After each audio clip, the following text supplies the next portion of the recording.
In the year 2028, 10 years after the apocalypse, a nightmarish time for all mankind, during which the world was bathed in blood and chaos. The man sat on the ruins of one of the publications, lighting cigarettes, the only joy that was left to him in this world. He was the last surviving person in the city. The face looked at a photograph of its past, where it stood with the girl, and was glad that she left in time, not having caught the whole nightmare. Suddenly a monster climbed up the building towards it. The man became furious. He grabbed the rebar and hit the creature's head with all his might. Its brains flew to the sides. It prevented him from finishing his farewell. He began to fight off all the creatures that were trying to bleed him. He stood on the rubble in the middle of a large square, which was filled with monsters, so much so that the ground was not visible, and these thousands of creatures were running towards him from all sides. A moment later, everything went dark and he heard someone calling him. Angrily exclaiming, "How dare Charlie sleep in class?" the boy opened his eyes and didn't believe them. He stood in the middle of the class. His classmates were whispering funny about his sleep, and the teacher was angrily saying how his student dared to sleep in his class. Assuming that he spent the whole night on the internet, Charlie could not believe that he was alive. He couldn't believe that he suddenly returned to his school life, a quiet life where the apocalypse and monsters had not yet happened. His former young body looked weak and without scars. Charlie was in the restroom and stood in front of the mirror when he noticed a glint of eyes behind him. It was an infected one. He lost his vigilance and let him get too close to him. Charlie smashed the mirror with a blow and pulled out a shard, almost stabbing the guy. In front of him stood Damon, his friend. He was worried about the deep wound from Charlie's blow to the glass and couldn't understand what had gotten into him. His friend was very scared by his comrade's reaction. In front of him was Damon, his best friend from high school. But he almost died right after the apocalypse. Damon was bandaging his friend's hand and asking if Charlie had confessed his love to his girlfriend. He wanted to express his feelings so much before Valentine's Day. Damon said that Valentine's Day was today, and his friend needed to hurry. Charlie was finally starting to remember everything that happened to him 10 years ago. There were screams from the class. A pretty girl was tearing up a letter from a guy. Everyone around was laughing at Charlie for his attempt because the school idol was too good for him. But Charlie didn't remember that day because of that incident. Today, at about 2 o'clock in the afternoon, the apocalypse was supposed to begin. Damon kept trying to persuade his friend to forget about his crush. She was indifferent to people like him. Suddenly, that same girl with a letter approached them. She explained that it was a real insult to receive such a letter from a trash like Charlie. But the young man interrupted her, took the letter from her hands, and said that he was sickened by the sight of her. And how could he have fallen in love with someone like her in the past? His friend was pleased with the action. At 14 o'clock in the afternoon of February 14th, 2018, a meteorite fell to the Earth before landing. It broke into many pieces, flying in all directions, spreading the virus contained in it. Initially, everyone who was infected lay unconscious, and when the people who resisted the virus woke up, they discovered that most of humanity had turned into monsters. The surviving people resisted the infected, using all sorts of forces. But the infected evolved. The current time was 10 to 1, and there was about an hour left. Charlie was constantly in thought, and his friend was worried about him. Charlie walked further down the corridor. He explained to his friend that he needed to stock up on food and other products that would not spoil soon. He lied to his friend that he was writing a novel. While running away, he asked his friend to call his parents, and they would stock up on medicine. Charlie himself was running as fast as he could to see his parents, who had died in a car accident a few years ago. So he hoped that Damon would listen to him and call his parents. He ran only a few blocks when his breath ran out to move on. He was heading to a boarding school that had escaped the wave of death. In the past, there were a lot of people here, as well as a lot of useful things. And there was a factory where there was a lot of equipment. He took the crowbar because it would be handy as a weapon. At first, the infected moved slowly, and everything was fine as long as the person kept his distance. Charlie needed to do better this time. He would not make the mistakes of the past.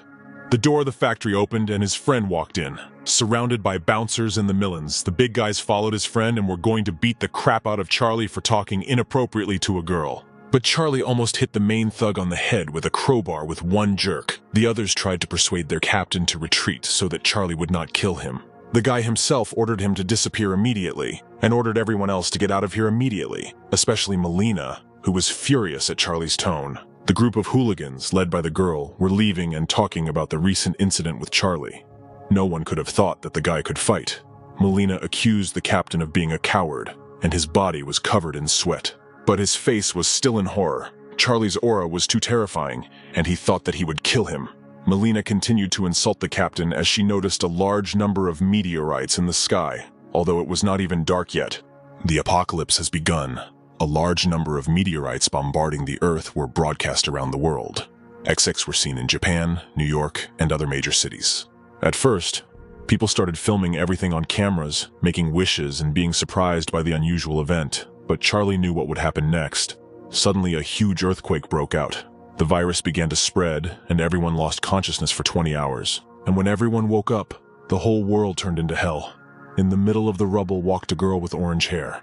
It was N. Charlie hoped that she would escape with the army. But instantly the guy lost consciousness, falling asleep. A moment later, everyone opened their eyes.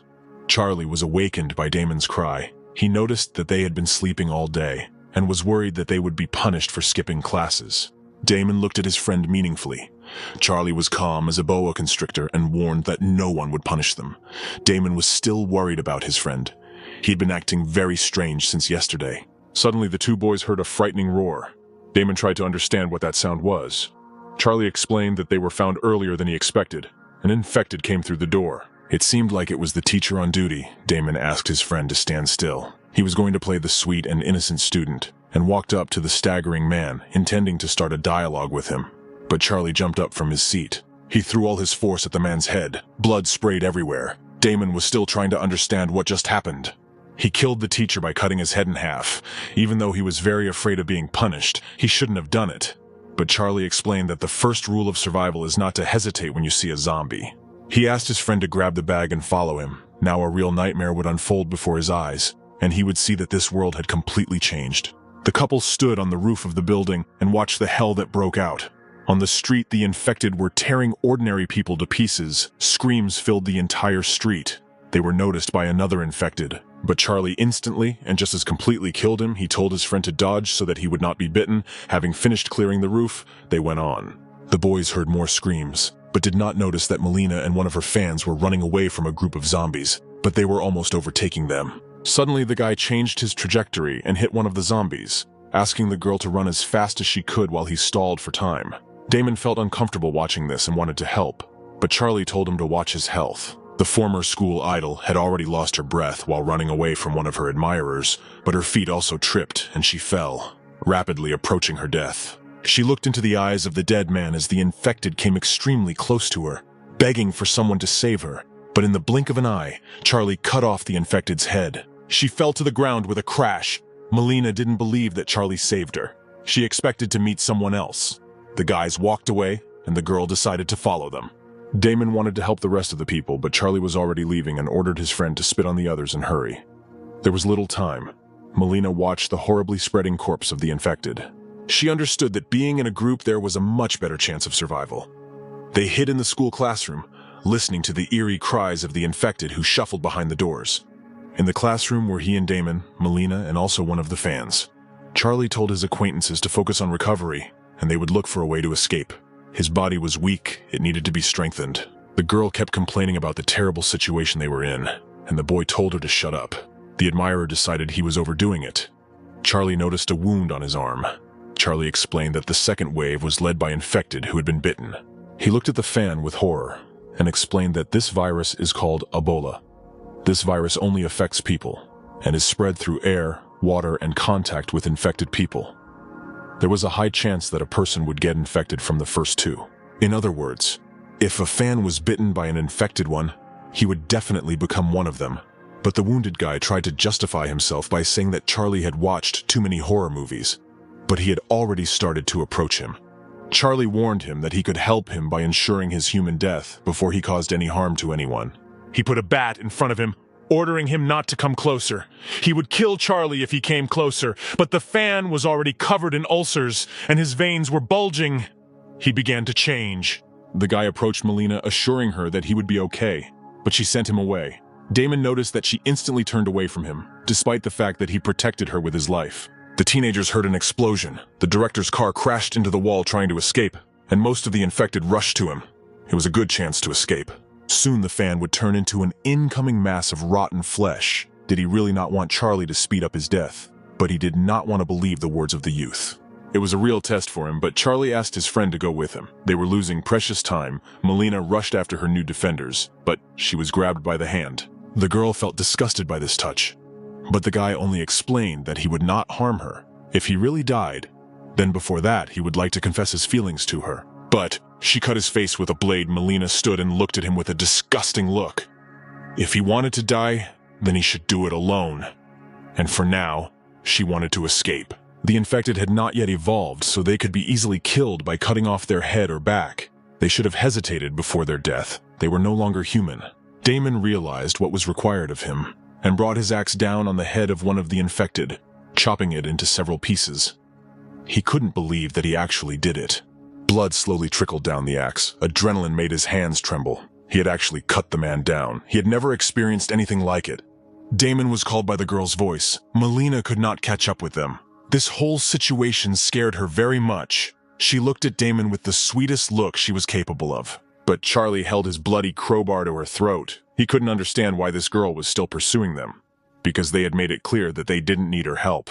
But she begged them to take her with them. Damon noted that she was still their classmate, and from that point of view, they needed to help her survive. Charlie gave up on this persuasion. They didn't have time for all this anyway. If she wanted to go with them, then she had to listen to his orders or get lost. Melina looked at him angrily, but obeyed. The friends hid behind a bush. The gate was blocked by a squad of infected. They could not climb over the closed gate. They had to go up to the radio room and turn on music that would bring all the infected together. By creating such a distraction, they would be able to escape, and Charlie rushed to carry out his plan. Damon and Melina remained in the bushes to wait for his further instructions. The girl sat, hugging her knees with her hands. The insidious girl wanted to play with Charlie until his death, for the way he talked to her, and she would start with his friend. She languidly approached Damon, opening her chest. If it weren't for him, Charlie wouldn't have taken her with him. She fell on him and pressed her chest against his body. She could only rely on him. He was the only support and hope for her in this dark and terrible world. Charlie was very creepy. He was always talking about killing and dying, and Damon was good, and he didn't need to take his eyes off his friend. It was easy to manipulate people like that, and she was happy with her actions. But Damon never thought that he would be so lucky at this moment thanks to Charlie. She was right. He really was a good guy, but not stupid. There was no need to say nasty things about Charlie behind his back while he was trying to save them. Melina's plan failed. Charlie ran down the corridor, throwing cans to distract the hordes with the sound, in order to open the passage forward. For now, the infected could be easily dealt with. He approached the broadcast room. All that was left was to figure out which button would restart the recording, when suddenly he heard footsteps behind him. Another infected was approaching him. She rushed at Charlie, and he managed to stop her from biting him at the last moment. He couldn't let her bite him. He didn't have immunity yet. The infected one was very strong, most likely a half-evolving organism. The guy took out the knitting needles that were lying on the side and stuck them into the head. He tried to catch his breath, not expecting to see infected here. Fortunately, it was only a half-evolving infected, and he managed to deal with it, albeit with difficulty. But he had to get back to his business. He still needed to turn on the recording. A photograph was glittering on the side. It depicted a guy with a girl he had just killed. She was probably the main broadcaster, a high school girl with a soft voice, hiding in the wheelhouse to knit a scarf for her boyfriend for Valentine's Day. But the world changed before she could do so. He found the necessary recording and turned it on. Suddenly, all the loudspeakers began to broadcast a warm-up, calling on their listeners to begin the 8th set of gymnastic exercises. Damon and Melina heard the recording start, and the infected near the gate ran to the loudspeakers. They approached the saving exit, but it was closed. Damon asked the girl to move away, and he himself took the axe more firmly and destroyed the chain, and they walked forward. But Damon intended to guard the door and wait for Charlie to come to them, while Melina did not want to stop, because there was a risk that the monsters would return. Suddenly, a school bus pulled up to them. The driver asked the school children to get on it. Melina headed towards the transport, but noticed that Damon was standing still. His friend intended to wait for Charlie. The girl proceeded to the bus, while the driver tried to persuade the schoolboy to get on. But Melina decided to take revenge. She told the driver that Charlie had killed someone. And besides, they needed to close the gates, otherwise monsters would attack them. She was pleased with her persuasion. Damon needed to stop being stubborn and get on the bus. The driver agreed with her, and he needed to think not only about himself, but also about others. Suddenly, Damon started shouting as he expected. Melina was a traitor. No one would close the gates, and if anyone tried, he would kill everyone. Melina was unhappy with the plan that had failed again. The school children on the bus looked meaningfully at Damon, not understanding what he was doing. But the teachers decided to deduct his points and reprimand him later.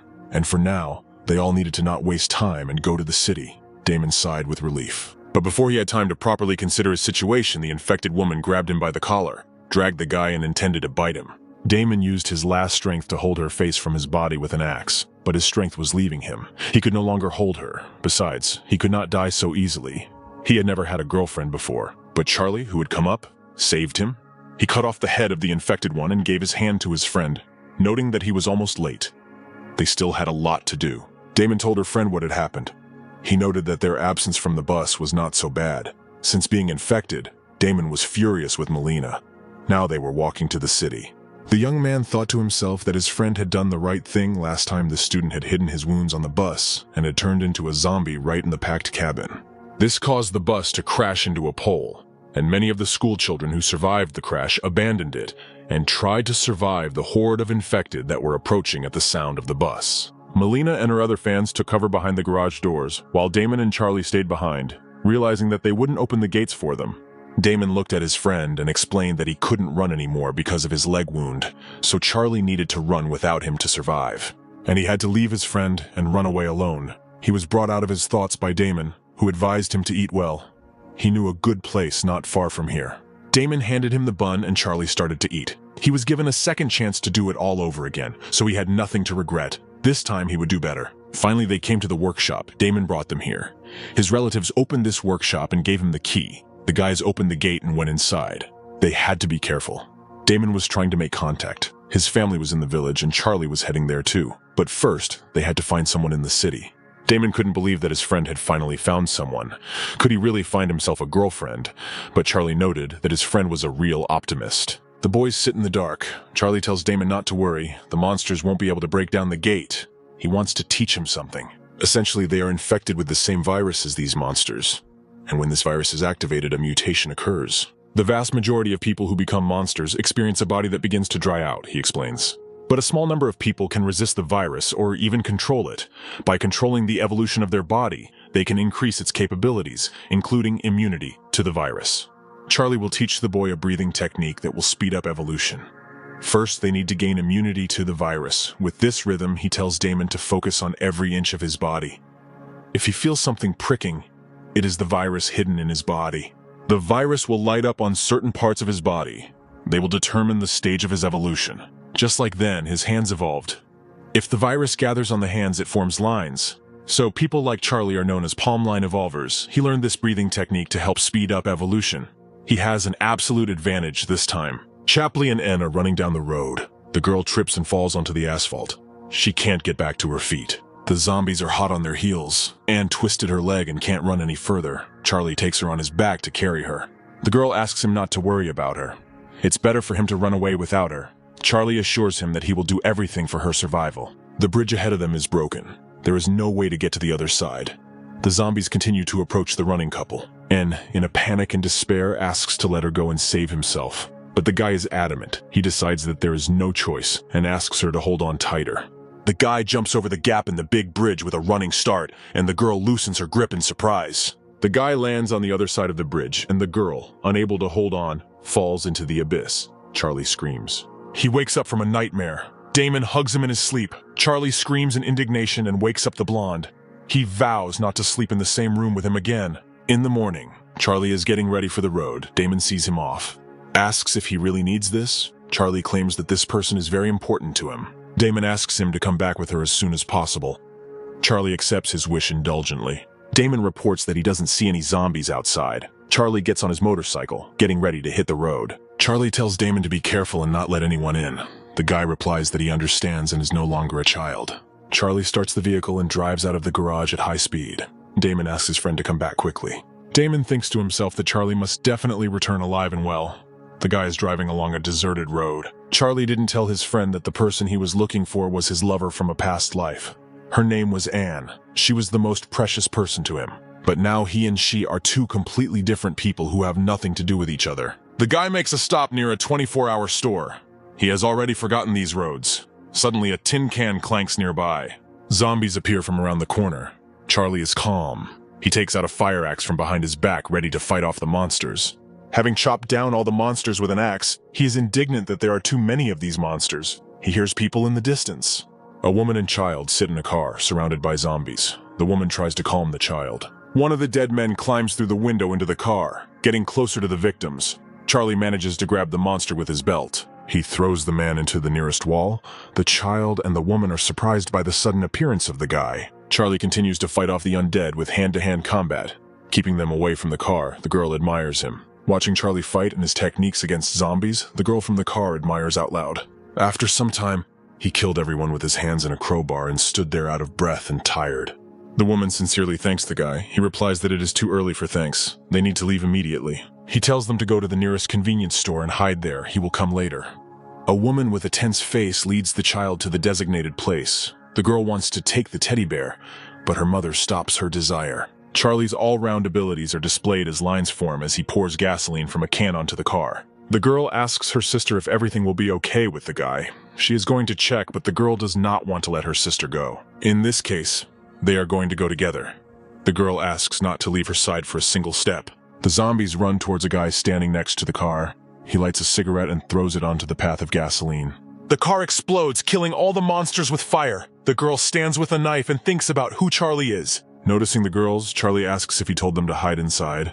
Later he asks if they are mother and daughter, but the girl explains that they are sisters. Charlie gives the teddy bear from the car to the girl. She thanks him for it and asks if her sister is beautiful. Charlie replies, yes. Then Emmy asks why he shouldn't become her brother-in-law since her sister doesn't have a boyfriend. Charlie asks to return if she took something. Is it really theft? The girl asks. She shares her experiences. Just yesterday, she was teaching at a girls' high school. Charlie asks if she's talking about the Xing Xing school. He grabs her by the shoulders and asks if she knows Anne. She asks him to let her go. Charlie comes to his senses. He apologizes for this. She is Anne's class teacher. She asks how the guy knows her. He says that they are friends and he is looking for her. She might still be at school. She came back from work at noon yesterday. School was fine before that. He shouldn't worry. She can take care of herself. Amanda wonders if they are really friends. He wants to go there, despite all the dangers. She suddenly kisses Charlie on the cheek. She says that this is her parting gift, and at this point they part ways. Emmy is very upset. She does not want to part with Charlie. She believes that he can protect them. Amanda explains that Charlie has his own things to do. They shouldn't bother him. They will definitely meet him later. Emmy cries, patting her on the head. Charlie asks if they are afraid of motorcycles. The girls answer no. He suggests that they go together. It's better not to linger here. Emmy stops crying and rejoices. The three of them drive down the road. Amanda sitting behind Charlie and Emmy in front, enjoying the ride. The world has descended into this horror because of some virus, Charlie explains. Amanda asks the guy where they are going. They stop next to a black car. This car is on the move, the guy notices. Amanda scolds him for wanting to steal a car. She thinks that it is too dangerous to go to school alone. He needs to go to the police. A zombie figure in a special forces uniform appears behind the talking group, and Charlie points at him. Grabbing a crowbar, Charlie is about to fight off the monster. He tells Amanda that this world will never be the same again. Amanda is scared of cutting off a zombie's head. Emmy likes the guy's determination and brutality. Charlie puts on his special forces gear. He gives Amanda his baton. He instructs her to trust no one, to rely only on herself. He puts them in a car with a full tank of gas. He asks them to find his friend and direct him here. Amanda tells him that they haven't introduced themselves yet. Her name is Amanda, and her sister is Emmy, asking him to be careful for the last time. She screams at him to survive. Charlie, who is getting on his motorcycle, replies that he definitely will. Emmy tells her sister that if Charlie has a girlfriend, then she has no chance. She knows, but she can't, Amanda admits. Emmy is indignant that both Charlie and Amanda irritate her. Charlie had to stop his motorcycle and walk because of the heavy traffic on the road. He sees a police car ahead. There must be a service weapon there, the guy thinks. There is a dead policeman in the car. He is aggressively attacking a guy who came close to the car through the door glass. He smashes his head through the glass from the inside. Breaking out, it's too crowded here because of the cars. Charlie quickly slams the dead man's head into the door of a parallel car, stunning the monster. This causes all nearby cars to turn on their alarms, creating a deafening noise. Charlie finishes off the monster cop with a knife, picks up the weapon from the car. This place is not suitable for fighting, he notes. In a nearby school, in one of the classrooms, school children are hiding, sitting under the windows, and one of them is watching from the window. She notices someone walking towards them, alerting the others. The other girls stand up to watch. It looks like he killed the monster, one of them notices. Many others are heading towards him. They also heard the alarm. Sitting on the roof of the police car, Charlie counts that he has 2 silencers and 35 rounds of ammunition, which is not enough. The girls are afraid for him. The zombies are surrounding him. He wants to get around the obstacles by climbing higher. Some zombies follow Charlie onto the roofs of cars, and he fights them off with a crowbar. He fights with a crowbar, throwing monsters off the roof. He needs to save ammo as much as possible. The girls discuss the possibility of joining forces with him. One of them suggests making a flag out of the curtains so that he can notice them. Charlie fights off the monsters with ferocity, using a crowbar in his hands to cut the walking dead into pieces. He has almost no strength left. He killed almost everyone. He is the last one left. He really wants to close his eyes and switch off. The monster, standing at a distance, growls at him and runs at Charlie. He bites the guy's crowbar with his teeth. The guy's hands are shaking from fatigue. With the last of his strength, Charlie gets angry and fights off the zombie, calling him one of the weakest. He throws the monster away. It falls from the roof and breaks its head. Charlie tries to catch his breath. He falls on the roof of the car. Is this really his limit, he thinks? But this is the best way to become stronger. The girl watches him and tells the others that he killed all the dead. One of the girls asks if he is okay. He can't be seen from here. The other one answers. It looks like he is sitting now. It is night, and most likely he won't notice them. The guy sits in the lotus position, gradually controlling the cells of the virus. Charlie spreads them throughout the body. After the first phase of transformation is complete, a pattern is formed and his body becomes stronger. He looks up at the school thinking about N. His senses heightened. He can feel any vibration within a 5-meter radius. There are 2 nearby. He can feel it, but it is still not enough. There must be more. There are 5 monsters in total. It should be easy, Charlie thinks, watching the dead from above. He needs to test new possibilities. He jumps from the roof onto the monsters and attacks them. He plans to increase his reflexes and coordination by 30%. He will be able to get rid of them with just 1 jerk. Now, the First Order charged ones are not a threat to him. The girls at school are left without food. They will not last without food. There shouldn't be any zombies in the hallway. They should look for food. If they get weak from hunger, it will be even worse than running into a zombie. Grabbing a flashlight, they leave the classroom and walk down the hallway, splitting up to find food faster. One was looking in the neighboring classroom. There was nothing there, only manga. She asked her hamster to be quieter and not make noise. She finds a bottle of water under her desk and rejoices a growling sound is heard behind the girl. A huge zombie began to chase the girl, and she, screaming for help, ran away from him, and watched in horror as the zombie girl rumbled and bit into the girl's flesh and began to devour her. The girl fell with wild screams, blood spurting out of her chest where a piece of flesh had been torn out. And then she remained lying there, and the zombie girl continued to devour her flesh. Soon the zombie girl left her victim and ran after the next schoolgirl, who was trying to escape from her. Meanwhile, the number of infected attracted by the screams grew. Charlie armed himself with a huge pistol to confront these creatures and not attract more of them. He looked around and saw that the infected were targeting the classroom. It looked like there was an uninfected person there. The boy realized that the area around the classroom was safe, and that there was a girl inside, judging by the voice. The red-haired girl cowered in the corner of the room. She was very scared, and she kept telling the infected to leave her alone, but then she raised her head in surprise. It seemed the zombies had left. She heard someone behind the door tell her not to be afraid. He was a human, and the girl couldn't believe her ears. The door swung open in front of Charlie, and a delighted Susie ran happily towards him. She told the boy that she was terribly hungry and if he had any food, and Charlie also learned that she had a hamster named Bob.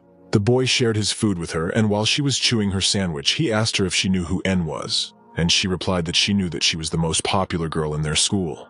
At the moment when it all started, many guys ran in panic, and some tried to hide. Susie said that if she was still at school, she was probably hiding, and Charlie paused and muttered that it made sense. And then he saw a blue pendant on her neck and grabbed her by the shoulders, asking where the girl got it from, and she screamed for him to let her go.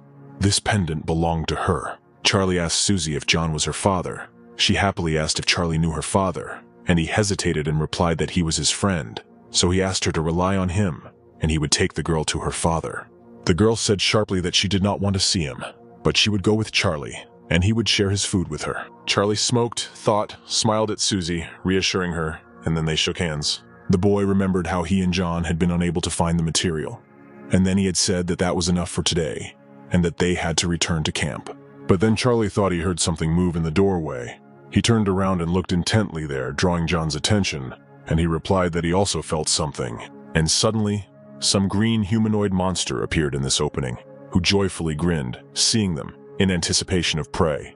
Charlie noticed the monster's claws, and John told him that he and the boy were just the 2 of them, and it would be quite difficult. But John still told Charlie not to be afraid and to cover him, and together they would get rid of this monster, and they decided to attack it. The monster roared and tried to grab John, but he moved with lightning speed and could easily repel its attacks. Then John called Charlie, who replied that he understood, took out his pistols and riddled the monster with bullets, but it turned out to be useless. John jumped to the side, shouted at the boy to be careful, and chopped off the monster's green limbs and claws. A couple more movements and all that was left of the monster was a pile of chopped up flesh, and Charlie was surprised at how fast Uncle John was.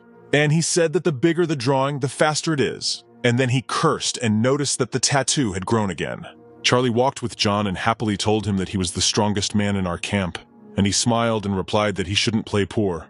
Even though John got this drawing, he couldn't beat Charlie's talent. Charlie noticed a blue pendant on John's neck, and he said that he had given the same pendant to his daughter on her birthday. It was a pair. The boy was surprised that John had a daughter and asked what her name was. He replied that her name was Anne, and his wife died early. Then he was still an ordinary soldier, so he could not be with his daughter. Now she must be 18. If she's still alive, of course, because when the virus was just gaining momentum, John went with it to war on orders from the armed forces. If only he were with her now. Charlie hastened to reassure John. He said that she would be fine, because if her father was strong, then she could not be weak. That was out of the question. Charlie sat with John's daughter in an empty classroom, who was sitting in the lotus position with her eyes closed, holding pink clots in her hands. And the boy told her that that was all for today. She had tried hard and they would continue tomorrow. He noticed the spots on her sleeve and thought it was a good sign. Even though there weren't many of them, there was still the fact that this was her first practice. And he remembered that before his reincarnation, her father taught Charlie this technique. And after his reincarnation, Charlie would pass on all the accumulated experience to his daughter. The stairs led down, and almost every step was covered in someone's blood, and it was as if someone's voice was beckoning to go there. There lay a girl who had begun to turn into a zombie. Her blood cells had already begun to degenerate. Charlie handed Susie a gun and asked her if she knew how to use it, and she said her father had shown her. The boy told her to remember that weapons should only be used in cases of extreme necessity because a shot could bring even more infected running. He told the girl to stay in this room. She would be safe here if she didn't make noise. She asked how strong he was, and Charlie was surprised that she could see his strength. And Susie replied that she couldn't say for sure. She only saw his aura. He suggested that she practice here before he arrived and asked her to tell him where the other students might be hiding. And the girl replied that it was very dark behind the storage room in the basement, and she thought that was a good place.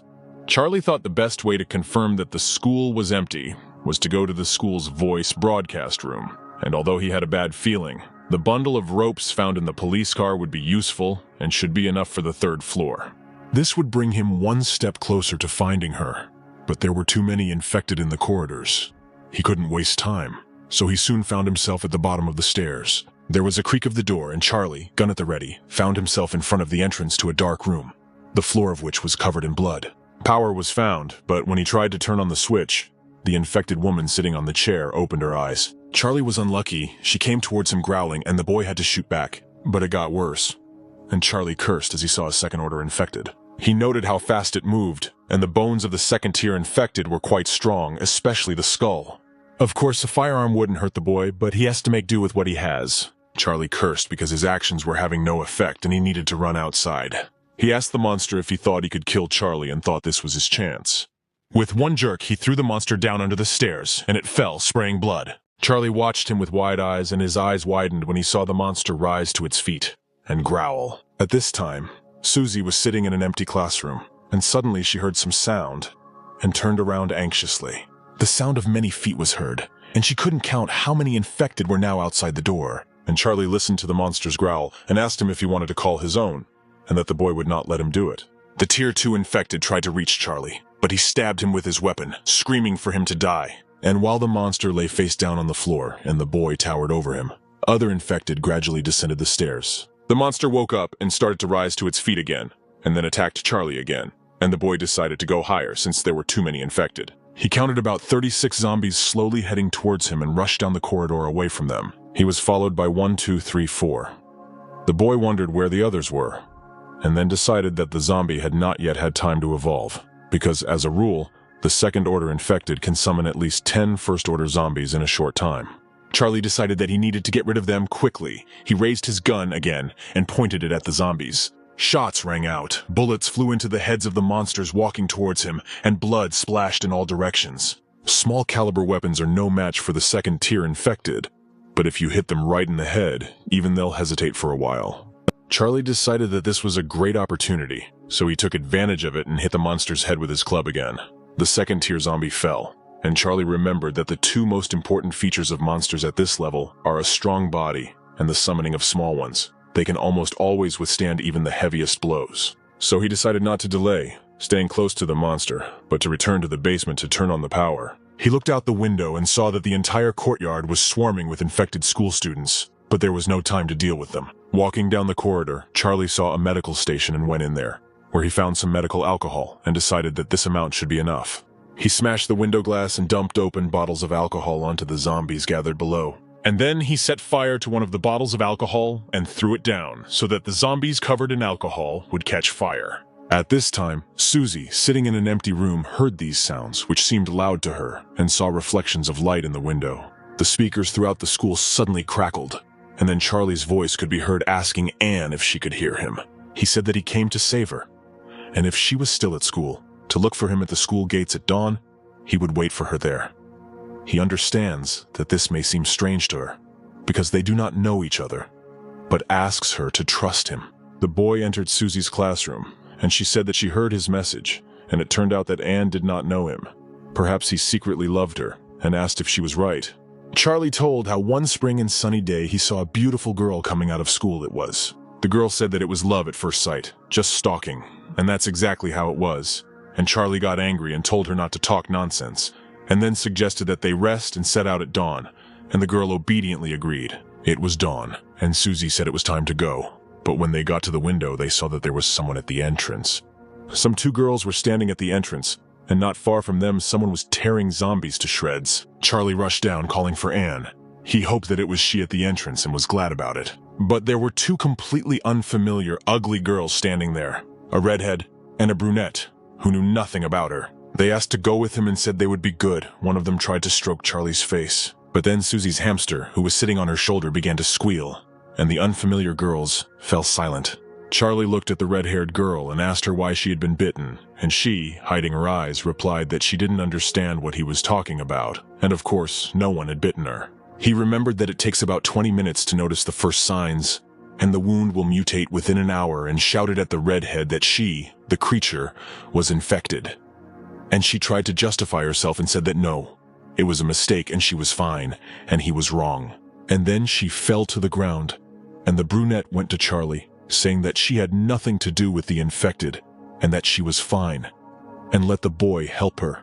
She shouted at the redhead that she was ungrateful, because she shared water with her. She screamed for the redhead to be taken away from her. She didn't want to stay with this monster.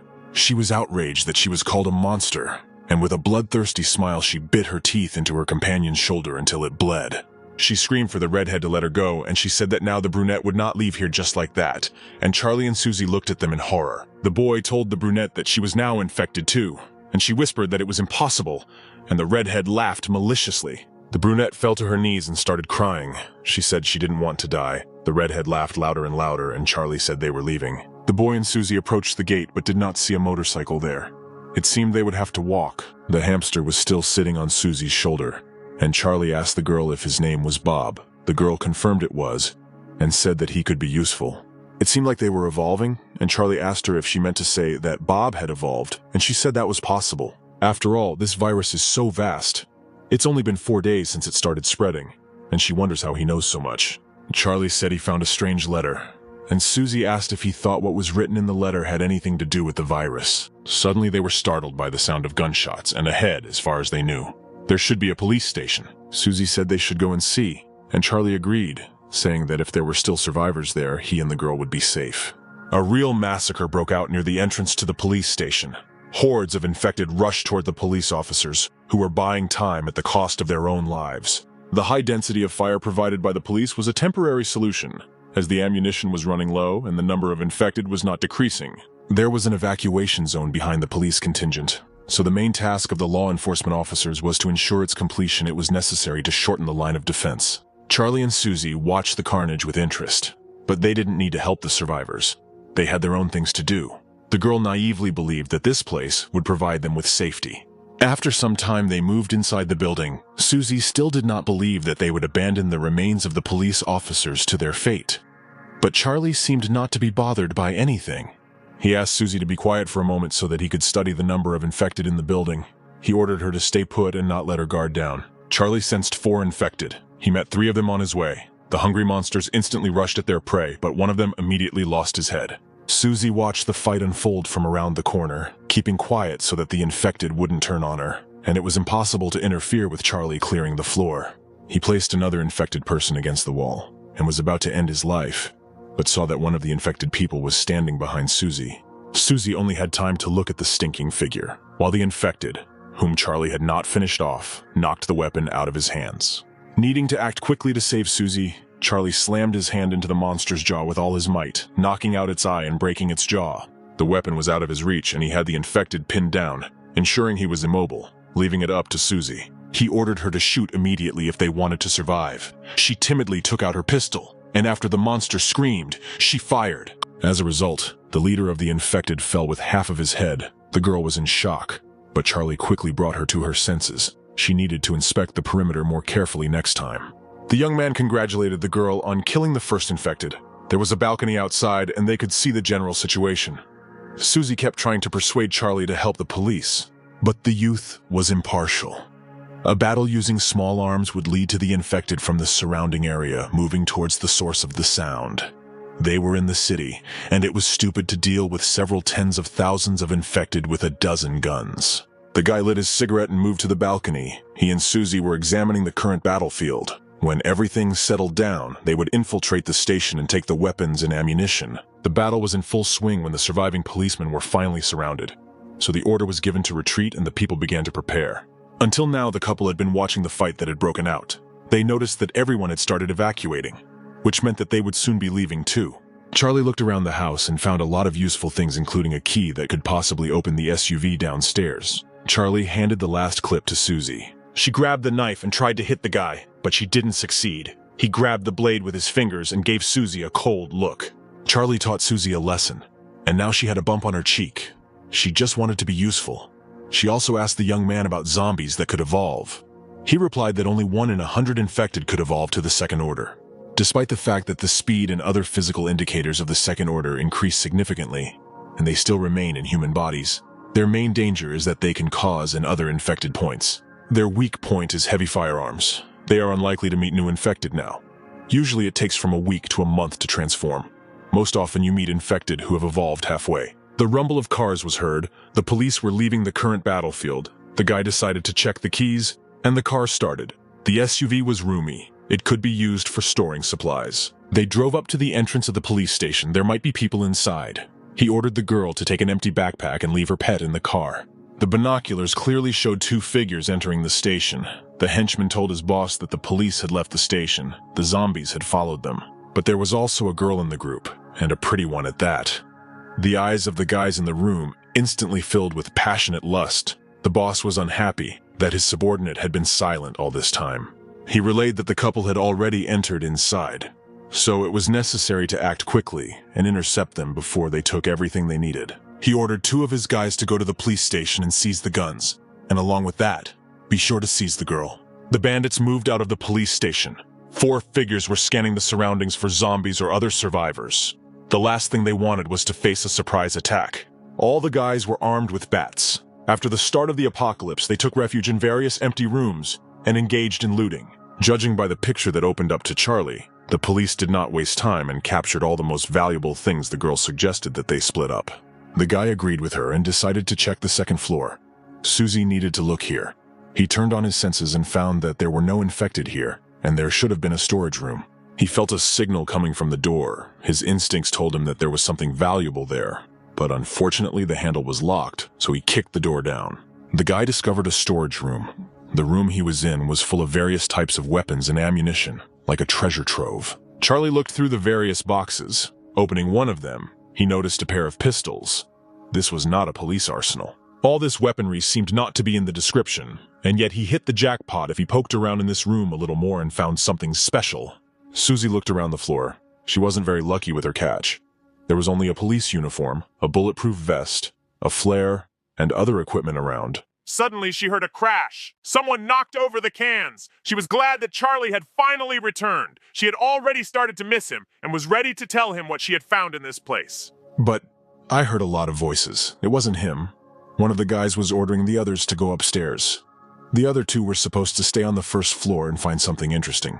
The girl hid in the closet, holding her weapon at the ready. Suddenly, people entered the warehouse. The girl covered her mouth with her hands in fear. She was hiding in a closet just across from the entrance, the moment the guy who shouted the location of the warehouse was hit by their leader. Susie assumed that the guys must have known that she and Charlie were here. The group entered the room and decided to examine it. But all the boxes were empty, and they were about to leave when they heard the sound of stomping and moving boxes and crates. And when Susie had already decided that the guys had left, one of them opened the closet with one jerk and found her right there. His happiness knew no bounds. Charlie was putting everything in his briefcase, but needed extra space. Suddenly he heard sounds and realized that he was not alone in the building. The two figures were talking. One of them was worried that the guy with the crowbars could hurt them, but the other calmed him down. Their boss was a former Sambo champion, but there were still worries about the firearms. In the end, there were 4 guys, so they would find the offenders without any problems, despite the fact that it was dark here. Charlie jumped up and hit the big guy. From the darkness, his blow was sudden. With one jerk, he knocked out the other's consciousness. But it was too early to relax. They said that their boss was still in the building, and his girlfriend was now in danger. The girl pointed the gun straight at the 2 figures, who seemed completely unconcerned about their situation. One of them, the chief, noticed the twitching of the hand with the gun. The guy assured her that they came with good intentions and wanted to talk to her, but she told him to shut up and go to hell. There was no need to provoke her, but they started to approach her. She warned them that otherwise she would shoot. Susie started to squeeze the trigger and pulled it finally. Instantly, the 2 guys tensed up and got scared, but there was no shot. One of them instantly approached her and grabbed her hand. First, it was necessary to remove the gun from the safety catch. He still assured the girl that they did not wish her harm. She put her hand on his. But the little girl said that she didn't need to release her knee, and she struck the bully right in the groin area. An incredible surge of pain instantly engulfed the entire body of the boss, who fell to his knees holding his manhood, his subordinate worried about the health of his master. Susie took advantage of this moment and ran away from the guys. The boss ordered his subordinate to follow her and not let her run far. He caught up with her and pressed her against the wall. She had nowhere to run. The guy held her painfully by the neck and did not let her move. This time, he will not stand on ceremony with her. He was tired of the girl's fussiness, and he imagined a gun to her head if she did something again. He would use the gun for the cause. Suddenly they heard a roar from the dark doorway, and the girl's pet hamster, which she had left in the car, was running towards them from there. She decided it was time to use her teeth. The hamster and the girl simultaneously bit the guy on the neck and leg. He did not expect such an attack. Instantly the bully started to fight the hamster off, and Susie got a chance to escape. He grabbed the hamster, but it instantly bit his fingers. The feint was done and they had a chance to escape. They rushed back, but as he warned, the guy would fire the gun at the entrance. He fired a series of shots, but none of them hit Susie, and she tripped and fell on the stairs, hurting herself badly. Susie was scared and didn't hope to be saved, but Charlie gave her his hand. She was incredibly happy to meet her friend at such an hour. The guy's appearance inspired confidence in her. He asked her to behave quietly, hid in ambush, and was going to strike suddenly. The bully angrily insulted the girl and tried to find her in the dark. The boss approached the guy, asked if he was okay, and pointed out that the girl had moved further down the corridor. They needed to find her. The idiot fired a few shots, and the guy probably heard them, but he assured his master that Susie would not go anywhere, and they would easily deal with the guy. Charlie inquired about the condition of Suya's legs, but she assured him that her pain had almost subsided, although she still found it uncomfortable to step on one leg. So the young man decided to carry her in his arms, and they rushed back. There was no need to waste his time on them. Their shots should attract the infected, but their exit was blocked by a group of guys who were knocked out by Charlie on the top floor. The hooligans were already armed with guns and pointed them at the couple. The boss and his henchmen had already approached from behind. The entrance and exit were blocked. The hooligans told their boss that they had found guns on the upper floors. The guy and the girl had no chance. They offered them to surrender.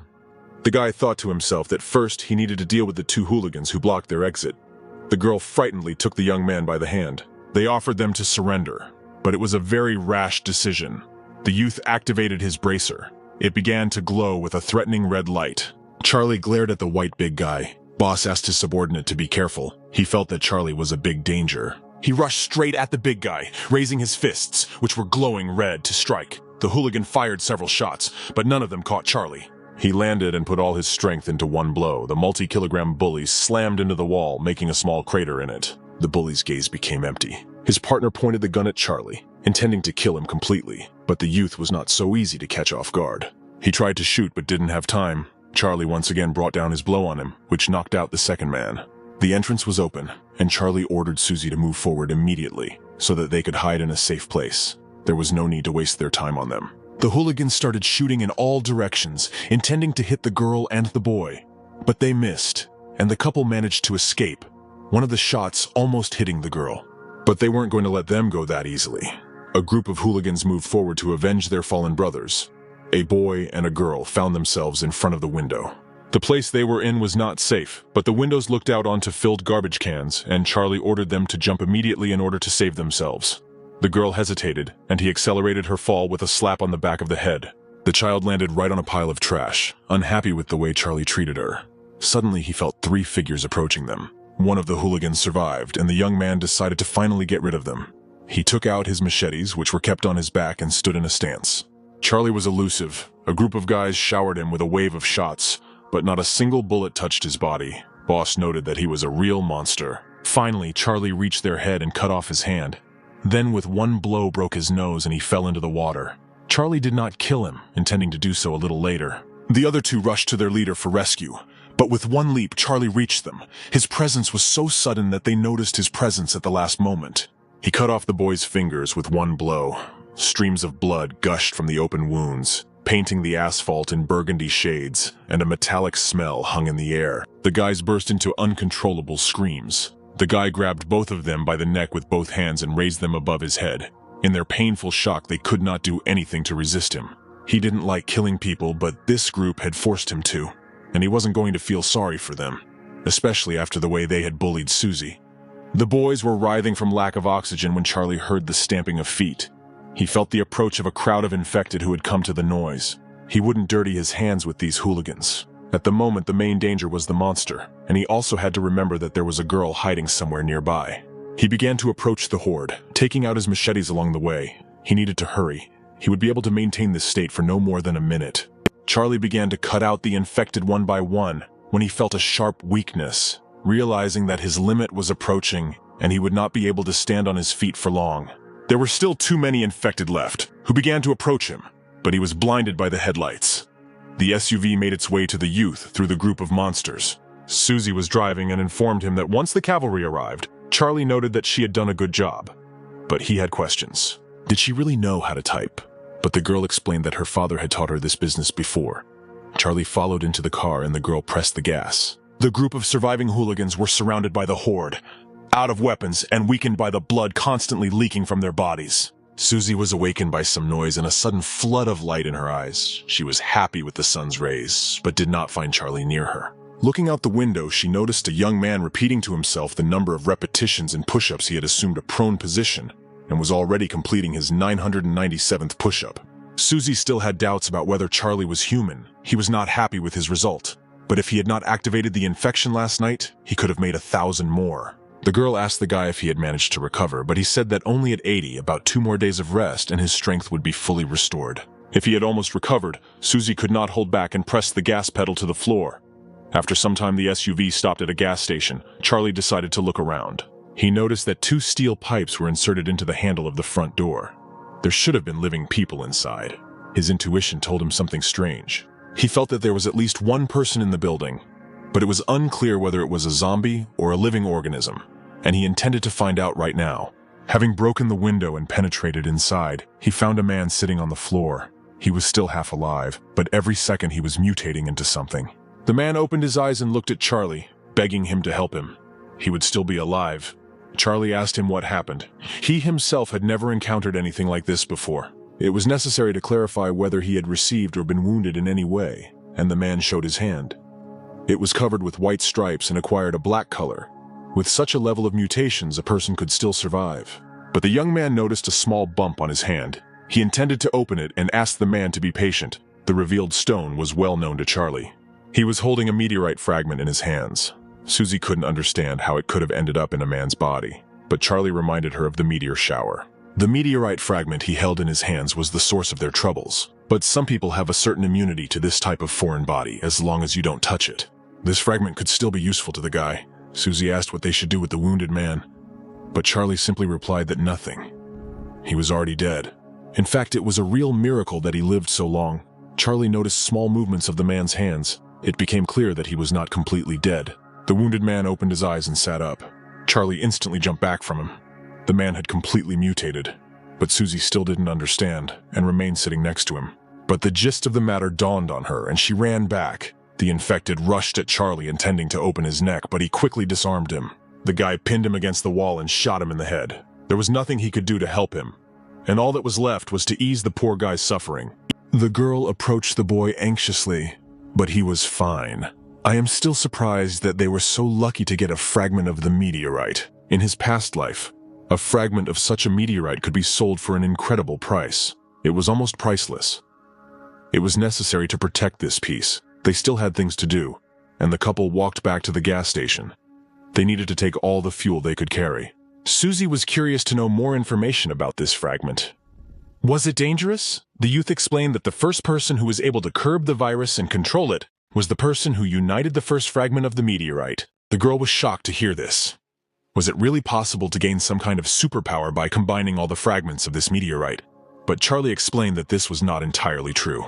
Without the fusion of all meteorite fragments, a person can complete the first 3 evolutions of the virus, but further transformation is suspended. When the human body reached the 3rd phase of mutations, evolution stopped, and only a whole meteorite could help break through the barrier and move on to the 4th stage.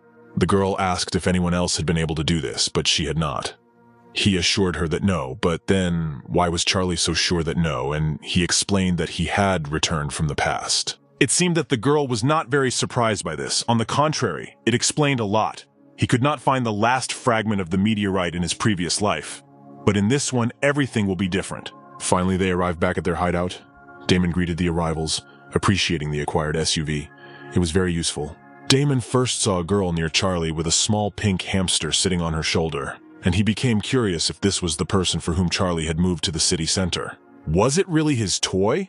The girls really didn't like this comparison. Charlie himself denied it. Damon noted that his friend had excellent taste.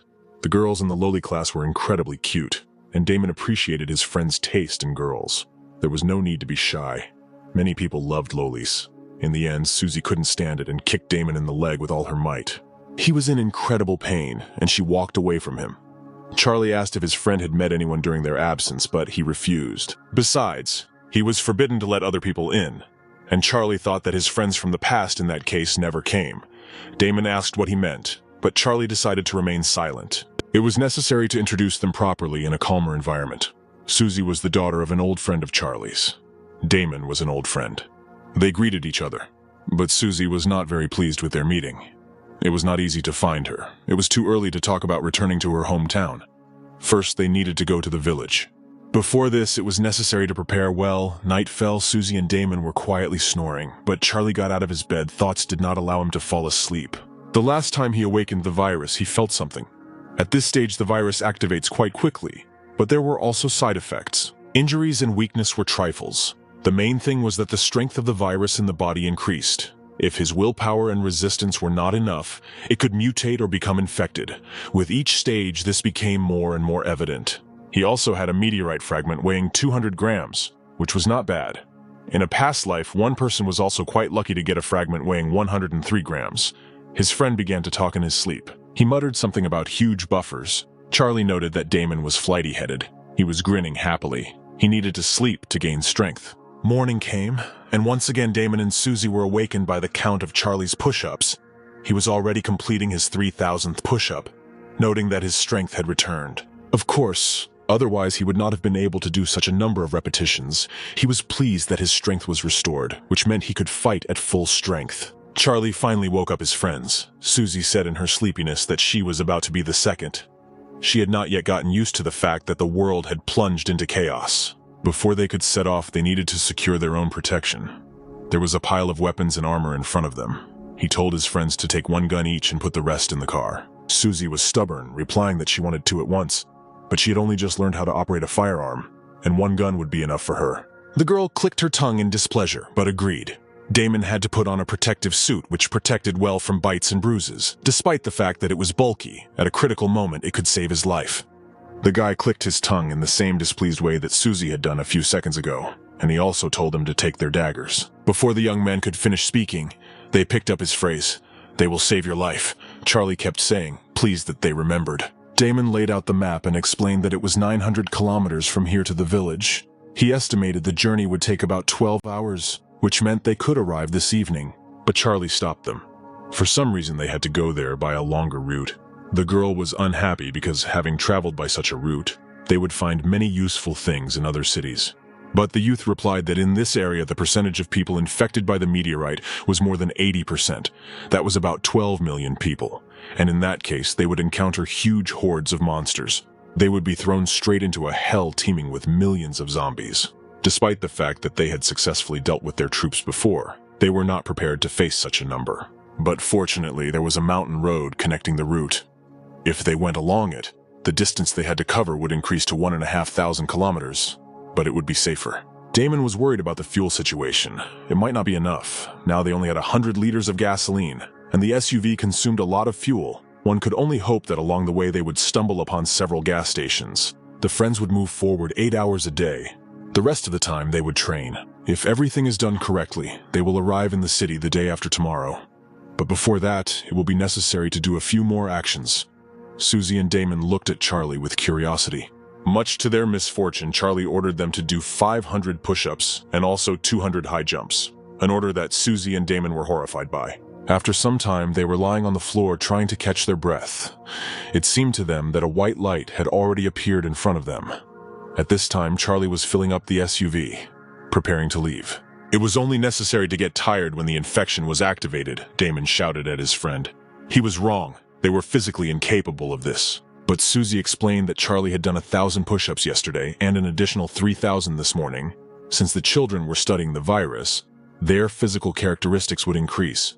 The world record for 1 hour was 3,877 push-ups. When they finished evolving, it would be very easy for them. The boy and girl gave Charlie an incredibly evil look. They were already looking forward to what they would have to do, judging by the fact that Charlie wanted them to break records every day. The car finally set off. Susie immediately fell asleep. Damon followed her, seeing some dreams. Charlie was responsible for the road at this time.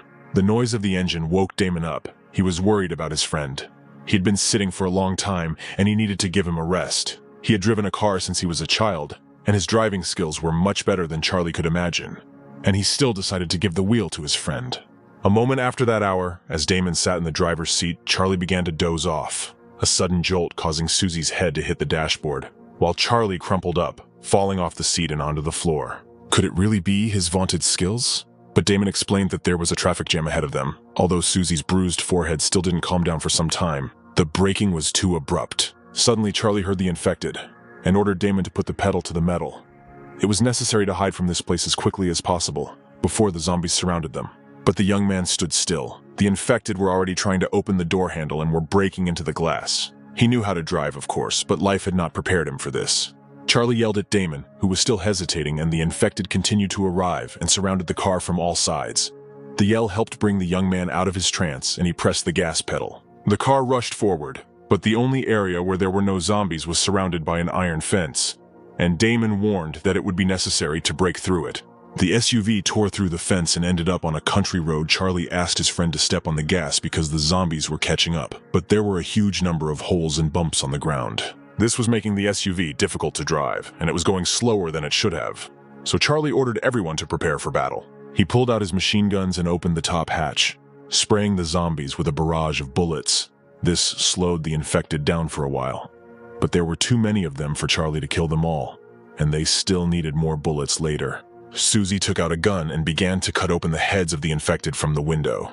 But, unfortunately, their number did not decrease in any way. In place of one, 2 more stood up. Suddenly, a cliff appeared ahead. A deep, wide river flowed below. The SUV could get stuck in it if it did not stop or change its course. But Charlie ordered to squeeze all possible speed out of this car. They would go forward and try to fly over the cliff. This was the only chance for salvation.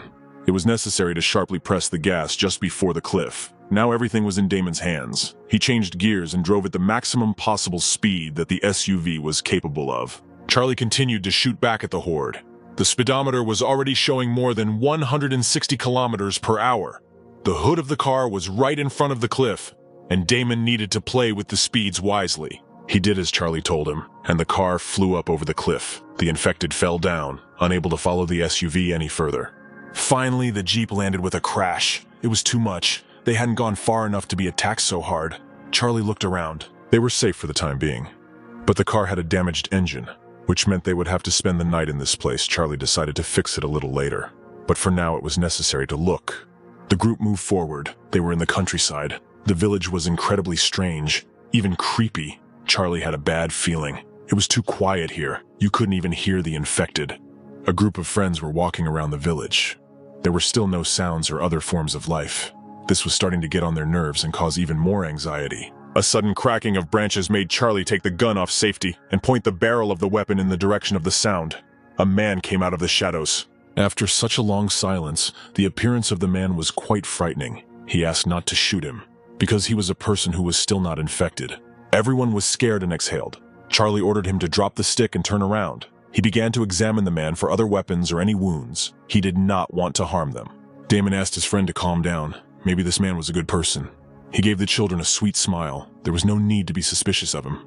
It was suspicious that the man was alone here, where all the inhabitants were. He explained that some died and some ran away. He was the only one left alive in the village. Even before the apocalypse, there were few people here. He called himself Leonard.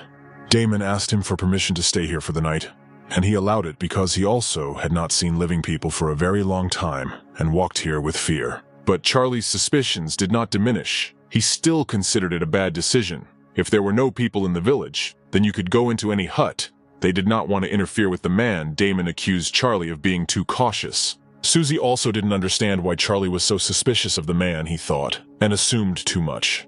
Sometimes you need to trust a person. The young man gave in, but noted that one should not forget about caution. Damon decided to ease the tension in the air and joked with a smile that his friend was a little shy, which is why he didn't want to enter the house of the man who was already leading him to his hut. The friends followed into a neat and tidy house. It was obvious that Leonard was very bored. That's why he tidied up his area. The whole house looked well kept.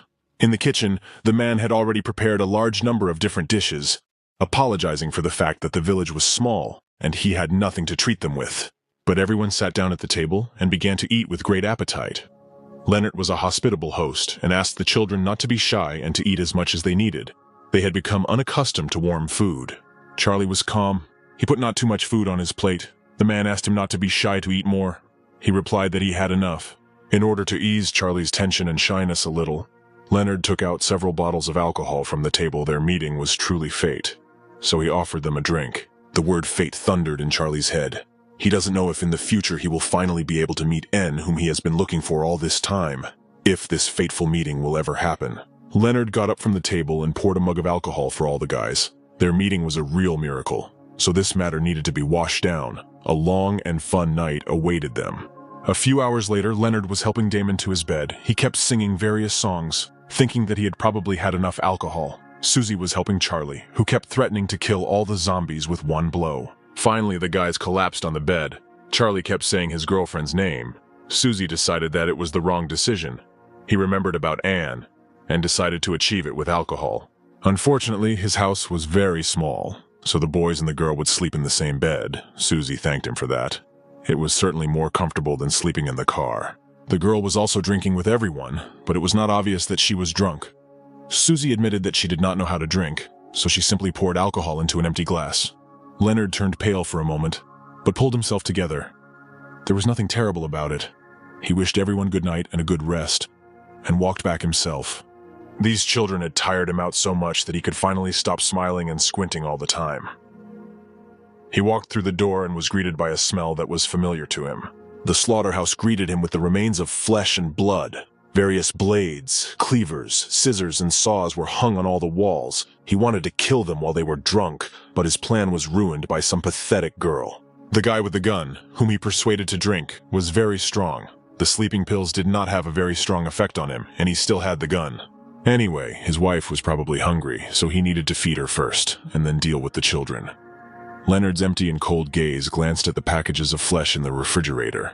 Damon's constant snoring drove Susie crazy. She tried to find a comfortable position, but she could not sleep. When the guys got drunk, they snored very loudly. Finally, she couldn't take it anymore and jumped out of bed, hitting Damon on the head. But he remained lying there, not even woken up by Susie's scream, who accused him of preventing others from sleeping. But Damon just rolled over and started talking about girls' breasts in his sleep again, which really pissed Susie off, and she decided to go out and freshen up. She couldn't resist a cup of tea, so she wandered around the house looking for a kettle when she came across a dark corridor.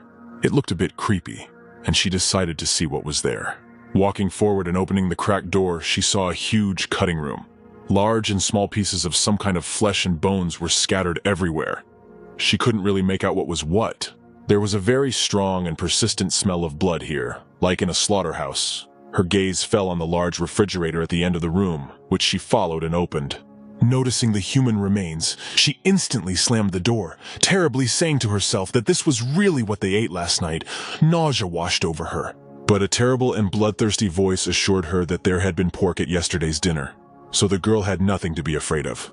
Leonard was standing in the doorway. He noted that the girl could not be released from here. He walked towards her and grabbed a knife along the way.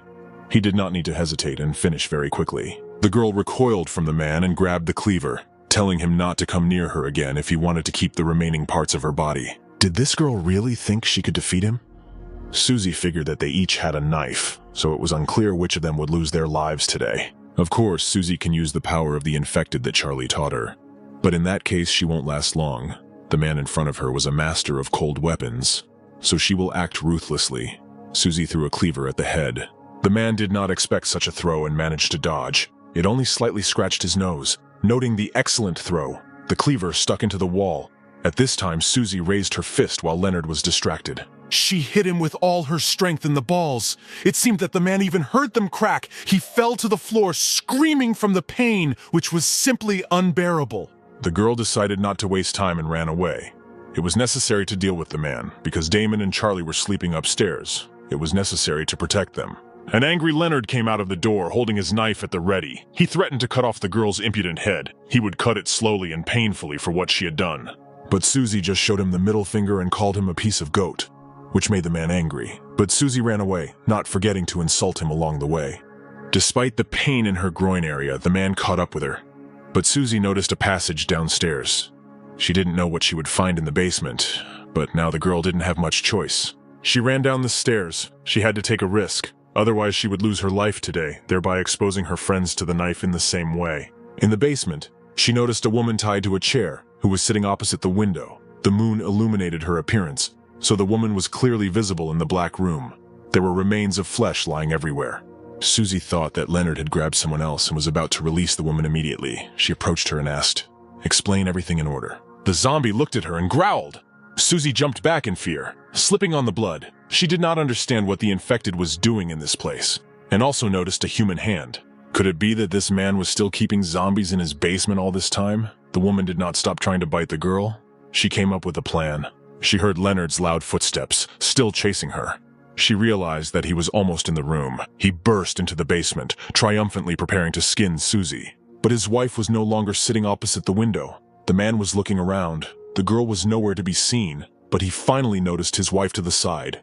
He had been keeping her in this state for a month. The man had exceptional feelings of love for the infected woman. He stroked her stomach, apologizing for what he had to do. Susie looked at this couple with disgust. He cooed at the zombie. Leonard apologized to his wife. He kept her in the dark basement all this time, but he had no other choice. The man extended his hand to his wife's face, assuring her that she could be sure. Leonard would never leave her, never, and would look after her until his death. The man looked with loving eyes at the rotten eye sockets of his passion, but his gaze fell on the severed, bitten hand.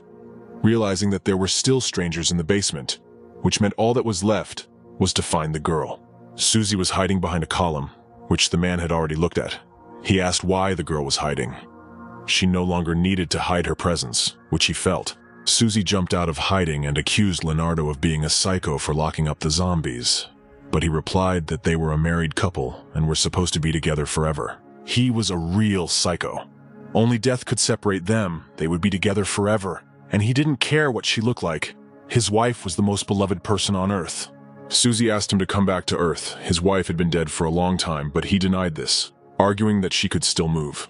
The man approached his wife. She could still eat, which meant there was still life in her. His wife was alive.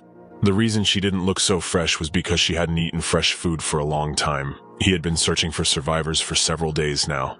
And finally, just in time, Susie was in the basement. It was a great opportunity to feed his wife some fresh flesh, after which she would definitely feel better. The girl realized that he was going to attack and decided to attack first. She decided to hit him again, but this time the man was ready for such a turn of events. She missed. Leonard calmly stepped aside while grabbing her leg. Was the girl still not tired of running from him? He would help her rest. The man triumphantly noted that today his wife would finally eat her fill. He prepared his knife to cut off Susie's leg and was already raising it to strike. The girl closed her eyes in fear, but heard a crash. The bullet hit the blade straight, and it changed its trajectory. Charlie appeared in the doorway with a pistol in his hands. He hadn't fully recovered yet.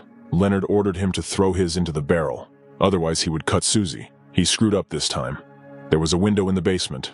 Most likely it had already been discovered earlier. Next time he would do it better, Charlie ordered the man to let Susie go. But he didn't understand why he should do that. Let him drop the gun first. The young man hated this turn of events. He put the gun to the head of the infected woman on the chair. Leonard roared and ordered Charlie to take the gun away from his wife's head. He didn't want to hurt her. The youth counter-ordered the man to first let Susie go. Otherwise he would shoot the infected woman in the head, and Leonard would lose his wife forever. The man looked at the infected woman writhing in her chair and couldn't stand it any longer. He begged Charlie not to do what he was about to do. Without her, his life had no meaning. The youth said that he only had to let the girl go, and then the zombie would not be harmed. Leonard agreed with him and prepared to let the girl go. All this time, the infected did not stop shaking violently in her chair. She was unnerved by such a large number of living beings in the room, whom she could not reach.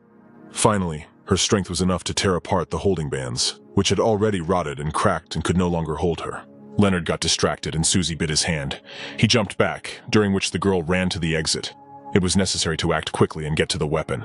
Leonard's wife stood in front of Charlie, and he raised his sights, intending to shoot her in the head in order to save her from all the suffering. The zombie went towards him, and Charlie fired. But the man managed to cover his wife, who got in the way of the bullet and fell. He got up and asked if his wife was okay. Leonard was glad that his wife leaned over him. Most likely intending to kiss him, he would have been incredibly glad that she was alive. She talked to him, begging her husband to kill her, otherwise she would turn into a zombie. But Leonard assured her that nothing would happen to her. She would definitely survive. And the couple hugged. The infected woman was gnawing at the man's face and neck. Her chomping sounds could be heard throughout the basement, pleased that she had finally sunk her teeth into someone's flesh. Charlie and Susie watched this scene. Maggots from the head of Leonard's wife were already falling onto his face and neck.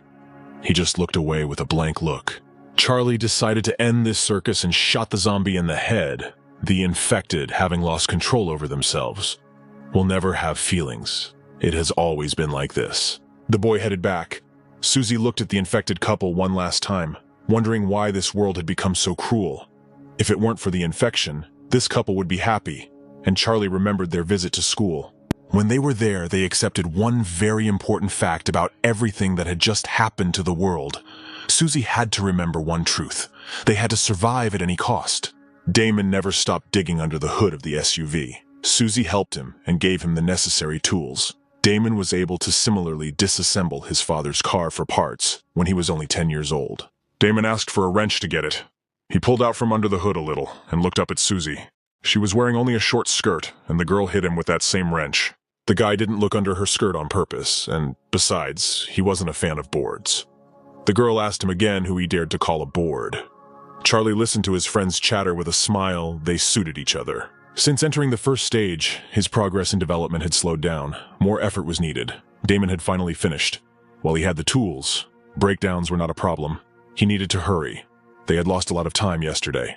Ahead of them, Charlie noticed a gas station that was swarming with zombies. There were quite a few of them there, but they needed fuel. Damon looked at his friend worriedly. Perhaps they should have looked at another gas station or found another place to get gas for their SUV, but Charlie shot down those suggestions. Suddenly, there was a twinkle in his eyes. It was clear that he was planning something.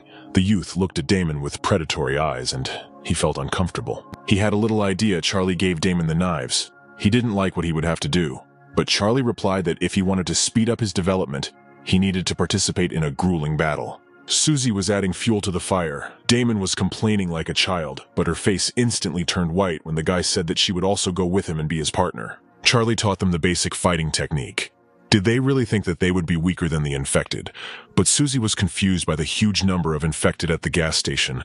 But nevertheless, they were not their equal. Needing to end the conversation, Charlie raised his gun and fired, asking his friends to try to survive and finish here quickly. A moment later, the zombies reacted to this. They rushed to the source of the shot.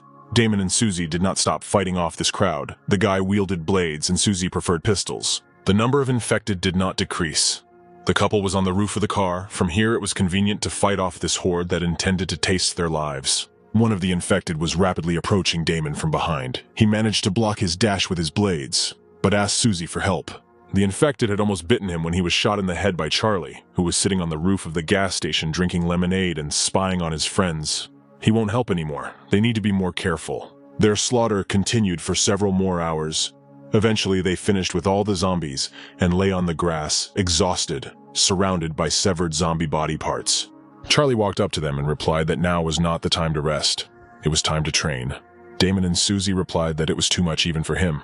They didn't need to complain. They needed to gain more strength in order to protect themselves. If he wasn't nearby, they would have definitely been bitten already. But it was necessary to start. Time was limited. They began their training. Charlie noted that the girl had strength based on explosive speed, like Susie's father. It was good, but it was unknown what Damon would be capable of. Perhaps he would have something worthwhile, but it was unlikely. The train of thought was interrupted by a strange feeling that Charlie felt from the house. It was necessary to check just in case. The youth took the blades and went into the house. Charlie approached the house. The smell of blood emanated from it. This was a bad sign, and the young man decided to check the inside of the house. Someone was definitely there. As he entered the door, he found a large amount of human remains. Body parts were everywhere. But too late, he felt that he was being watched. The creature hit him so hard that he coughed up blood and flew out of the window. The youngster landed on the grass. It was incredibly painful. He had not yet had time to fully recover, and also was not able to group himself correctly to absorb the impact. But it was necessary to act. His gaze was presented with an infected loner, a very rare and dangerous type. He was at least 2 meters tall and clad in armor. This type of zombie always acted alone, but even so, its strength was simply unimaginable, and it was not advantageous for Charlie to fight it in the open. The zombie got tired of waiting and turned his blows against the guy, but he managed to jump to the side and push off from the tree. It was necessary to strike while he still had strength. He jumped on the creature's back and performed a spinning blow with his blades, cutting off several tendrils on the zombie's back, which the zombie didn't like at all. He turned around and hit the guy with all his might, who bounced back like a bouncy ball on earth and menacingly approached his future dinner. Charlie couldn't even imagine that he would lose so easily. His death would be stupid. Suddenly, several shots rang out, which hit the infected man's eyes straight. Charlie turned his gaze to the side and saw that Damon was holding a pair of pistols in his hands. He didn't think that he would be able to get caught at such a distance by a zombie and not by his friend. Damon ordered Charlie to run. He would cover him with fire. All of Damon's shots from a great distance hit the zombie's head. Charlie said that the infected's vulnerable spot was the temple. It was necessary for the swordsman to distract the zombie so that Damon could make the right shots. He attracted the infected to himself, but he was already leaning over him, intending to strike. Charlie managed to jump away from the deadly attack, but the special infected grabbed him by the leg and began to twist it, intending to break his leg. The zombie had almost knocked Charlie to the ground with monstrous force, and he told Damon that it was time to shoot. Right now, the zombie was in the perfect position, exposing his temples. Damon fired several shots and hit right in the weak spot. Finally, the infected was eliminated, but due to its high durability, it still retained some life. Charlie grabbed him by the head and squeezed with great force. It was necessary to finally finish off this creature, so that it would not regenerate and kill them. The youth pulled the zombie's head out with one forceful jerk, so that it would never rise again. It was hard, but Charlie still had strength, and the skull and spine rolled down the hill. Finally, it was all over. They managed to do it. Charlie didn't know that Damon was that good at shooting, or that they had great guns. He wanted to do a little experiment. The guy swings his hand, holding the stone he has picked up, and throws it. The rock flies straight into a leaf flying from a tree a few meters away from them. Hugging Damon, the guy scratches his head, saying that he is good. Opening his eyes as wide as he can, Damon peers into the distance. Charlie asks if he can see from that distance, and he starts reciting numbers. Everything was said correctly. This distance is nothing for Damon. After the evolution, he felt something strange, as if the whole world around him becomes more distinguishable. His eyes keep up with everything. His type of evolution is quite rare. Once Charlie learns more about him, he will be able to set up special training for him. This pleases Damon. He will finally stop being a burden. After slapping Damon, Charlie asks him not to bother his head with such nonsense, but the guy said this phrase seriously. By holding his fist out in front of Charlie, Damon says that he will follow him wherever he goes. Smiling, Charlie doesn't mind, and with the owls in his hands, he imitates Damon's motion, clasping his fists together. While training her body, Sui suddenly opens her eyes. They are absolutely white, without a pupil, and all her limbs begin to cramp. The girl wheezes from the pain. The boys run to her. She can't control the virus. She needs to calm down. Charlie raises his palm. He hits the girl with all his might. She is carried away to the side, but human speech can be heard, that she is in pain. Immediately, Susie starts yelling at Damon, asking why he did this to her, and starts ignoring his words that it wasn't him. Even though Damon is telling the truth, Susie doesn't understand that Charlie can't raise his hand to her, so she starts to sweep. It's all because of her abnormally fast development. If you don't take breaks, the infection will start to progress, and since Charlie says so, Susie decides to spare this guy.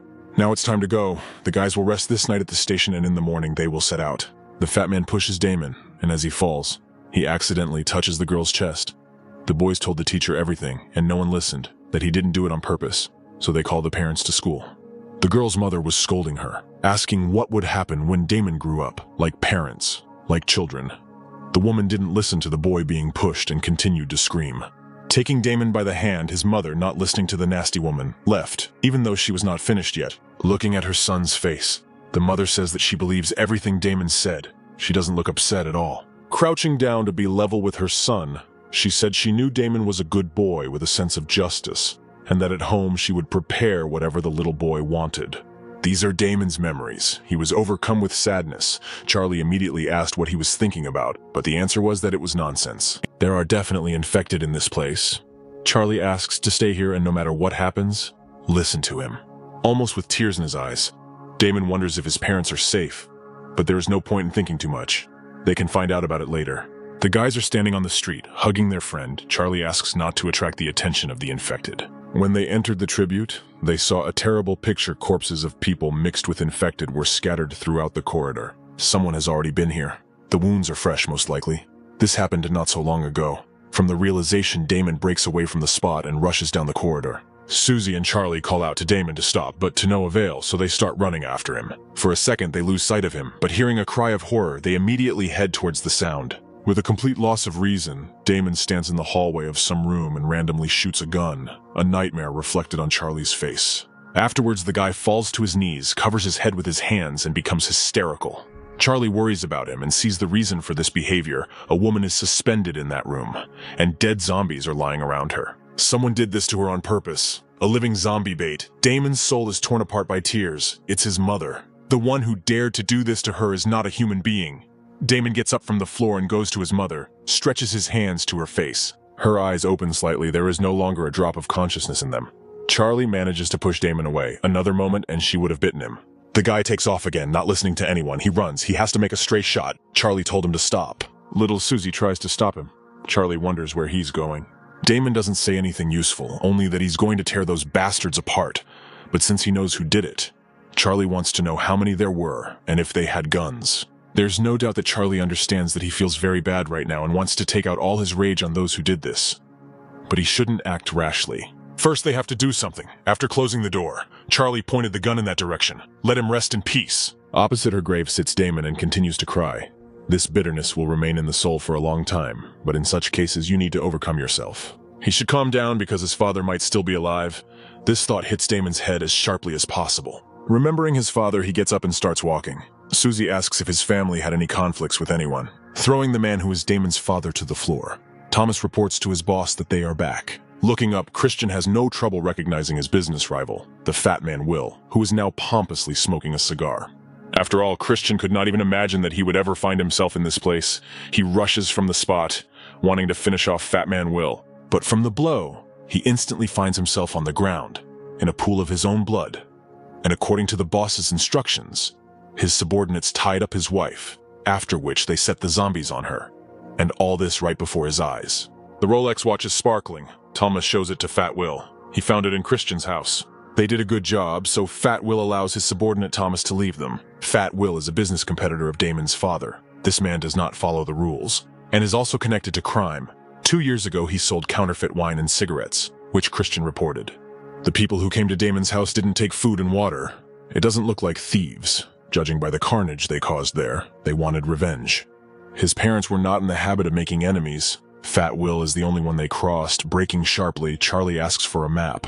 Charlie marks 3 spots on it, which interests Susie, so he has to explain that it hasn't even been 2 weeks since all the hell started. So these are the only places in the entire county where people could have set up their base. Just remembering about Fat Will, Damon grits his teeth to find him. Charlie needs to look around first. They need to find the tallest building in the area, so they drive up to a huge high-rise. All the zombies in the way fly away from Damon's hands. Susie notes that it doesn't look like the guy is okay. Of course, everything that happened was too unexpected for Damon. There was nothing he could do about it. All that remains is to let him run wild for a bit. Let this be his little training. The path is cleared. The guys climb up to the roof of the building. Not a bad place. From here, besides the dam, you can see 2 other points. Suddenly, Damon takes the binoculars away from his face, shouting that it's them. Judging by this, he found them. Damon points to the flour mill, or rather to the white car near it. This is his family's car. They must have captured his father. It won't be that easy to get inside. If we break in, the guys will make a lot of noise. When he says that Damon will take revenge even at the cost of his own life, Charlie says that he didn't bring him here to commit suicide in order to take revenge. He needs to calm down. Suddenly, Susie starts screaming for the kids to come quickly and look where she's pointing. It was an air cargo, a box and some kind of bag wrapped around each other and dropped from the sky. A week after the meteorite fell, many countries began to help the survivors. Their country was one of the first to start sending air cargo. The first batch of air cargo should have already been sent, Charlie suggests, going for a closer look. There was a semi-automatic rifle with a working range of 400 meters, and with a maximum range of 1,500 meters. With it, Damon would be able to unleash his full potential. While Damon is busy with the rifle in his hands, Charlie suggests seeing if there is anything else useful here. To their joy, they found a good thing there, a scope. They got it just in time. Charlie hands it to their shooter. Damon hears an order to stand here and wait for Charlie and Susie, to which he gets a violent reaction. The guy must kill everyone himself. But he is Charlie's brother. His revenge is Charlie's revenge, because he sympathizes with Damon with all his heart. Charlie gives Damon some good advice on how to use his rifle wisely, which will help him get revenge. In response, Damon thanks him. Such a gesture of devotion brings tears to his eyes, but that's what brothers are for. Peering around the corner, the guy asks if Damon sees anything. He gives a positive answer, and also additionally finds out that he has night vision. He sees 3 men and 3 guns. It looks like they've cleaned out a lot of air cargo. They have so many rifles. Susie didn't like this news, because it was a reason to discuss the plan of attack. But Charlie rises without warning, and Susie's concern is met with the reply that when she reaches the first stage, she will understand that there is nothing to be afraid of when meeting such scum. This means that Charlie understands his absolute superiority over them, so there is no need for a plan. The bearded man sleeps. The others discuss how the night watch is a hard job. And what else can you do? Zombies are everywhere. Yawning, the man looks into the darkness and does not understand what kind of silhouette is approaching them among the cars. Taking the projector, the bearded man points it at the incomprehensible silhouette, and they realize that it is just a person. The men start shouting, asking what he is doing, and warning that if he continues walking, they will open fire. But words don't stop him, and since the guy doesn't understand it the good way, the man points a gun at him. Before he could pull the trigger, a bullet from Damon hits him in the forehead and he falls to the ground. His comrades notice that there is a sniper there. Damon keeps count of the dead as Charlie leaps onto the roof in one bound, right between the 2 men. They react to this immediately and swing from both sides, but Charlie just stands there. Then grabbing one by the collar and then the other, he slams them against each other with a sharp jerk. Taking their guns, Charlie asks to take them. Most likely, the people inside will now start coming out to the noise of the shots. Let the guys figure it out here themselves, and he will come soon. For this, Damon asks not to worry. He is serious and will kill everyone. Hands hold the girl's buttocks. She herself is riding on the Fat Man vial. They are interrupted by the cry of a subordinate that something happened. Sawyer screams that they are being attacked, which causes the Fat Man Will to throw the girl off and quickly get up. Nobody knows who attacked, but it looks like it was a sniper. They've already lost 4. Fat Will gets dressed and orders everyone to gather up faster.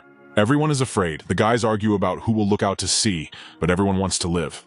As soon as the bald one looked out from behind cover, a bullet flies at him and he falls without breathing. Damon shot the 5th one. Thomas can't answer Fat Will's question about how many people they have, so he gets a slap in the face and a comment about why they are needed at all. Fat Will opens his mouth wide and starts shouting for everyone to attack, and his men immediately obey. Looking through the scope, Damon notices a horde of people and realizes that this is not very good. As they run between the cars, Susie notices this and asks in confusion what to do now. The guys have no choice but to run, which is what Damon suggests, after which they leave their shelter. One of the crowd notices them and points his finger at them, informing them that they are running towards the supermarket, with the whole horde following them. Two subordinates are talking about the fact that the main gate was attacked, and these shots are coming from there. They accidentally let it slip that their boss had recently captured Christian, after which Charlie takes action. Standing behind the two boys, Charlie orders them not to move or make any sounds, but they only turn to him in fear. He holds knives at their waists. He's not much of a medical expert, but he threatens to press the blade and paralyze them. He asks where Christian is, and if he is still alive. One of the guys hesitates with an answer. An impatient Charlie demands an answer. Christian is locked in the factory. The scared guy is babbling. The second guy is just silent from fear and watches their conversation. As for the policeman, he is quite patient, the guy said. He gathered a group of policemen and set up a base in the ancient city walls, declaring the creation of a new civilization. Charlie says he will ask the last question. The guys are ready to answer any for the sake of survival. He asks how they would like to die. Having dealt with them with knives, Charlie decides that it is time to start saving his friend. Standing in front of an abandoned factory, the guy, obeying his intuition, notes that this place is extremely strange. Two men walk around, discussing how their boss came to such cruelty, the second hissing at the first so that no one can hear them. Reaching out to the factory gate, turning on the detection mode to check the building from the inside, he detects something. It's completely filled with zombies. The guy realizes as he watches what's happening inside while standing outside. A group of young people are going to attack the guy and are preparing, choosing who will go first. They are convinced that he will not be able to defeat them all alone. One of them suggests that it's an ambush, but the other one tells him that if they don't kill him, the boss will kill them. They burst inside. A bullet flies into the head of one of the guys. Damon shoots from a sniper rifle, counting the number of enemies hit. They all have to die. The blonde is determined. One of the bandits notices Damon's position, and they open fire on him. He is there alone. They are convinced and try to catch him. Damon quickly runs away from their bullets and looks. The gang leader orders them to split into teams and not return until they catch him. One of his subordinates tells him the news. Everyone at the plant is dead. This makes the man nervous and he swears. Will orders Sawyer to take a couple of men and follow him. The subordinate obediently agrees. Christian is suspended on a small piece of iron above the zombies. Charlie calls to him from above, saying that he is Damon's classmate. A tired Christian repeats Damon's name. Charlie decides to go down after the man on a rope. While descending, the guy's foot slips off the edge and he barely keeps from falling, cursing loudly and balancing. He reaches out his hand to the man, who does not react to his presence. He says that he came here to save him. Charlie's outstretched hand suddenly startles the man and he jumps back and screams for the guy to stay away from him. He's dangerously close to the edge. Charlie tells him not to move, clicks his tongue in irritation and moves his hand away from Christian. He understands that the man has lost his mind. He apologizes and stuns him with a blow to the head. He cannot blame him because anyone would go crazy in such conditions. Charlie hears the sounds of approaching footsteps. These are bandits running with weapons to kill the guy. He notes that they came quite quickly. Will praises Charlie. He managed to save someone right under their noses. Charlie, in response, says that he must be Fat Will. Charlie was already starting to worry about how he was going to find Fat Will, he admits with a cold face. But he himself came to him, Sawyer, standing behind. Begins to rip his clothes, offering to deal with Charlie. Coming closer, Sawyer mocks the guy and says that he is not so cool, and also there is no ban on killing people. Before the man could finish speaking, Charlie hit him in the face, sending him flying back several meters. Sawyer is completely stunned, which greatly frightens the bandits watching. Clenching his fist, Charlie says that he is right about the ban. Will orders the rest of the guys to attack Charlie, who has already drawn his swords from behind his back and is ready to fight the crowd. He has no problem cutting people down left and right, dodging bullets and dancing on the battlefield with swords. Will fires a hail of bullets from a traumatic weapon at Charlie, screaming with hatred, wishing for death and going to hell. The bullets don't hit him. He continues to cut down the enemies, slitting their throats. The amazed Will asks what he is. Another part of the bandits are standing in front of the shopping center. One of them is wondering if they are there. The second admits that they are all dead. Susie warns Damon that another group is coming, and he aims his rifle from the top floor of the building. A group of bandits runs inside. They see the corpses of their accomplices lying on the floor. Damon aims at Thomas. Damon freezes when he sees the watch on Thomas's hand through the scope, and when the girl asks, he answers that it is his father's watch. Susie asks if he is the culprit. The watch on Thomas's hand makes Damon angry, and he shouts that he is here for bandits. One of the bandits recognizes Damon as Christian's son. The guy asks where his father is, calling the bandit a scumbag. He tells Damon to surrender right now, and he will take him to his father. Susie warns the guy that the bandits are just provoking him. Damon assures the girl that he's calmer than ever. The bandits notice Susie standing next to the guy. Damon asks if the bandit in his house did it. He admits that it was him. He hung his mother in their house. By doing so, he allowed the zombie to eat her, which sends Damon into an inhuman rage at the bandit. He tells the girl to hide somewhere, intending to deal with the attackers and the killers of his mother. He rushes down from the floor with rifles in his hands, opening fire on people, shouting that they should all die. The bandits start shooting back at Damon, who landed in front of them, the blonde absolutely determined. Damon uses special vision. He begins to see bullets flying at him, and now he can dodge. The bandits are amazed by his abilities. They wonder if Damon is even human. The guy got closer to Thomas and throws away his weapon. He, in fear, asks to spare him. Charlie ties Will up with a rope and drags him away. Will asks what Charlie is going to do. He promises a lot of food in exchange for freedom. Charlie is about to throw the man down to the zombies. Will says that the key to the food storage is in the bottom drawer of the basement, asks not to throw it down. Charlie says that he is not interested in food. He's only here for revenge for Damon. He will pay for the death of his mother. The guy throws Will down. He falls into a crowd of walking dead with a loud scream from his bloody teeth. He screams at the zombies not to come near him. The zombies do not react to his scream and tear him apart. This is his boomerang, the guy says. Now he needs to find Damon himself. At this time, Thomas begs Damon for mercy. A half-naked guy towers over the lying Thomas. He asks who else was at his house. He killed almost everyone. The rest went with Fat Will. So he's the last one. He's trying to justify himself. It's all Fat Will. He's just an errand boy. He tearfully begs for mercy. He is not guilty, Thomas claims. Susie comes out of hiding to the guy. Grabbing Thomas by the collar, Damon says that he deserves no mercy and tells him to just die. He begins to feel weak from the recoil and falls to the floor, giving Thomas an opportunity to escape. Damon tells the girl to catch him. Grabbing the weapon, she says that she will be back soon and asks Damon to hold on until she returns. Damon sweats and faints from weakness, falling onto the cold floor of the mall after the girl leaves. Susie shoots the man in the arm and orders him to stop. He swears that a girl is chasing him. She continues to run, turning the corner. Thomas jumps out the window, trying to get away from her tail. Charlie arrives carrying an unconscious Father Damon on his back and is noticed by Susie, who followed Thomas out. Charlie asks who this guy is. The girl explains that he is one of the people who came to Damon's house. Christian, who is lying on the guy's back, comes to his senses and Susie notices this. He immediately panics. He jumps off Charlie's back and starts running, screaming in panic for him to stay away from him. The girl asks what's wrong with him. Charlie says that he must be in shock, so he's not in the best condition. Susie says that all bandits are trash and should die. Charlie says that Thomas is quite tenacious, since he was able to survive until this moment. After pulling out his sword, Charlie says that now Thomas has nowhere to go. Suddenly a scream is heard calling him a bastard. Christian recognizes Thomas. It was he who did all this, he shouts, grabbing him by the collar and shaking him. He continues to shout and call him names and beat him, hitting him mainly on the face and head. Out of hatred, he turns Thomas's face into meat. He loses consciousness and stops showing signs of life. Charlie tells the girl to go and comfort Christian, because he needs to talk to his son Damon soon. Damon wakes up in the bedroom. His father is sleeping next to him. They both wake up and Christian shakes him by the shoulders. They hug. Damon is glad that his father is still alive, although he's rather battered and bruised. Christian tells his son that thanks to his son, revenge for his mother has been repaid. Damon asks if Will did anything to him. A man enters the room with a tray of food, saying that Charlie was right about the guy waking up. She assumes that he is hungry and asks for a snack. Damon thanks the girl for her help. Christian says that Damon fell into a coma for 3 days. He already doubted that the guy would wake up at all.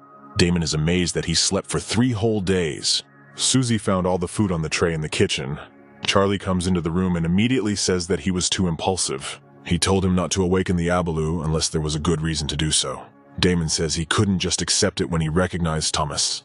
Luckily, he had been practicing breathing techniques, so his immune system was able to withstand it. Charlie asks where his tattoo is. A visibly nervous Damon blushes and avoids answering. Charlie orders him to stop chewing on his words and answer. Damon, all red with embarrassment, blurts out in one breath that the tattoo is there, in his male private area. The girl and Charlie burst out laughing. Susie says it's very cute. Damon is outraged by their laughter. Wiping away tears of laughter, Charlie says he will check on him. Damon fearfully says he shouldn't do that. His father says he will rest in his room. At the threshold, Christian stops and turns around, looks at his son and his friends, and smiles blissfully. Susie and Damon sit on the floor doing breathing techniques. Charlie stands above them and controls their actions. Charlie tells the girl that she is almost at the first stage. She just needs to reveal her abilities. Damon needs to work on his immune system. Susie asks what about Charlie. He replies that he is almost at stage 2. If he can break through, he can single-handedly deal with 2 gangs of Will. Damon goes quiet. And when asked what happened, he asked Charlie to teach him his father's breathing technique. Of course, the guy answers, if Damon wasn't in a coma, he would have taught Christian this a long time ago. Damon is very happy about this. Damon knocks on his father's room, asking him to open the door, but there is no answer from Christian. Damon continues to try. Charlie asks the blonde to move away, pushing him away with his hand, and completely kicks down the door to the room. Damon burst into the room. His father still hadn't responded to his call. The sight that opened up made him cry and hurt. His father's mortal body was swaying on the ceiling. The son ran to his father and started calling for his father, not believing that his life was over. He hanged himself with a belt. Susie and Charlie were next to their friend. The girl noticed a note on the table. It was left by Damon's father for his son to read. It was written that if it had already been read, then he was already dead, and let his son forgive him for his selfishness. But unfortunately, the world changed too quickly, and he could not accept it. He had to die, but his son and his friends saved him. Before they came, he had seen a huge number of deaths and atrocities, and he could not get used to it. After losing his wife, the only one he worried about was his son Damon. But seeing what friends he met, the father was calm for his son. Let Damon take care of them, and live happily since there is only one life. He and Charlie stood near the grave of Damon's father. The guy asked Charlie what happened to this world. It was filled with murder, betrayal, cruelty, and danger. Was it really forever? Charlie had nothing to answer. The world had already become like this, and it couldn't be changed. Some people just go with the flow. Some fight their fate. Damon became curious which of these Charlie chose. But he replied that none of that. All he wanted was to stay with his friends because that way they would have a chance to survive. But Damon wanted to live. Charlie offered his friend a cigarette. It could ease his nervous pain a little. The friend hugged his grieving Damon, wanting to comfort him. But it was necessary to go. A month later, Damon and Susie were training on the roof of one of the buildings. The girl jumped on the guy, but he dodged. She was too slow, but Susie did a few somersaults, increasing the distance. She concentrated the infection in her body, wanting to make a new attack. Her body temperature increased, and she herself acquired a reddish glow. The girl jumped and launched a spinning attack at Damon, but he was able to successfully block it.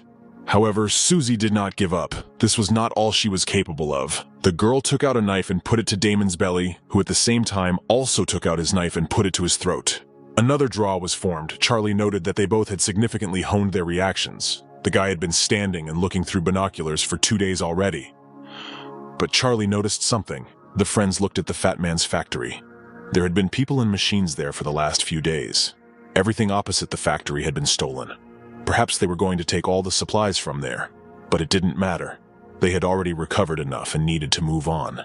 Damon asked Charlie if they were leaving the county today, but he replied that there was a shortage of food here, so it was unwise to stay for long. Besides, he still hadn't found his girlfriend, and their next destination would be somewhere new. Damon and Susie's mouths dropped open in surprise. This place was very far away, but first it was necessary for each of those present to reach at least the second stage in the development of the virus. And they also collected an impressive amount of provisions and ammunition. But unfortunately, they couldn't just pass by the fat man's supplies. They had to visit him and collect the necessary things. Lawrence and Jules were standing on the roof and looking around. One of the guys came up to them in a hurry, noting that now was a great chance. Although the people who came earlier said that there was no one at the fat man's factory. However, what happened was too fast. The youth told his leader that the fat man had done many terrible things, and there was a large contingent of people who wanted to take revenge on him. It was necessary to take advantage of this to move out for supplies. Lawrence asked his friend if they had people for this, and Jules replied that they had recruited several students a couple of days ago. They could be sent out for supplies. The informer agreed with the girl's statement. They had been sitting on his neck for long enough, and it was time to give them work. Lawrence agreed with those present. Therefore, the leader dedicates the subsequent actions to his first assistant, who happily agreed to look after everything and ensure the proper execution of tasks. A group of students were traveling at high speed in the back of a truck. They were not happy that they were sent to, dirty work, however. It was logical that since they lived under a roof, they would inevitably be given work. Harlan was the most indignant of all. He asked his brother to have more respect for himself because they were students. Friends talked about how their future promised to be bright, but the apocalypse ruined everything. From the moment the meteorite bombarded the Earth, everything went down the drain. But Odie noted that since everything had already happened, there was no point in talking. They had to do at least something, since they lived under a roof and protection. Did Harlan really want to do physical labor? All his training was useless. The guy was nervous about the girl's words, but a sudden push made all the students fall. The driver didn't feel too sorry for the group, but there was no time for that. They had arrived at their destination. They had been instructed under the roof. All they had to do was transfer everything to the truck. The couple decided to put their argument aside and go, first collecting what was easiest to carry, but the group met other people. They didn't expect to meet anyone else here. Could so many people really have come here? That's what they thought when they met Charlie, Damon, and Susie. The group stood opposite each other and wondered what to do next. Charlie went forward, wanting to figure it out. Harlan ordered them to stand still. They were forbidden to take anything from this place. But Charlie came up close to him and lit a cigarette, calmly listening to Harlan's complaints, who noted that they could wait until the students collected all the supplies. But the stern young man was not satisfied with this arrangement. They had almost finished everything here. And suddenly these students arrived and began to say that they had found this place first.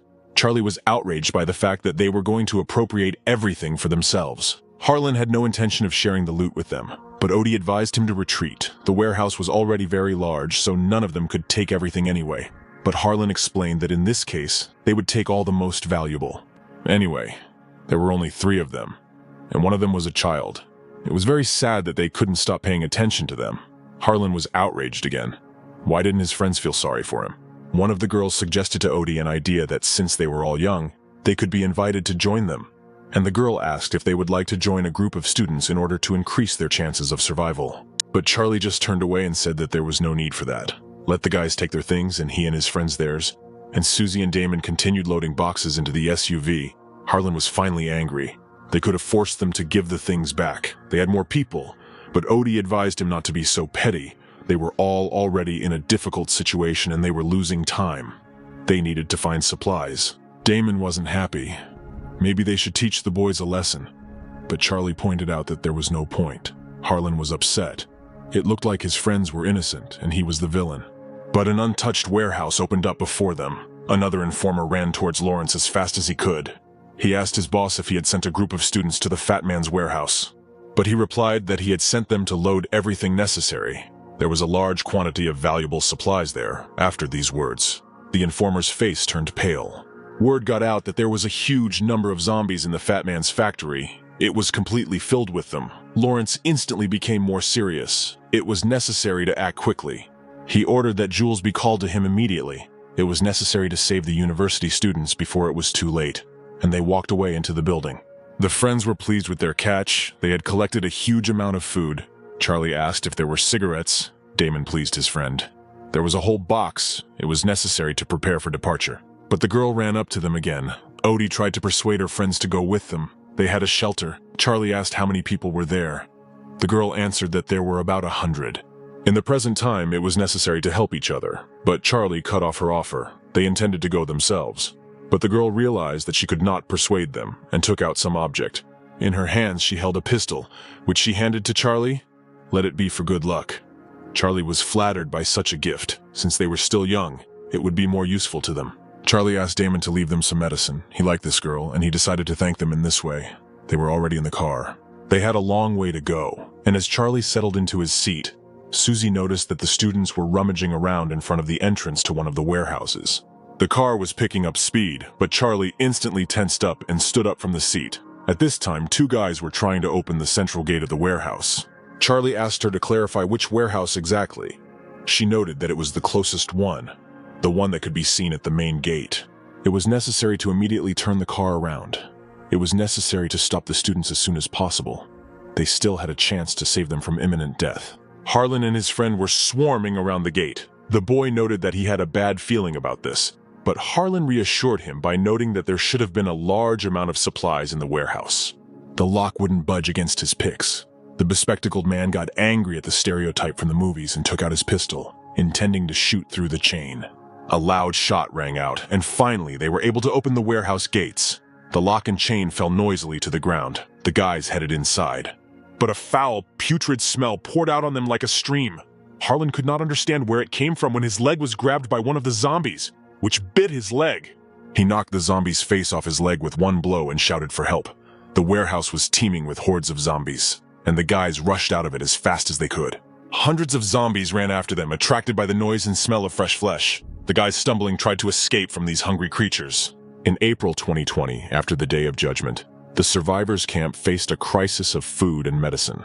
so a group of people decided to make an escape to stock up on medical supplies. The guys were sitting in the store, hiding from the zombies. Abel bit off a piece of stone bread and looked enviously at his other comrade, who was eating much fresher food. Seamus didn't like the situation they were in. Who would have thought they would end up here? The second team went to the police station but never returned. But the other guy was sure that they would be fine. Nothing bad could happen to armed people. Rick ordered them not to be so noisy. Either way, they were all left waiting for the signal to be given, but Rick reassured those present that everything would be fine. They were under reliable command. Their commander was a talented Marine. He ordered his subordinates to give him the opportunity to concentrate. He was not freed from a bad feeling. He had to act. The wounded people were waiting for him, and he couldn't let them down. The captain approached the edge of the building's roof and jumped to another, passing thousands of infected. He aimed his sniper rifle at one of the cars, fired a shot. The friends waited for a distraction, and finally they waited. This signal instantly attracted all the infected in the area. Time began to tick, and it was necessary to act very quickly before everyone else returned. Still, a few infected remained, but a group of soldiers killed them instantly. Seamus ordered 2 of his friends to take up defense and hold the entrance without attracting many infected. Barney had to conduct reconnaissance and find out the location of all the infected. They were short on time, and everyone had to do their job well. The scout entered one of the apartments, but one of the special infected looked at him with glowing red eyes, and with one jerk pushed the man away. The situation changed instantly. There was a second order infected in front of the soldiers. It was necessary to deal with him as quickly as possible. They had to hold the line. They had the advantage in numbers, and each of them had machine guns. But Abel was slowly backing away. He was incredibly scared of the second order infected. They all knew that after the encounter a few survived, but Rick ordered him not to retreat. The infected growled. The youth dropped his weapon. He was so scared that he decided to run away. Rick ordered him to stay put, but he didn't listen. The idiot set them all up, but they had bigger problems. It was necessary to stand to the end and try to eliminate the special infected of the second order, and the group decided to give him a fight. Barney needed to distract him and the rest of the infected to give the others a better chance to finish him off. The radio was crackling with the message from its master, but everyone was busy with the fight. He was finally able to find the necessary thing. The commander stood surrounded by bloody medical tables and tried to contact his squad. But he couldn't do it. It was logical that something happened to them, and the captain went to help his squad. Abel ran back as fast as he could. Did they really want him to fight to the death? The long, grueling run had completely exhausted all his strength. He decided to sit down. When one of the infected approached him, the boy took out a weapon and intended to shoot him, but the monster knocked it out of his hands. The youth backed away and hit the garage door. The rest of the infected surrounded him, intent on tasting his flesh. This was not how he imagined his death. One of the zombies almost bit him in the face when he was jerked away from Abel by the captain, who arrived just in time. He killed all the infected. The boy was incredibly happy to see his captain, but he did not understand what the youth was doing there and ordered him to explain where the rest of the group was. Abel said that they had encountered a second-level infected. It made sense that if they were facing a level 2 infected, it would mean the guy had left them alone and ran away from his comrades. It was a real shame. The boy was afraid to die, so he ran away. The captain understood what he was talking about, but went to help his comrades. Abel rushed after his commander, but he ordered him to go too. Of course, the captain himself was afraid of death, and that was normal. Every person wanted to live. But he wasn't going to abandon his comrades out of blind fear. His boys needed help, and he wouldn't abandon them in their darkest moment. Abel fell to his knees, begging his captain to forgive him. He would not do it again. The captain explained that there was no room for regret in this world. People were responsible for their actions. The battle was in full swing. A whole group of infected tore Barney to pieces, who was covering his comrades.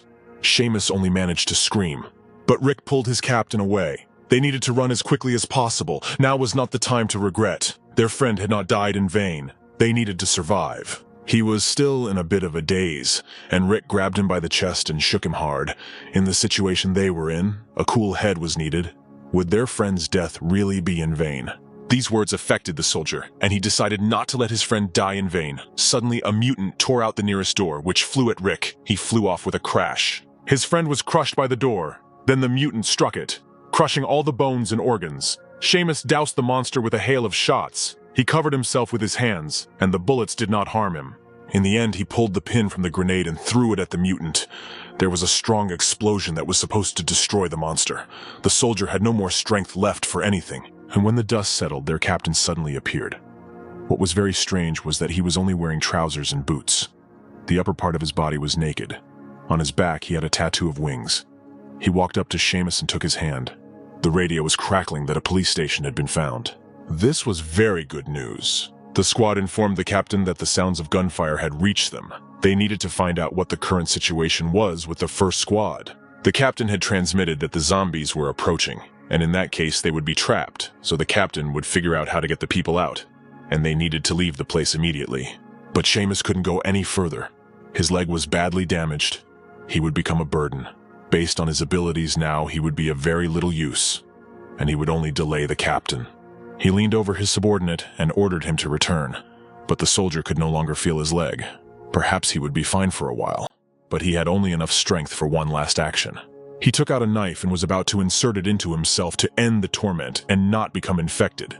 He couldn't be a burden in this situation, but the captain intercepted his knife and ordered him not to play the fool. He yelled at Seamus to cheer up because Barney shouldn't die in vain, and he picked up the machine gun and said that he wouldn't let him die like this because they weren't. At this time, a second-order infected broke through the door, and Seamus opened fire and then threw a grenade due to the explosion of which he was concussed.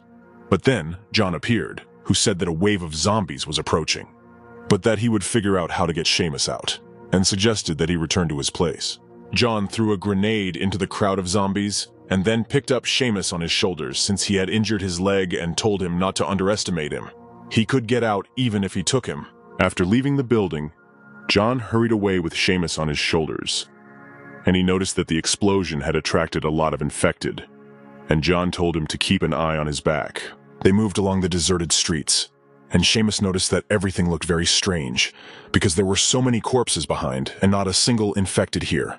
He looked back and whispered that this wasn't it. John stopped, and Seamus shouted at him to watch out. John noticed that luck was clearly not on their side today because a new bloodthirsty infected had appeared, a rabid cannibal zombie that eats its own kind. They understood why they hadn't met a single infected.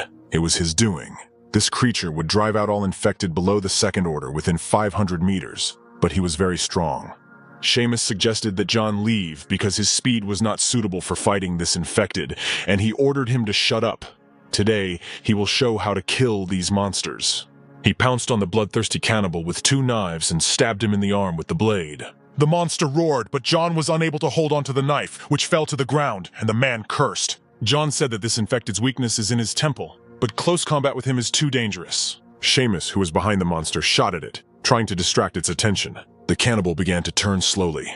John yelled that Seamus had gone crazy, and he replied that he had to kill the monster. The man continued to fire his pistol, telling the creature to come here. Daddy is here. And the bloodthirsty zombie began to slowly approach him. The monster was already rapidly approaching Seamus, but John had already caught up with the monster from behind and stabbed it with a knife. Seamus sighed with relief that everything worked out, and John scolded him not to do it again. His life was more valuable than a zombie. John continued to finish off the monster. He thought that it was necessary to excite Ebola. It should not take much time. They knew that they had to kill this bloodthirsty infected, because if he bit, it would be the end. And at that moment, Abel approached them. Seamus told him that he was a fucking weakling, and how dare he come back. And Abel helped him up, and supporting him, told him not to say that without any sense, he would help him leave. They walked down the deserted street and argued. Abel told Seamus that he was a dead weight, and he replied that it was better than being a deserter. They reached a secret supply point, and Seamus asked what Abel was going to do since they didn't have a supply point to resupply. And he asked where the others were and why he was the only one there. Seamus was outraged that he dared to say anything more about them, because of him they were all dead, and Abel was surprised by this, and asked for forgiveness. Abel hung his head, but Seamus said that what the hell did he need his apologies for? He said what a creature, because the guys treated him so well. The young man grabbed the weapon and ran forward, telling Seamus to stay here, and he would go ahead, and there was no time to explain, and the man shouted that he was an impenetrable idiot. At such a time he was not ashamed to take his weapon away from him. At this time, John continued to fight the bloodthirsty zombie and thought that there was not enough time, but then he saw Abel. Abel said that he would help John, and he said that thank you, but he could no longer help. Let him take Seamus and return to the camp, but the young man replied that he killed his comrades, so how dare he return to the camp at all? If so, then let John let him be a hero, and Abel opened fire on the bloodthirsty monster. John screamed that the boy was crazy, that he should use an explosive charge, because the monster would kill him. Because he was furious. No matter who damaged him, he would not die. And now Abel had problems. The young man continued to shoot, drawing the monster's attention to himself, and John ran towards them, furious that he was not in time. The bloodthirsty monster struck Ibla in the chest and lifted him above himself. Blood spurted in all directions, but the young man, almost losing consciousness from the pain, told him to die and took out a grenade. He thrust the grenade into the monster's mouth and pulled the pin, wishing for the piece of meat to die and for the monster to bite off his hand along with the grenade. There was an explosion. The monster was torn to pieces, and Abel fell to the ground, bleeding, and when John came to him, he told him to forgive him because it was he who killed his comrades. Abel continued that he was really very afraid of death. He was really afraid, but he didn't know why. He wasn't so afraid now, and when John said that he wouldn't die and that he shouldn't be afraid, the young man replied that he shouldn't deceive him and shouldn't hesitate. All he had to do was shoot, and Abel said he was still a man, and let the man salute him and shoot him. He reminded John that he had said earlier that if one of them got infected, they couldn't be soft about it, and that Abel was ready. He wasn't afraid of death. And then, John shot. At this time in the camp, Julian, lighting a cigarette, asked Sherman if everything would be okay with John, and he answered that although the zombies were terrible, John would cope without any problems, but bringing the others was not an easy task. But soon they saw John, who was carrying Seamus on his back, and asked if he was okay and where the others were, and he asked for a cigarette. Taking a drag on his cigarette, John asked Sherman if he thought they had made it, and he replied, "Well, not exactly. Life now seems like hell, compared to what it was before." John replied that he thought everything was going very well. At least they were still alive. At this time, the zombies caught up with the surviving guys, and Harlan, shooting back, shouted for the infected not to come closer and go to hell. Odie shouted that she needed to quickly get her weapon out and get ready to fight back. And Harlan, who was already within the zombies' reach, shouted to her where her gun was. She, swinging a stick at the monster, shouted that she had given it to those three. Harlan cursed and said that they couldn't even save their own lives, and she was still trying to be a good Samaritan. But someone shouted that enough was enough. They could discuss this later. The zombies were approaching, growling. Odie was fighting them off with a stick, screaming for them to stay away, and someone was unlucky enough to get bitten. There were cries for help, and then Odie dropped her stick and watched in horror as the infected surrounded her. The fight continued all around. Someone covered in blood was already lying on the ground and screaming. Others were no longer showing signs of life. But then some guys started shooting pistols at the monsters and shouting for those bastards to bite them. And then they said that they didn't have an unlimited supply of ammunition and that they needed to change weapons. Odie, stuttering from the excitement she had experienced, thanked Charlie and his friends while they were resting from fighting monsters. Charlie handed Odie the gun and said that he came to return it to her. Let her just take it. He has tons of weapons. And she asked how she could take it. She gave it to him. Now the gun is his. Harlan yelled at her not to be so rude. She had been told to take the weapon. He asked Charlie why he didn't go with them, because the more people the better. But Charlie said he didn't need to. He didn't like it when there were a lot of people. And then Harlan said to Odie that Charlie seemed to like her, and why didn't she try to persuade him, and then Bob the hamster squeaked. Charlie immediately perked up and asked Harlan that he had been bitten, and he, looking at him in surprise, replied that he did not understand what the young man was asking him about. Charlie asked again if he had been bitten or not, and Harlan quickly replied that no, of course not, and then the boy said that then he should lift up his pant leg, because wounds infected with Ebola quickly stop hurting, so it was quite normal if he did not feel pain. But Harlan took out his gun and told Charlie to get lost or he would shoot. The boy reproachfully said that Harlan should know what would happen if he was bitten. And instead of aiming the gun at him, why didn't he point it at himself and end his own life? Harlan screamed in horror that no, he wasn't going to die and started shooting. And Charlie dropped Odie to the ground so he wouldn't kill her. And then Harlan started running, and the guys decided that there was no point in chasing him because he was already dead. Susie looked up at Charlie and said something was coming, and he said he knew. Then they heard a terrible scream, and Odie said that she recognized Harlan's voice. And then they saw a second-order infected who grabbed Harlan by the head and dragged his body behind him. The boys shouted that they saw a monster, and Charlie told Odie that they had better run. She asked him what he would do, and the young man replied that by being there, they would only get in the way, so let them go. Odie shouted at the girl to run, and they ran away, shouting for the boys to hold on and they would return with help. This monster growled menacingly and was too noisy. It advanced on Charlie, and he defended himself. And then Damon and Susie watched as the monster, lying on the ground, transformed, and Damon said that it was a fully evolved stage 2 infected. It could summon zombies around. Charlie said that all the infected around were already dead, so let him scream as much as he wanted. It would do no good anyway. Charlie told Susie and Damon that the monster was all theirs. They had trained enough. It was time to practice in a real fight. And the girl and the boy went together to the monster. Susie told Charlie to watch carefully how they would act. At that moment, a car was driving along the road. It was Jules and Barney. She was rushing him, and he was telling his older sister that he was already at the limit. And then he shouted at her to look because it was them, and she ordered him to slow down. And Odie, whom they saw, hurried them to save the boys. Odie said that there was no time and that they had to follow her, and she would explain everything along the way. And Jules, loading the gun, was surprised that these children were really so strong that they could neutralize a whole crowd of zombies. But the girl noticed that a monster appeared, similar to the monster that they needed 10 people to kill. Jules gathered a team of men and told them to hold formation and obey her, then ordered them to move forward. They hid around the corner, holding their weapons at the ready, and Jules wondered why it was so quiet, and she ordered, on the count of 1, 2, 3. The team came out from around the corner, pistols in hand, but everyone saw a picture they were not prepared for because before their eyes, 3 young men stood by the defeated monster. Charlie told Damon that his teamwork with Susie wasn't up to par, and told him that he specializes in ranged attacks. So why was he rushing to attack with little Susie? Did he really think he became immortal once he reached the first stage? Susie was giggling, and Charlie suggested that since she was laughing, they should test their strength against the second stage zombies, and said that in any case, he was not happy with them this time. If he had not intervened, they both could have died. Charlie lit a cigarette. Damon looked at him guiltily, and then said that there was someone here. Then the guys saw Jules and her team and asked what they were doing there, and they asked them who they were. Odie screamed that these guys were good. They saved them. And she asked how these young men, just 3 of them, were able to deal not only with a crowd of zombies, but also with a large monster. Charlie looked at her and thought that it was her, Jules, who was nicknamed the #1 assassin after she eliminated a well-protected target and managed to escape alive. And Jules asked why he was staring at her, because she asked him a question.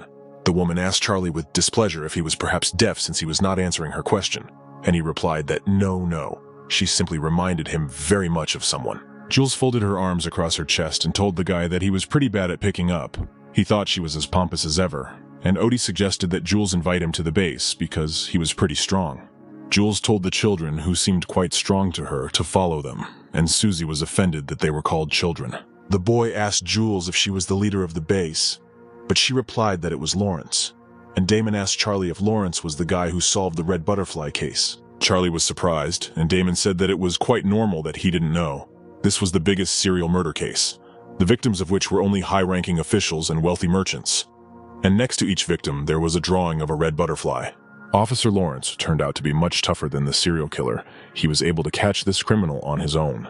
Officer, red bow tie, killer, police, maybe Charlie decided to accept Jules' offer and come back with them.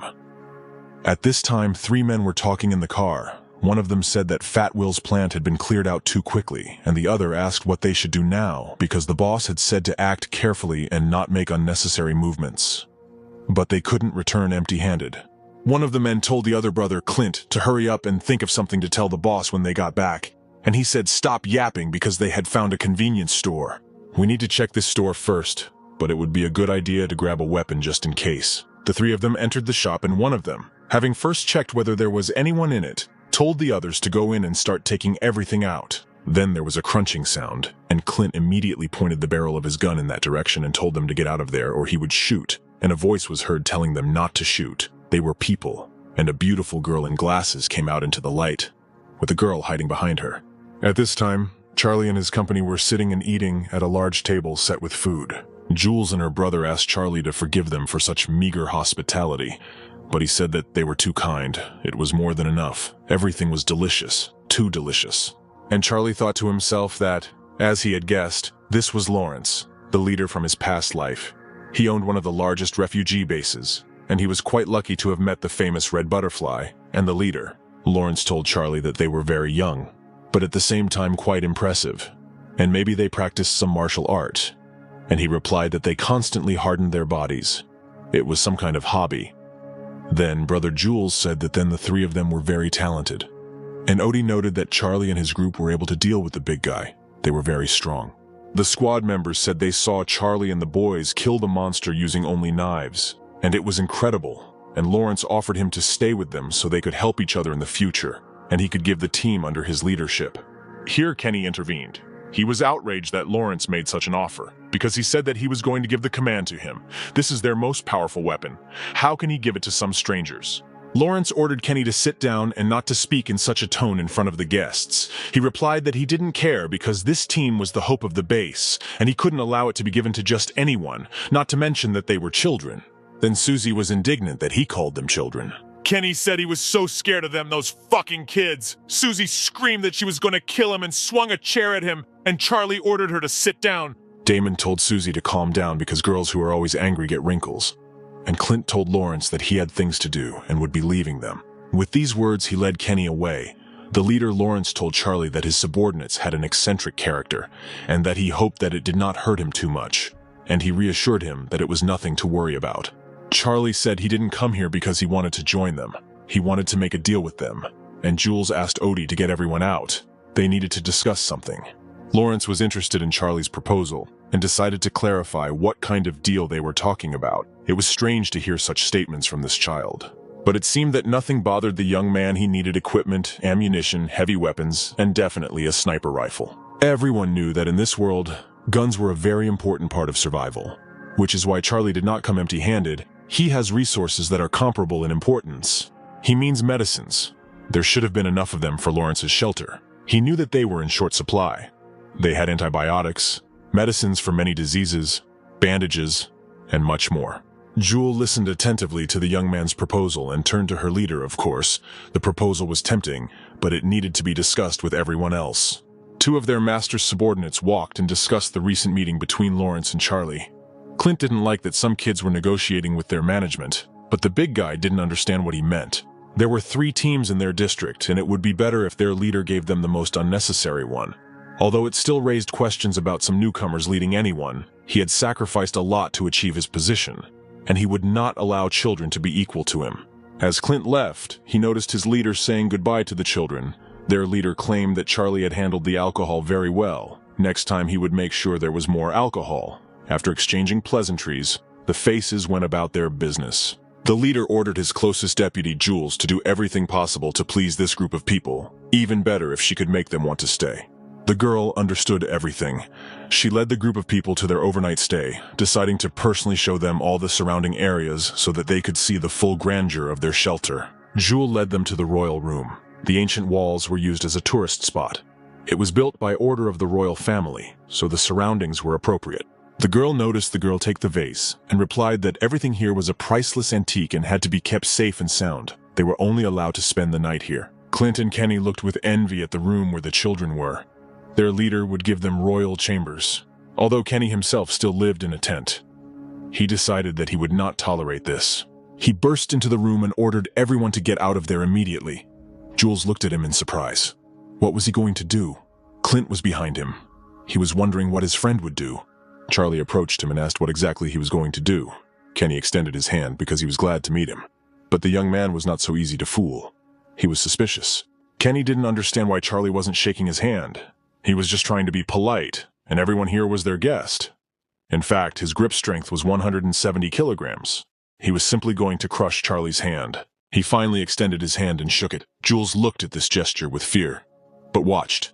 Kenny triumphantly squeezed Charlie's hand with all his strength. But no matter what he did, Charlie didn't react in any way. Damon even came up to him and gave him a light since Charlie's hands were busy.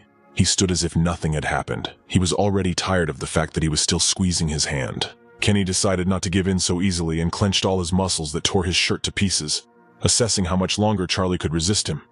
But he only noted what kind of muscles this guy had. However, no matter how hard he tried, he could not bring any harm to Charlie. He even felt like she was made of steel. Susie came up to him and asked his name.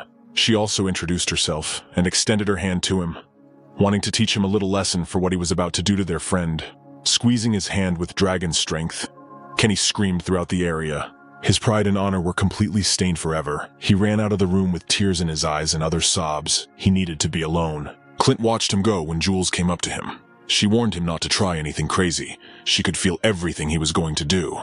He needed to control himself. They couldn't let this vain goat ruin all their plans. He gave the group of children a hateful look for the last time. The next morning, the training area was full of people. Everyone was training and honing their fighting skills. There was no time to relax. Odie was training with Clint. He warned her that she was taking too long to react if it was more training. The girl thanked him for the instruction. He suggested taking a little rest and continuing later. Suddenly he heard footsteps behind him and turned around. The children again decided to get on his nerves, but Odie was glad to see them.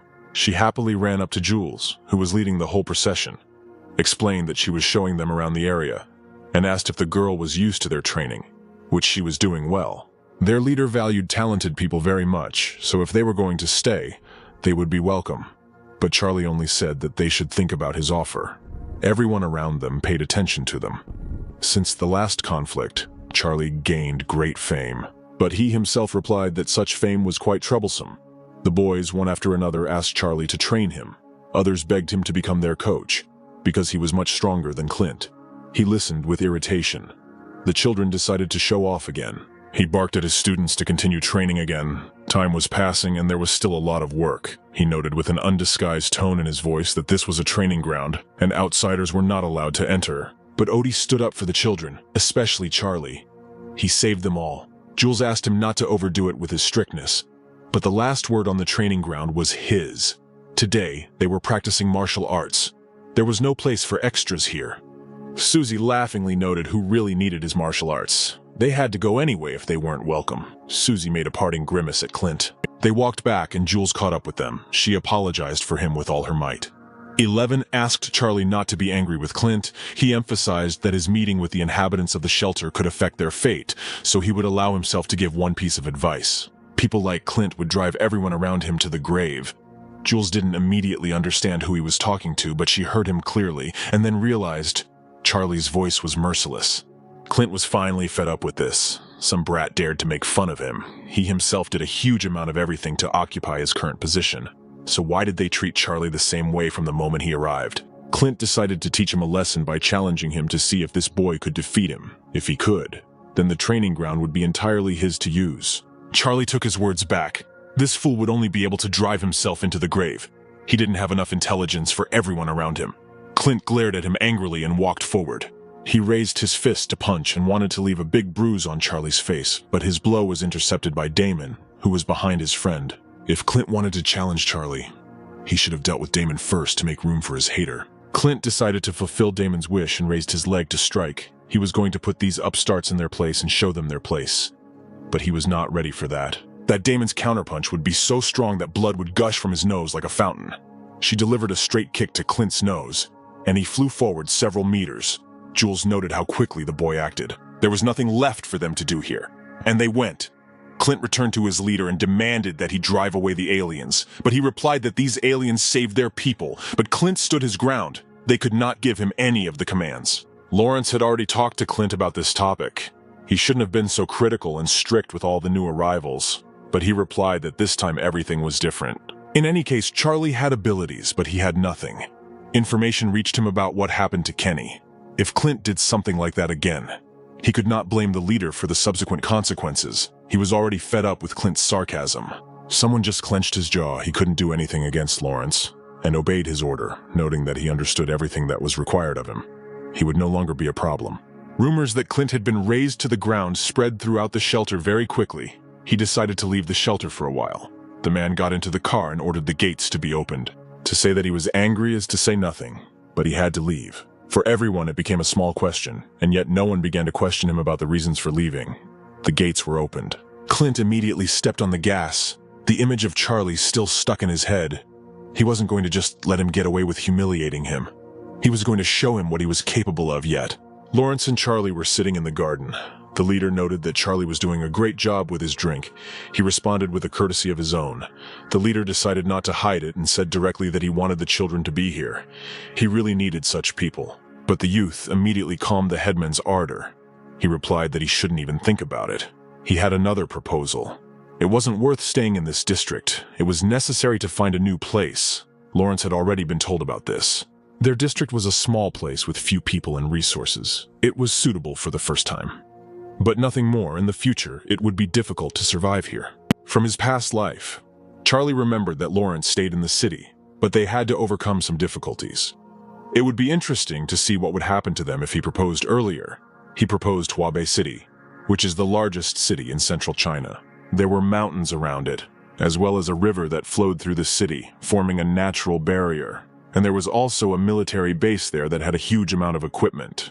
The chief's eyes instantly lit up at this proposal, and he again asked Charlie to stay with them, but he refused. He had other urgent matters. These words greatly upset the leader, but if he suddenly needs their help, Charlie can always turn to them. They will do everything in their power. There was one more question to clarify. Charlie asked about the equipment he had requested. Lawrence replied that it was all poor. They only had 2 sniper rifles. They are getting more expensive with each gun, however. If Charlie helps them with one thing, Lawrence will give them for free. It is necessary to do something with hydroelectric power plants. Damon and Susie approached the couple, wondering what kind of hydroelectric power station Lawrence was talking about, although there was one known near the county. Before the kids came here, their area had 3 ruling groups, a fat man's factory, wooden city walls, and a newly built hydroelectric power plant occupied by another boss. The fact that the team besieged the hydroelectric power station was bad. Besides, their leader was very smart, but a little out of his mind. Charlie will clarify whether Lawrence wants them to eliminate him. He quickly replied that yes, the third team were ordinary hooligans and murderers. They robbed everyone in their path and constantly arranged numerous beatings. His people were tired of this. Charlie asked his friends what they thought of the proposal. Damon was all for shaking his fists. Susie replied that the choice was his. Lawrence had already jumped up and noted that Charlie was a good-natured person. But when it was his turn, he refused. Charlie didn't want to risk lives for a few guns, so let him keep them for himself. They would leave the castle in the morning. Despite the fact that this information incredibly upset the leader, he would not go back on his words. Anyway, if the children had any problems, they could calmly ask Lawrence for help. The youth once again noted that the leader was a good person. Night fell, and under its cover, Milton's detachment successfully penetrated the territory of Lawrence's castle, intending to capture it and all the people there. And it was time to move forward. Lawrence's informant ran up to him and explained that the hydroelectric power plant leader's men had infiltrated their compound and were planning to attack them under cover of night. Milton approached his fighters. They were besieging the castle walls. The junior commander was leading them into the attack. He was curious how the siege was progressing. Will half an hour be enough for his people? But apparently the castle will be captured in even less time. Milton is not going to spare anyone. Dwan replied that it was hard to tell yet, but the first wave was making progress. They were very steady. Leader replied that Lawrence's men were good, and yet their days are numbered. He leaves everything to his junior commander. He must sort everything out. There were clear orders. Kill everyone. Take control of everything. Lawrence's women and food will be at their mercy. He approached Clint and noted that if everything went well, he would be rewarded. He thanked his good-natured master incredibly, but if his plan did not work, what would they do in that case? Milton grabbed Clint by the chest and pulled him towards himself. He asked this question threateningly, realizing that the slug in front of him would not answer. He said that the militants were supposed to be changing shifts now, and wondered why his people hadn't taken control of the place yet. Clint responded in horror that the first wave had already struck. Milton didn't care about his justification. He needed a result. He won't just shed blood, and will give the squad under his command. Let him take care of the southern gate. This task will be within his power. Clint remained lying on the ground, and Milton accelerated him with a shout. He ran as fast as he could to carry out the orders of his new master. The junior commander replied that despite the numerical superiority, Lawrence's men knew their business, but he should not worry. Milton did not come empty-handed. The commander ordered Clint to kill Kenny and tell everyone that he died in the shootout. He shot back at the waves of the HPS leader with particular ferocity. No one could get past his wall of fire. The militants fell dead one after another. Clint and his squad took cover behind the trees. He asked if anyone could shoot well. If so, let him immediately kill the big guy. One of the gunmen raised his sniper rifle and aimed at Kenny's head. His target was right in front of him, and he pulled the trigger, but the bullet only went through the wooden window. Charlie pushed Kenny away at the last moment.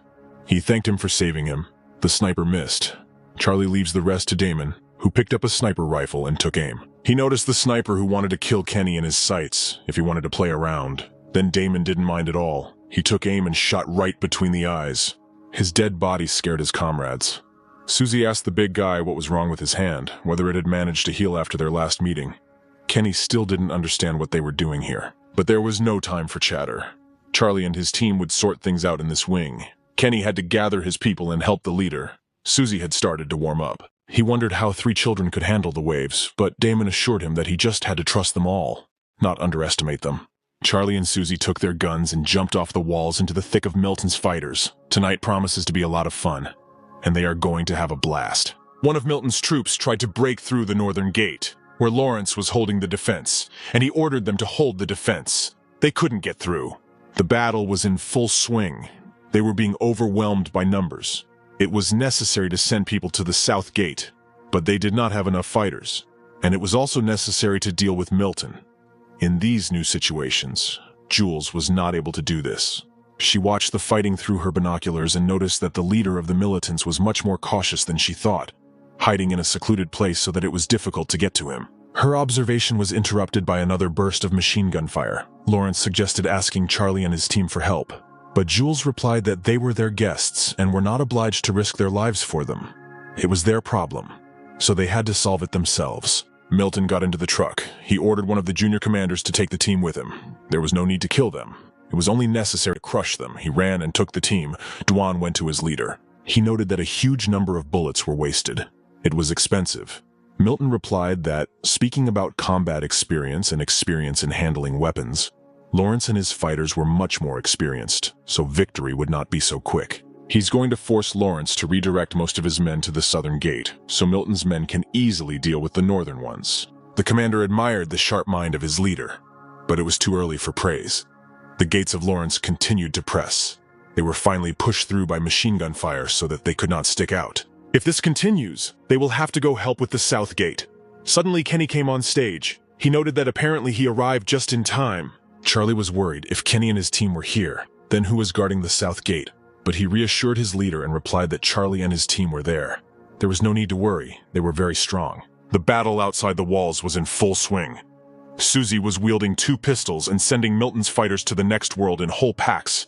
Charlie dodged another explosion. A hail of bullets was fired at him, and he took one of the militants, using him as a human shield. His brother was behind him. He could not tolerate such insolence. How dare Charlie use his brother as a shield? He rushed at the youth, but his head was instantly smashed by Damon's rifle, who was keeping an eye on everyone. They were successfully clearing the south gate. There were a lot of corpses on the ground, and a strong smell of blood hung in the air. Suddenly, Damon noticed Clint. He fled as fast as he could from the battlefield. This miserable traitor was with Milton. Now it became clear how they were able to get so close to their walls. Susie wanted to deal with him herself, and rushed after the runner with her superhuman speed. Charlie only ordered her to catch him alive. It was hard to keep up with her even with a glance. Charlie noted with satisfaction that the girl had become even faster. Clint was running as fast as he could. This was all some kind of joke. These children were abnormal. They needed to hide as quickly as possible. But his arguments were interrupted by Susie, who jumped and flew over Clint, who instantly realized that he would not get off so easily. He could only hope that his life would be spared. She glared at Clint and came up with a plan. If Charlie said they needed him alive, then she would of course obey, but she could make it more fun. Clint struggled and ordered Susie to let him go immediately. The girl replied that if it were not for her friend's good nature, she would have killed him long ago. He was hanging tied up from a street lamp, so that his entire body was squeezed by pieces of rope that were painfully digging into his body. He needed to hang for a while. Charlie was going to sort out some business and would come to him. Finally, her friend came to her. He noted that Susie did a good job. Damon liked the girl's idea to tie this traitor to a lantern. Charlie began his little interrogation. It turns out that Clint brought Milan and told him about the protection of the ancient city walls. He did not even deny it. Charlie despised traitors most of all. But the traitor had done so much for the place he occupied, but these children became above him simply by coming to the castle. Since he could not get what he deserved, he was not going to give it to them either. Susie and Damon just threw up their hands and answered again what an idiot this man was. Charlie ordered Susie to take this idiot down. They would still need him. Susie didn't like this idea. It was hard to tie him to the lantern. But they still had a lot of things to do, and the girl resignedly agreed. She tore off the ropes, and Clint's body fell straight onto the concrete asphalt. Susie grabbed him by the rope and began to drag his sliding body along the road. One of the militants was watching them through binoculars. It turned out that Clint had been captured. The 3 children were simply abnormal. He needed to report everything to his master as soon as possible. Milton would be unhappy. Damon felt that someone was watching them through binoculars, and he raised his sniper rifle to his shoulder, instantly aiming and firing. The gunman was shocked and couldn't believe it. But the shot missed by a few millimeters. The gunman caught his breath in shock. His death was very close. These children were very scary. Susie asked if Damon had killed him, but unfortunately the man dodged. Finally, in front of the northern gate, which Lawrence defended, the 2 leaders met with their eyes. Milton no longer feared the resistance of the militants. He offered Lawrence to surrender, in which case he would consider leaving him alive. Milton was not blind. As the guy saw, he had more people and weapons, so Milton's plan was doomed to failure. He offered Lawrence to join him. He considers the castle leader to be a talented commander. It would be a shame to lose someone like him, but Lawrence would never work with someone like him, his fighters exclaimed. They are not afraid of anyone. Milton asked his fighters how things were going at the southern gate. A scout had already been sent and would soon return with information. It was necessary to buy time. Victory would be theirs as soon as they broke through the southern gate. But a loud voice boomed across the entire square. Milton no longer had to wait for his group. Charlie and his team had already defeated them all. Lawrence couldn't believe his eyes. The guys came to his aid. Charlie assured the leader that they had already taken care of the south gate. Moreover, they did not come empty-handed. Charlie pulled Clint to him. He panicked and begged Milton to save him. The man looked very pitiful. Now everything fell into place, of course. Clint was no gift, but Lawrence could not doubt his loyalty. But it turned out that he was very wrong. Milton decided to abandon his protege, calling him trash. It was he who leaked information about the security system. He wanted to know why he was treated worse than children. But Clint didn't just talk about protection. He also mentioned the equipment, the food, the people. He told them everything. That was the price for being underestimated. But Milton got tired of listening to his whining. He used a gun to silence this trash forever. Everyone noted again that Milton was a real madman. Charlie was a little scared of such a contingent of people, because anything could be expected from them. Apparently, Lawrence was bad at reading people's characters. If he gave a scumbag like Clint power in their ranks, there was no need to look at him with a predatory gaze. Just after he had rid the castle leader of a traitor, in his rage, Lawrence was about to start insulting and lose his guard. But Charlie brought him back to his senses. Milton probably had reinforcements, so he shouldn't forget about defense. He thanked him for the fact that Charlie did not let him give in to his feelings. He asked Jules to transfer people here and check the situation inside. The leader asked Milton. All his people sent to the southern gate were dead. Why he did not retreat. But the madman spread his arms out to the side and looked at the sky. Why would he do that? Even if they failed at the southern gate, he still had aces up his sleeve. Even if they had to attack Lawrence and his militants, he would still get this place. All the militants were preparing for a conflict. Damon asked if they would fight now, but there were too many fighters and they had a lot of weapons, so he forbade his friend to do anything reckless. He only needed a word, and he would do everything. The guy held the rifle without a sight, but it was useless. His eyes were much more accurate than this mechanism. Milton asked for the last time if the man would surrender. Hearing a refusal, he ordered the prisoners to be brought here. Finally, tied up people of different ages, both children and adults, men and women with bags over their heads, crawled out of the shelter. The sacks were removed from the prisoners so that their faces could be clearly seen by the people on the walls. One of them turned out to be a former militant of Lawrence's, who was considered missing. Among the people were several old subordinates, as well as ordinary townspeople. Milton asked if Lawrence was glad to meet them. He had been saving them for this moment for a long time. The leader asked what Milton wanted. Finally, the last bags were removed from the heads, and he noticed another group of his subordinates. Lawrence's heart sank. Charlie noticed that among all the captives was Amanda and her younger sister with violet hair. The guy was puzzled as to what they were doing here. Milton's conditions were very simple. Lawrence had to surrender. Otherwise, all the people he was looking at now would die. The girls instantly recognized Charlie and called him for help. They were glad that they saw a familiar face. They were incredibly scared. It was still unclear what they were doing here.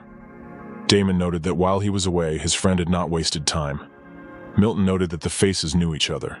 It was not for nothing that he took hostages.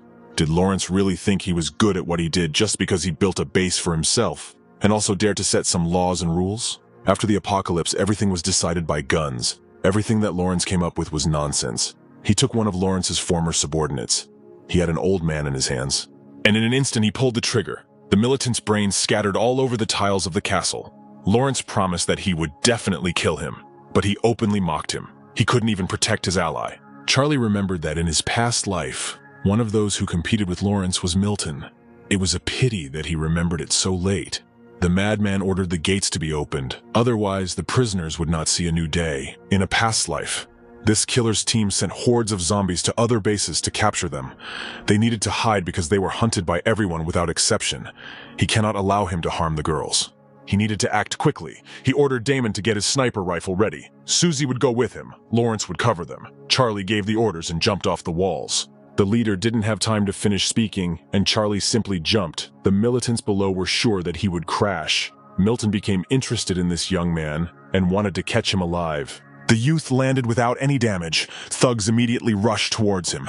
One of them was going to cut his head in two, but a blow to the jaw explained to the militant that this was a bad idea. His teeth flew in all directions. Milton noted that the young man was not so simple. The scout finally returned. He was waiting for information about the southern gate. A huge fight broke out, Charlie and Susie wielding their fists, maiming Milton's fighters, Charlie ordering Susie to save the girls. It turns out that 3 children killed the entire group with weapons and ammunition. Milton realized their situation and gave the order to retreat, not forgetting to take the hostages with him. The militants immediately grabbed the girls. They started screaming and kicking, but they could do nothing to resist the grown and strong men.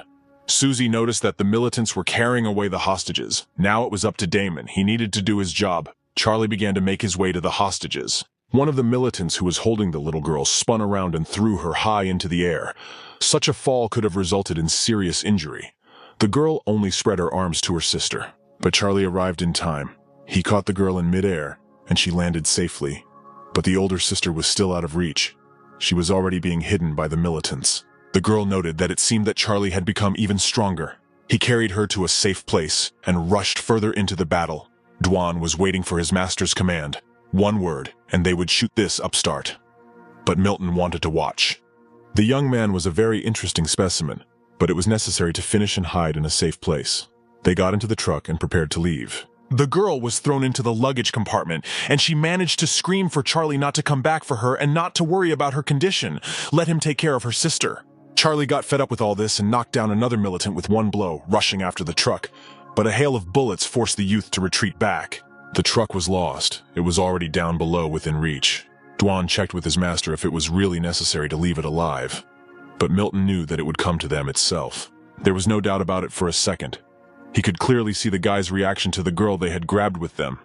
He had several ideas regarding Charlie's persona. Emmy was sitting in Charlie's team room. Susie finally showed up. She was carrying fluffy buns and hot tea under her nose, which had food on it. The aroma was incredible. But despite all this, the girl turned away from the food, noting that she did not want to eat. Susie understood that she was worried about her sister.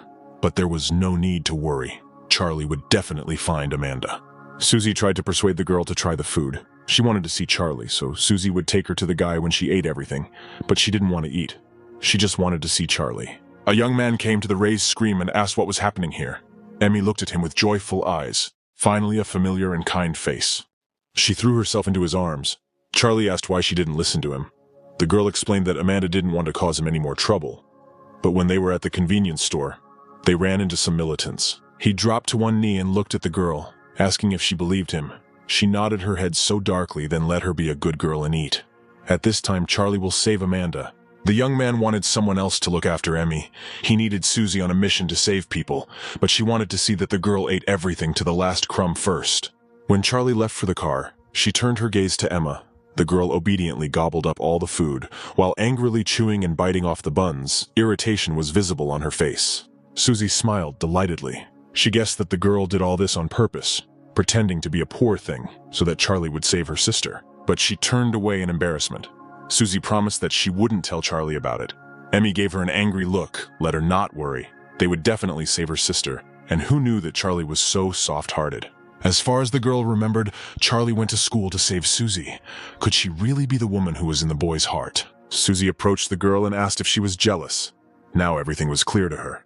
Emmy had fallen in love with Charlie. The girl exclaimed in denial. In an instant, Susie's face became more serious. She was wrong. The woman Charlie was still looking for was not her. He was still looking for her. But it was necessary to go. Charlie was waiting for her in the car, and Susie proceeded to the exit, noting that they would definitely find her sister, after which Emmy turned to the girl. She thanked her for everything. Susie smiled and moved on. It was necessary to begin the operation to save Amanda. The girl was waiting for them. Damon, who was sitting at the helm, and Charlie were already waiting for her in the cabin. They asked how Emmy was feeling. But the girl was healthy and eating well. The SUV sped forward. This situation was different from the situation with the fat man. Milton's fighters were much stronger. Their goal was not only to save Amanda, they had to kill this madman. So they had to wait. Damon stopped the car at Charlie's order near the highway, and they began to sit. although they did not understand what Charlie wanted to achieve. The group heard the roar of an engine. Lawrence's car was approaching them. The couple did not understand what he was doing there, because they were supposed to guard the castle. Charlie noted that the leader was a smart guy. He knew what he was doing. Damon and Susie still did not understand why he came. Finally, the car stopped in front of the SUV. It seemed that Lawrence was smart enough not to miss such a great chance to get even. The leader was grateful for their help in defending the castle, but they had almost nothing to thank them with. Not counting that sniper rifle. It was very powerful and high quality. It would require a suitable sniper. Damon's eyes lit up. He was happy with the new gun, but Charlie's team saved their lives. The leader introduced his subordinates. On his left was Kenny, whom Charlie already knew. He was the best shooter. On his right was Jules, the most talented person on the team. She had already tried to get into the base and could be useful. Lawrence could not provide more people. Charlie asked if the leader really wanted them to save all the people. He answered positively. In that case, Charlie ordered Damon to immediately return the weapon to the leader. They would leave right now. No one understood the proposal that the youth said. Everyone present looked at him with a puzzled look. Charlie did that all the time. You couldn't tell what was on this man's mind. Damon, with tears in his eyes and sobbing, handed the sniper rifle to the leader, who asked Charlie what was going on. If it was about saving people, then the three of them would be enough. Charlie hated being in debt, so he's not going to accept their help. But he got it wrong. Lawrence just wants to help. Let him not misunderstand anything. They didn't mean anything like that, but Charlie cut him off again. They don't need their help. Damon's screams could still be heard as he grew attached to his new sniper rifle and mourned its loss. Charlie was going to get rid of Milton's team once and for all. On the territory of the hydroelectric power station, 3 people were sitting in the conference room, their faces arguing with each other. They were still perplexed by the fact that they had lost the fight, despite the fact that Clint had betrayed his own. But if Milton gave the order to retreat, then there was something serious. Their leader was distinguished by a sharp mind and intelligence, and would not do something just like that. An argument arose between the 2 men. The man wanted Dwan to accept his defeat. The latter wanted the man not to interfere in his affairs. The fat man joined in. If Dwan could not cope with his duties, then let him give up his position. But this finally drove Dwan crazy. He approached the man. He could defeat him with one hand, but he was not afraid of this statement. Suddenly, Milton's face appeared on the screen in the conference room. He ordered everyone to shut up and sit down. They obediently obeyed their master and were quiet as a mouse. This time they had used up a lot of ammunition and 30 fighters had died, so he killed Clinton. Was there anyone who objected? But everyone present shook their heads and refused. In that case, of all those present, only Dwan will remain. The rest will be removed. The man and fat man got up from their seats and proceeded to the exit. The remaining youth didn't really like this idea. The departed leaders probably didn't like what they were ordered to do. But the man was smart and wouldn't do anything reckless. It would be different with Fatso. So Dwan knows what to do in such cases. The guy rushed from his place and ran to one of the group leaders. But Milton stopped him. There was something else that needed to be said. Lawrence's party would arrive this evening. Charlie would be in their group, but it was too fast. They didn't have time to prepare. But Milton had a plan, and it was necessary to follow his instructions. Amanda appeared on the screen. This girl should soon come to her senses. Being in a remote video surveillance room, Milton was watching everything. He told Brain that it was time to start, and the scientist brought the girl from sleep. It was necessary to quickly begin to implement his plan while they had time. Amanda began to swing on the rope and try to get out, screaming for help. The voice from the speaker noted that it was possible to start if the girl woke up. She was tied to the ceiling with a rope, but the beam split and Amanda fell to the ground, trying to figure out what was going on here. Milton was not interested in the girl, but the guy cared about her. He wondered if the teacher still remembered him. Amanda recognized him and asked him what he wanted from her. Apparently, the guy and Amanda knew each other well, but she did not want to answer his questions. To make her answer the chief's questions with more zeal, he put a gun to the girl. Saving one life for answering one question is a sufficient price. Amanda was scared. This madman was going to kill innocents. But if he wanted to hear his answers so much, then there was no need to involve innocents in this matter. But he was going to use all his captives to threaten Amanda. He was desperate for her to answer his questions. Charlie interested him. She asked what exactly he wanted. Milton loved to watch the expressions on the faces of those who called themselves good people when they were threatened. He couldn't understand what people like that were thinking. There were 3 buckets of acid in the room. Amanda needed to make Milton happy, or he would press the button and the consequences would be dire. But the leader liked this compliment. Now that Amanda was ready, he wanted to hear answers to his questions. He wanted to know how Charlie got his superpower. But Amanda didn't understand what he was saying.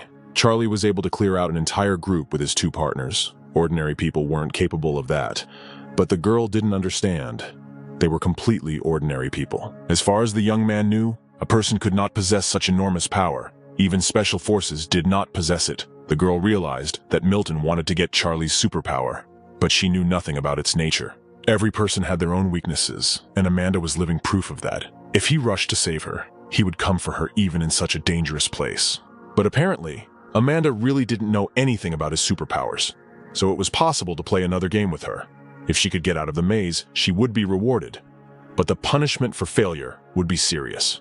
Amanda asked what exactly Milton meant, but her answer was incorrect, so he pressed a button and 3 buckets of acid fell from the ceiling onto the group of prisoners. The skin of the martyrs began to bubble and peel off the flesh. They were dissolved alive. Their screams were broadcast on television, and Amanda heard their screams.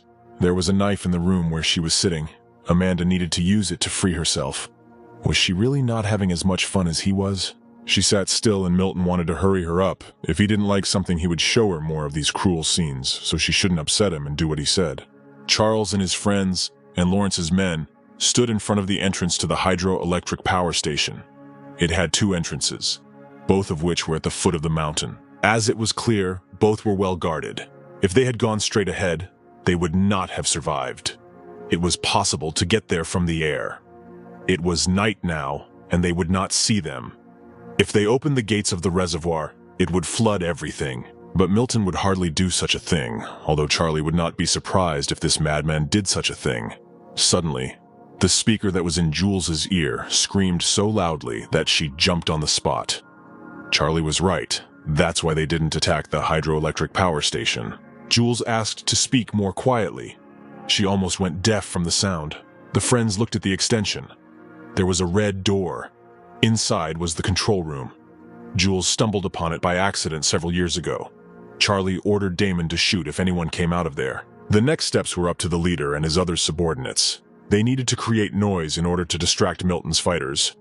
They were unrivaled in creating noise. From now on, Jules will lead the team. Since she was familiar with the area, their main goal is to protect the hostages.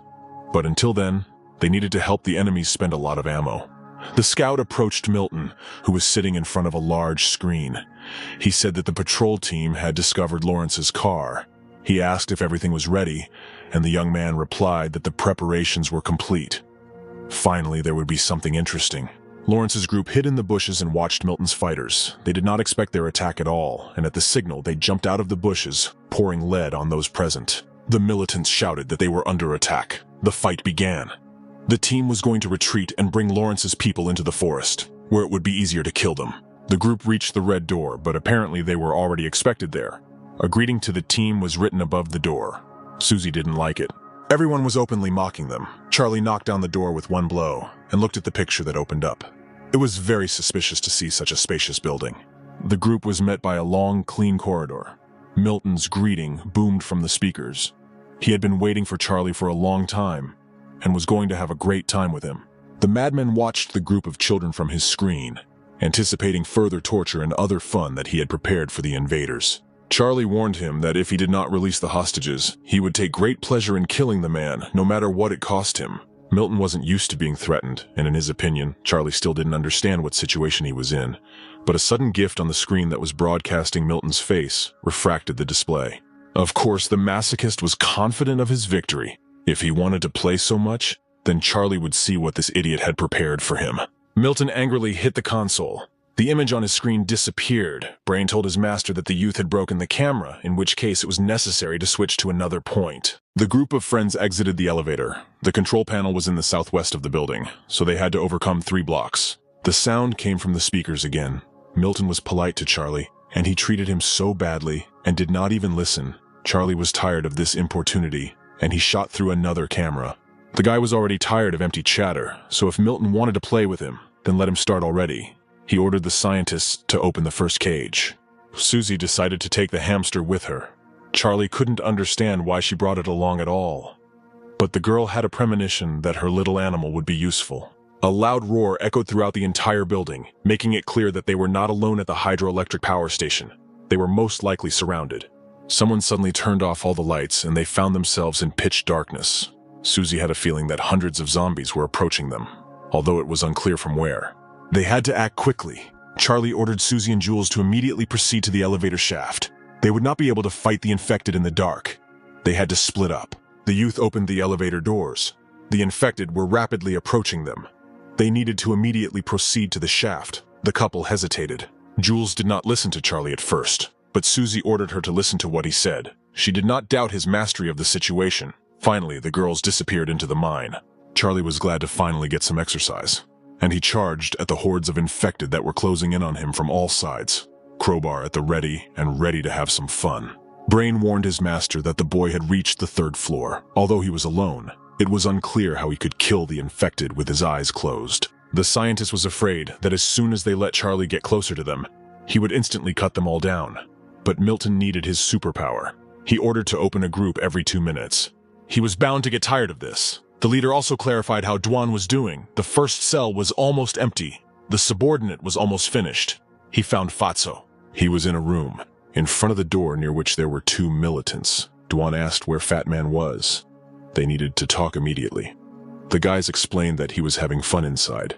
The bald-headed guy is outraged that the enemy is breathing down their necks and he is there having fun with women.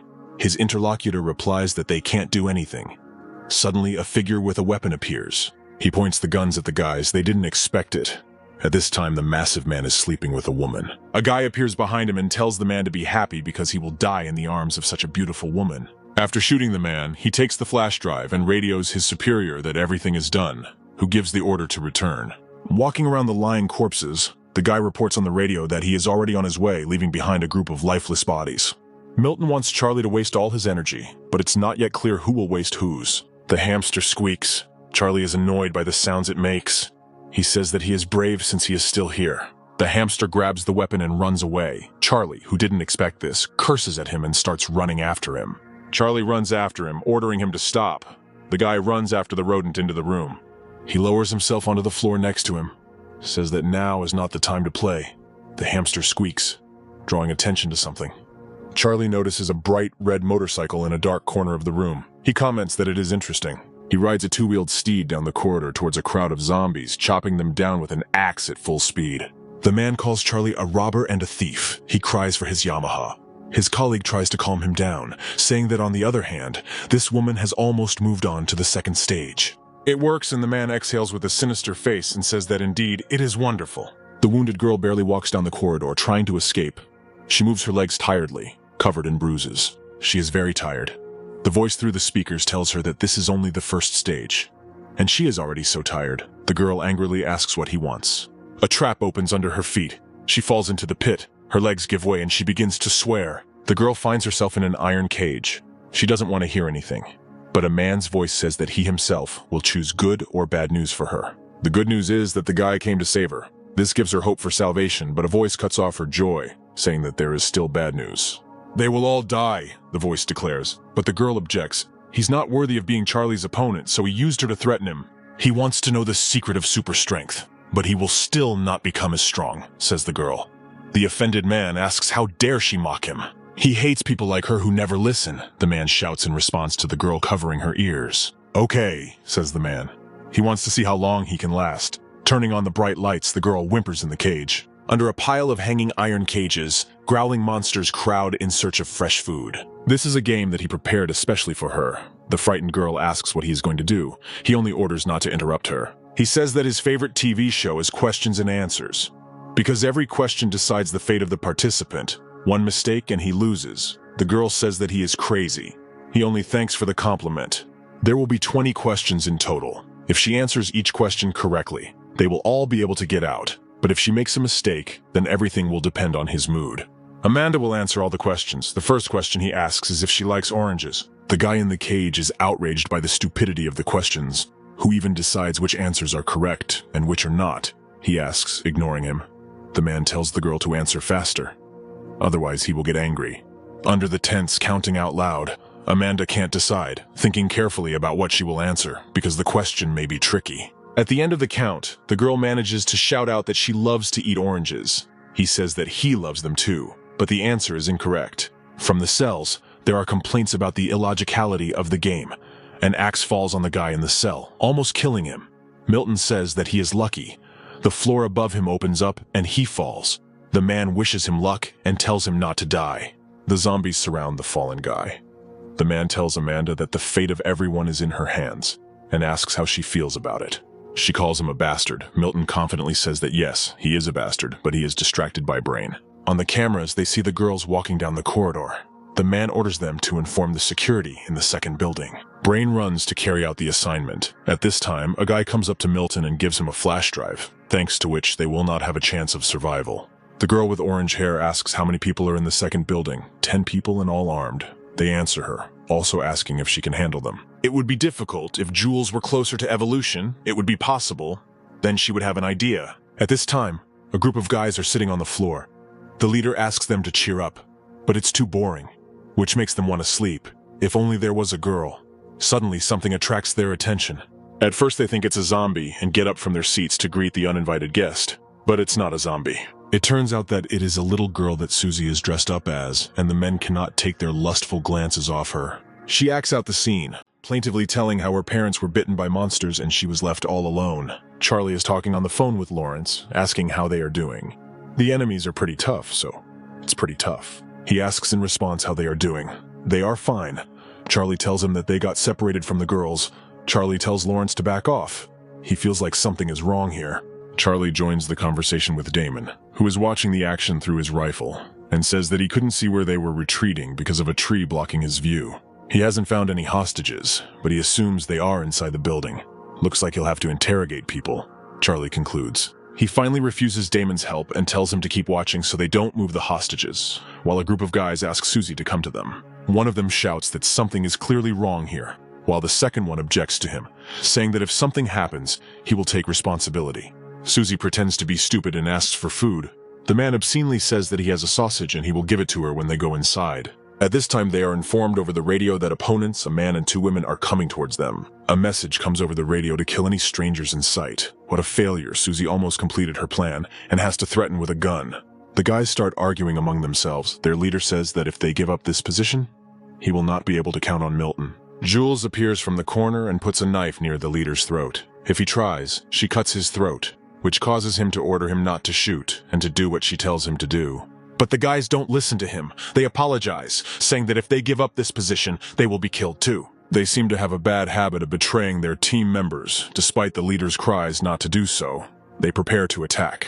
A growl, the sound of breaking glass, and there he was, Charlie jumping out of the window on his motorcycle straight towards the girls. Of course, Susie is happy to see her brother Charlie, and Jules notes that the boy loves to show off. While he flies to the ground, shoots with a pistol, and hits him right in the forehead, all the enemies are surprised.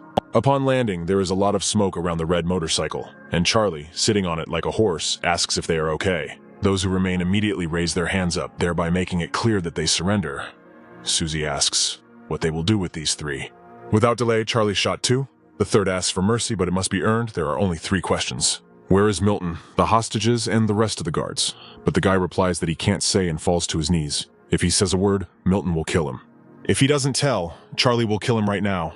So let him choose. Brain is tense that he will spill everything. For this, he gets hit in the face with a fist. Milton knows about this without his guessing, and then throws a flash drive. He orders the 2 to go and open something. Brain recognizes the flash drive. It seems that the fat man told him a lot since he even knows about it. What a pity that he is already dead and Milton controls the second building. Fingers ran across the keyboard. Brain guesses that Milton is going to release that monster. He wants to see who is stronger, after watching the fight with Charlie. This makes Brain grab the guy by the shoulder and ask him not to do it. 20 of their men died trying to lock the monster in there.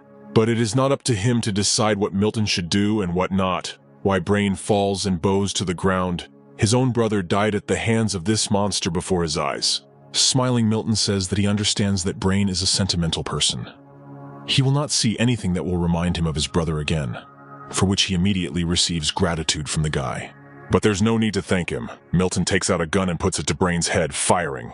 He wouldn't see any of that because he'd be dead, and there would be no mercy from Milton. That wasn't something to count on. At this time, the leader of the Scarlet Gang tells, saying that Milton is not here. There is an observatory tower on the mountain. It is connected to a hydroelectric power station, so it is not surprising that Jules could not find him when she was here.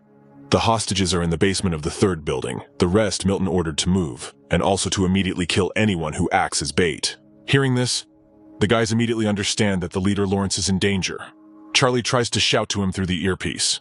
Charlie also asks how many more zombies Milton killed. He killed everyone in that building, and the guy is surprised by his strength.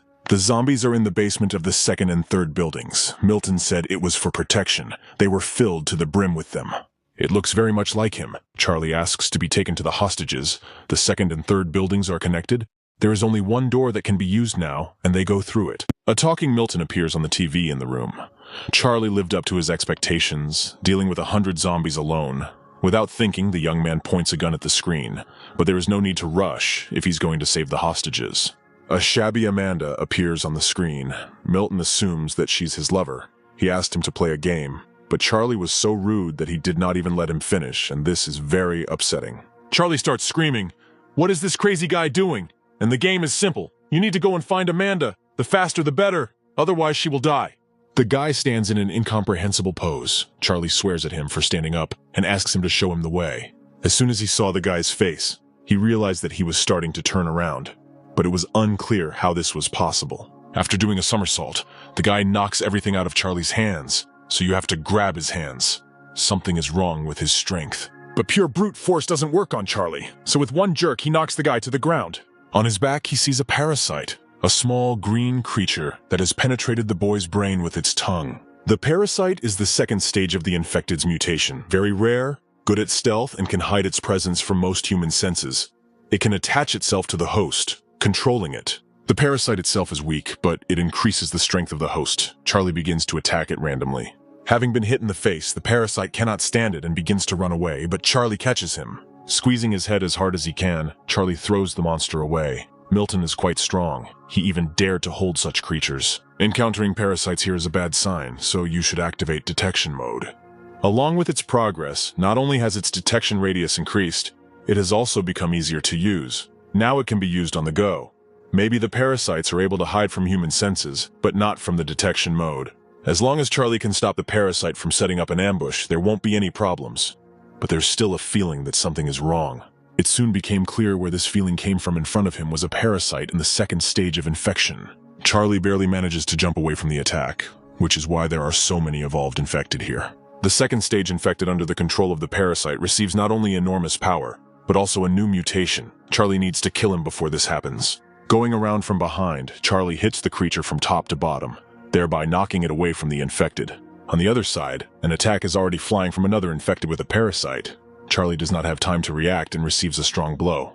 The infected body staggers and falls. Parasites have one weakness, as they have a frail body. When you kill it, the host also dies. Having tuned himself in, Charlie warns the third one that he is next, but he is interrupted by the roar of the infected. It was too late. A mutation occurred. The body became deformed, and Charlie recognized the enemy. It was a hammer. The infected in front of Charlie mutated and turned into an evolved zombie. He was several meters tall, huge, and muscular. It would not be easy to deal with him. There were a lot of evolved infected in this place, and in one place, something was wrong. Dwan was scared by this monster. Milton had never seen anything like it, but it looked strong. Dwan clarified what they would do if the guy died at the hands of the infected, in which case he could only blame you. Finally, the young man found himself at a dead end. Milton wanted to diversify their game. The young man asked if he was going to tell him where the hostages were if Charlie killed the infected. Milton agreed. Crazy people like him always think they have everything under control, but some things are beyond their understanding. Well, if he was so eager to play with him, then who was Charlie to refuse him? He would play the game with Milton by his rules and teach him a lesson. The youth entered into battle with the infected. Enveloping him in a whole cannonade of blows, the big guy could do nothing to counter Charlie. He was too clumsy. The youth pushed the giant back, his feet sliding on the floor, his body receiving constant damage from the man's blows. The zombie got tired of this and decided to hit the place where the youth was with his hammer. From such a blow, all the bones could break, and the fight would be lost. The hammer will be difficult to deal with. The hammer is one of the possible mutations after falling under the control of the parasite. It increases defense, strength, and the hand takes the form of a hammer. Its combat power is greater than that of lone zombies. Damon asked how Charlie was doing. He hadn't been in touch for quite a while. Damon himself was calm. Nothing was happening. And Charlie wanted to ask his friend something. The infected interrupted the young man's conversation with his friend and broke through the wall that Charlie had punched with his body. The blows were so strong that an ordinary person would not have been able to survive. Damon was on the street and saw the body of his friend. He was worried about his health, asking how he was feeling. But when the dust settled, a silhouette of a guy appeared from it. He replied that he was fine, he was still alive. The monster Charlie was fighting was very scary. Now was not the time to explain anything. Charlie was going to explain to Damon what his plan was. Milton enjoyed the sight. The monster was strong, but an even stronger thing was in the hands of the leader. He opened the box with a meteorite. Anyone who touched it would either die or turn into a monster. If Charlie wanted to play with him so much, then he would keep him company. Since their position was now exposed, there was no point in staying here any longer. He ordered Dwan to leave a few people here, and the rest would go with him to the warehouse. While he had the teacher as a hostage, Milton wanted to see how Charlie planned to defeat him. It was time to play with everyone. Another person went into the mouth of zombies, who tore her to pieces. Everyone was in cages. One guy almost went crazy. If everything continues like this, the next one to fall to the infected will be him. Amanda asked him to get himself together. They still had a chance to get out of here. They still had 5 questions left. But if she answered correctly, everyone present would survive. The voice from the speaker noted that Amanda was very optimistic. She was already tired of playing this game. She told the voice to ask its next question. Milton couldn't help but praise his teacher. She did very well on all the questions, so he decided to play something more interesting with her. The last question, if the girl answers correctly, then he will release the people. If she answers incorrectly, then all her people in the cages will die. He waited for Amanda's answer. Whether she would continue playing, the teacher stood up and decided to take a chance. The main question. Guess where the people were now. She guessed correctly. And they won. Of course, they couldn't know where they were, so he would give Amanda options. They could be in the 1st, 2nd, 3rd building, or none of them. Amanda knew the guy was cunning, and would hardly put them in the main building. It was almost time and Milton was demanding her answer, so Amanda chose the option that involved them not being in the main buildings. Milton noted that they were indeed not in the main building. If Amanda had answered correctly, then he should have let them go. But he replied that he had not confirmed the correctness of her answer. The question was to guess where they were. But could Amanda guess where they were? The girl accused him of cheating, but Milton didn't think so. Suddenly, the cage above Amanda's head opened and 2 of them appeared above her. Milton holding a loudspeaker in his hands.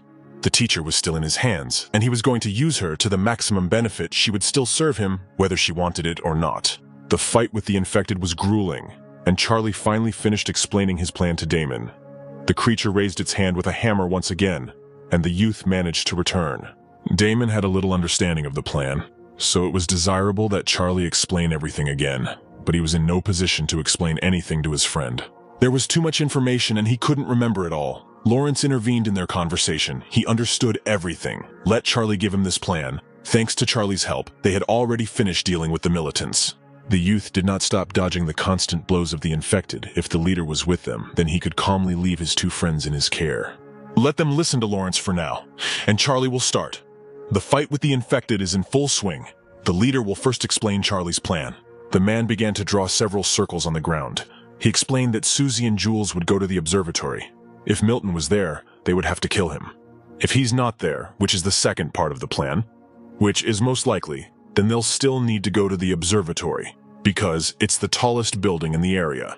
Damon with his abilities will be able to survey the surroundings, and they will be able to find the hostages in the 3rd building. There were none, because Charlie just used the detection mode. It was surprising that Charlie was able to use the ability so far.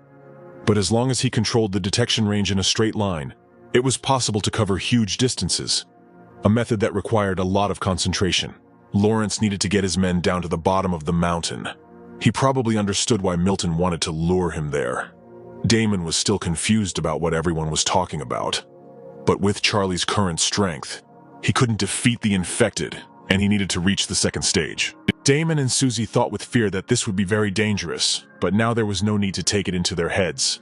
Let them not listen to Lawrence, and he would deal with the rest. Charlie's body is at peak stage 1, and this fight will help him move to stage 2. And right now, there's no better target than a zombie with a hammer. They continued to dance around each other. Milton enjoyed the show. The radio told the leader that the observatory was under attack and they couldn't hold anyone back anymore.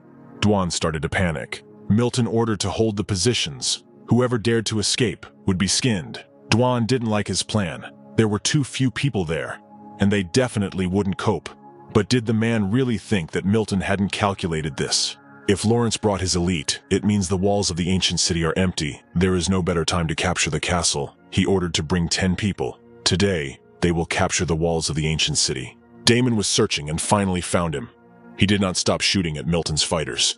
They were screaming that they could no longer stand in their positions. Damon had to hold his ground and kill the rest of the gang members, but luckily they weren't trying to run away. Perfect targets for his sniper rifle. He was pleased with his new toy. It had great penetration and accuracy. Suddenly the speaker went silent, and Milton realized that his fighter was dead. They had to move on, but Dwan was afraid that if Charlie found them and killed them, the leader reassured him. They had an ace up their sleeve. If he tried to do anything stupid, then they had a hostage for that matter. They had even more than a hostage. If he came close, he would not be able to reach this place, unless he managed to destroy the horde of zombies in his path.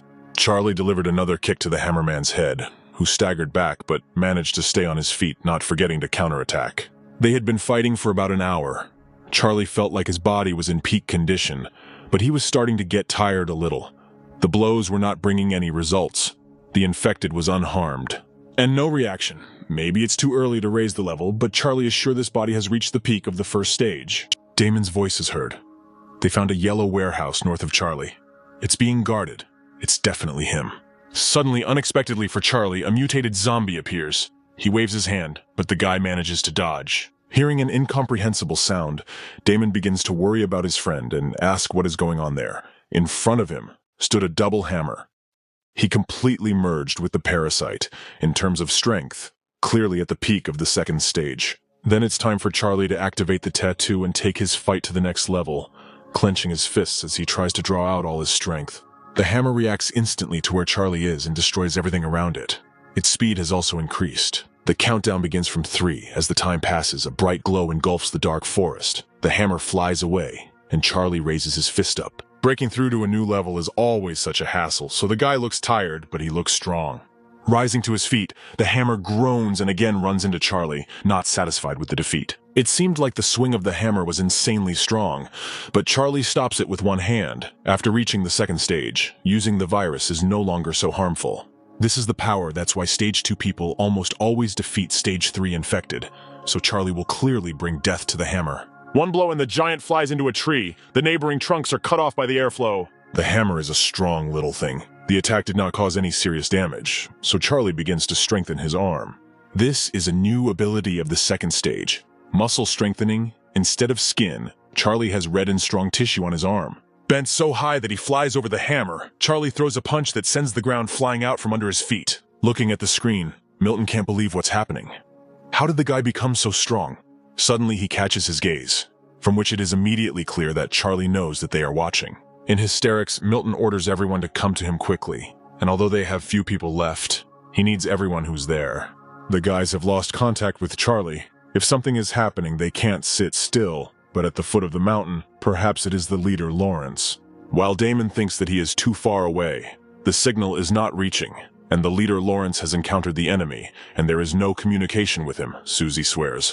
What is there to think about? We need to hurry to help. Having decided, they go to save people.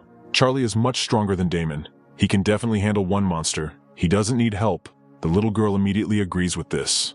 Jules beats up the guy. She asks where Milton is, which causes the leader Lawrence to intervene in the conversation, saying that Milton's weakness is that he thinks he has everything under control. But Charlie foiled his plan, or rather, they were trapped from the very beginning. If he tells where Milton is, Jules will spare his life. But she interrupts the phrase that the famous killer Red Butterfly is helping. The best man will win. The guy isn't going to betray Milton so they can kill him. Better not to rush. The guys will meet Charlie on the way back, and this guy has a lot of enemies, so it's worth taking him with you and executing him publicly. Milton asks them to quickly run after the second bro, but he went to the foot of the mountain. They won't make it in time. Besides, he has already fallen into the hands of Jules and Lawrence. But Milton doesn't care. He has to go back. Even if he doesn't make it, with the second bro's men, they have a chance to defeat Charlie. The zombies in the warehouse are supposed to hold off Charlie. If that doesn't work, Milton will release more of those monsters. When a subordinate asks if he is sure, Milton snaps. If he says it will work, then it will. If they can hold out, the second bro will come and they'll take them out easily, but Milton has a bad feeling. Charlie's gaze is before his eyes, causing Milton to jump up, cursing. The guy wonders why he remembers him.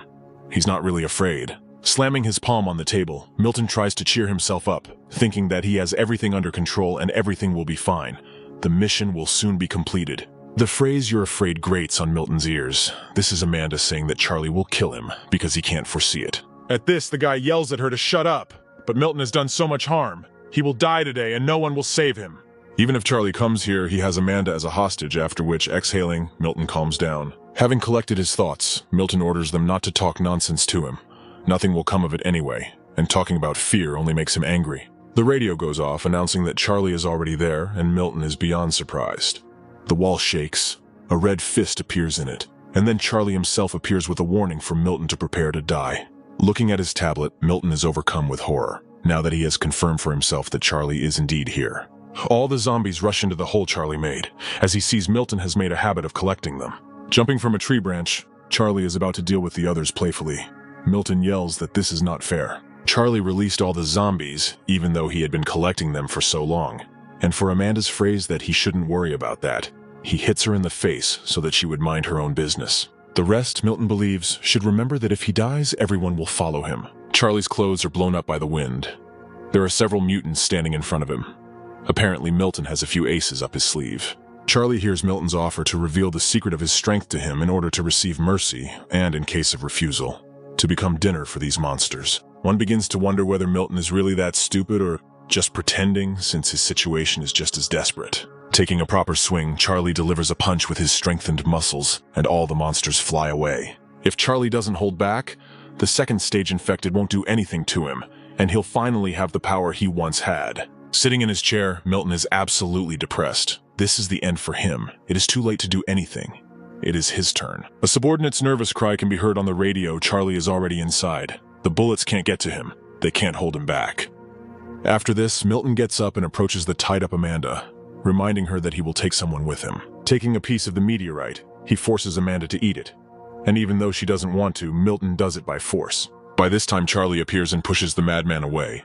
But it is too late. The reaction has begun. This makes Milton laugh. His boys became monsters just by touching the stone. What will she turn into after swallowing it? Out of breath, he slides down the wall onto the floor. Even he wonders what will happen to Amanda. This was the last straw for Charlie. Milton deserved to die. He would send him to hell.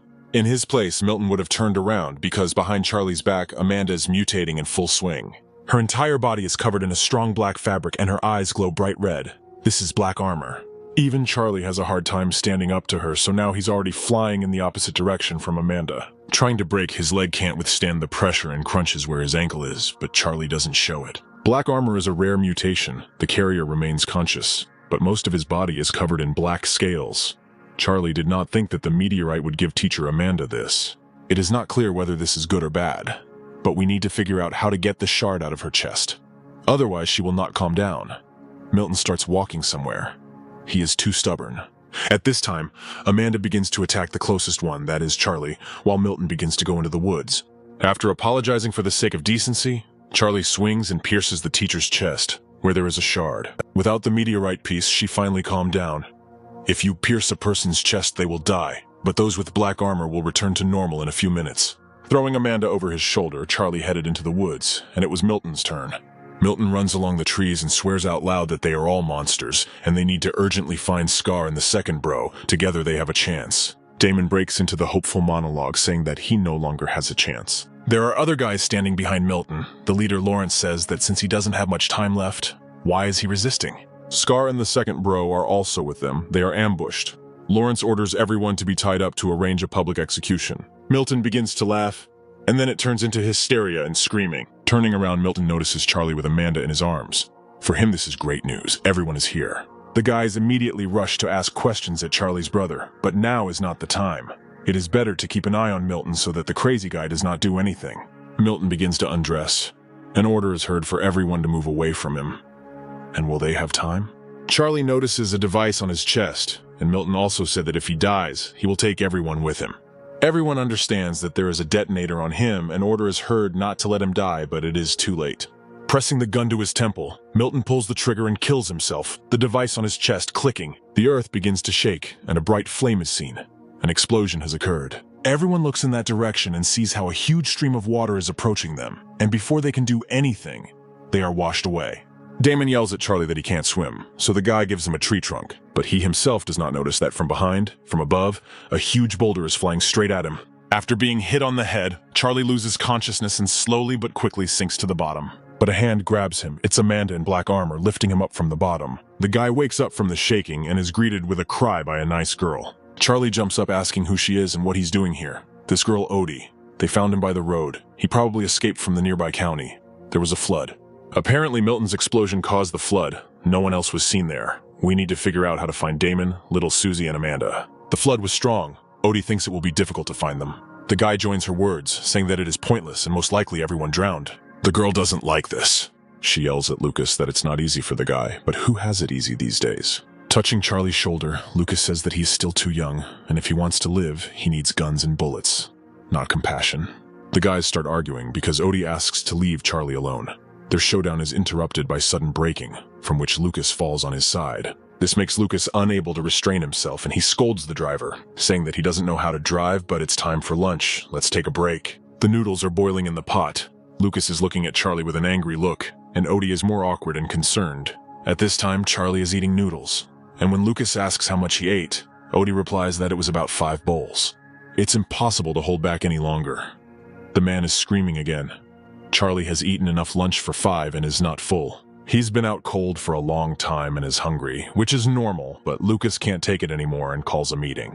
But Norman tells him to eat calmly, and if Charlie wants, there is more in the car. Finally having eaten his fill, he gained energy. Stage 2 skills use up a ton of stamina, so Charlie's appetite will only grow. It is necessary to move to the 3rd stage as quickly as possible. Only then will he be able to absorb energy. Otherwise, he will be squandered on food alone.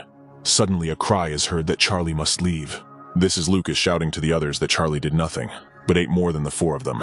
Odie defends that the boy has a growing body. He needs to eat more, but he is not his father, and does not owe him anything.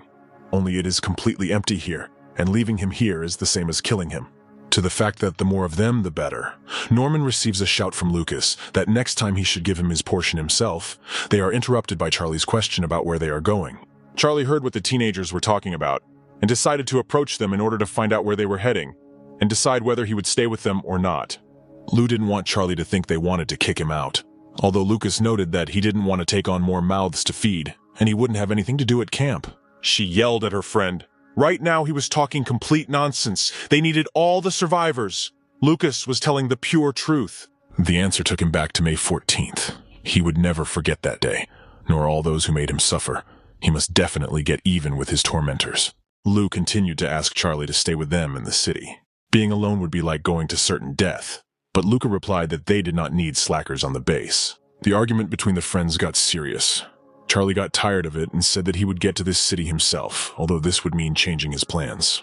There would be enough food for one more. They would get to the city, and then Charlie would walk on his own. Luca threatened him that if he decided to change his mind on the way, they would throw him out. Lou never learned Charlie's name. She extended her hand to him in a friendly gesture. Since they were partners, they needed to trust each other. Michael stood in front of the hordes of infected. He was covering the entrance to the underground subway where his friends were hiding. He was holding a machete in his hands, but he had no hand. It was too late to escape with them. He decided to stall for time so that his friends could survive. He smiled one last time and went to the infected. His image was still as fresh in Charlie's mind as if it had happened only yesterday, and he had only managed to reach out to his friend when he disappeared. The young man woke up in a cold sweat, hearing someone reciting hundreds of repetitions, hearing constant puffing and sighing. He understood what was what. On the street, Luca continued his push-ups. He reached 500 and stopped. Charlie was curious to see another person. The youth enjoyed his muscles. Steam was coming off him. Judging by the general characteristics, he was now approaching the threshold, since the infection had been going on for 2 months already. He didn't need envy, but if he studied regularly, he would be able to do the same. A person with a decent level of potential would have already broken through further. They were driving around the area, but there was a flood, so they would have to choose a new target. Lou noted that in any case, they were not looking for supplies, but a long-term supply point. They still had a little time, but nevertheless they always needed resources. One such removal took a lot of fuel and food. He could not return empty-handed. Charlie overheard their conversation. The teenagers were going to stop at a service station in the city. Lucas irritably noted that he did not like that they were being eavesdropped. It looked like Charlie was hearing about this station for the first time. He didn't want to reveal all his cards. Lucas came up to him and asked him to stop playing games. In the past, He traveled alone to different parts of his country. He crossed it all and saw all the service stations. In his past life, Charlie met his first sharp claw at this very station, and it was a very bitter experience. By killing the sharp claw, he could get that very item. Last time it was difficult to get this item, now it will not be a problem. Charlie's thoughts were interrupted by Lou. She put a bun in his hand. He was probably hungry. He was wondering how many weapons they had. The boy noted to himself that if they encountered a sharp claw, he would not be able to keep an eye on them. But the girl dispelled his doubts. It was a little reassuring. Lou gave him a weapon for self-defense. He thanked her, graciously accepting it. If there were barricades here, it means someone was here before. And if someone else was here. But Lucas didn't care. He wanted to go in first, then look around, ordering 2 people to guard the van. This pair was supposed to keep him company while he examined the entire surroundings. It was necessary to neutralize any danger to their lives. Lucas warned that he had an unpleasant feeling, so he needed to keep his eyes open. Charlie had the same thing. He asked them to stop. Lucas met this request with a laugh. Why should they stand if they needed to go and explore the surroundings? But Charlie replied that the 3rd window on the 4th floor was occupied by someone. There were also 3 people at 11 o'clock, and at 1 o'clock they were surrounded. A sudden instinct told the guy that someone had pointed a gun at them and fired, and the young man managed to push Lucas away from himself. Needing to take up positions and find cover, Charlie spotted the shooter and took the spear Lou gave him. He did not expect the attack and naturally did not have time to dodge the blow. The iron spear pierced his head and he fell down. Lucas and Lou were still in some shock. It was almost impossible to make such a successful throw. But luckily, Charlie was on their team, so there was no need to worry, although it was still too early to relax. 3 people suddenly burst out of the building, and 3 more were walking with pistols at the ready. Dealing with such people is very tiring. He took action. All the militants pointed their weapons at Charlie, but it was not difficult for him to dodge the attack. He found himself behind the survivors and began shooting them one by one, snatching away their weapons and breaking bones. The main character intercepted the machine gun and began shooting the men. They did not have time to do anything against him, and the square became quiet. The last survivors remained, and Charlie killed them one by one, plunging another spear into one, and pulling another by the hair and smashing his head.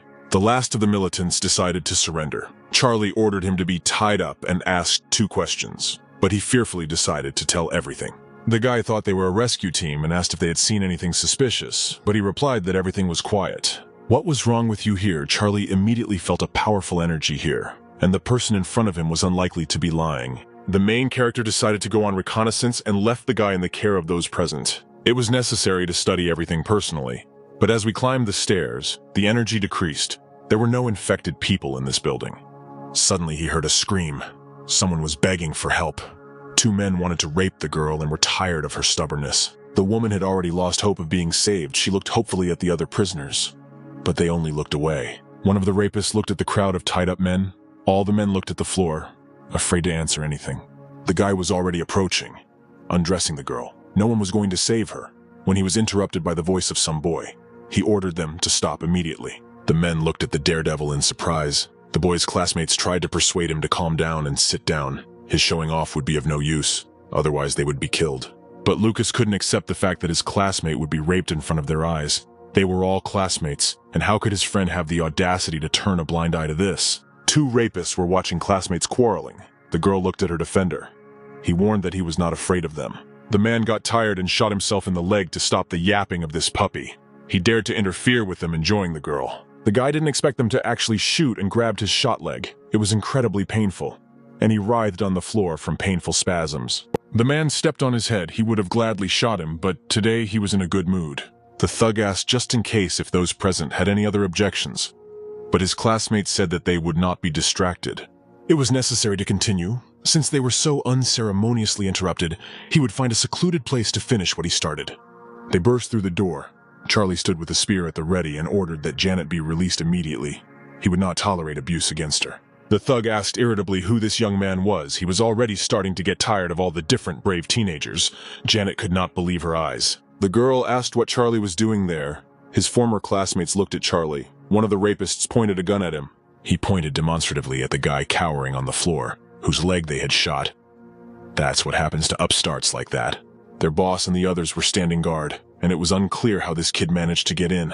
Charlie warned the idiots one last time to let her go, but the other one calmed his friend down. Most likely the boy had sneaked past. The shots were just a distraction. The thug decided to finish off the boy and shoot him, but he didn't have time, and Charlie kicked the guy with the gun with such great force that he flew back. He never expected the guy to have such strength. Charlie hit him so hard that he flew out the window and landed fatally on the floor. The rest of the people present looked at the flying corpse in surprise. This impudent man dared to kill his friend, so the man who was holding the girl decided to kill her, and was already taking out his gun when Charlie threw his spear. It pierced the head of another thug and he fell dead, landing loudly on the floor. Janet fell helplessly to her knees. Charlie walked up to the corpse and took off his outer clothing, handing it to his half-naked classmates. She had experienced a lot right now. The chief approached Luca. It was necessary to patch up the guy while he was still alive, or while he hadn't lost his leg yet, and judging by the pool of blood, this was quite possible. He started working on his leg and bandaging the wound. Luca was writhing in pain and Charlie ordered him not to move, and he asked his classmates what they were doing there because they were supposed to get on the bus. They explained to him that someone had mutated on the road and there had been an accident. After her, they ended up here. As far as Charlie remembers, several of them were supposed to die. He finished with the bandaging and clarified if anyone else survived. Another girl survived. It was curious. Perhaps the circumstances had changed because he had been reborn. Dean, one of his former classmates, approached him, and he smiled welcomingly at his acquaintance. He began to be nice to Charlie. He did not expect to meet his classmate at all. Dean was unpleasant to Charlie, and it would have been better if they had not met. To think that he would still be alive. Dean noted with curiosity that Charlie was very strong now. But the youth did not take his eyes off his classmate, his gaze becoming darker and darker. It was because of Dean in his past life that Damon was hurt and then died. His gaze finally became dark, and Dean felt uneasy. He asked Charlie why he was looking at him like that. The boy replied that it was strange that someone like Dean was still alive. Dean asked Charlie to explain his words, but he noted that he was passing by, and if everyone present was safe and sound, then they were not on the way. Charlie wasn't going to waste his time on them, and was heading for the exit when his classmate blocked his path. He had nowhere to rush, but he coldly noted that they had never been close.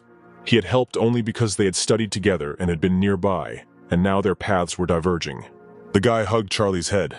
They were classmates after all, and why did Charlie become such a grump? He didn't need to be so angry. The youth only looked at Dean with irritation and ordered him to let go, tearing his hand away from the grip. His classmate was irritating him more and more. Dean watched Charlie's skill and wanted to make a deal with him, thinking to himself that this upstart was incredibly annoying to him. Charlie dared to show off in front of him. The young man decided to have a smoke, and asked what kind of deal they were talking about if Charlie helped him get into the city. His father would give him $50,000. Charlie listened to his crazy classmate until the end and noted that he was a real idiot. Dean started shouting. He went to meet the young man. He called Charlie a nickname that he hated since childhood. He called him a fatherless boy. How dare Charlie show off in front of him? But the young man was not going to tolerate these insults and hit Dean in the face. Blood gushed from his mouth and he flew back several meters. Charlie towered over him and grabbed him by the throat, starting to choke him and raised him high above his head. Dean writhed in pain, but could do nothing to resist Charlie's iron grip. He hated being called that more than anything, so he was going to teach this rich upstart a lesson. He started foaming at the mouth. Charlie's classmates ran up to him, begging him to stop because Dean would die. Janet demanded that Dean apologize. He almost rolled his eyes and lost touch with reality, but he managed to apologize to the guy through his panting, and Charlie threw his body on the floor. Okay, Charlie decided to forgive him since they were classmates, but if he tried to anger him again, Charlie would finish his job to the end. Charlie was about to leave when Janet ran up to him. They all wouldn't survive. There were few of them, and they had no weapons. She asked for help. Charlie replied that he would take them into town and then let them do what they thought best. Janet greeted this offer with gratitude. Dean measured him with a hateful look. A group of survivors outside were already lighting a fire and cooking food when the doors of the building opened, and Charlie emerged surrounded by teenagers. Lou asked who they were. Charlie explained that they were his former acquaintances who were being held hostage. Charlie apologized for having to take them to the city, but the girl was not embarrassed by this, and she agreed. Lucas approached them. Now his tone was very soft and polite. His eyes deceived him. The guy was beaming with kindness, and Charlie asked him not to take anything to heart, noting to himself that although Lucas was straightforward, he was a good person. On the way, Lucas asked what Charlie had done with those kids. They weren't going to just feed them at the base. It was sad that Charlie would not go with them. His boss really appreciated such people, but he had a lot of things to do. They will work for their bread for the next 2 days. Their base will not tolerate slackers. Let them eat now, and then they will carry supplies. They will go to the city tomorrow morning.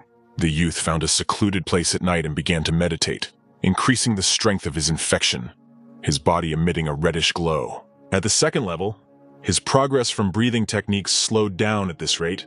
He will reach the 3rd level in a year.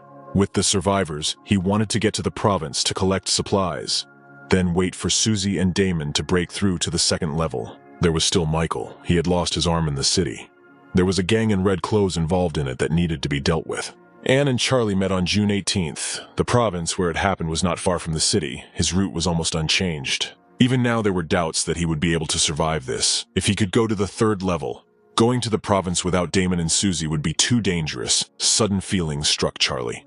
He sensed that something was wrong and turned on detection mode, trying to find intruders or other enemies. He turned on his ability and tried to find the danger. After a few seconds, having found survivors, he felt a special infected who was hiding. There were 2 of them, and they were in huge trouble. They needed to run to the others as quickly as possible before it was too late. The classmates were busy with Lucas's instructions. Janet asked how Lucas felt. He replied that it could have been worse. Dean noted with irritation that he was released from work because of his injury. No one asked him to be a hero. Most likely he enjoyed showing off in front of everyone. And for this he earned himself a bullet. At the same time, he also managed to earn himself a girlfriend at the cost of his leg. It seems that it was a profitable deal. Suddenly Dean ran into Lucas. He looked menacingly at the boy and asked what he was doing. Apparently Dean was shirking work, and the man considered this unacceptable. The youth justified himself by saying that he had seen some people avoiding work and had reminded them of this. But Lucas could see very well who was lazy and who was helping the wounded, and he hated lies. Dean ran away as far as he could. He warned Janet and Luca that logic didn't work on people like that. He walked up to the boy and patted him on the shoulder. Lucas knew what he did. It was a manly thing to do. Lucas handed the gun to Janet, noting that she was the first on duty, and he himself wanted to take a little nap. Dean was becoming more and more irritated by those present. As soon as they arrive in the city, he will instantly take revenge on them all. A nasty and stinking smell reached the guy. He turned his head towards the source. Footsteps were heard, and it became clear that he was not alone. A monster came out of the shadows towards him. A special infected one was incredibly tall, green in color and with huge claws. Dean backed away and the zombie jumped at him, raising its clawed paw to strike. The guy only managed to throw a box at it, which naturally shattered into pieces, but it gave Dean a few seconds to run back and warn the others. He pushed his classmates aside along the way, ordering them to make way for him, and after a few seconds, everyone else had already seen the infected one. He tried to catch up with the man on his heels, but he didn't have time. A wounded youth appeared in front of him. Luca lay and couldn't move. His injured leg was a big hindrance to him. The monster extended its clawed paw, but Janet shot at his head with a pistol. She couldn't cause damage to the zombie. While she was distracting this creature, the young man needed to run away from here as quickly as possible, and Janet would detain him. But the number of bullets in the gun was limited, and none of them could cause any damage to the infected, who approached the girl, intending to rip her head off. But the infected was attracted by the guy's noise. He stood up and was not going to leave the girl and run away. So he will hold off the creature for a while, attracting the infected to himself. The zombie snatched the stick from Luca's hands. His movements were so fast that no one could keep up with them. The guy only stepped back. His injured leg was severely restricting his movements, preventing him from moving normally. And when the boy fell to the ground, the infected switched back to Janet. He was going to feast on her flesh, but the young man had other plans. He gathered all his will into a fist and stood up, running towards the zombie. The monster raised its paw to strike the girl, but its claws were grabbed by Luca, who was going to hold back the onslaught of the creature until Janet ran away. Naturally, the strength of the wounded teenager was not enough to hold back the infected special class, and he brushed the guy aside and intended to finish his bloody work. But his paws only broke through the empty floor.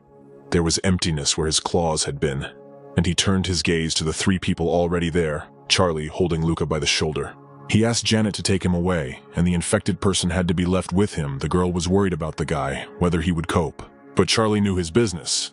The creature rushed towards them, and the guy sent it flying with a kick. He again ordered everyone to retreat. Otherwise, they would only get in the way. A fight broke out, Charlie dodging the monster's clawed paws, jumping in different directions around it. The force of the blow was such that craters appeared after the monster's blows. In front of him was a sharp claw, the strongest of the infected up to level 3. It also had dark pupils, so it definitely had a meteorite crystal. Charlie noticed that people had finally left this place, and this meant that it was possible to fight at full strength. The claw once again swung at the guy, but met with a steel pipe. Blocking the blow, Charlie put his strength into his fist and threw it at the claw's head to smash its brains. But he was much stronger than a normal special infected, so this blow was not felt at all by the creature that counterattacked. After which, the iron pipe in Charlie's hands turned into a bow. Such a weapon was no good. Something else had to be found. If there was no necessary weapon around, then it was necessary to use one's strength. Charlie's hand turned red and several spikes appeared from it. It was time to find out how strong the muscles would become. The boy and the claw ran at each other, wanting to rip out their guts. Charlie raised his fist for a monstrous blow. The claw wanted to pierce the man's body with its paw. Their fists met with great force. Charlie grabbed the paw with both hands and dodged so that he ended up on the creature's back. She wanted to throw off the annoying man and raised her paw to strike, but Charlie accidentally tore off his arm. He didn't expect his strength to be so great. With one hand, the claw would already be a corpse, so Charlie only had to finish him off. He jumped and intended to bring down the final blow from the air on the infected, who would be the last one. An explosion was heard. The claw's body was torn to pieces. Charlie was catching his breath after an exhausting fight. A lot of dust rose up. This time he was very exhausted. He couldn't hold the boost for more than 5 minutes. The main thing he got after the battle was the meteorite crystal. This crystal was of the 3rd level, but finding one on a sharp claw of the 2nd level was a great success, even though the crystal was only of the 3rd level. In his past life, it would have been the most valuable. Developed below level 3 would have given a lot for such a thing. Soon, Charlie's friends ran up to him, who was sitting in the smoke, asking if the guy was okay. Lou added that everything was fine now, and that she needed to tell her classmates that they could come back. After this, Lucas approached the guy and said that he wanted to ask something, but Charlie didn't have to answer if he didn't want to. Since the main character killed the monster alone and saw nothing wrong with it, the man was interested in whether Charlie also had a special tattoo on his body. The guy looked slyly at Lucas and asked if he was talking about his pattern. The man called it a tattoo, and the main character called it a pattern, so they didn't immediately understand each other. The girl also saw the glowing red pattern and declared that the main character was developed. Charlie didn't like the fact that she called the coverage percentage the big pattern, so he started to get smart. He also asked how they knew about the spots in the pattern, and the people replied that their boss could also fight back on his own. And after learning that their boss had fought 3 level 2 infected that month, Charlie wanted to know where the boss's pattern was. The powerful boss had a tattoo on his chest in the shape of a regular triangle. The guy thought to himself that it could have been an expert like Scylla at the 1st or 2nd peak of the level, but then he remembered the triangle-shaped pattern. He rushed at the girl and asked her to say the name of the boss. It turned out that his name was Hu Feng, which shocked the guy. Hu Feng was a level 5 expert nicknamed the Fist King, a being whose might was unmatched, capable of fighting against countless hordes of zombies. Charlie told his interlocutors that he did not know their boss, but would like to see such an expert in person. Lucas added that in sparring with the boss, they always have 1 against 10, and Brother Zuo will give him a fair fight. The protagonist's thoughts were interrupted by Lou's radio, which said that people were driving to the service station. The girl asked in a panic who these people were and was told that they were the Zhao family. After the virus arrived, the factions and families that held power settled on the outskirts, and the red-robed gang were the pawns of the Zhao family. They were so strong that even without counting the groups subordinate to him, Zhao himself commands the 4 developed ones. Lucas assured Charlie that he shouldn't worry, because it was their personal matter and they would handle it themselves, since the Zhao family was afraid of Boss Hu anyway. He immediately went outside and loudly asked the people of the Zhao family if they knew who was standing in front of them. The man also stated that the boss had plans for the station, so the boys would have to find another station. The boys told him to take his friends and get out, and out of respect for the boss, they were willing to settle things peacefully. But Lucas asked what would happen if he stayed, to which a menacing blonde man with glasses climbed out of the car. He promised that he would personally kill the man, but then pretended to recognize Lucas, since the brunette recognized him too. According to Leo, he realized that they were expanding their territories, and Lucas's boss was not aware of these matters. While Leo was talking about how death would come to everyone who stood in his way, a guy with a bandage on his cheek and abrasions on his neck shouted that he recognized Peely's brother. The guy attacked Leo, who immediately told him that his father was in the city and was only saying that he needed to be found. Dean looked slyly at Leo and asked with a smirk if his brother would help him get revenge. Leo immediately turned around and declared that they had done them a great service by finding Dean, so he would go to the boss right away and leave this station alone. Luca had already exhaled, but his interlocutor added that first he needed to settle one personal matter. A second later, he took a deep breath and looking up, shouted the main character's name. The blonde ordered to call Charlie, but Lucas replied that the main character was a dear guest of their base. Leo wouldn't let up because he needed to talk to Charlie, and the man with the scar on his face asked him if he wanted to start a war. At that moment, the blonde man threw back his coat and told Lucas to look at it, which made his jaw drop. Charlie saw from the window that Leo was developed, and now he knows that the Zhao family has 5 developed. Leo explained to his brother that he had become even stronger and could now take them all down single-handedly. In response to this, Dean suggested that the blonde kill all the men and leave the women alive so that he could play with them later. After these words, the main character went out into the street and declared that he would deal with them himself. Leo immediately realized that this guy was no timid person, because he dared to insult a member of the Zhao family. Dean pompously stated that Charlie had no idea how much power the family had in Loon. Here the men began to talk in raised tones and began to find out who saved whose life when. Only the blonde man declared that Lucas had insulted the family and should die for it. Of course, his family will not forget his help, but now he must cut off his hand and apologize on his knees so that Leo can pretend that nothing happened. And also, to compensate for the damage, they will have to give up the chicks upstairs, such as Leo's wish. Lucas had already lost his temper and was shouting that there was a limit to everything. But Charlie tried to calm him down by saying that he would deal with him himself. After such a statement, the blonde flexed his fists and said that no one should interfere, because he would deal with him himself. Lucas warned the protagonist that Leo is an underground boxer, and he was also a champion for several years. The family runs the underground boxing scene in Loon, and Leo was one of the top fighters there. Charlie calmly listened to Lucas until the end. Leo came up to him, the impudent one, and Charlie's last chance. If he falls to his knees, he will ask for mercy, because he is not used to holding back. But Charlie wasn't embarrassed at all. He calmly took out a cigarette and lit it. It seemed that he wasn't at all embarrassed by the prospect of fighting the champion of underground fights. Leo couldn't stand such an insult and immediately rushed at the guy, raising his fist to strike. He didn't want to drag out this fight for long. There was a crunching sound and everyone around, the girls in the building, the fighters of the Din family, and everyone else watched the end of this fight in a state of shock. It took Charlie one punch to defeat Leo, his fist piercing the boxer's chest. Naturally, this blow was fatal. The guy jerked his fist out of the boxer's dead body and shook the blood off it. Lucas watched the action with his mouth open. One punch, and Leo was defeated. Dean couldn't believe what had happened. Charlie turned his eyes on him. A chill ran down the boy's spine. Now there was no way they could all be saved. In a panic, he demanded a gun from one of his bodyguards in order to shoot Charlie. He didn't even know how to take a gun. Dean took a shotgun and clumsily ordered him not to move. The guy was about to attack this daredevil, but Leo grabbed his leg. The fighter couldn't believe that the boxer was still alive. His blow should have killed him. But the underground fighting champion stood up as if nothing had happened. It was not the end yet. They were just starting their fight. There was a hole gaping in the guy's chest.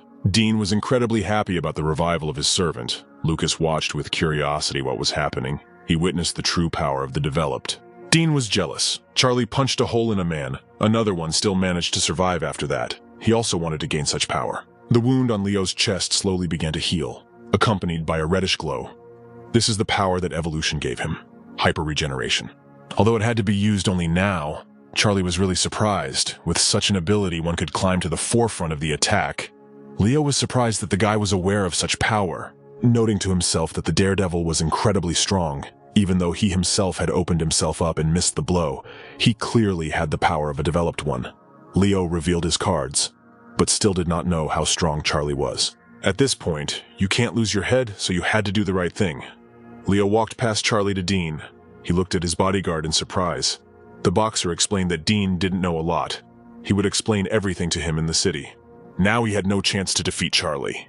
Leo put on his jacket and noted Charlie's strength. He needed to stay calm.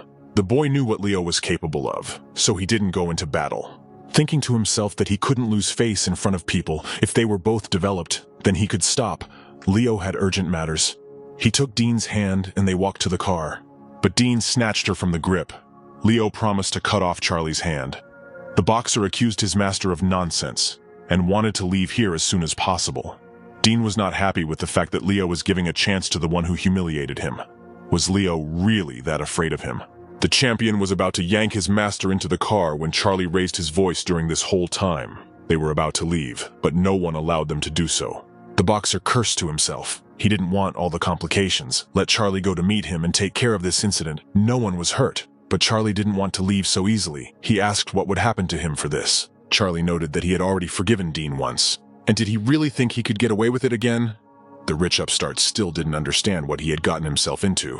Charlie doesn't give second chances, and the jerk will get what he deserves. Dean demanded that Charlie stop getting cocky, but he was quickly shut up by standing between him and Charlie. His boss had one son, so let Leo just apologize, and they would forget this incident. Leo didn't want to take the full brunt of the blow. He didn't know what this upstart was capable of. and whether the boxer would be able to survive their fight, Charlie ordered him to get out of the way. Leo's patience was running out.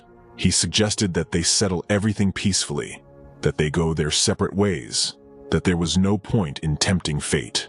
But before he could blink an eye, Charlie was next to him, and with one jerk, sent the boxer flying. Leo flew several dozen meters to the side. The ordinary person had already died long ago, but Charlie knew that the champion's regeneration should do its job. So there was no need to waste time.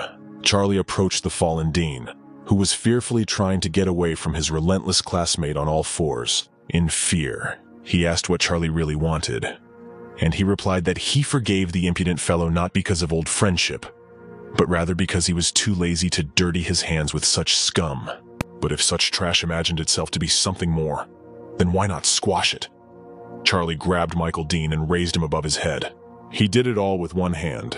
Dean started threatening that if Charlie touched him with even a finger, his father would find him and kill him, but Charlie didn't seem to mind. Now was not the time to think about his father. There was only him and Dean.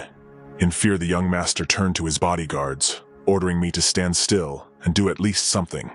But they were too afraid to move, and Leo finally recovered, ordering Charlie to stop showing off in front of everyone. They are both developed, and both are reasonable people. Couldn't they come to an agreement? There was no need for them to fight to the death if everything could be resolved peacefully. The boxer walked menacingly towards Charlie, who still had Dean by the throat. He quickly recovered again. Leo was infuriated by smug people, and he would teach him a lesson. The champion was looking for a fight, and Charlie wasn't particularly against it. He threw it towards Dean's body so that it wouldn't interfere with him. If the boxer wanted to fight so badly, then he would get it. And since Leo had the gift of super regeneration, Charlie would not hold back and would hit with full force. The guy's self-esteem was irritating. He would have a lot of self-esteem. The fight promised to be tough, Charlie's super strength against Leo's super regeneration. But one thing was clear. Neither of the opponents was going to leave the fight as a loser. The boxer became smarter in his training and fights, so he began to use his favorite combinations of movements. He delivered blows from the knee, from the elbow, and straight punches. Charlie blocked them and dodged, gradually moving back. Now Leo can forget about defense and respond with blow for blow.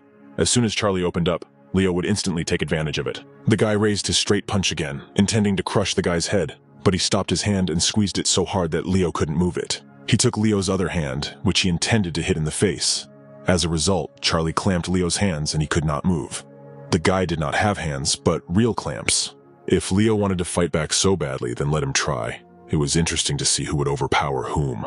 Charlie activated the marks on his hands. His hands began to smoke and emit a reddish glow. Leo looked at the patterns on his hands with fear, but it didn't matter. He just needed to let the regeneration kick in, and the boxer would be invincible. He tried with all his might to pull his hands and grips away, but he couldn't do it.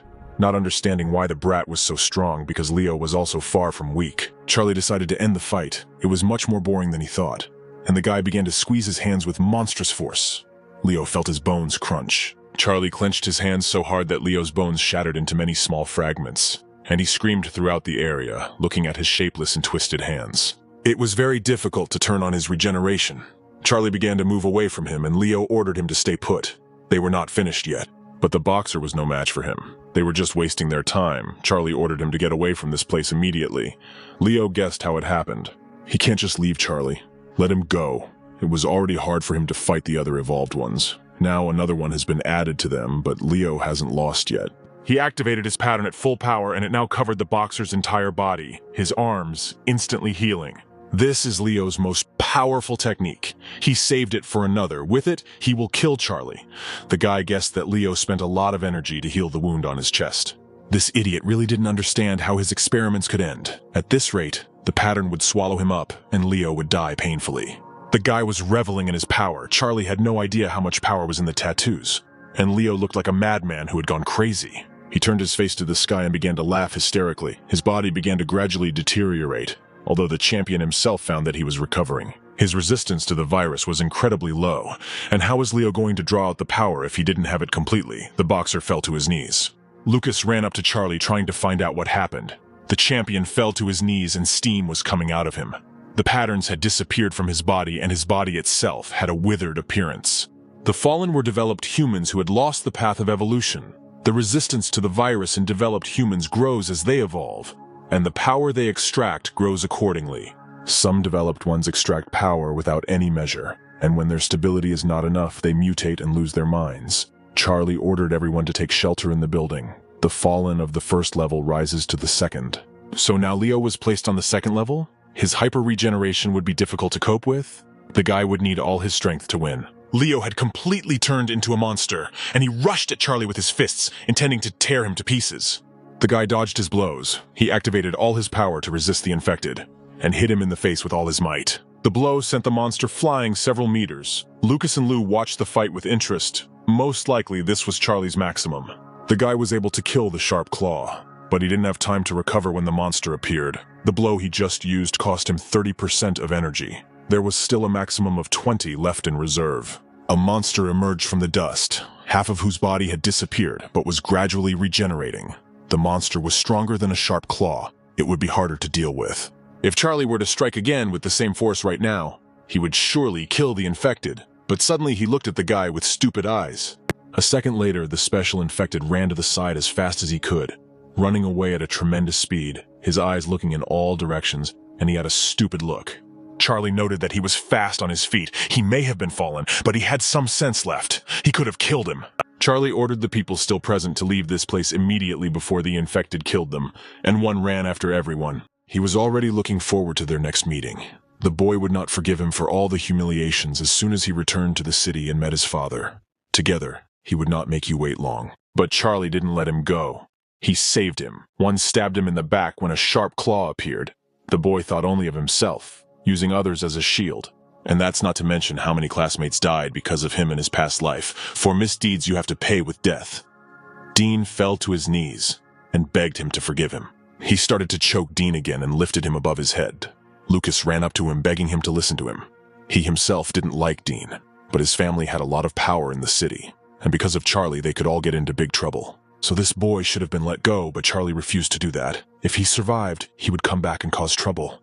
Charlie doesn't give second chances. Dean's face was starting to turn purple. He was still trying to bribe Charlie with money, power, whatever, just to get him to go. Charlie got fed up with this and squeezed Dean's throat hard. There was a satisfying crunch and the boy's body went limp. The guy turned it to the side. He turned to Lucas, let him remember forever what he was going to say right now. It would be a lesson to him. You should never leave unfinished business. Such actions always bring chaos, so you need to complete everything. This statement echoed in Lucas's head. He remembered it forever, forever. There was still a lot to think about. Charlie started to perform breathing techniques again.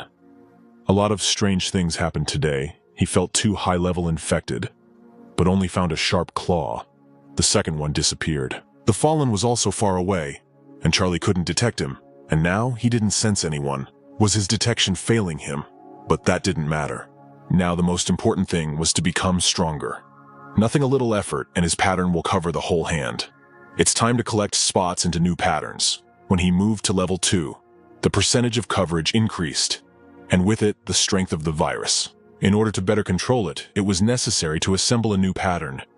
The strength of representatives of the same level differs only in how well a person was able to assemble a pattern. But it wasn't always the right decision, of course. He did something like that and gained patterns. At the peak, he could increase his chances for the 3rd level. However, the earlier a person gained a pattern, the greater the increase in strength was, and it was reflected hundreds of times at the 3rd level. In his past life, Charlie also gained a pattern at the peak of the 2nd level. Later, he dug into it for a long time, and in the end, the strength turned out to be ordinary. Charlie clapped his hands. From his past life, he no longer knew how to assemble a new pattern. But now it was still not an easy task. The strength of his virus was not enough. But in this case, he had an ace up his sleeve. It was time to use the meteorite fragments they had been mining all this time. Charlie had specially saved it for such a case. Ways to absorb a meteorite crystal of mass. Someone swallowed it. Someone absorbed energy. But the best ones are merging with blood. The guy cut his palm and put the shard in there. You need to make a cut at the starting point and direct the crystal energy through your own blood. It was more effective.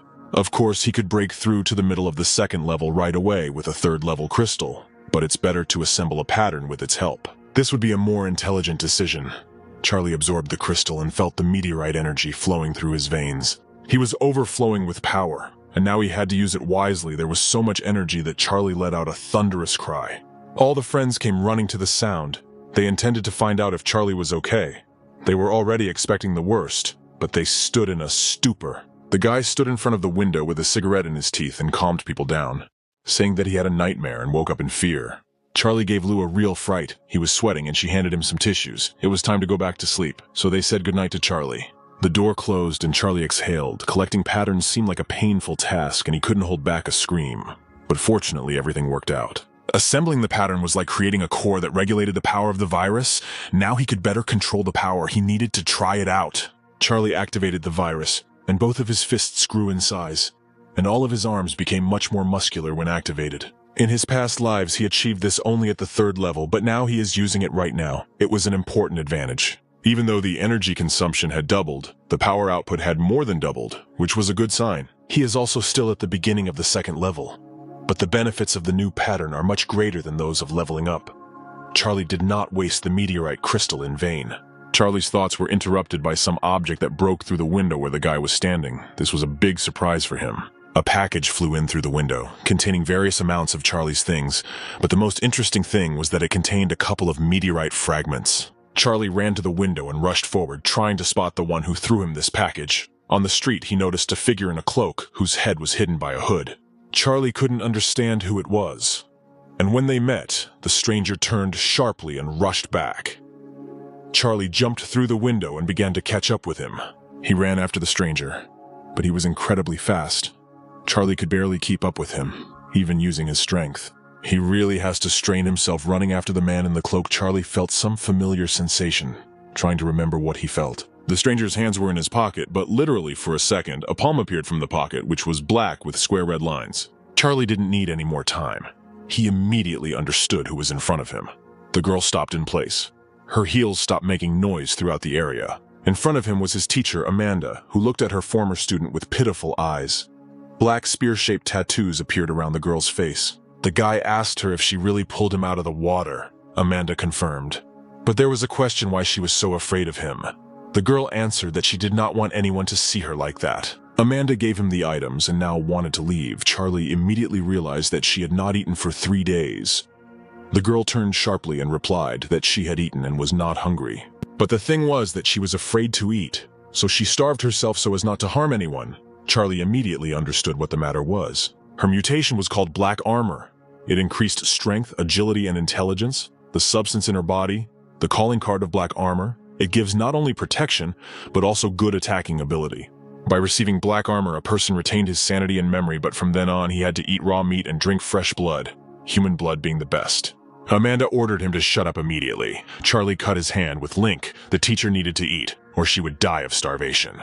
Amanda's eyes were bloodshot. The smell of fresh flesh appealed to her animalistic nature. She rushed towards Charlie but stopped in time. She couldn't afford it. The student approached her and grabbed her hand. If she wanted to control her powers, she had to accept it. Sooner or later, she would not be able to control herself. If not today, then tomorrow or the day after tomorrow. One day she will lose control and attack someone, and when that happens, there will be no turning back. The teacher gave in and Charlie stuck his bloody hand in her mouth to finally feed Amanda, who resisted at first but quickly gave in to her hunger. The next morning, Lucas tried to dissuade Charlie from leaving, and the guy wanted to do it for no reason. He explained that he just needed to do something, and he would leave for a couple of days. Did not want his friends to wait for him, so he suggested that they split up. Lucas thought that they were a burden to him. He may not be the most reliable fighter, but he would never abandon his friends. If Dean's family took revenge, they would stand up for him. Others joined Lucas's speech. But Charlie didn't want to leave because of Dean's family. He didn't know how to explain everything. Everything was very complicated. The guys were still trying to persuade Charlie to stay. Together, they would give them a fight. The guy gave in and decided to explain something. Together, they were all an easy target. If Dean's family did something, it would be difficult for all of them to answer, so they needed to split up. He also has one urgent matter besides him. Charlie wants to ask his friends to find someone when they get there. Charlie began to explain. Lou prepared all the weapons and ammunition that Charlie might need, in addition to food, clean water, and some medicine, which should be enough for the first time. The friends also modified a grenade that could kill a level 2 infected. The guy's eyes lit up. It was a useful item. All of this should have been enough. Lou asked again how long Charlie had been gone, but he would be gone for about a week, half a month at most. He would end up in town anyway. Charlie asked Lucas to keep an eye on his friends. He swore he would keep an eye on them, but it was impossible for Lucas to impose himself. He replied that he understood the tasks required of him. The explanations were over and the friends left. Amanda wondered if anything could be done with her body. Charlie replied that it was possible to solve at least half of the difficulties. Now they are going to the mountain, which is located near the city. There is a virgin forest there. There are many wild animals in it. Amanda asked why they needed animals.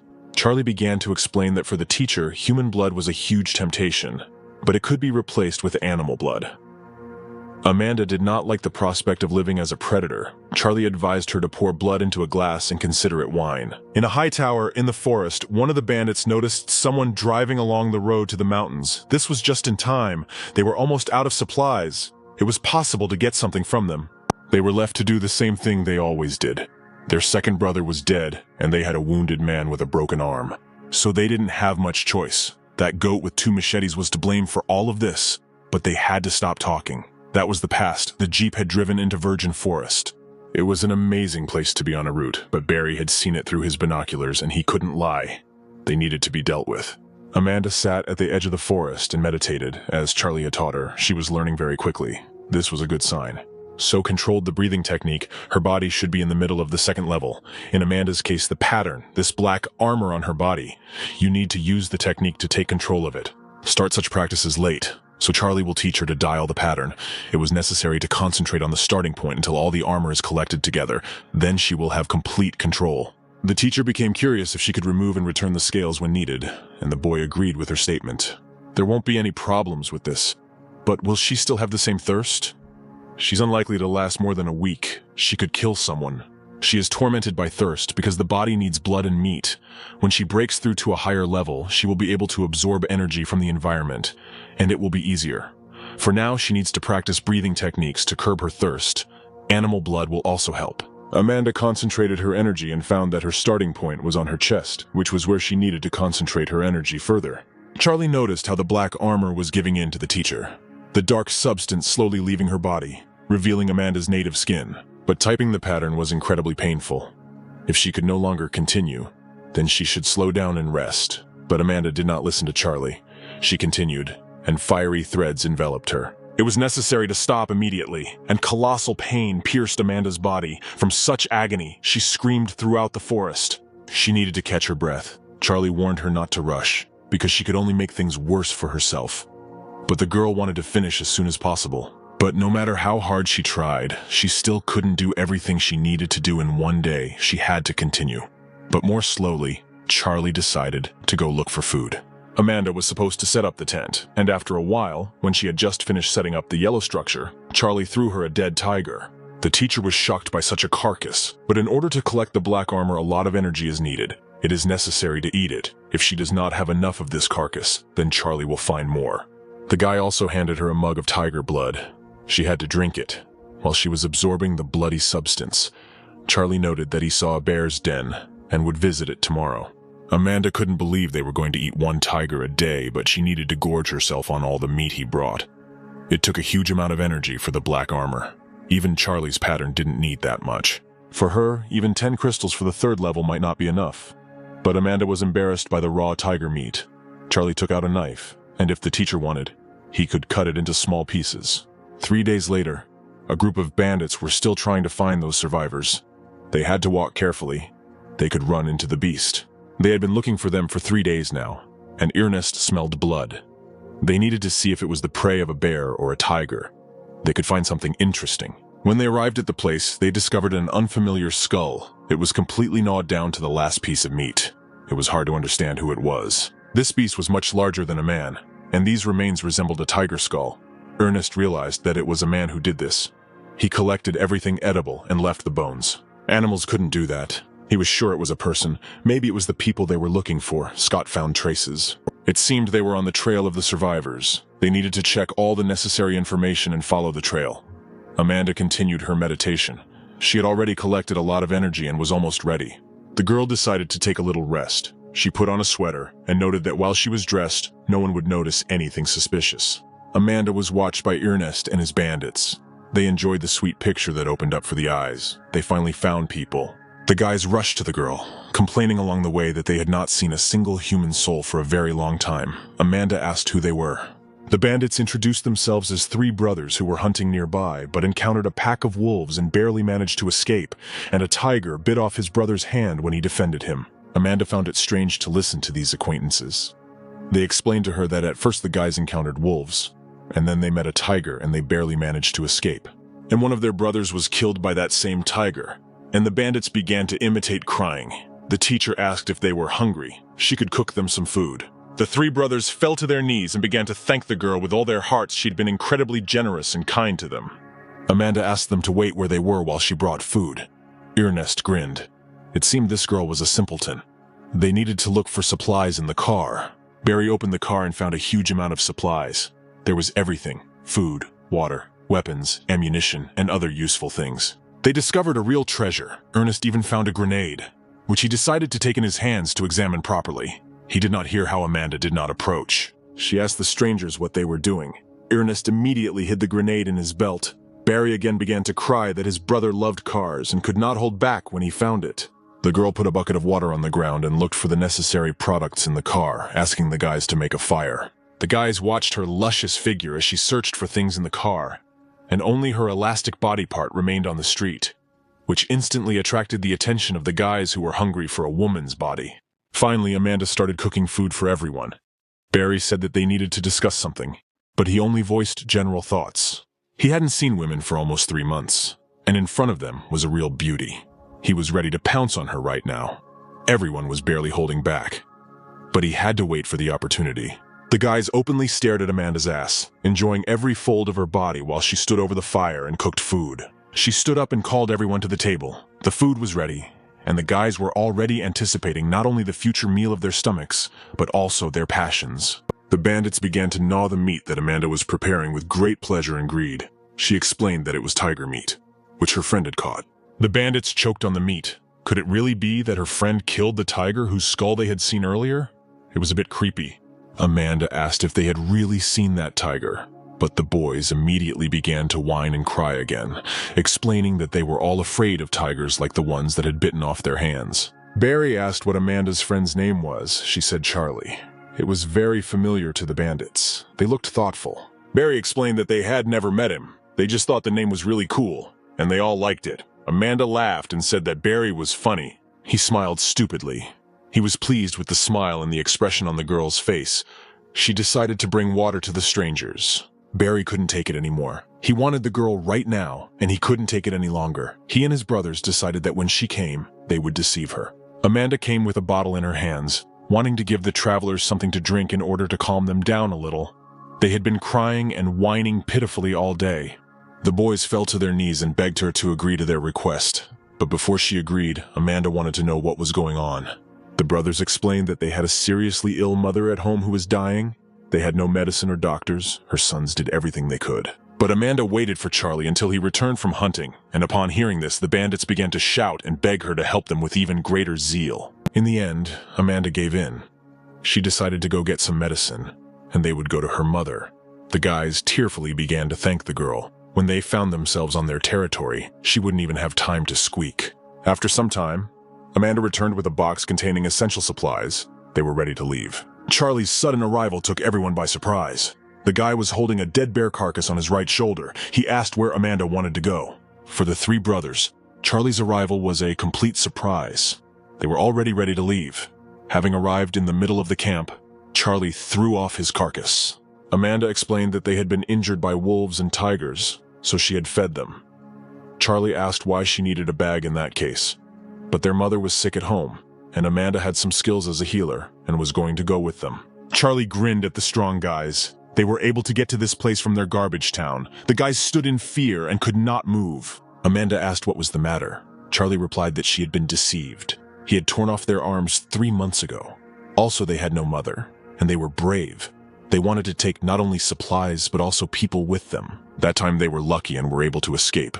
But this time they were finished. Barry fell to the ground in fear and begged not to kill them. Amanda suggested to forget everything. They had done nothing wrong to her, and it was possible to try to forgive them. Charlie replied that if it had not been for his arrival, everything would have ended badly. These were different times now, and she should have saved her kindness.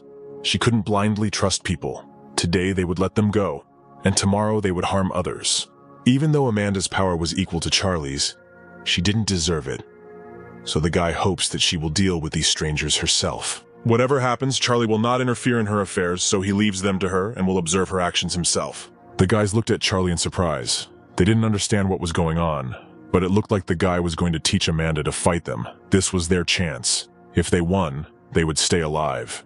Even though they were unlucky enough to run into Charlie, they wouldn't give up so easily. Let her practice on them, but if they win, he must promise to let them go. But they will never defeat the teacher, and there can be no talk of any battle. Amanda will finish them off playfully, like kittens. Also, Charlie is not going to let them go. No matter what the outcome is right now, it is not in his principles to leave things unfinished. But Amanda was in no hurry to carry out Charlie's order. She was already starting to get angry. He did not understand her. For some reason, he was waiting for her actions, although they were in a hurry. In order to speed up his friend a little, Charlie threw shotguns to the bandits in order to arouse Amanda's interest, and so that she would finally understand that they were bad people. At the first opportunity, Scott and Barry shot Amanda, hoping that their suffering would end, but when the smoke cleared, they noticed the girl covered in a black substance. They immediately ran back, throwing down their guns, calling Amanda a monster. Such a sudden change really scared the guys. Scott fell and crawled back from Amanda, who was approaching him. He begged her not to come near him, calling her a monster, because the girl scared him to death. He didn't want to die. Amanda asked them to run. She didn't want to kill them at all. She wasn't like that, although Charlie had a different opinion. She asked her friend to stop forcing her to do this. She doesn't want to kill anyone, and asked him to let the bullies go. But if she didn't want to deal with them herself, he would deal with them himself. Hearing this, the bandits fell to their knees and bowed as low as possible, begging to let them go alive. Amanda stood with her back to them, intending to detain Charlie. But it was a rash decision. As soon as she turned to them, Ernest plunged a blade into her chest. She did not expect a blow to the back. Looking at the fallen girl, Ernest did not stop commenting on what had happened. This monster boldly pretended to be kind. He would not tolerate such hypocrisy. Suddenly, the guy took out a grenade, threatening Charlie that if he came closer, he would take him with him. He found it in the car, and knew that Charlie could not be killed with bullets. But a grenade could help him with this. Charlie just chuckled and advised his friend to listen to him. The vulnerability of the black armor was different, neither the heart nor the chest area. The vulnerability of this type of development was the brain, which had to be destroyed. Amanda stood behind Scott and Barry, her eyes sparkling with anger and fury. She pierced the chests of both hooligans with her own hands. It was not at all difficult for her to do this. She looked crazy. She looked at the fallen youths and thought only of blood, slowly approaching Ernest, the black armor reacting to her injuries, and she could fall into a mad rage. The surviving bandit threatened the teacher with a grenade. He tried with all his might to distance himself from her. Charlie asked Amanda to calm down. She couldn't let cruelty control her body. Amanda came to consciousness and only now realized that she had just killed a man. It was pure madness. She did not want it. While Amanda covered her face with her hands and tried to come to her senses, Ernest realized that this was his chance for salvation. He ran as fast as he could from this terrible place. But his run only attracted the attention of Amanda, who rushed at full speed towards her new prey. She almost caught up with him, and he warned her one last time not to approach. He's not going to feel sorry for her, or for himself, since he can't escape death anyway. He'll at least try to take the monster with him. Charlie noticed the bandit activating a grenade. It could well cause monstrous damage even to the owner of black armor. He rushed towards Amanda. The sudden explosion caught Amanda and Charlie by surprise, but he managed to cover the teacher's body with his body so that she would not be harmed. The explosion sent the couple flying in different directions. Amanda and Charlie were lying unconscious. The guy's body was in painful spasms. Amanda woke up in the car. The gentle rocking of the vehicle woke her up. She looked at Charlie, who was driving. 3 days had passed since this incident. Amanda couldn't believe her ears and asked where they were going. Charlie was going to take them to the city, and with Amanda. The guy asked her to look at herself. The girl noticed that there were red marks on her hands. She did not understand what was happening. Charlie explained to her that there were also such marks on her arms and chest. There were 5 scales on her in total. Her black armor was growing very quickly. This happened even though Amanda was collecting it. Black armor and red scales, this is a normal evolution. But the developed ones first have one. And now Amanda has 5 dots. She won't be able to collect all 5. So for now, she'll stay with Charlie. Together, they'll figure something out. There was a flood in the area, but the walls of the ancient city are on high ground. Her sister is safe there, and Amanda will be safer with Charlie now. However, he was worried that if the teacher did not learn to control the black armor, the road to her sister would be closed if she fell into a rage. No one except Charlie would be able to stop her. After these words, Amanda became sad, but she didn't need to be too sad. She tried hard. The black armor around the starting point was under control, so she wouldn't stand out. They would arrive in the city soon. Amanda thought that Charlie was going to the city to find his girlfriend, but they are going to the city for a different purpose. First, they need to pay off the debt, then take revenge. They arrived and had to walk further. Despite the fact that they could have driven further by car, Charlie nevertheless advised her to be patient. She would understand why they did it. The guy threw Amanda a cap and a covering mask. Her cute face could create problems. A lot of people would not mind kidnapping her. The team didn't like this, but there was nothing they could do. They arrived at a road near which there was a large number of armed men and ordinary citizens. One of the militants ordered everyone to give 10% of their property. This applied to everyone. If someone wanted to pass, a tenth was a lot for those who already had few resources. The civilians did not like this, and they began to shout. Everyone was against this, but their cries were drowned out by the militants if the citizens did not agree. They could not go to the city, no one forced them to go there. Now it became clear to Amanda why they had left the car with supplies. If they had taken a tenth of it, they would hardly have lasted longer. But the guy replied that it could be worse. In some cities, they take half. Amanda wondered if there was no other way to go about it. Of course there were other ways, but there was no need for them. They had everything they needed. Charlie heard the roar of an engine. A rich SUV painted red was heading towards them. The Mercedes was scaring away all the civilians who barely managed to get out of the way. The car was surrounded by civilians who were very nervous about the faces that had appeared. 3 people came out of it. Bard stood in the middle in front of his protege. The main fighter didn't expect to see his brother here at such a time. Bard wondered if they weren't welcome here. She responded in fear that of course they were glad to have them present and did not dare to detain them any longer. The militants opened the gates for the bandit, but that was not why he had come. The gang leader said that the gate now belonged to the Red Vests gang, so everyone present could leave right now. Red Vests, the words echoed in Charlie's head. These were the monsters who had cut off Michael's hand in the past, and he was eager to get even with them. Charlie clenched his fists. Amanda noticed this and asked what happened, but everything was even better than Charlie could have imagined. But the deputy boss of the Azure Mountains gang did not understand this. They were given the right to this by the agreement they made with the members of the Red Vests. Their boss was developed. But it didn't matter anymore. Bard and the rest of his subordinates had already killed him. He threw his head on the ground at the fighter's knees. He immediately ran to the head and could not believe that his boss was dead. Bard found it funny to watch such devotion, but it was no longer important. He touched the militant's head, and there was a crunching sound. Blood started flowing from the man's ears and nose. His eyes burst, and he fell down dead. The Bard addressed everyone present. The Red Vests gang is now taking the gates for themselves, so everyone must immediately give them all their property and run. The civilians immediately objected to this decision. It was a real robbery, and unfair. The man wanted to make fun of the crowd. He ordered certain groups of people from the crowd to follow him. He would teach a lesson to anyone who wanted to accuse him of robbery again. When the old people and children gathered around him, he replied that there was no need to complicate the situation. Everyone just needed to give their things, and those who did not have them needed to find something. Otherwise, he would take his captives for himself. Bard's gaze fell on Amanda's mask. The girl had a good mask and he wanted it for himself, so he ordered one of his fighters to take it. The guy almost touched his face, but Amanda sent the fighter flying several meters with one blow, ordering him not to touch her. It was clear that these were not ordinary people in front of them in an instant. The militants pointed their pistols and machine guns at them, ordering them not to do anything. Amanda asked what they were going to do now. Charlie replied that all they could do was wait for the surrounding militants to start shooting at them. Then shots rang out and Amanda and Charlie dealt with all the militants surrounding them. Bard was a witness to this. He ordered his subordinates to put away the guns and apologized for his fighter who had behaved inappropriately. He did not know that the couple were advanced. Charlie appreciated that Bard was unknown to him, meaning he was not from around here. This was a good chance to make a condition.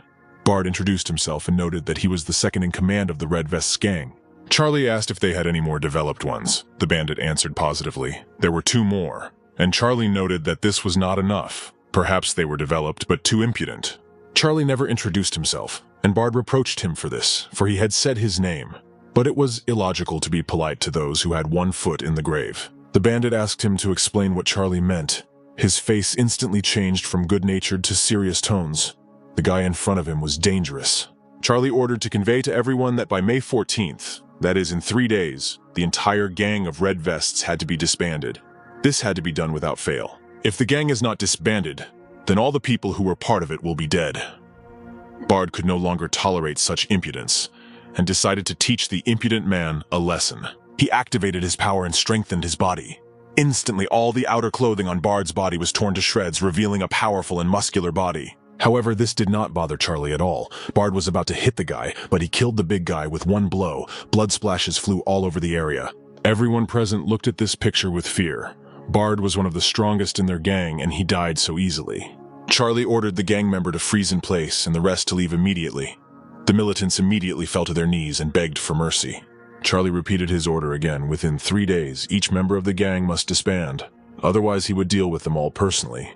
One of the gunmen recognized Charlie and addressed him by name. He was the one who killed the family's second son, Dean, and their family had put a bounty on his head. The representatives of the Red Vest gang were already tired of waiting for the master. In the gangs, everything was based on violence, and only he, the surviving brother, was developed.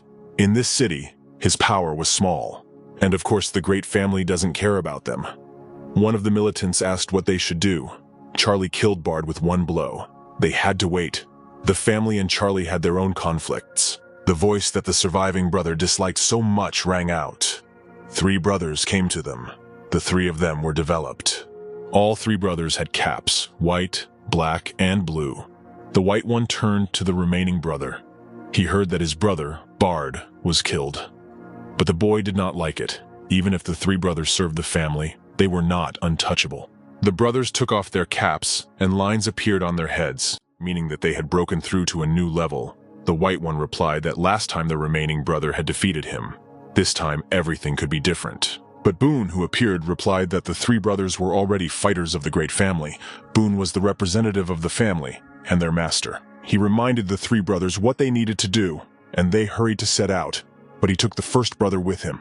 Boone explained that they were on Charlie's trail, so his father sent his 3 brothers to help exact revenge. The first brother replied that Charlie was much stronger than he seemed. He killed Bard with one blow, but there was no need to worry. 5 developed ones were moving out to catch him. But the first brother also wanted to go for revenge. But Boone had another task for him. Boone escorted the first brother to the chambers of his father, with whom he had a meeting. Charlie and Amanda looked at the wall, on which was located a portrait of Charlie, and a short description of it. For the capture of people were offered permanent residence at the base and help with evolution, and for information food. However, a portrait is a strong word. The face depicted on paper was drawn with a simple pencil and incredibly roughly, only in general outline. Amanda asked again if he really killed their son. Charlie didn't hide it, but at first he killed a local evolved, and now he wanted to destroy an entire gang, but the guy replied that he wasn't looking for problems. They were coming to him themselves. Charlie had a rule. As long as no one posed a danger to Charlie or his loved ones, he would not touch anyone. Charlie took off his glasses. There was no need to worry about being discovered, but suddenly someone shouted Charlie's name, and Amanda and the guy felt a chill inside. He ran past Charlie and tried to explain that he hadn't killed anyone, but the bandits didn't believe him and copied the portrait from his face. The couple looked after them, curious to see how it would all end. But it was immediately clear that they had indeed taken the wrong one. The teenagers surrounded Lucas and decided to attack him from all sides at once, holding sticks in their hands and clutching brass knuckles. However, a few seconds later they were all lying on the ground. They needed to train more if they wanted to reach any heights. Lucas felt tension from behind. Lou tried to kick him. She ran up and jumped with her leg forward, but Lucas managed to dodge this tricky blow.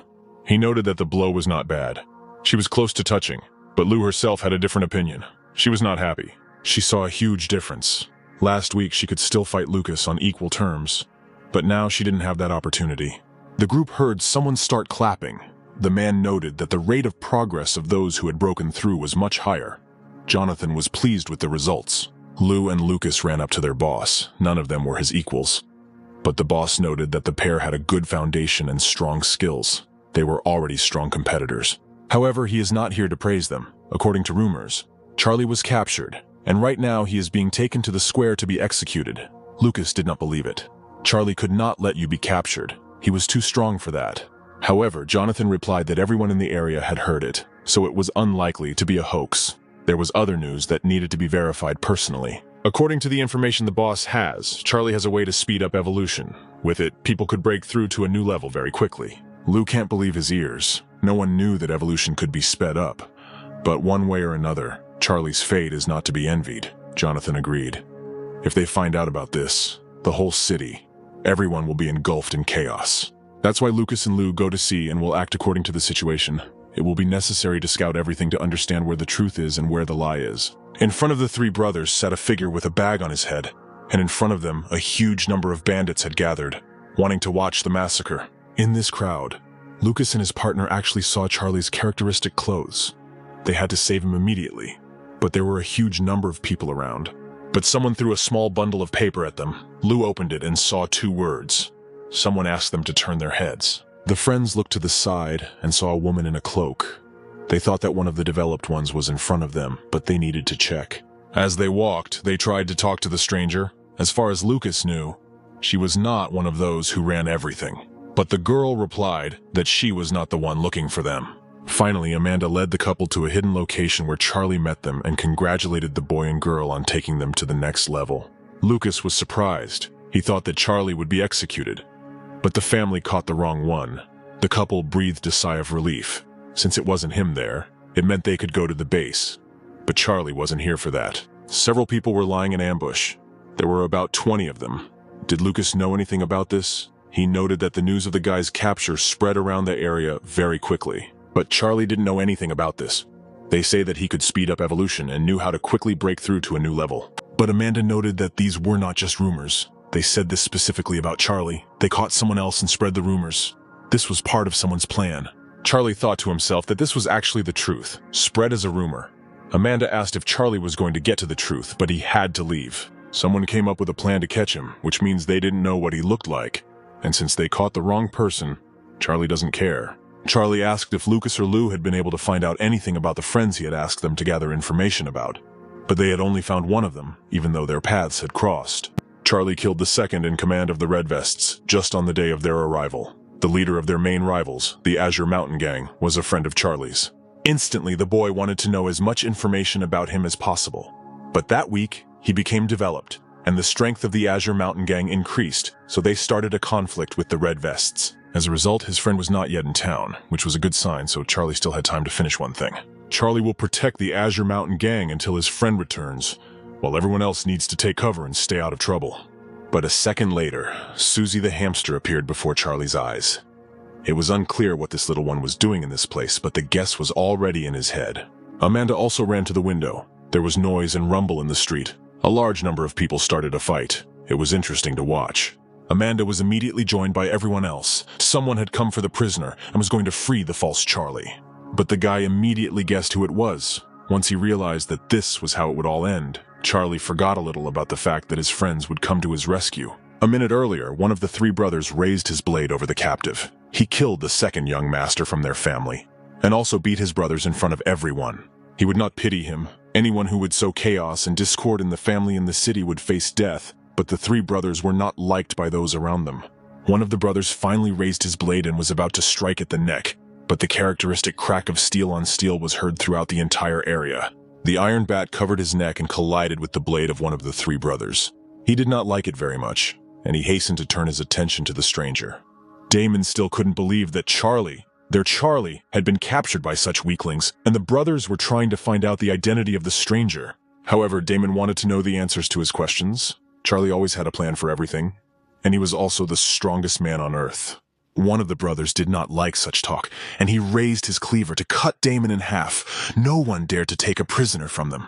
But the guy playfully dodged this blow and delivered a counterattack with a bat to the bandit's face. You couldn't talk like that to those who were stronger than you. One of the brothers fell to the ground, but the rest of the militants immediately started shooting from behind, trying to hit the stranger with their pistols. However, they failed to do this. Damon easily dodged every bullet, and the wounded brother ordered everyone not to waste bullets in vain. He immediately realized that the guy in front of him was developed, which meant that ordinary weapons would not help them. He needed to be dealt with by another developed one. Hearing this word, the whole crowd scattered in different directions. People knew that when the developed ones began their fight, they destroyed everything around them, so everyone hurried away to do their own thing. When the square was finally cleared of people, one of the brothers in the white cap was ordered by a voice in his earpiece not to kill Charlie and to take him back. However, the boy was outraged by such an order. Charlie was being saved right now. Hearing this, the young master ordered to immediately prevent Charlie from being saved. Whitecap thought with relief that he could handle one evolved one without any problems. But right in front of his nose, Damon stole the prisoner. Charlie's friend dealt with all the remaining fighters in a few moments. Their weapons could not stop them. Damon threw a smoke grenade at the brothers. The boys immediately started coughing and trying to cover their breathing organs, but Damon took advantage of all this fuss, running further and further with each passing second. The brothers immediately set off in pursuit. Susie joined Damon.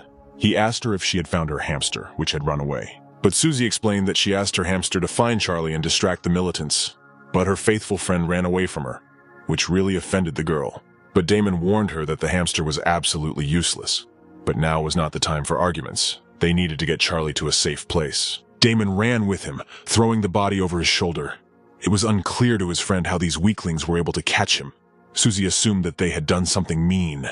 Because there was no other way to capture Charlie, most likely they poisoned him, as was assumed. The body did not stop twitching and moaning.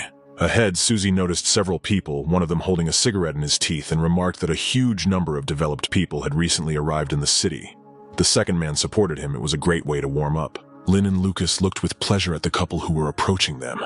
Their hands were already itching for a fight.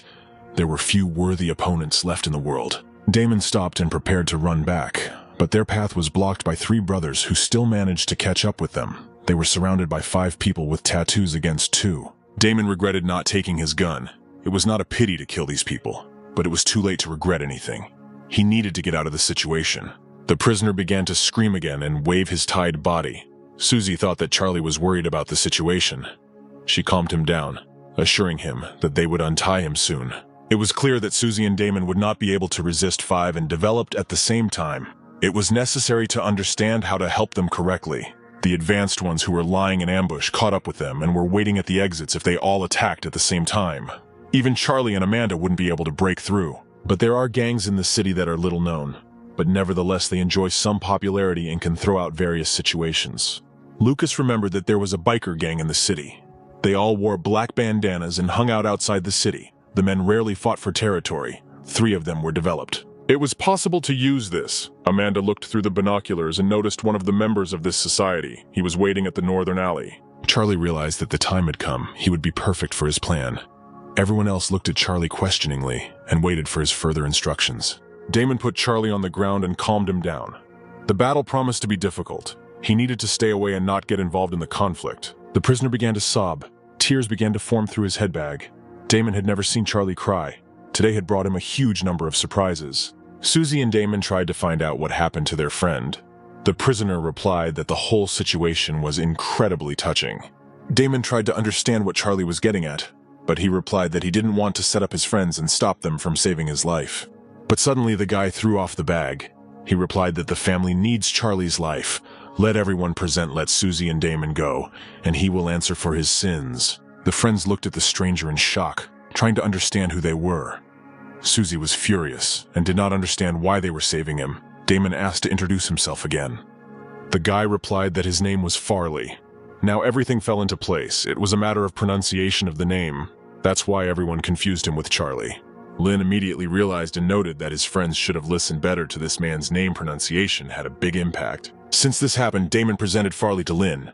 The black developed man looked at this man in bewilderment. Susie and Damon hurried to leave immediately. Shepard asked them to wait. It turned out they had caught the wrong one, and they didn't need a fake. Susie assumed he wanted a fight. However, Damon and Susie were more into fighting and bloodshed. Shepard noted that his foreign friend was very kind. Damon just smirked at this statement, while Susie, taking her blades, rushed at the 3 brothers, cutting down 2 of them. Whitecap turned his attention to his brothers and was distracted, while Damon had already raised his iron battle to strike Whitecap, in the same part where Damon had previously struck. He brought his blow down on the bandit, but they didn't need to kill those present. They were outnumbered. They just needed to distract and hide. Lynn was watching the guy. He noted that the guy had good fighting skills, so he invited him to come closer to him to start the fight. However, the couple had other plans. Damon sent the foreigner to hell, and he and Susie ran headlong towards the exit. The 3 brothers were fine. They just had scratches. If they were okay, then they should have joined the chase. Shepard and Lynn would try to catch up with them. It was necessary to interrogate this couple. The Black Bandana Gang watched the fight unfold. One of them held a pair of binoculars in his hands and watched the chase. It was time to move. They also noticed that the Axe Gang was in the northern alley, and the Scorpion and Northern Sky Gang were located in a small building in the southwest. Apparently this time the whole city decided to start the hunt, but everyone started moving suddenly, so they had to get involved too. They couldn't be beaten to it. Charlie suddenly came up and asked if the men were in the Black Bandana Gang. The guys immediately raised their fists to hit him in the face. However, their blows did not reach their target. Charlie intercepted the fist and leg of the attackers. They could not do anything against him. Charlie held them in a death grip. The bandits immediately realized that the man in front of them was much stronger than their own boss. They could not escape from his grip. The guy Charlie grabbed by the leg decided to use his fists, but Charlie taught him a lesson for it. They were both in the middle of the first level, and it turned out that strong groups were not so strong. He threw both of them back over himself, and the bikers landed painfully on the ground. Charlie was even a little bored of beating such weaklings. The men somehow stood up and noted that Charlie was strong, and they couldn't beat him. But if he knew they were from the Black Bandana Gang, then Charlie needed to show respect. However, Lucas, who had come up, noted that one cannot ask for respect, it must be earned. It turned out that even the Maple Nest was involved in a case in which, surprisingly, there were still experts. The Black Bandana Gang didn't stand a chance, so the two boys fell to their knees and begged for mercy. Charlie asked if the four evolved were really among them. The guys agreed to this, but Charlie saw three and didn't know where the other one was. The guys explained that their boss was at the base. Charlie ordered them to go back and order the boss not to interfere in his business and not to tell anyone about it. The bandits stood up happily and were about to run back to their boss to pass on the order to Charlie. But in addition to this, he ordered something else. He needed their clothes. The boys hunched over shyly and covered their shoulders. This order was absolutely unexpected and sudden for them. They expected something completely different. There was complete chaos on the street as all the gang members rushed towards Susie and Damon, trying to grab them before anyone else. Whitecap asked if Shepard had asked other gangs for help. He replied that he had had issues with some of them, so he wasn't the one who invited them here.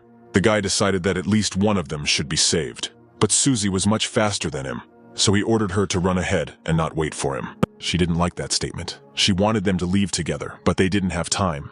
Damon took her hand and threw her forward. Susie landed on the roof of one of the buildings. She didn't have time to do anything against it. The girl didn't want to leave her friend alone. Having flown a few meters, she immediately joined the railing. Damon stood surrounded by the rest of the bandits and raised his hands up in a conciliatory manner. He was surrendering. They tied Damon up and sat him on the ground. The eldest of the three brothers in the white cap approached him. He was still angry about the blows Damon had given him. If Damon was so brave, then let him try again right now. However, the guy was not embarrassed by this, and he sent the white cap far away in an ugly manner, which made the bandit furious and wanted to beat the guy. But Shepard ordered him to stop shaming him. He smiled sweetly and noted Damon's strength, even invited him to join the family. It was immediately clear that the guy was made of tough stuff. Damon asked again if he really wanted him to join the family. Shepard was ready to ensure Damon's safety. One of the evolved, Ford, asked Shepard to stop lying. Everyone present was evolved, and the family's leadership was in question.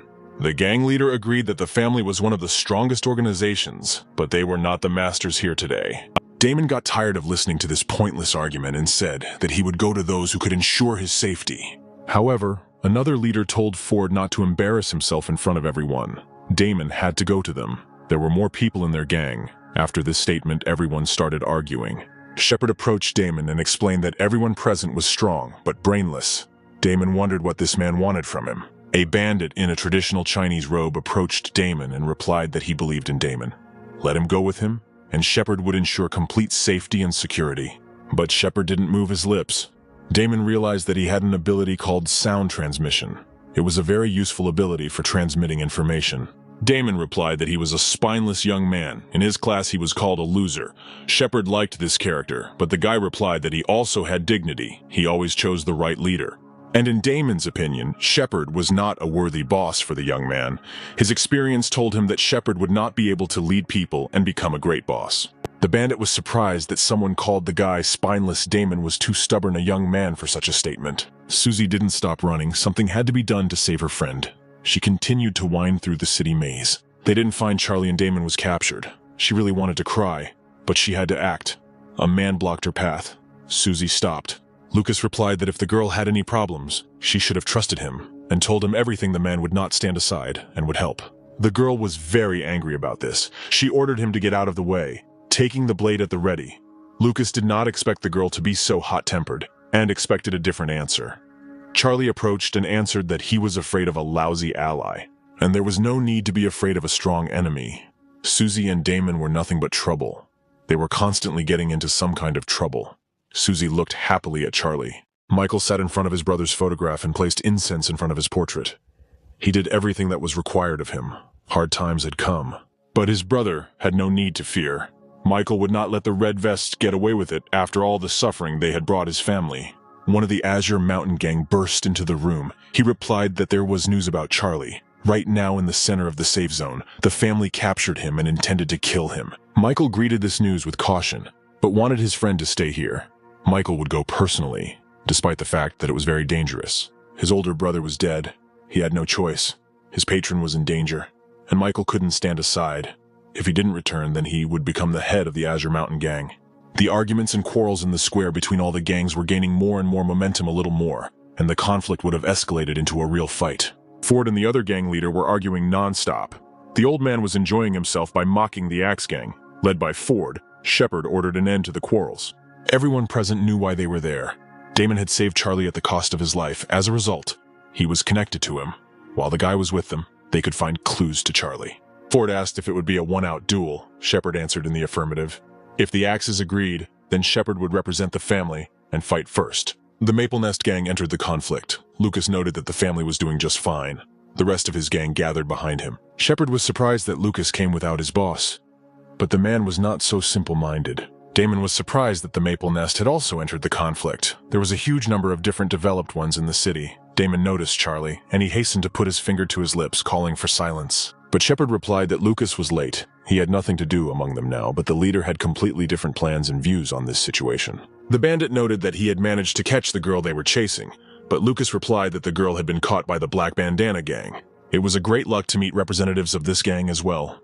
It was already difficult to move in the square due to the huge number of militants and bandits. Shepard looked at one of the Black Bandanas and used all his strength, trying to influence him with his power.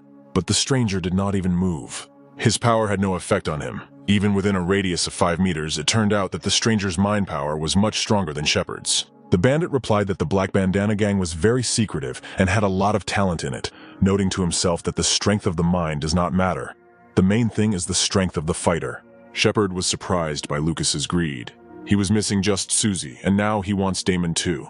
But a man should always have a goal to which he is going. The main condition was that his boss would not participate in the upcoming fight in any way. This was obvious. Shepard asked the opinion of those present. Everyone around started shouting. They agreed that this powerful man would not take part in the conflict. Everyone knew Jonathan. Since everyone agreed, it was time to proceed. Everyone knew that Jonathan, the gang boss, was the strongest of all present. There was no point in fighting him. The three brothers noted the cunning plan. Without Jonathan, the family's chance of victory is higher. Lucas again noted Shepard's cunning. But if that's what he wants, the boss won't fight. Ford conferred with his fighter, and they came to the conclusion that although Shepard was strong, he was not strong enough to defeat them all, so the Axe Gang agreed. Then one by one, the gang leaders expressed their desire to join the fight. Shepard asked who wanted to be first, and Lucas raised his hand. However, Charlie put his hand on his shoulder.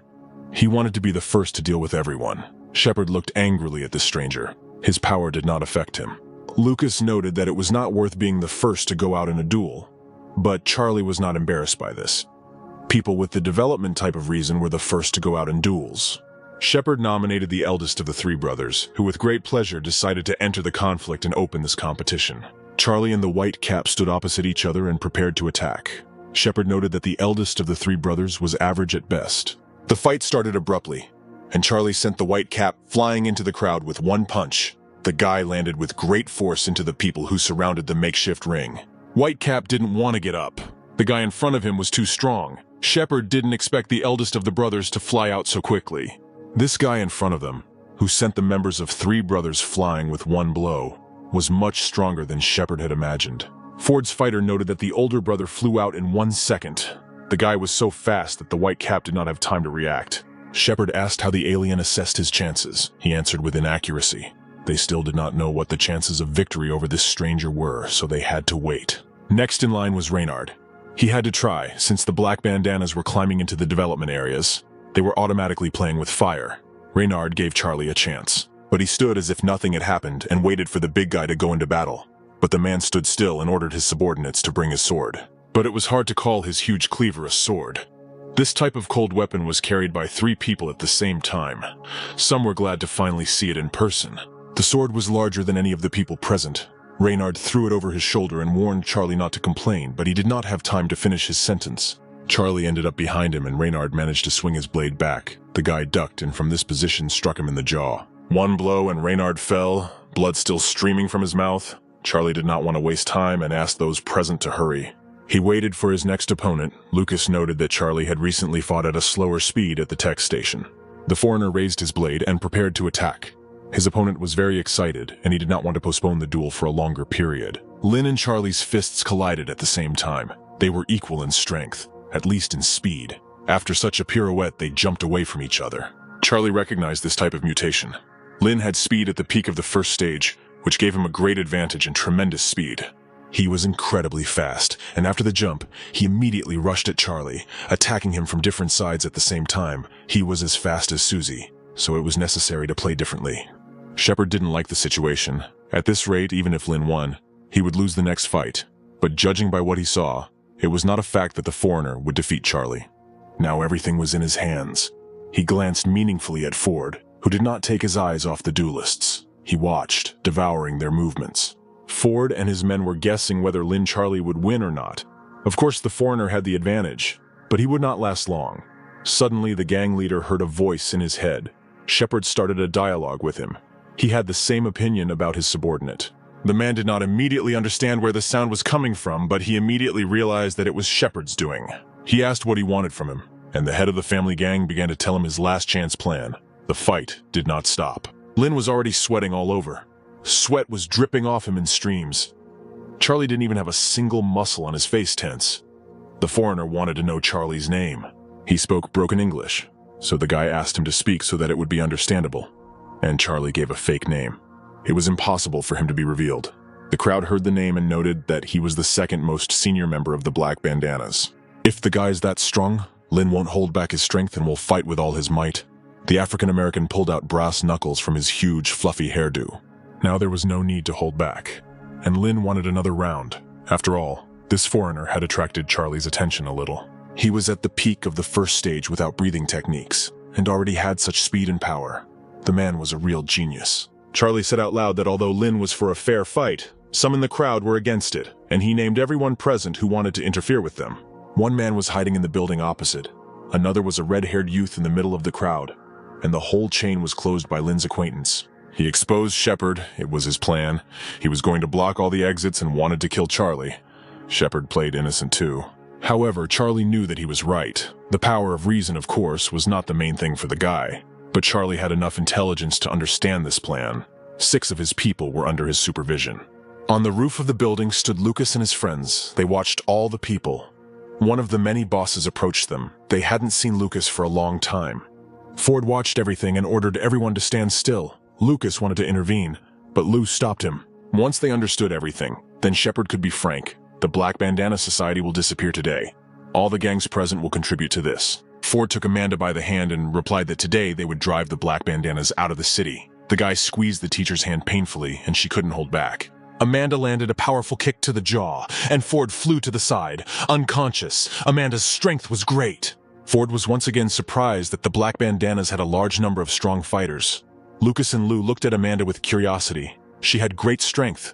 Shepard ordered everyone to go like this. Amanda was surrounded, and they were going to confront her in battle. Charlie knew that if she fought, she would hardly be able to control herself, and here he would not be able to restrain her. Lin intervened in the conflict. He asked everyone to stand still and not interfere with the duel. He wanted a fair one-on-one fight so that no one would interfere. But Shepard replied that now was not the time for such a thing. Defeat would be costly, but Lin would remind the Chinese that they should remember about honor. If Shepard interfered, then he was not a man. Charlie interrupted their conversation. He didn't want to involve the gang leaders, but if they had surrounded them and intended to kill them, he had only one choice. Shepard ordered everyone present to attack together, but this of course concerned the developed ones. Everyone looked at him with great surprise. Lucas and Lou exchanged glances. Susie and Damon yelled at Charlie. Shepard tried to figure out what this crazy guy was up to. Charlie explained that 6 of Shepard's men, including Lin, would have to attack Charlie at the same time, and he would defeat them all. Shepard asked if Charlie really wanted this, but the guy noted that if his soldiers were ready, then he was not at all against arranging it. Now Shepard didn't like this proposal, even though they had more people. When the fight started, the Axe Gang and another one tried to take hostages. and the family's strength would become a weakness, but he was going to grant Charlie's wish. But Lin didn't agree with this. He wanted to fight Charlie one-on-one and ordered everyone not to interfere. However, Shepard was unhappy. Now was not the time to spoil his plan. Lin replied that Charlie was not his boss. At the same time, the alien called Shepard a coward. Shepard wanted Lin to hold off Charlie while the others surrounded him, but the plan had to be changed. Shepard was simply furious, but noted that he and Lin would forget this conflict. Now the alien should stand aside and not interfere. However, he was of course against it, but Shepard didn't care. Now there would be a conflict of 5 against 1. It was time to start the fight. After snapping his fingers, Charlie was surrounded by 6 evolved ones. Shepard still decided to add 1 more to even the odds and make his plan perfect. 3 developed strength types were in the ring and focused on holding. 3 with speed abilities were in the outer ring and focused on pressing. They need to work together. The guy chose his victim and intended to strike. Charlie's fist was stopped by 2 of the developed palms, although with a little effort, and yet they were able to withstand his power. While Charlie stood there, other evolved ones started to attack him from behind, and their conflict began. Every time he struck, he was blocked by other evolved ones, with the power type. Once again, a group of developed ones rushed at the beginning, and he jumped back up, wanting to dodge the next blows, but the enemy was not asleep. One of the developed ones managed to catch him and struck him, but Charlie was too strong for this. It was difficult for the developed ones to penetrate his armor. The developed ones showed excellent teamwork. 3 guys with the strength type were really bothering him. If this continues, it will be difficult. He decided to tease them and ordered them to come to him, beckoning them with his finger. The bandits were enraged by this gesture. They did not want Charlie to mock them and turn up his nose at them like that, and they rushed forward again with a battle cry. It was clear that Shepard was using the power of the mind throughout the arena. He united all 6 of them, and their team was very flexible. But such grueling work drained their strength at an incredible rate. Charlie glanced at Shepard with one eye, then noticed, and marks appeared on his forehead. He activated his tattoo, which means that he will not be able to use force for a long time. Damon asked Susie if she could stand up to 6 evolved ones. She refused. Damon would have been equally confused in this fight. When it was all over, they decided that they would train harder. Lucas and Lou were unsure if their boss could stand up to 6 evolved. Last time he fought 4 evolved and was damaged in the same way. Ford decided that the stranger was stronger than Jonathan. Amanda watched the fight silently, waiting for some kind of signal or another cry for help. But for now, all she could do was stand still. Shepard was indignant. Charlie still had strength. It was as if he had eyes in the back of his head. He coordinated hidden strikes, but Charlie dodged them or blocked them. His stream of attacks crippled other developed ones. At this rate, they were sure to lose. So Shepard ordered everyone to attack head-on at the same time. If any of them retreated, they would lose. Charlie saw all the evolved ones present activating their marks, calling on their power to attack. The guy couldn't wait any longer and activated his power. Finally had a reason to test his new power in the field. Everyone noticed how the hands of the member of the black bandanas changed their color. No one knew about this ability, but a whisper screamed about the attack. This attack was supposed to be the last one. Charlie would not be able to escape their fury. The bandit could not believe that they had such great difficulty resisting one man.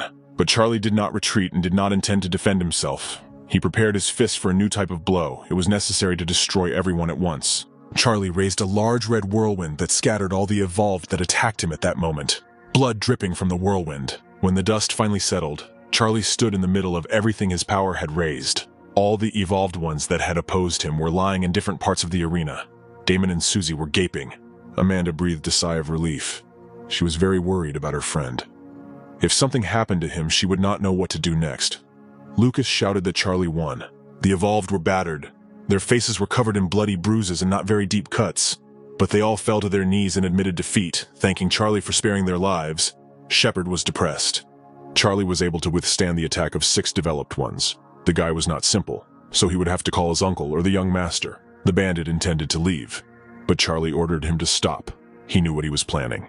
Shepard accused him of not participating in this battle, and did Charlie really want to break the rules? But hearing this word from such a devious person as Shepard was funny.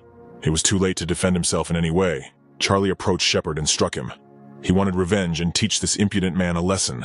Everyone present looked at the fight in surprise. It was all over, but Lin decided to cover his friend and took his fallen body. However, Charlie was irritated by the foreign language. He did not speak English and ordered the foreigner to speak Chinese, which also enraged him, and he hit the African American. Shepard's bloody face turned to Charlie. Everyone knew he was part of the family, and even Jonathan wouldn't dare kill them. The square burst into laughter. Jonathan appeared on the square accompanied by wide-open eyes and mouths in surprise of everyone present. These bastards dared to call themselves dragons. The gang leader found it funny. Charlie turned his attention to the boss who appeared. He asked to respect him and spare this idiot. Lucas stood between Jonathan and Charlie, asking why Jonathan was trying to save the life of Shepard, a traitor. The boss replied that it was a personal matter. Of course, Shepard was a traitor, but Jonathan had a debt to him. Without him, there would be no Maple Nest, their gang. One time the boss would help him, and they would disperse. Everyone present was impressed by the generosity. It looked like Shepard would get off easy today, but Charlie didn't agree with his boss's request. Jonathan's business was none of his business. The man had to die. Apparently, the newcomer did not respect the boss at all, so he would probably be very unhappy with this decision. One fighter from the crowd began to shout a cry and call the guys to fight. Everyone was eager to see the invincible stranger and Jonathan face off. Everyone had a fight in their heads. Charlie and Jonathan were glaring at each other. Lucas didn't know what to do, or how to stop the possible fight that had started. He gradually moved his gaze from the guy to his boss. But something had to be done. The boss was somehow very touched. The pathetic traitor was not worth the bloodshed. He apologized to Charlie for this strange request. Finally, the guy would be able to carry out his revenge. Charlie gathered his strength into a fist and was going to bring it down on the standing Shepard. He prepared himself for his death and closed his eyes. But Charlie's fist landed in the empty space where the bandit had just stood. Everyone's hair stood on end. Charlie noted the old man's high speed. Jonathan smiled, seeing his old friend in this place. Uncle Joe arrived to save Shepard, and clouds of dust rose around the old man. Shepard was held in his arms by Lynn. The bandit was not very happy about this. 3 of the 4 dragons were present in the square. The only thing missing to complete the picture was the young master. The old man asked everyone to calm down in a conciliatory tone. These were children's pranks. He was too old and couldn't keep up with the young guys. Charlie noted that the family was not so simple. Charlie wanted to try to destroy Shepard again. He jumped on him again, but the alien carried him away, and old Joe parried Charlie's blow. The old man used a technique that neutralized his blow. Although he was at the peak of the first stage, he could fight with a developed one at the second. If he did not give it his all, he would not be able to cope with him. The old man had an absorption technique. Joe asked Charlie to forgive them. If they didn't apologize, he would make them do it. Charlie was irritated by the usual apologies. If everything could be solved so easily, then why were fists needed? Joe asked the guy what he wanted. Charlie ordered him to get out. The words were addressed to Shepard. Charlie just needed him to get out of here forever. The bandit had gone wild in his anger. The young guy had become completely insolent. However, the old man's slap across his nephew's face immediately sobered him up. The conflict could have been resolved peacefully, but he resisted. Charlie ordered Shepard to get out of here, so why was his nephew still here? Shepard stroked the bruised area and looked at his relative, but he again struck him in the face. Shepard's body rolled a few meters to the side. This picture looked very painful. Lynn would not want to be in his friend's place, and he needed to help him leave the place. The old man never heard the guy's name, but he belonged to the Black Bandana Gang, which was very interesting and had to be checked. Well, one way or another it was necessary to finish. Joe began to move away and warned that they would meet again. Lynn sadly followed the old man and noted that he would wait for their next battle with impatience. Charlie and Jonathan watched them go. The guy turned his attention to the onlookers and asked if anyone else wanted a fight, but the fighters refused. Jonathan also decided to end this fight. He addressed everyone present and noted that today he was out of battles, and they were witnesses to this. All the conditions were met. The friend from the Black Bandana Society won. According to the rules, the prisoners were his, and if anyone was against it, they should have said so now. Ford and the other leaders were not against it. The others, one by one, began to show their respect and agree to the terms of the release of the prisoners to Charlie. No one wanted to stand in his way. Everyone saw what he was capable of. Amanda approached Damon and Susie wanting to untie them. They were glad that everything was finally over, but the youth felt danger. An iron nunchuck flew at them. It landed with a crash, making a hole where it hit, and Susie, Damon, and Amanda jumped in different directions. Michael arrived on the scene. He had not yet given his consent and ordered no one to move. He still had plans for those present. Charlie looked at Michael with great joy, but he lowered his nunchucks and approached the guy menacingly, jingling his weapons. If he wanted these prisoners so badly, then Charlie would have to take them over his dead body. He was not going to just let a stranger become a dangerous prisoner. Susie and Damon noted with displeasure that everything started all over again. The fight that broke out promised to be bloody. Charlie looked menacingly at his friend from his past life. Ford asked one of the gang leaders to explain what kind of idiot was standing in front of them now. Michael was the second in the Azure Mountain gang whose leader was killed by the Red Vests.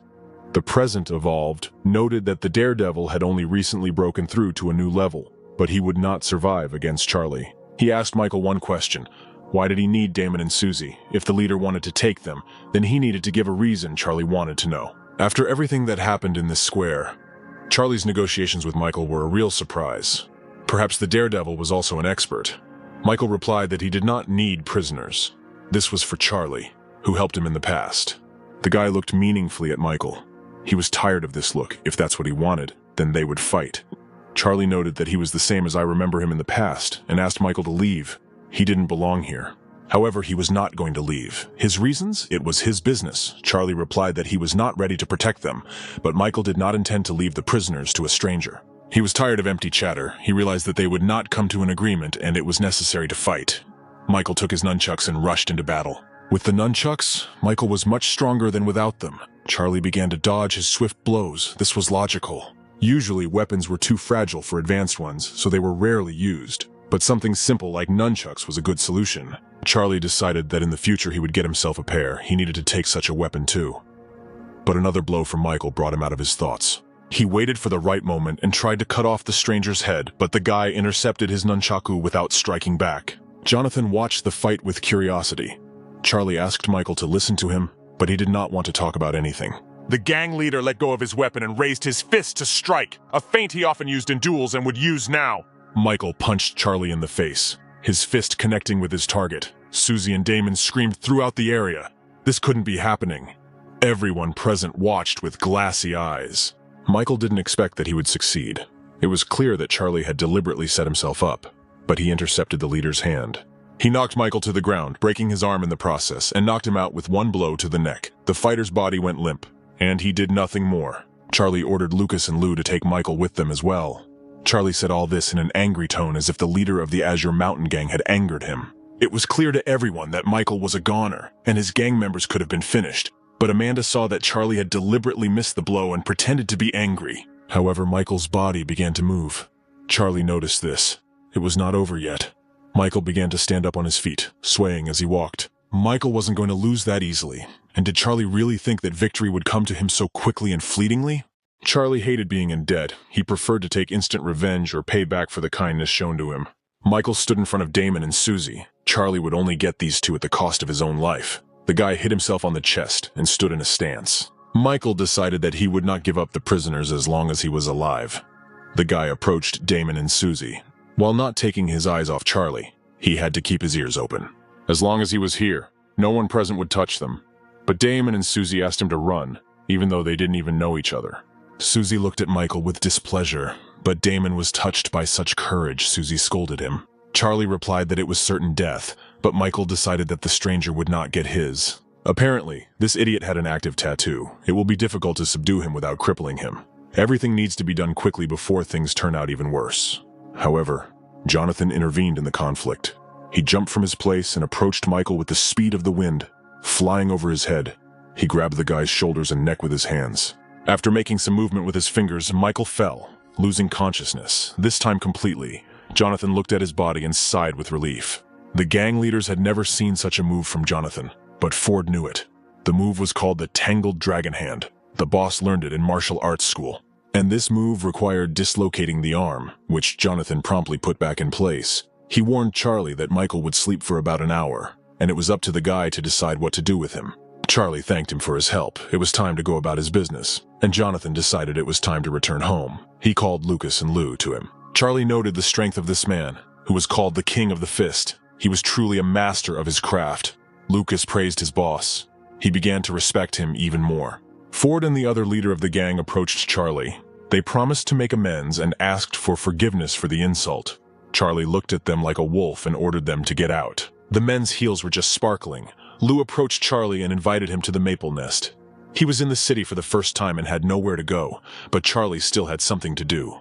Lou wanted to persuade Charlie some more, but Jonathan came up and took her back. It was clear that the guy had his own business. As he was leaving, the boss also noted Charlie's outstanding fighting skills, so if he wanted, he could calmly look into the Maple Nest. Charlie owed him a favor and would pay him back one day. The faces said goodbye to each other and the square became empty. Damon stretched sweetly and noted that it was boring, but all because Susie and the others had to save him. However, Damon did not agree with this.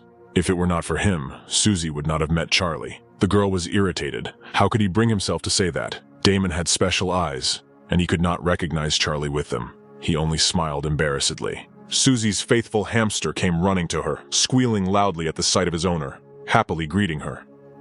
Charlie ordered him to calm down. Susie's hamster was much more useful than this couple. The guy took Michael on his back. Susie clarified what was next in their plan, but they needed to go to the Azure Mountain Gang and help Michael. Susie replied that she needed to take one more person with her. Charlie didn't understand who she meant and asked her about it. Susie cheerfully replied that with a man whom Amanda would be very happy to see, but he would see all this when he returned to this man. The group approached the door. Susie asked the man to open the door, but they worked out passwords. The first was the Emperor calls the tiger. However, the door did not open, after which various calls rained down from Susie. Chicken stew with mushrooms, demons of priceless weather, chili inside a mushroom. One by one, Susie spoke the passwords in the hope that the door would open. And finally, Emmy appeared from the doorway. The girl was overjoyed to see her older sister. Charlie asked everyone present to come into the room if they were having a reunion here. The guy had a question about how exactly Susie and Damon managed to find him. He didn't leave any marks or further instructions on his location. Susie replied that it was no big deal. Damon agreed. They found Charlie by scent, but Charlie saw right through them. The kids were lying. The guy asked them to speak frankly. Damon admitted that they were sent by the leader Lorenz. He said that Charlie would be in the city. They thought to go to the province, but the leader said to drop into the city on the way. Charlie clarified where the organization was now, but they had already left and were going to another city. So Damon and Susie took Emmy with them. Charlie asked his friends what they were all going to do next. Judging by what he saw, the results of Damon and Susie's work did not please him. There were more than 30 developed people in the city. Among them were people at the peak of the first and second stages. His friends had started 3 months earlier, but were still on par with other developed people, although Charlie had only taught them breathing. Susie looked down at the floor and replied that she hadn't thought about it. Charlie realized that Susie and Damon weren't serious about it, so they would train with him from tomorrow. He also ordered Emmy to be taught breathing techniques. The girl looked at Charlie in surprise and asked what he meant. The guy replied that it was necessary to gain strength. The girl would become as strong as Charlie. All that was left was to decide what to do about Amanda. There was a lot to discuss before moving forward. However, taking one look at Michael, he immediately realized that he had long since woken up, and there was no need to pretend anymore. To his surprise, the guy opened his eyes, although everyone expected that Michael would sleep for at least another half hour. But they were wrong. The gang leader replied that he was surprised that Charlie had noticed him, but he was watching everything for 5 meters around and noticed his every move. Michael realized that Charlie was in front of him. He couldn't admit his true identity, so he had to act more cunningly and subtly. Michael knelt before him. Charlie asked him to stand up, but Michael trusted him with his life and would do whatever he said. Michael continued his speech to everyone's surprise. Charlie hurried to lift him to his feet. He thought that it was Charlie who helped him, but in fact it was the other way around. It was Charlie who was in debt and should be on his knees. Although of course he hastened to add that this was in the future, but there was no need to count debts, and Charlie asked Michael to simply remember that he was Charlie's brother, his closest associate and life partner. Michael was surprised by this assertion, but it was necessary to rest and relax. Michael activated the tattoo, so he was most likely tired. Charlie took the sheath with the machete and went outside, while asking Damon to teach Michael the breathing technique. As Charlie left, he told Amanda to follow him. This place was not safe, so everyone needed to be quiet. They were unlikely to be back by tomorrow, so they had to train hard in Charlie's absence. The door slammed shut and the group of friends were left alone. Damon and Emmy looked at each other since Charlie wouldn't be back for a long time. This meant that they had a few days off. However, Susie wasn't going to tolerate it and gave Damon a few slaps on the back of the head. Emmy found bad company, and now Susie was going to teach her breathing techniques. Charlie and Amanda were leaving the building. The girl asked Charlie to explain where they were going. He replied that the blood bank was waiting for them, and Amanda also had to roll up her sleeves and look at her body herself. Looking at her hands, she noticed that her limbs were half covered in black armor. Charlie felt it all the time. Over the 2 days, the armor grew a little. Amanda needed to control it better. In order to regain control of her power, the teacher needed a lot of fresh blood right now, before it was too late. The streets were full of infected people. The epidemic had started 3 months ago. Amanda didn't believe there was any blood left in the bank, but it was the largest bank in the city. It had the latest thermoregulation system.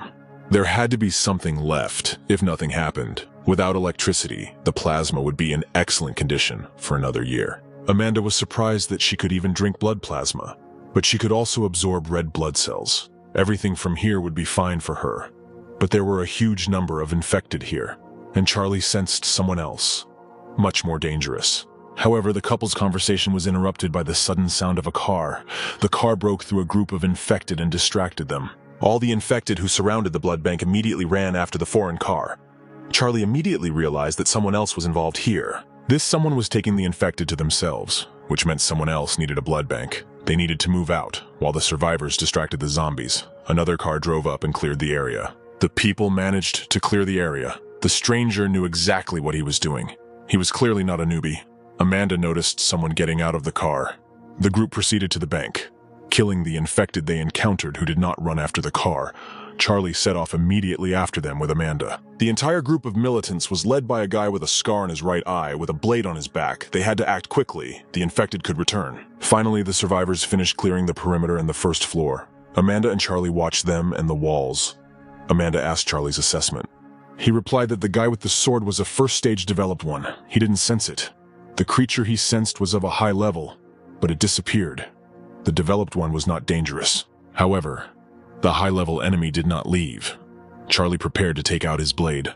Most likely the monster was used to attacking from ambush. Amanda should stay close to him. But suddenly a hamster appeared in front of them. Now this confused Charlie. The guy didn't even see him, and in the morning he also appeared out of nowhere. Just like now, it was suspicious. He decided to test his guess. Charlie took the hamster by the collar, although the animal was not very happy about it, and noticed a tattoo in the form of a star. It turned out that the hamster was developed, although the virus only affected people. The group continued moving. One of the fighters felt that something was about to happen. Perhaps they would even meet monsters. But they had no need to fear anyone. If they encountered a strong enemy, their leader would deal with them. The guy with the blade was developed. Everyone stopped moving at Scar's command. He felt some tension ahead. Something was wrong. The guy ordered to stand and hold the line, but he himself decided to check what would happen ahead. A group of survivors stood in a circle with weapons at the ready. Scar walked into the darkness, and from behind the dark corridor, the rumble and sounds of battle could be heard. The blade constantly encountered some kind of obstacle. Everyone was getting worried. The fight had been going on for a long time, and the group was not sure if their leader would cope, but the noise ended. The Scar finally came out of the darkness into the light. One of the fighters approached him, exclaiming joyfully. No one doubted that he would cope. Everyone was curious to know what kind of monster their leader had encountered. But an infected hand landed on the fighter's shoulder, and the zombie bit into the neck of his former comrade. There were death cries mixed with smacking sounds. The guys immediately started firing from all their guns at the infected, but he didn't care. All the bullets that reached the body of their former comrade flew out and fell to the ground with a roar. The zombie jumped on them. Charlie and Amanda heard gunshots in the building. It appeared that the group was under attack, and the battle was fierce. Amanda immediately asked Charlie for help. She wanted to help the group, but he stopped her with a hand gesture, and it was impossible to enter the building. It was not advantageous to fight in the corridors in complete darkness, so they would wait for the monster here. Charlie felt that they were already close to the exit. The group slowly retreated, not forgetting to pour fire on the zombies. They were already almost at the exit, while their gait was slow so as not to provoke an attack. Finally, they left the building, and one of the militants hurried to close the doors. The monster should not have escaped. Charlie noted that the people were calm in the face of danger. Their discipline was at its best. The survivors rushed out of the building, but met Charlie and Amanda, shouting at them to run immediately, as there was a high-level zombie in the building. A monster came out of the building. Charlie noted that it was a developed infected, and after the infection, all people with power followed the path of the fallen. That's why he needed to be dealt with as soon as possible. He needed to be killed right now, before he could do anything bad. Charlie was looked at as if he was crazy. Everyone was running away from this dangerous infected, and he was walking towards him. If this was developed, he was at least at the peak of the second stage. The battle with such a person would be exhausting and difficult, so you need to save your strength. The infected noticed Charlie and let out a roar, intending to begin his attack. The guys noted that the zombie went berserk, so the guy needed to run as quickly as possible. However, Charlie didn't intend to do this until the zombie had figured him out. He needed to use detection mode and finish it all off with one blow. Charlie ran towards him. One swing of his sword and the infected man's head flew down, separated from his body. The guys only managed to reach out to him. The murder was instantaneous. Everyone present noted that Charlie's power and strength were incredible. They did not think that anyone could resist such a formidable opponent. Charlie killed such a zombie with one blow of his sword. As a result, it was definitely developed. The group thanked him for saving them, and one of them was about to introduce himself. But Charlie warned that there was a high-level infected inside. If the survivors still wanted to see the light of day, they had to run immediately. Charlie followed into the building and called Amanda to him. The surviving group was a little upset that Charlie left them so quickly, but he was developed, and usually didn't care about ordinary people they had gotten here. With great difficulty they couldn't return empty-handed. Once inside, Charlie noticed that there were corpses of both zombies and surviving people all around, though of a very unusual shape, and there was a section of the wall that was completely covered in cracks. Charlie realized who was to blame for all this. Dried zombies and a slight infection of the developed one was clear. There was a scarlet brain in the building.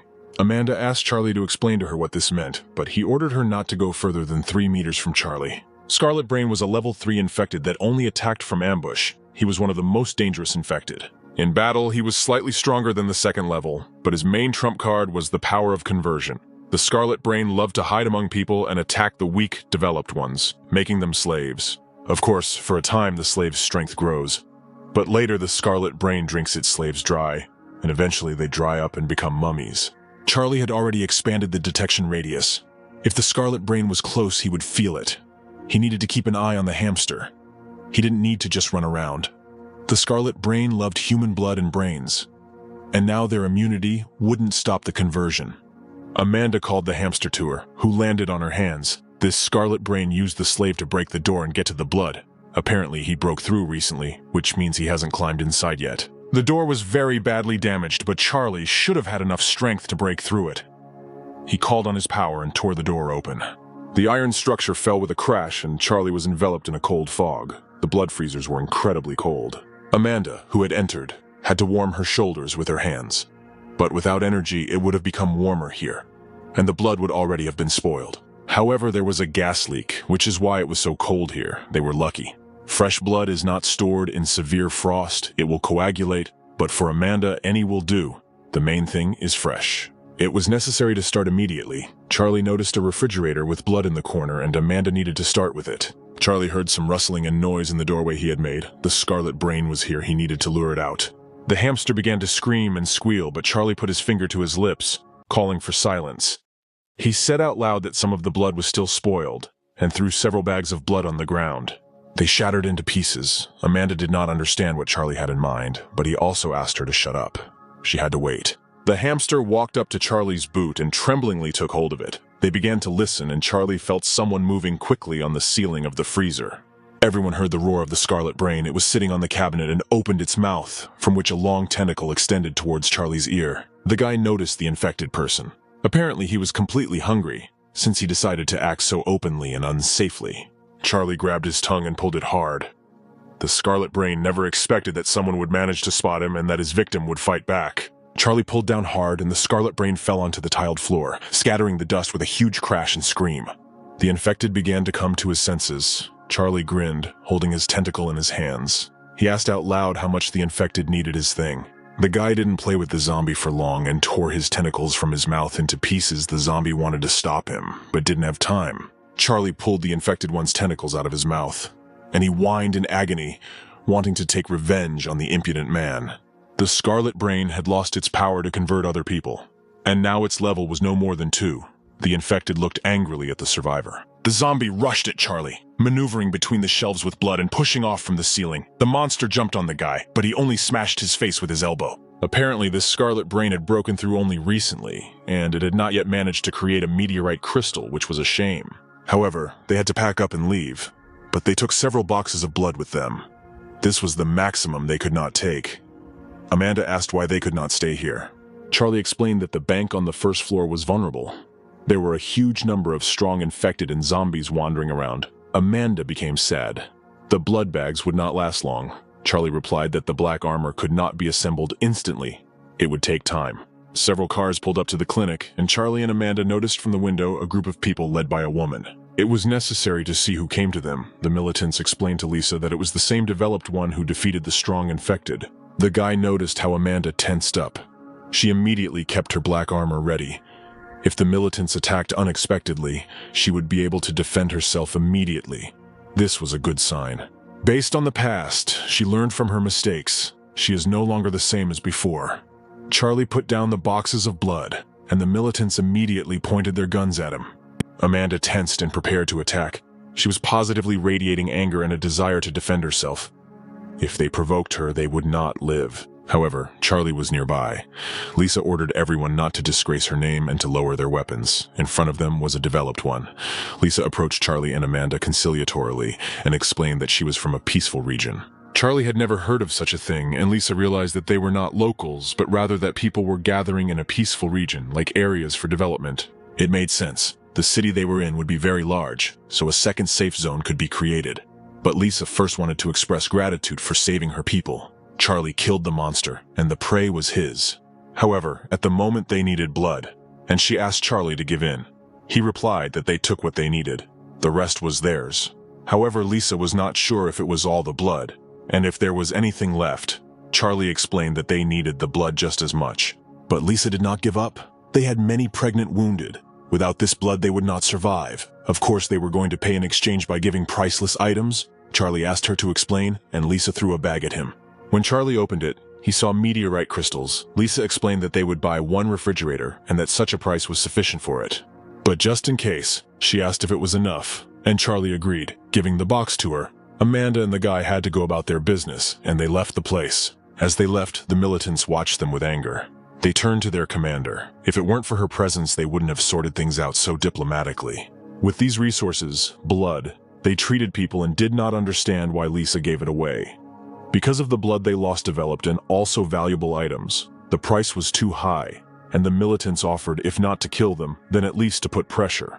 This couple didn't get far. They could have pinned them down and appropriated everything for themselves. Lisa couldn't stand it and hit the militant. She replied that there were very few of them, and this circus had to be stopped. Lisa had the ability of perception, and she felt colossal energy from the guy. He was incredibly strong. Also, this guy's partner, a girl, was also not very much inferior to him in strength. At the same time, two incredibly strong developed ones. It was unclear where they came from. Amanda was confused by the fact that these survivors had such a large number of crystals. In their time, they were invaluable and were used for strengthening. Charlie explained that before the advent of the blood fusion method, they were only swallowed, and some of the energy was lost. Now it became clear why they had arranged such an unfavorable exchange for themselves. They did not understand what they had. In the bag there were 2 crystals of the first level, 2 of the second, and 1 of the third. Right now, Amanda's black armor was a priority. They had enough blood left for the first stage. The teacher initially had 5 points. She couldn't collect them all at once, so she would have to do it step by step. And the first stage is to collect armor at the points on the hands. This is the fastest, and her body will reach the peak of the second stage. In the second stage, you need to collect armor on the legs. This is more difficult, and more energy will be needed, and only blood alone will not be enough. This will take about 50 crystals. Of course, the girl was confused by such a large number of crystals, but she would be on the 3rd level. Amanda asked what to do with the point on her chest.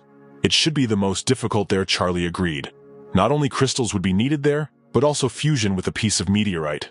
Amanda thought it was the meteorite that made her like this. It would be difficult to destroy the dot on her chest and replace it with a meteorite, but it would have to feed her power. When she reaches her 4th stage, she will become the strongest. But all Amanda wanted was to live a quiet life with her little sister. Charlie decided to keep quiet about this and got ready to go outside. Amanda needed to start her preparations while Charlie was walking outside. As he walked out the door, Charlie noticed a hamster rummaging through a bag of meteorites. The boy quickly ran up to the hamster. In his teeth was a 1st-level crystal, which the hamster gradually absorbed. Charlie had never seen anything like it before. He ordered the hamster to spit out the crystal immediately. It couldn't be eaten. But the hamster didn't listen to him, and the crystal ended up safely in his stomach. It was possible to go crazy. The hamster swallowed the crystal. The worst option could not be. These were crystals given to him by a group of survivors. Charlie quickly realized that the hamster had a tattoo on its back, meaning it could evolve, and the hamster jumped off his hand and crawled back into the bag. The hamster ate a 1st-level shard. Charlie decided to experiment and give the hamster another one. He ate the crystal from Charlie's hands with great speed. The hamster stood on his hind legs and waved his front legs. Calling on Charlie to give him another crystal, there was still a 2nd-level crystal left in the bag. But the hamster swallowed it without any problems. And having finished his meal, the hamster stood up on his hind legs again and asked Charlie to feed him more crystals. The guy looked into the bag. There was the last crystal of the 3rd level left in it. But the case with the hamster is 1 in a million. Even Charlie has never seen such a video before. The guy thought for a bit and still decided to give the crystal. It was curious to see if the hamster could handle this power or not. It could turn into something else. The animal turned up its nose at the crystal that Charlie brought to its mouth. Charlie realized that most likely the hamster was afraid and could not absorb the third-level crystal, and decided to remove his hand with the crystal. But at that moment, the hamster rushed at the crystal and absorbed it too. The animal was enveloped in red energy. The hamster gradually evolved into something. His tattoo changed. The guy waited for the signal. However, the hamster only yawned loudly and long and lay down more comfortably on the box he was sitting on. The animal wanted to sleep after a hearty lunch. But it was impossible to just let the evolved hamster out of sight. Charlie decided that he would sleep here today. He needed to see how it all ended.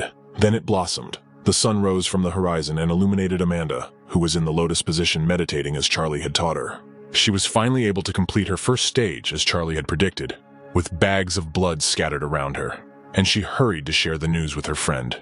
However, the girl could not continue the sentence. Entering the room, she saw how Charlie stood in a handstand, holding his body on one finger, enormous strength. Noticing Amanda, Charlie pushed off with his finger and landed on the ground, standing up on his feet. Amanda explained that she had finished the first stage. Charlie was pleased to hear this. The girl had finished earlier than he thought. Now Amanda could feel the armor on her hands. She could control it, and it required less energy. Her thirst was quenched for 10 days. Charlie would be pleased. They had done a good job here. The guy took the briefcase and asked Amanda to take the hamster. It was still dozing, and Charlie explained that the animal had eaten all 5 crystals. They moved upstairs. It was not worth staying on the first floor. Amanda was surprised that they would go to the roof because the exit was on the first floor, but Charlie asked the girl to look out the window. All the streets were filled with hordes of infected. They were all ordinary, but they filled the streets and passages between houses.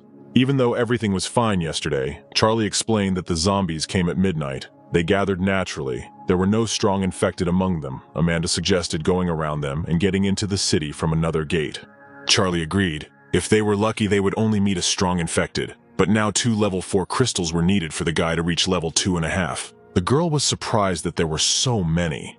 But Charlie was collecting second stage tattoos, and the virus needed more. Its quality was higher, so it was harder to progress. The girl shouldn't worry. With Emmy, there were 3 developed ones. The girl was not in any danger. Charlie untwisted the hook and threw it onto another building, pulling the rope.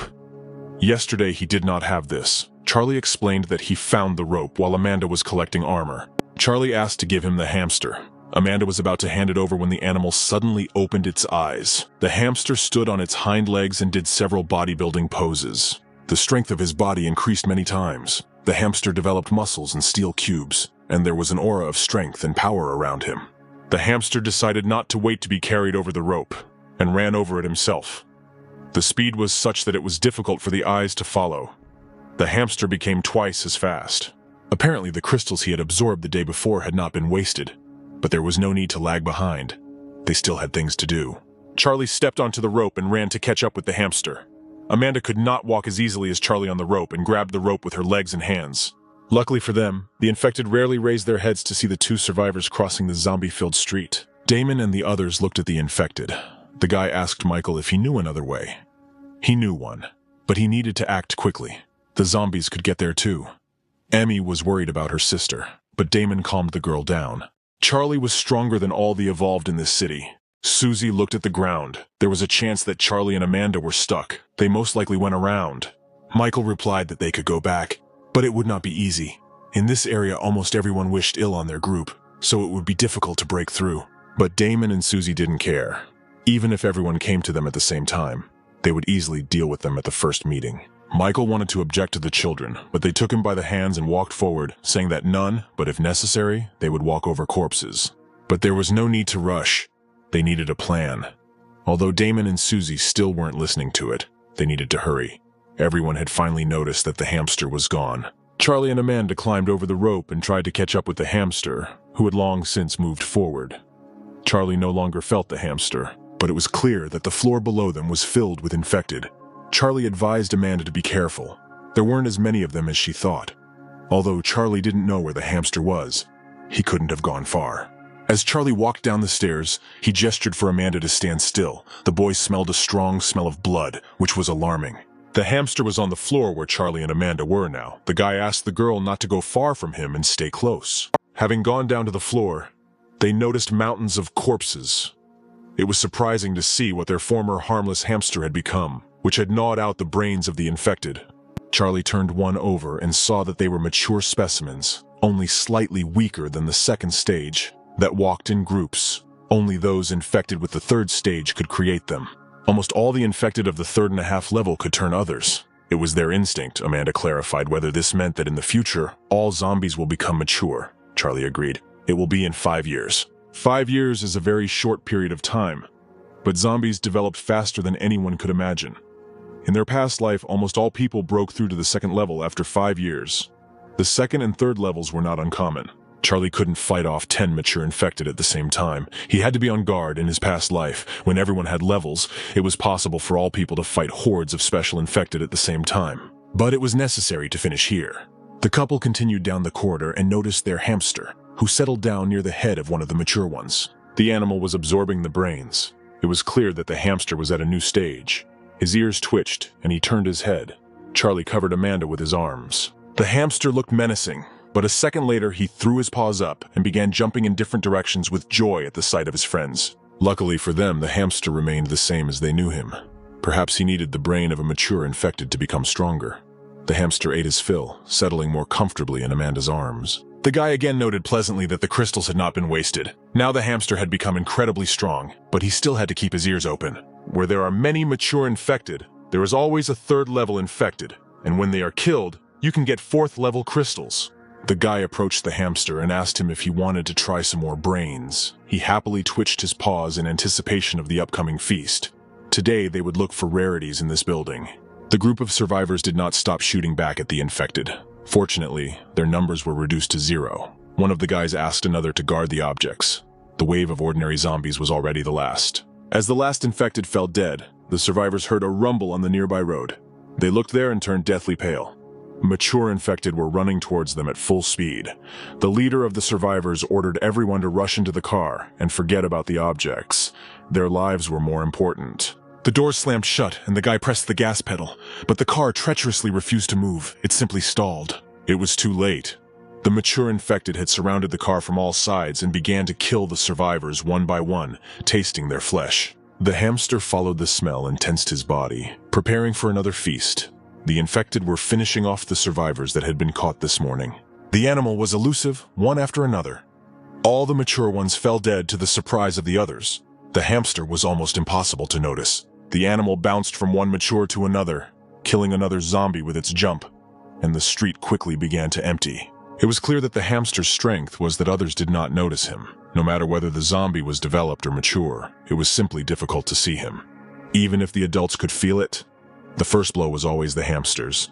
He easily dealt with everyone from behind by hitting them in the back of the head. The hamster was so fast that he became the terror of all the adults. Finally, the animal finished its slaughter. It was the 3rd wave.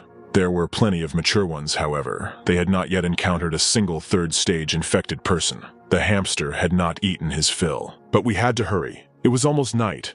Although, of course, there would be another wave at night. The infected at high levels were more active at night.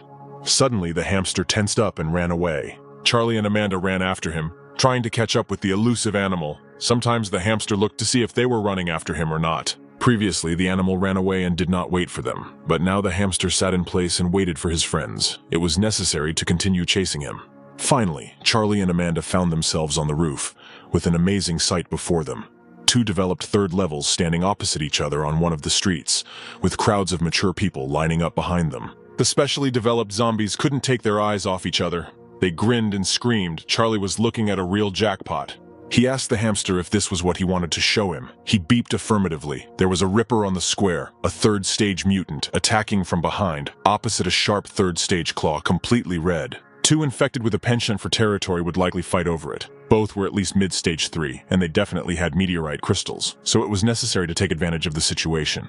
Charlie stroked the hamster contentedly. It was much more reliable than Damon and Susie put together. The animal squeaked pleasantly and vibrated from the guy's gentle touches. The advanced infected got tired of just standing and looking at each other, and they rushed, wanting to take over each other's territory. The battle began. Both sides had chances. The main weapon of the Claw Island was its claws. The Ripper had jaws that could bite through anything. The infected exchanged blows with each other, not giving in to this conflict. The sharp claw waved its paws, and the mutant responded with blows from its fists. The claw tried to tear the Ripper to pieces with its paws. The Ripper tore off pieces of flesh from it with its jaws. It was a terrible sight. The 3rd stage infected were really creepy. If there had been only one here, Charlie might have tried to fight him, but going up against two at once was suicide, and it was good that they had a hamster with them. The battle was drawing to a close. The Ripper tore off the Claw's arm, and the latter did not remain in debt and tore the paw into pieces in the same way. The special zombies jumped away from each other and sent their mature ones into battle. As Charlie thought, it was the army fighting each other. It was necessary to prepare for battle. Charlie instructed the hamster to deal with the mature ones. Finally, from this bloody duel, the sharp claw emerged victorious. In a face-to-face battle, he was indeed stronger. The Ripper fell. A sharp claw stood above him, but throughout his body, several pieces of flesh were missing. Bones were visible. He did not regenerate. The battle turned out to be very exhausting. Charlie noticed a sharp claw, which he immediately sent into battle into his army. Or rather, what was left of it. Charlie sent his hamster into battle, which immediately began to exterminate the mature zombies in droves. The hamster had no equal in this. Sharp Claw did not stand aside and personally rushed into battle. Charlie decided to put him out of his suffering and quickly kill him. The guy activated his power and hit the infected man in the head, who jumped off the floor several times and rolled on the ground. However, he had a strong enough head. If so, then Charlie would shower the Sharp Claw with a whole hail of fists. He could no longer withstand that. The Claw's head was reduced to shreds, and in its place was a crater created by Charlie, from which the guy took out a level 4 meteorite crystal. Amanda finished with the rest of the infected. She chopped the next one into many pieces with a blow of her claws. Charlie noted this pleasantly. Amanda replied that one could not always rely on Charlie, and that sometimes one had to personally enter into conflict without counting on anyone's support. She handed the guy a level 4 crystal. The couple hit the jackpot today. A hamster approached them, holding some stones in its paws. Taking a closer look, Charlie noticed that there were several damaged cannonballs in front of the hamster, which was an incredibly useful catch. The core very rarely fell out of killed mature ones and could help a person at the peak of the first stage to break through to the second, a useful thing. Amanda was starting to worry about Charlie. He had absorbed the crystal and sat motionless all day. The hamster was also expressing concern. The tattoo on Charlie's arms would first disintegrate and then reform again. Charlie had a huge amount of concentration on his transformation. Finally, he stood up and still managed to reach the middle of the second stage. Amanda congratulated him on this, but unfortunately the zombies were still not gone. It even seemed that there were more of them. But the fact is that they were going in the other direction, into the development area, which was very bad. Charlie and Amanda ran there as fast as they could. They changed their plan. They needed to go back urgently before it was too late. The group continued to exterminate the infected. Susie asked Damon how many more infected there were, but they hadn't even defeated half of them. However, they had no choice. They couldn't retreat. Damon warned that a high-level zombie was approaching. It was necessary to remain careful. The friends had never met such monsters before. The Rippers menacingly led their armies into battle. There were 2 of them, and they simultaneously began to make loud roars that echoed throughout the entire area and caused great discomfort. Michael, Damon, and Susie covered their ears, wanting to somehow minimize the impact of this scream. The girl noticed that all the zombies froze. They had never seen anything like this before. The zombies just froze in place and showed no signs of movement. However, right in front of Michael, one of the infected tore his clothes and turned into a mature one. One by one, all the normal zombies began to transform. Damon ordered everyone to run. They were stage 3 infected, and they couldn't defeat them. But Susie was against it. Their last chance to survive was to fight. She didn't want to run from the battlefield. The girl decided that she would give the best fight of her life. She grabbed knives and rushed into the crowd of mature people to rip their guts out alive. Charlie ordered the hamster to act. The animal began its usual harvest and killed dozens of mature infected in a few seconds. All the friends were pleasantly surprised by the appearance of the hamster who was cleaning the streets. The eviscerators watched the animal with their mouths open. However, they lost their guard, and Charlie jumped from the roof and killed one by jumping on him with his whole body and hitting him with his fist. The friends were incredibly happy to see their boss, one of the Rippers, having survived, wanted to strike at the man. However, Amanda's claw strike cut him into many pieces. Without the leader of the third stage, the mature ones would be confused. This was their chance to destroy them. All present rushed with a cry into the thick of the mature, killing them all one after another. They were no longer organized enough to pose a danger. When the street was cleared, Charlie looked at the catch. They only got 2 level 3 crystals. This time they were unlucky. He gave the crystals to Damon and Susie. At this point, the Family Gang and the Leaf Gang were taking action against the zombies. The Leaf Gang was fighting the zombies and had their hands full, but the family was pulling their forces together. One of the militants came to Michael and explained that Charlie was being looked for. However, Michael was against it. It was necessary to let the guy rest after the battle. A girl appeared from the building. She replied that there was no time for that. The girl replied that the Black Bandana Society had been completely destroyed. All of its members had died, with a few exceptions. The Black Bandanas were destroyed yesterday by the family gang. Only she remained. Charlie clarified what she meant by little time. The girl replied that many gangs had suffered their fate, although the entire development area should be fighting zombies, and it was unclear where the family got people to arrange such a thing. But they sent one person, their young master. Boone is incredibly powerful and strong. Even when the entire gang attacked him at once, he easily tore off body parts from them. This meant that the young master was at the second stage, which was an incredibly fast evolution. Now everything fell into place. The family gang used the zombie army to eliminate their enemies, but they needed to survive. He asked the girl if she wanted Charlie to fight the family. Lilith replied that her fighters knew Charlie's enormous strength, but he was in no hurry to help. There was no benefit. The girl replied that he had pretended to be one of them and was involved in the death. He also hated the family gang. Like Michael, she asked the gang. Lilith also wanted to fight with the family, but Charlie was against it. He didn't need a burden, and the guy asked to show her the way out of here. However, the girl did not want to give up so easily. She asked him for an intimate conversation alone. Charlie thought about it and called her to him. They found themselves in a closed room. Charlie waited for what he wanted to say to Lilith. The girl began to undress and take off her clothes.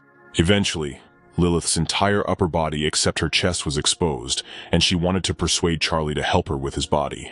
The girl explained that if Charlie helped her take revenge, then in the future he could do with her whatever came into his head. However, Charlie really didn't like this idea. His heart belonged to another. The girl approached him, but Michael, Damon, and Susie fell out of the door. The couple jumped apart, Michael making excuses that he was passing by. Damon explaining that they weren't there, let them continue. Susie praising Charlie's choice. The guy ordered everyone to get out immediately. Damon decided to do push-ups, as did Michael, and Susie would check the supplies. Charlie had a question. Whether her name was really Lilith. The girl did not have time to introduce herself, and was surprised that Charlie knew about it.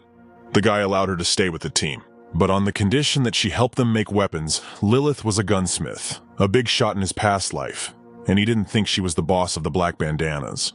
The girl wanted to know more, but they were interrupted by a militant who informed them that representatives of the family had arrived at their base. The second brother of the Red Vests waited for the boss of the Azure Mountain Gang, his feet on the couch. Susie ordered him to just say what he wanted. However, the bandit replied that he doesn't talk to children. Susie wanted to hit him, but Damon stopped her, and finally Charlie arrived in the room.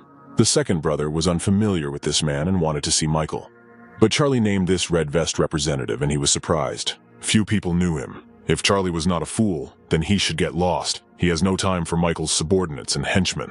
The boss of the Azure Mountain who arrived looked at him in anger, and how could this leader of the Red Vests have the audacity to come to him? He replied that their young master was holding a council to discuss the zombies. He warned that if the leader of the Azure Mountain Gang did not come to the council, then they would all end up just like the Black Bandanas. Michael gave him a vengeful look. The second brother didn't like it, and he demanded respect from Michael, otherwise he would go after his brother Michael. Charlie grabbed the impudent fellow by the shoulder, and the Red Vest representative only had time to look at him and ask what he wanted. However, the next second, Charlie slammed the militant's body into the floor, sending chunks of concrete and reinforcement flying in all directions. The blow was fatal. Charlie replied that Michael had to avenge his brother if he wanted to walk into the new day without any debts. Charlie asked to call everyone, as Charlie had already said when he arrived in the city. If the Red Vests did not disband themselves in 2 days, then he would exterminate them all. Boone stood in front of one of the panoramic windows and admired the view. Old Joe asked him how it felt to be on the new level. The young gentleman replied that they were quite pleasant. If Boone were to face Jonathan, it was not a fact that one of them would lose. Now he was not impressive. One of the 3 brothers entered the room and announced the arrival of all the gang representatives. Even Jonathan came to them. But the Azure Mountain Gang and the older brother from the Red Vests were not there. However, it was no longer important. It was necessary to go down and pay respects to Jonathan. He was a useful ally in the future. Jonathan was enjoying the tea that the family had provided him. It smelled delicious, and the man waited. Lucas saw that there were a lot of big shots and non-locals here. Lou was unhappy with their presence here. There was an army of zombies all around, and their presence was incomprehensible. However, they had to be patient. Everything would soon be explained to them. Lucas wanted to ask more questions, but Lou explained that they had to trust the boss. They wondered if Charlie would come. However, the boss replied that it was unlikely. If he was smart, then he had nothing to do here, but Lucas did not agree. The matter was important, and he could come. Family or someone else was his enemy. Someone was eager to know his evolution technique. Coming here was like coming to a hornet's nest. After that, they were going to visit the Azure Mountain Gang. Finally, a young gentleman came out into the square and expressed his respect to Jonathan. He was flattered by his visit to the family. The martial artist expressed his respect for the young master's progress. He had to congratulate him. Boone did not respond to this. If Jonathan had not shown up, then most likely half of the guests would not have come. Jonathan replied that everyone was here as a sign of respect for the young master. Boone agreed. The family would not leave anyone offended, including Jonathan. But the Azure Mountain Gang was missing here. The man clarified whether their absence was disrespectful to him. However, if Jonathan was insulted, then the young master was accordingly. So he hastened to send 3 brothers to destroy the gang. But the third voice said that no one could destroy their gang. Charlie came to the council holding a large bag on his right shoulder, thrown over his entire body. He said that they were here, and those who wanted could try.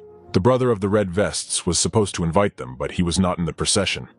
There was a heavy atmosphere in the air. Boone asked his uncle who this man was.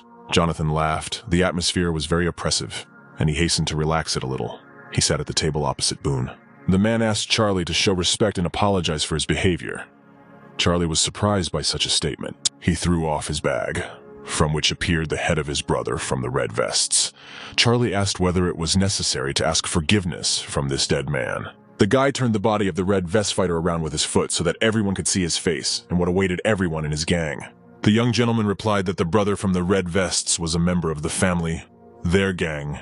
If the youth treasured him so much, then Charlie would give him his body, and the boy kicked the corpse to the feet of the young gentleman. Boone could no longer tolerate this. Just like that, Charlie behaved incredibly rudely and showed blatant disrespect for his person. The gentleman asked for an explanation. Charlie forgot a little and replied that so as not to hold a grudge against him, he demanded information from the young gentleman and the surrender of the entire gang of red vests. One of them, a 3-meter-tall brute, could no longer tolerate this. The red vest fighter approached Boone and asked him for permission to teach the impudent fellow a lesson. However, Charlie did not continue to talk for long, and with one blow, activating his power, sent the big guy flying, killing him forever. Everyone immediately recognized this force. It was the same stranger who had recently confronted all the developed ones in the square.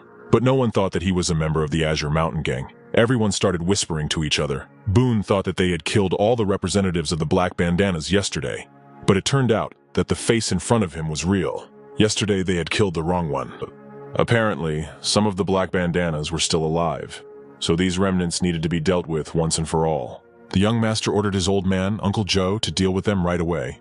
The old man approached Charlie and replied that he left last time, and why did he come back now?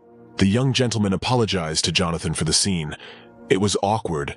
The man replied that the young gentleman was very calm, and they continued their conversation.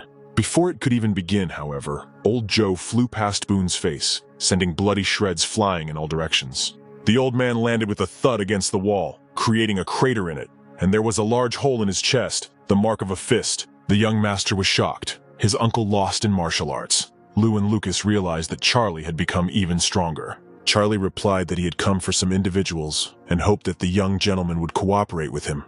But he replied that Boone should hand over the Red Vest's gang. The eldest of the 3 brothers wanted to enter the conflict, but Boone ordered him to retreat, which was a suicidal act. The gentleman thought to himself that even he couldn't do that to his uncle. With one blow, his old man possessed a rare martial art. Boone asked how exactly the Vests had insulted them.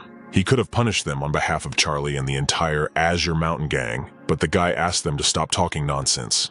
He was giving them time while he lit one cigarette. The gentleman measured him with his eyes and still decided to give the red vest to the stranger. Having such an enemy was very dangerous. He decided to himself that they would pay for this in the future. Lucas and Lou were enjoying the show. The young gentleman was seething with anger. The 3 brothers were about to create internal trauma for themselves from anger.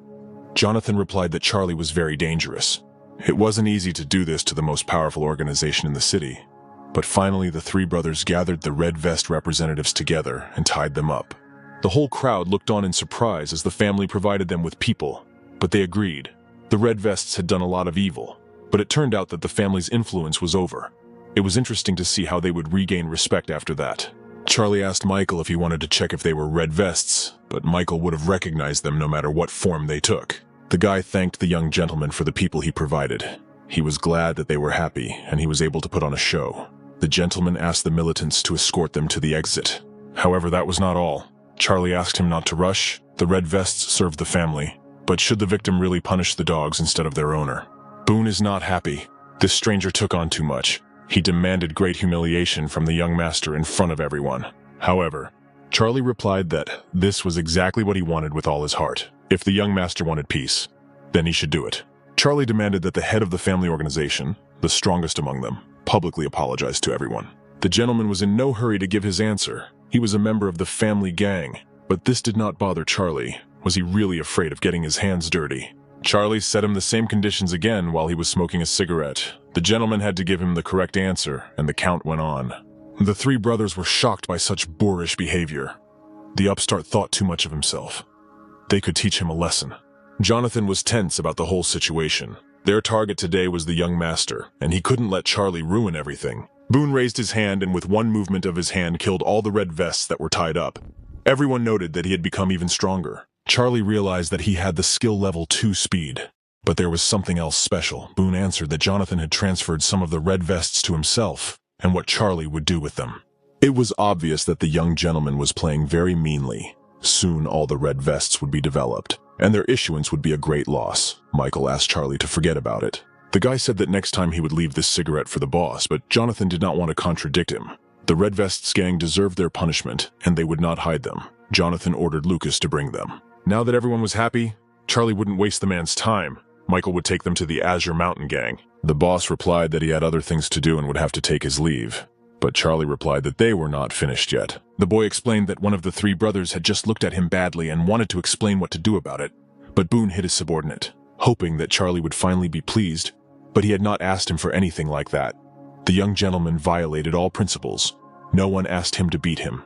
Charlie is an honest man and believes in justice, and he punished the one who behaved outrageously. It became clear to everyone that the stranger had a grudge against the young master of the family. There was great tension between them.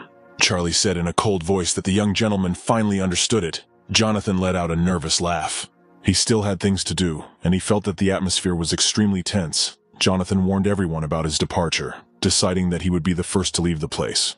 His departure meant that many other people and extras would leave the council for the great boss. Since he left, then they had nothing to do here, although some wanted to see how it all ended. However, this was a crazy idea. A battle between such strong developed ones would not end well, and all the onlookers ran away. Charlie looked into Boone's eyes, asking if they would fight. One of the crowd said to his young master that he recognized Charlie. He saw him at the technical station. He was the one who was responsible for the murder of the second master. Charlie was in front of them. That same sensational guy that everyone around was looking for. The onlookers started to come back. The guy was known for knowing how to speed up evolution. The young gentleman said that anyone who defeats Charlie will know this secret. It was a very tasty offer. Everyone wanted to become stronger. But Charlie was not at all surprised by this action. The young gentleman naively believed that such a decision would save him, but the fun was just beginning. The crowd immediately rushed towards Charlie. Everyone wanted to know his secret technique. The crowd was very enthusiastic. They wanted to grab Charlie and would hardly have left him alive if they knew his secret. Looking at all this, Boone was calm. Charlie would not leave this place alive and unharmed, but the guy only grinned at this statement. He contacted Damon and asked him to act. A shot rang out, and one of the militants fell dead with a hole in his body. The young gentleman realized that there was a sniper hiding somewhere. Another scream was heard, this time behind them, and Amanda and Susie came onto the scene, warning that anyone who took a step would die. Amanda's appearance radiated fear and readiness to kill. Everyone felt uneasy about this person. The militants realized that Charlie had a large number of allies. Ford decided to leave the place. He began to apologize and conciliatory, saying that there was a mistake. No one was going to attack them, noting to himself that Amanda would definitely kill him. Having said this, he and his people began to run as fast as they could. However, Charlie ordered everyone to stand. Ford looked at him, saying that they were not enemies. However, Charlie ordered them to sit down. One of the militants intended to go against this order and teach Charlie a lesson. However, Amanda dismembered his body into many pieces in a few seconds. Everyone present was serious. If Charlie told them to sit down, they were to shut up and sit down and do what the guy wanted them to do. The gang leader and his men were quick to obey. Charlie said that they should just sit and watch. After Charlie dealt with the young master, he would have business with them. Boone greeted this proposal coolly.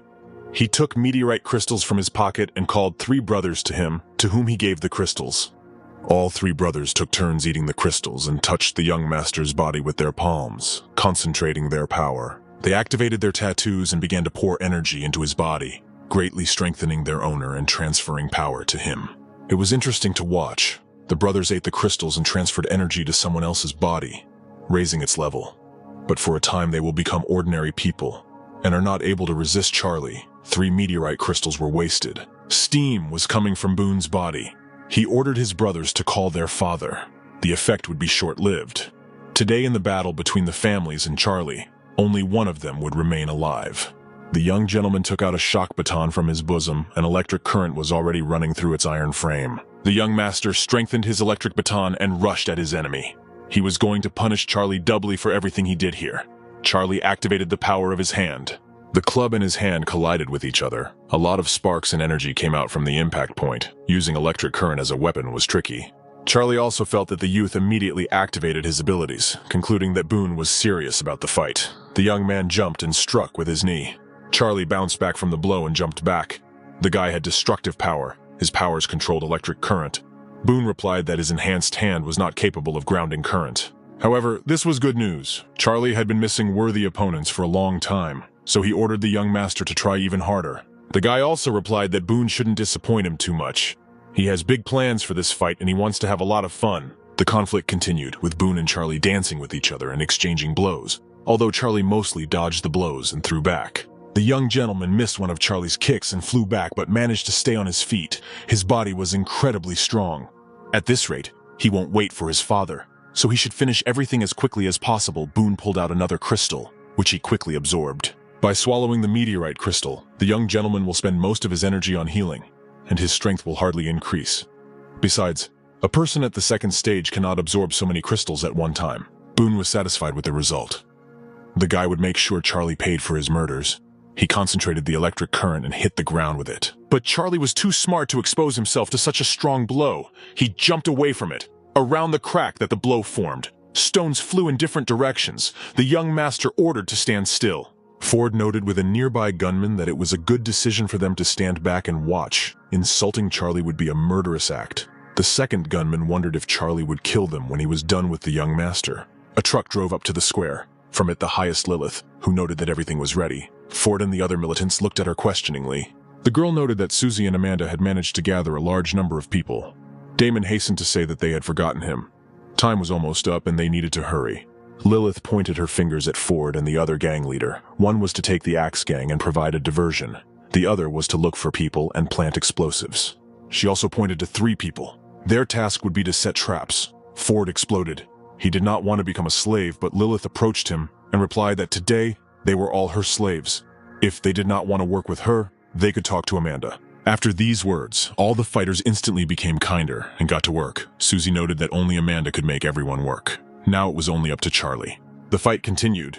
Boone continued to shower Charlie with numerous blows, but Charlie was in no hurry to respond. The young gentleman began to get annoyed with this situation. All he did was dodge or block the blows, and his power no longer affected Charlie. There was an explosion and a small crater formed between them, the duelist, and they jumped away from each other, gaining distance and catching their breath. The young gentleman's body was already completely wet from the amount of sweat. He was breathing heavily and said that his victory was close. Charlie would not be able to last long. Damon contacted his friend and told him about the problem. The boy needed to hurry up with the young master. Charlie replied that the old man should not take his eyes off them.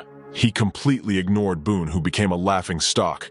He had never experienced such shame and wanted to teach the impudent fellow a lesson, concentrated the electric current in his club, and produced a powerful energy arc with it.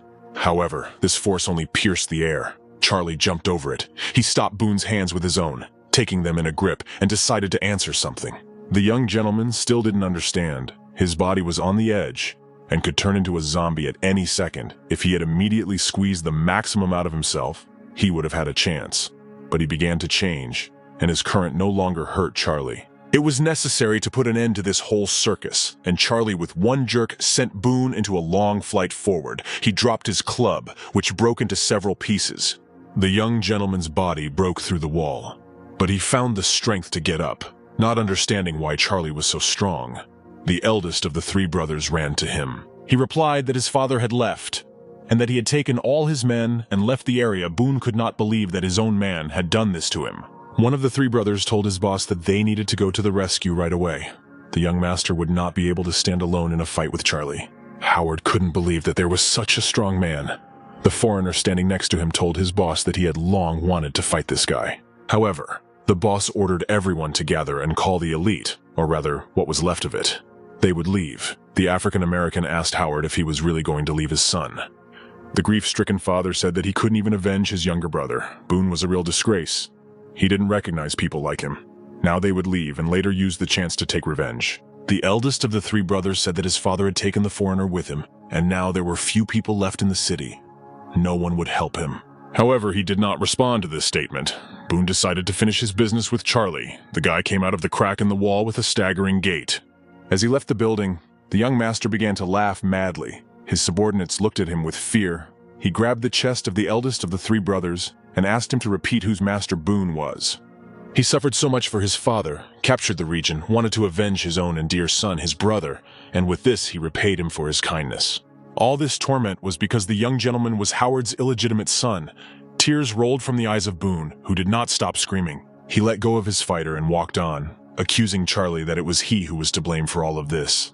And only he, and that if it weren't for the appearance of the impudent man, this wouldn't have happened. The young gentleman decided not to stand on ceremony and took out several crystals from his pocket, which he quickly swallowed, having promised himself and the world that he would definitely kill Charlie. His body was engulfed in a large amount of electrical energy. The young man fell to his knees and tried to hold back the nausea that was constantly rising in his mouth. He felt terrible. Finally, hunched over in painful convulsions, the young gentleman suddenly straightened up and screamed throughout the area. His body was covered in electric arcs, and his eyes acquired an electric hue. Charlie thought sadly that this was another fallen one who had been helped by a large dose of crystals. Boone suddenly fell silent. He glared angrily at Charlie and rushed to kill him no matter what. He appeared behind him at the speed of sound. However, he was unable to land a blow and his fists collided with the ground, from which huge chunks of concrete broke off, which Boone grabbed with his hands and threw at the guy. This spoke of monstrous physical strength. One of these fragments was suddenly destroyed by the young gentleman himself, to Charlie's surprise. The guy didn't expect such a move and Boone managed to hit him, sending Charlie flying, but he quickly grouped himself and pushed off the wall. Charlie and the young gentleman clashed with each other's fists. The momentum from their collision was so enormous that the explosion thundered throughout the city. Charlie and the young gentleman flew off in different directions. The guy noted again that the fallen were not easy opponents, and it was difficult to deal with them. A fallen one emerged from the rift where Boone had flown in, his body a sickly marbled color, and arcs of energy streaming from his eyes and every part of his body. Charlie would need all his remaining strength and he prepared to fight back, but a voice came from the speaker. Damon asked his friend to stop fighting. They had problems in the east. They were 2 minutes away from their approach. Charlie asked his friends to hold on. He would come as fast as he could. However, Damon looked at the millions of zombies that were approaching them. They could not hold back such a flow of infected. Damon told Charlie to leave Boone. The zombies were much more important, but the guy didn't agree. If you don't kill him now, he will become more dangerous than an entire army, Damon wanted to object. But Lilith calmed them down. She had already completed all the preparations for defense. They could begin the attack. Damon only needed to cover their defense. The zombie army would be here soon, and it was twice as big as yesterday's. The outer lines of defense would not hold them back. And running away now meant death. She warned everyone present that if they wanted to live, they had to fight them. Hearing no objections, she ordered everyone to listen to her orders. The girl took out a pistol and fired into the air, ordering them to gather and hold formation. There were many explosions, stones flew all around, and everyone present, armed as much as they could, jumped into the rift. Lilith remembered the conversation 3 hours earlier. Charlie explained to them that he sensed an army of zombies, and now they could not escape from them. And if they wanted to live, then they needed to repel the first wave. He gave instructions to his friends. He decided to tell the plans on the way. While they were moving to the car, he answered that since Lilith was already familiar with the zombie army, she knew what they needed and had to bring everything necessary to the meeting. The girl was again surprised by the feeling of Charlie's foresight. She looked at the place of the battle between him and the fallen. The fight broke out in earnest. Another blow sent the zombie deep into the ground. Charlie caught his breath. He used every opportunity to breathe normally. The zombie still took the blow well. A clawed hand emerged from a crack in the ground and helped its owner up. Boone regrouped and jumped out of the ground. He heard the zombie army. The zombie hurried away from Charlie. The special infected wanted to hide among the zombie army to survive. And right now, He was running as fast as he could towards the epicenter of the infected. Charlie rushed after him. He warned his friends about the approach of the fallen and asked them to look back. It will be necessary to clear a passage for Charlie and not allow the fallen to escape. His departure means a huge danger for all the living who remain in the city. Amanda stood in Boone's way. She decided to use her blows to stop the special infected and not let him move further, but her claws only cut through the air. Amanda missed the zombie and it moved on.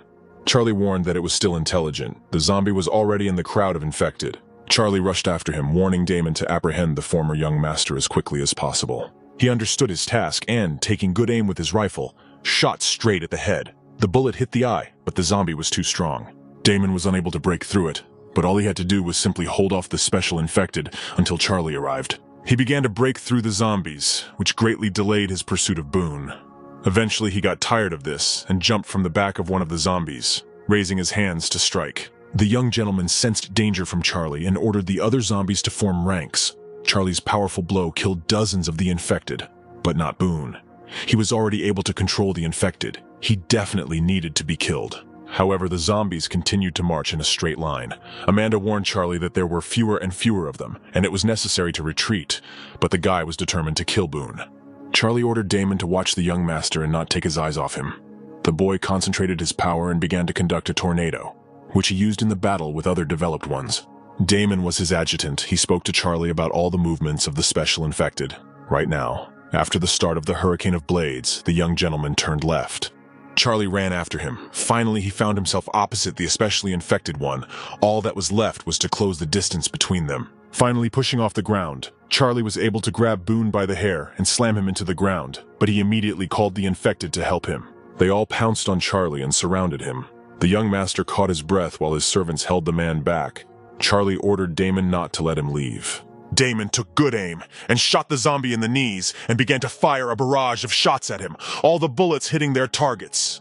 The fallen one lay on the ground and did not move, and just as Damon began to rejoice, he began to growl and get to his feet. Damon didn't have the strength to finish him off.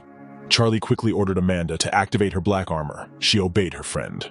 As soon as she called on her power, she was surrounded by zombies who ran away from her as fast as they could, resulting in a lot of free space between Amanda, Charlie, and the young master. As the guy thought, even the infected were afraid of the black armor. Amanda said that her strength would not last long, but Charlie only needed a minute. He was going to make sure that Boone would never get back on his feet again. Charlie's enhanced arm would disappear and a tattoo would appear on his wrist, growing rapidly. Charlie's arms exuded enormous power. Red lightning appeared around him and his hair stood up. A mighty force was summoned by the boy to win. The young man finally recovered and rose to his feet. Damon warned his friend that he had some kind of ability, and now the bullets from his rifle were useless. The special infected intended to finally kill the man and went behind him, striking him. But Charlie turned around in 1 second and stopped the fist with his palm. Boone and Charlie locked eyes. The boy had recently collected new patterns, but he had never had a reason to use them. And finally, the young gentleman gave him the opportunity to try them on him. Charlie prepared to strike. The fist hit the special infected right in the lower jaw. A crunching and cracking sound was heard from his body. The blow came out with colossal force. Damon was once again surprised by the mighty power of his friend. He was too good. The body of the especially infected one flew back. But Charlie approached the flying zombie in a split second and found himself in front of him. The guy hit the zombie in the face again, and he finally fell dead. Unfortunately, he had mutated very recently and did not have time to form a crystal. Charlie asked Amanda not to remove the black armor and go back with him. Susie watched as her friend rushed into the crowd of zombies. If he could, then she and Lilith should help him. But the girls did not like it. There was no need to rush into such a decision. They had plenty of problems of their own. Susie wanted to help Charlie. A guy's voice came from her speaker. He warned the girl not to rush into battle. Charlie ordered them to defend themselves, and if the guy and the other developed ones were not there within 5 minutes, then they should blow up the building. Susie could not do this. Then Charlie would die. But the guy said that there was no need to be afraid. However, Susie persisted, and Charlie turned to Lilith. The detonation of the explosives was behind her. She told the girl that 5 minutes and they would blow her up. But Susie wouldn't let anyone blow up Charlie while the guy was there. But the girl asked Susie to think with her head. They didn't have time. And everyone's life was more important than one's life. And besides, it was Charlie's order. However, Susie did not want to listen to this. She would kill anyone who caused the explosion. But suddenly, Michael gave a voice. He noted that the girl's prospects were sad. Michael and the other fighters were approaching Charlie to help him escape. They will not abandon their friend in trouble, and Susie will be at peace. Lilith sighed with relief. She and Susie killed another group of infected and decided to go with them, killing everyone in their path. Susie and the others rushed to help Charlie, but he was completely surrounded by zombies. The guy fought back and ordered the buildings to be blown up. A series of explosions, prepared by Lilith, rang out. Charlie ordered everyone to go to the meeting place and asked about Damon's condition. He was on the roof of one of the buildings, but changed his position. Charlie asked him to be careful while in the building, but Damon had a bad feeling. The steel door burst open with a crash, and a lone zombie, clad in white bone armor and with red eyes, walked out to Damon. The special infected immediately rushed at Damon, but he dodged and fired several times at the zombie. However, these shots did not bring any benefit. Damon remembered that the weak point of the lonely was whiskey. The guy took advantage of this. Damon pushed off the ground and jumped over the zombie, landing on its huge paw and putting the gun's sight to its temple.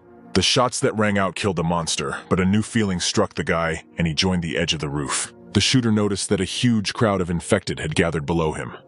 Zombies were climbing over each other towards Damon. The mountain of zombies was rapidly approaching. Damon tried to contact Charlie and warn him about the impossibility of his escape, but the radio was silent. There was no signal, which meant that they had already gone far enough. Damon was pleased that at least they would be able to escape. The guy lit a cigarette and stood on the edge. He looked thoughtfully at the smoldering trigger and understood why Charlie liked to smoke, but his dramatics were interrupted by Charlie's voice from the speaker, ordering Damon to jump. The guy rushed over the heads of zombies, knocking them off their feet. He walked on the ground and used the infected as a means of quick movement. Damon was amazed by the sight, but Charlie shouted again for Damon to jump immediately right now. The friend listened to his man and jumped from the roof straight into the hordes of infected. Charlie pushed off the zombies and jumped back, trying to intercept his friend. He eventually managed to grab Damon in his arms, then wondered how the guy managed to jump on heads. Charlie replied that it was necessary to subtly control the power for this to happen. Even Charlie could not hold out for long in this state. It required a lot of mental strength, however. This was Damon's strong point, and he could do better. Charlie asked his friend to hold onto him tighter. The guy pushed off the ground and holes formed in the place of his feet with a crack. He jumped into the building. The window shattered, and they landed safely in the building. Charlie noted that Damon could have gotten off it already. It was necessary to use this time for recovery. After some time, Charlie began to work on his breathing techniques to regain his strength. And he succeeded. Damon and Susie shouted in shock that not even an hour had passed. Charlie fought all evening, used the ability a large number of times, and awakened the tattoo. However, the guy replied that this was a plus of the new pattern. As you gain more patterns, you control yourself better. Your mental strength, endurance, and recovery became higher, although your power and speed did not directly increase. Charlie almost forgot about his findings. He took 2 cores out of his pocket and handed them to Damon and Susie. They were just after the battle and needed to be used. Damon asked fearfully how exactly this should be done. Charlie answered exactly the same way as the meteorite crystal, into himself. The guy was horrified by this thought. Susie noted that there was no victory without pain, so it was worth enduring for this. Charlie advised everyone to take a breath and train. Michael had to fill him in on the matter. The building was in full swing. The survivors were preparing and gathering supplies. But as soon as they heard Michael and Charlie, they immediately stood in a row along the wall, saluting. From what Charlie saw, there were a lot of people. The clubhouse was packed to capacity. About half of the development area was located here, but the family gang left a warehouse with supplies. It should be enough for a while. The situation was complicated. It would not be easy to restore order here, and Charlie asked Michael to be strict. They proceeded to the roof to look at the zombies. The couple looked around the streets, and the infected stood rooted to the spot. From the moment Charlie appeared, they acted as if they were asleep. The guy said that it was not a simple wave of zombies. In general, there were 3 reasons for the zombies to gather together. The first was natural. This happened spontaneously, only in large cities where there were a lot of zombies. The second is people, that is, the infected gather together while the city is active. This was stimulated by people who, with their actions, drove them into flocks. The third reason is that there is a strong infected at the head. When they reach the 3rd stage, and more zombies obey, some gathered armies. Michael clarified what Charlie thinks about this wave.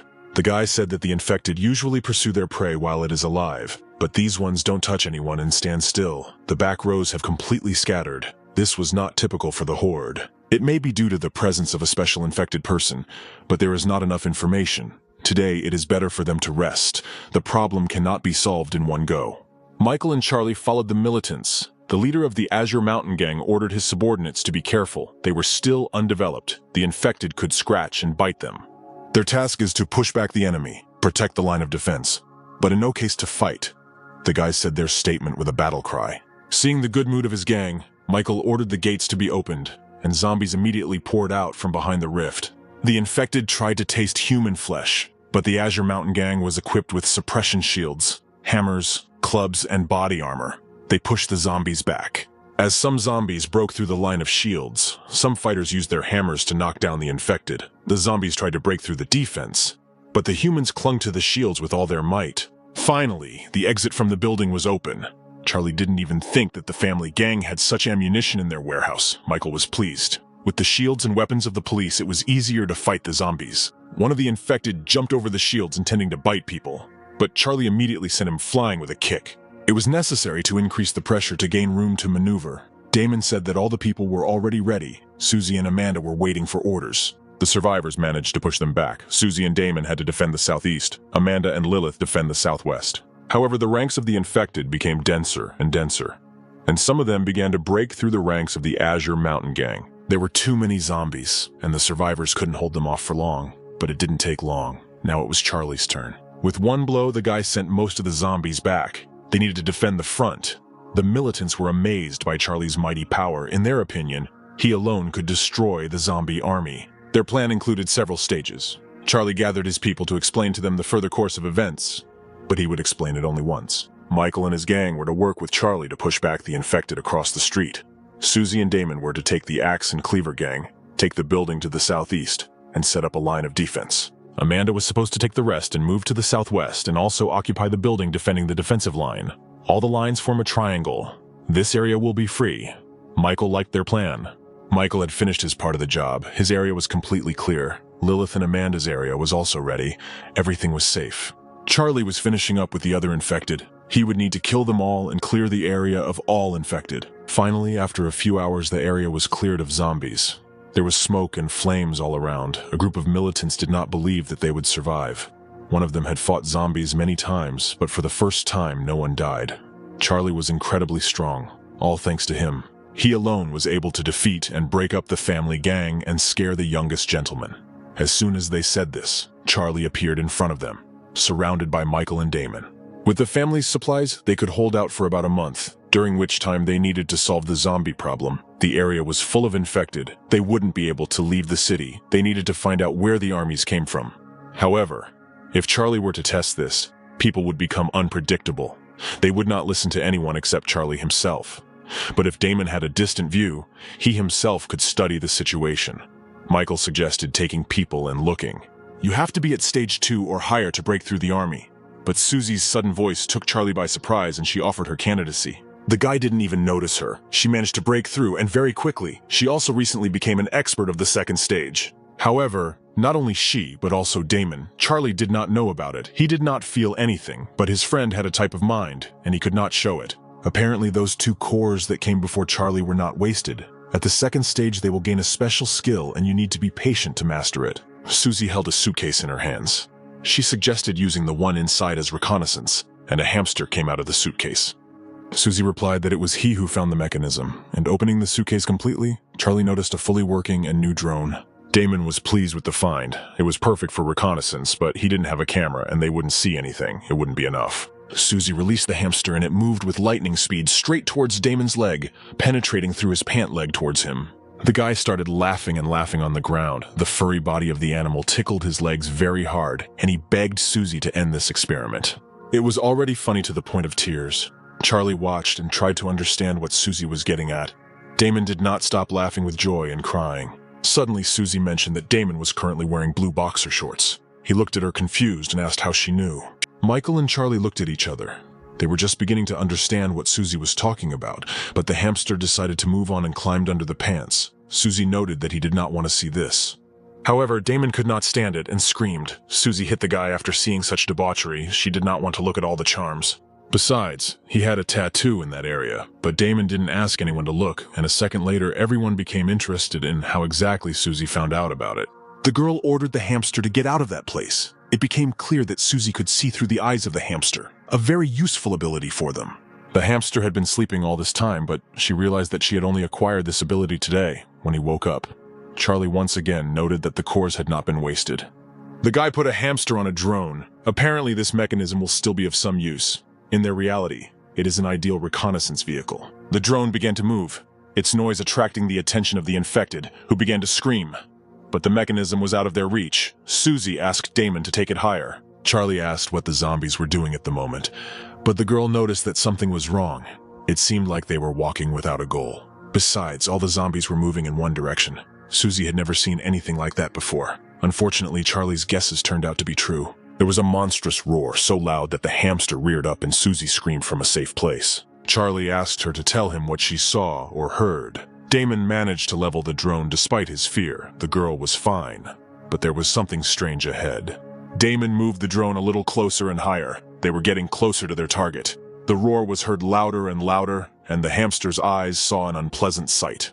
On one of the streets, there was a giant-sized zombie. It was colossal in height.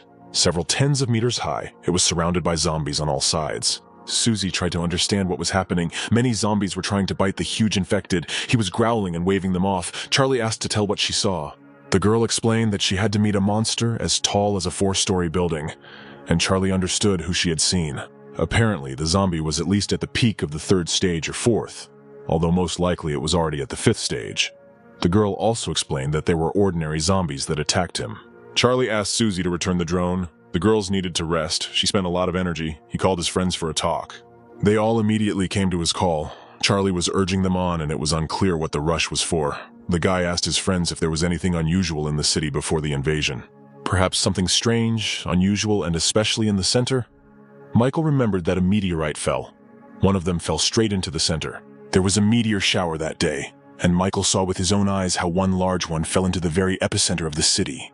Then it exploded, and the apocalypse began. As Charlie thought, it was all the fault of this meteorite fragment which, with its impact, caused such unusual phenomena. The guy asked if Michael knew where the fragments could be, but he refused. The area was large. There were also zombies everywhere, and no one knew where the meteorite was. The family gang sent people to reconnoiter, but no one returned. Charlie replied that the meteorite was the cause of everything, and due to recent events, he would have to leave for a few days. Friends met this proposal very coolly. He will take Susie and Damon with him, and Amanda, Michael, and Lilith will need to watch over their areas. While he was gone, they would be in charge. Everyone had to answer that Charlie wanted to be alone. This time the guy would have to go to the center in person. The group moved out and observed the huge army. The center was full of infected, because the population density here was especially high before the invasion, which was the reason for such a huge army. But there were only normal infected around, no evolved ones, so the way was open. The group used the grappling hook to move to another building. Damon wanted to see the huge infected. Susie supported this decision, wanting to see everything in person, but Charlie refused. They needed their leader. Sometimes the infected become the leader.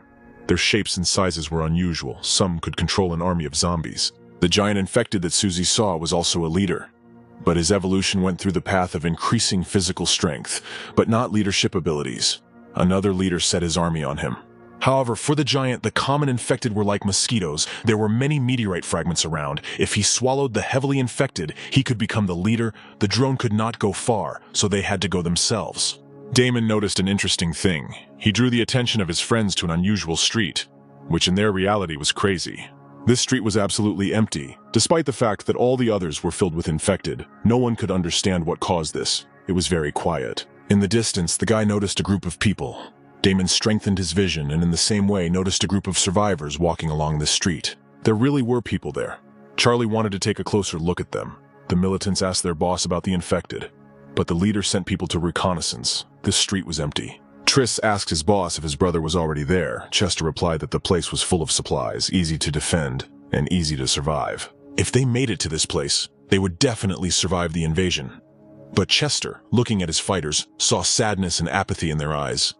They were sad that the zombies had taken many of their friends, and even now they were barely surviving. But they were lucky they found a place to live further. Half of their people were already there, and they would meet soon, so the boss asked his fighters to trust him, while he, Chester, would lead his people. This speech increased the fighting spirit of the militants, and they, raising their hands up, moved forward more zealously. They were going home under the leadership of their leader and would not be afraid of anything.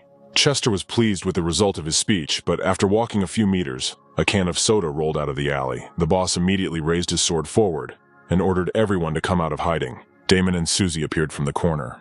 It was surprising to meet people here. Triss asked them who they were. The couple replied that they were survivors like them, but Chester felt someone else. He asked the stranger to stop hiding and come out. Charlie asked the boss not to think anything bad. They were walking past and heard their conversation. They also had their eye on this place. Charlie suggested that they all go together. It would be safer and much more fun than if they all went separately. A few minutes earlier, Charlie and his friends overheard a conversation about sadness over fallen brothers and fear. Damon would be surprised. It turned out that there were still survivors in the area, but they weren't as strong as Damon or Charlie. They needed at least 10 second level evolve to clear such an area. As a result, the street was already empty, and someone was acting secretly here, so it was worth keeping an eye on them. Charlie decided to go with them and informed his friends about this idea. He ordered them not to show their power. They did not need unnecessary attention. The guy braced himself and kicked the soda can in front of him. Charlie explained that the group had mentioned an interesting place and they would like to go with them. Chester looked them over. 3 survivors, although he thought they were all dead. Triss asked where they came from. Damon replied that from the development area. The militants immediately began to whisper, they got here from the development area, which means they had excellent equipment and strength. Triss didn't like it. He realized that something was wrong here. Maybe these survivors were up to something. Another fighter replied that their place was suspicious. They had few supplies. If they took more, it would be difficult. However, the boss reassured his subordinates. They are all people and must help each other. In these difficult times, they must unite and survive together. Chester extended his hand to Charlie in a gesture of approval and announced to them that they had been accepted into their ranks. The militants were happy to welcome new survivors. The guys shook hands and Charlie thanked him for the warm welcome. The other fighters were not so favorably disposed towards the new arrivals. The fighters were still moaning in irritation. They still didn't understand why their boss had taken the new guys. But their boss's decision was not specified. Triss tried to calm everyone down. As he walked forward and found himself on the open street, Chester felt a strange premonition that he needed to be on his guard. Infected instantly burst out of the doors of one of the buildings. The boss ordered everyone to prepare for battle. One of the fighters began to fight off the zombies. The girl could not hold the weapon properly and tried to drive away the zombies. Chester ended up with one of the infected and asked his subordinates to hold out until he helped. He would help them now. A serious fight broke out. Damon asked his friend if they would help them, but Charlie asked him to watch carefully. They did not know how to fight as infected, and it was strange that they were still alive, and the woman could not use a weapon at all. But the biggest questions were raised by their leader. He had impressive speed and strength. He was about the 2nd level. The city must have known about such an expert. No one had heard of one as advanced as Chester. Now at the 2nd stage there could only be geniuses, and Charlie must have known them. One of the zombies flanked them and walked straight towards Damon and Charlie. The guy intended to take out his machine gun to kill the zombies. However, Charlie asked him to lay down his arms. The other fighters looked at the newcomers and the zombies, shouting at them to stop standing there. The zombies needed to be fought, but they just stood there rooted to the spot and did nothing. The zombie had almost caught up with Charlie and bit him. However, Chester smashed his head in time with a blow from his fist and covered Charlie. The zombie flew forward many meters. The boss asked the newcomers how they felt. Susie and Damon looked at each other, not understanding what to answer. But Charlie chuckled, and they guessed what was expected of them. Damon and Susie immediately started talking and rejoicing about how wonderful it was that they were saved. They were very scared. They were anticipating their end. The couple did not forget to thank Chester for saving them. The boss said that they were all brothers in misfortune, and he would not leave them. Chester asked Charlie how he was feeling, and he answered positively. Nothing bad had happened to him. The militants looked angrily at the new arrivals. They noticed how they didn't kill anyone, although they themselves claimed that they were from the development area. It was lucky that such cowards even lived to this moment. Triss didn't take his eyes off them. He noticed how 2 of them started to suck up to their leader to gain his trust. And Charlie, the silent one, had just been scared to death and only expressed gratitude to his savior. He was unhappy that Chester had taken the new guys. They clearly had bad intentions and thoughts, but he had to forget about that. Their leader was a gentle and kind person. However, they had to move on. If something happened again, the guys wouldn't help them. Susie asked Charlie what they were doing next, but they had to follow them forward. When the group regrouped, they proceeded further and found themselves near an underground bunker, the entrance to which was sealed with an iron door. The leader explained that it was a wartime bunker that was being preserved as a heritage site. There was a garden for tourists nearby. There were warehouses full of supplies underneath, and the bunker itself was well protected. This place was safe enough. The fighters began to show respect for their leader, and were glad that they had reached this place. But Damon did not like him. Triss exploded. Their leader had done so much and could not lie. The boss's assistant ordered 2 of the fighters to stay and guard the doors. Charlie confirmed that it was a good idea. In that case, they would definitely not be attacked from outside. Chester smiled and agreed with Charlie's statement. He left 2 of his men to report if anything happened. The rest proceeded to the bunker. The group was led by Chester. They found themselves in an incredibly dark room. The militants did not believe that the others were really here. But the generator could not work forever, so there was no light. Damon felt that something was wrong. Chester confirmed it. 2 weeks ago, he himself barely became developed. His 2 brothers also broke through. Then they set up a small camp closer to the center. No area could compare to the center, which was hundreds of times more dangerous. So in order to expand the camp, they gave it their all, fought, and looked for new supplies. Then they found this bunker, and everything changed. Here, the leader was able to find new comrades, and his strength grew. Despite the fact that he had to sacrifice many comrades, it was worth it, because sacrifice in the name of faith is very sweet. Of course, it will be difficult for everyone present to understand, however, when they get involved, they will understand what he is talking about. Faith is holy. Damon saw a real possessed person in front of him. Susie thought they were insane, but Charlie smelled a huge scent of blood that had been there from the very beginning. Finally, the group reached the place and Chester turned on the light. They found themselves in a very spacious room. The switch allowed them to see all the details. The sudden light was very sharp and unusual for eyes that had been in complete, all-encompassing darkness for so long. Finally, when their eyes got used to it, they saw in front of them a huge monster with a large number of tentacles and an egg-shaped body. Chester asked everyone to greet their god. The leader himself fell to his knees and said that he had brought him new victims and asked to accept his sincere and modest offerings. The militants couldn't believe their ears, but it was true. All his past comrades had become victims, and by being victims, they had become part of God, and this was also awaiting everyone present.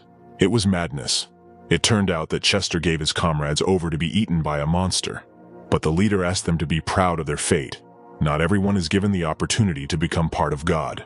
Very soon he will wake up, and at that moment their ritual will be completed.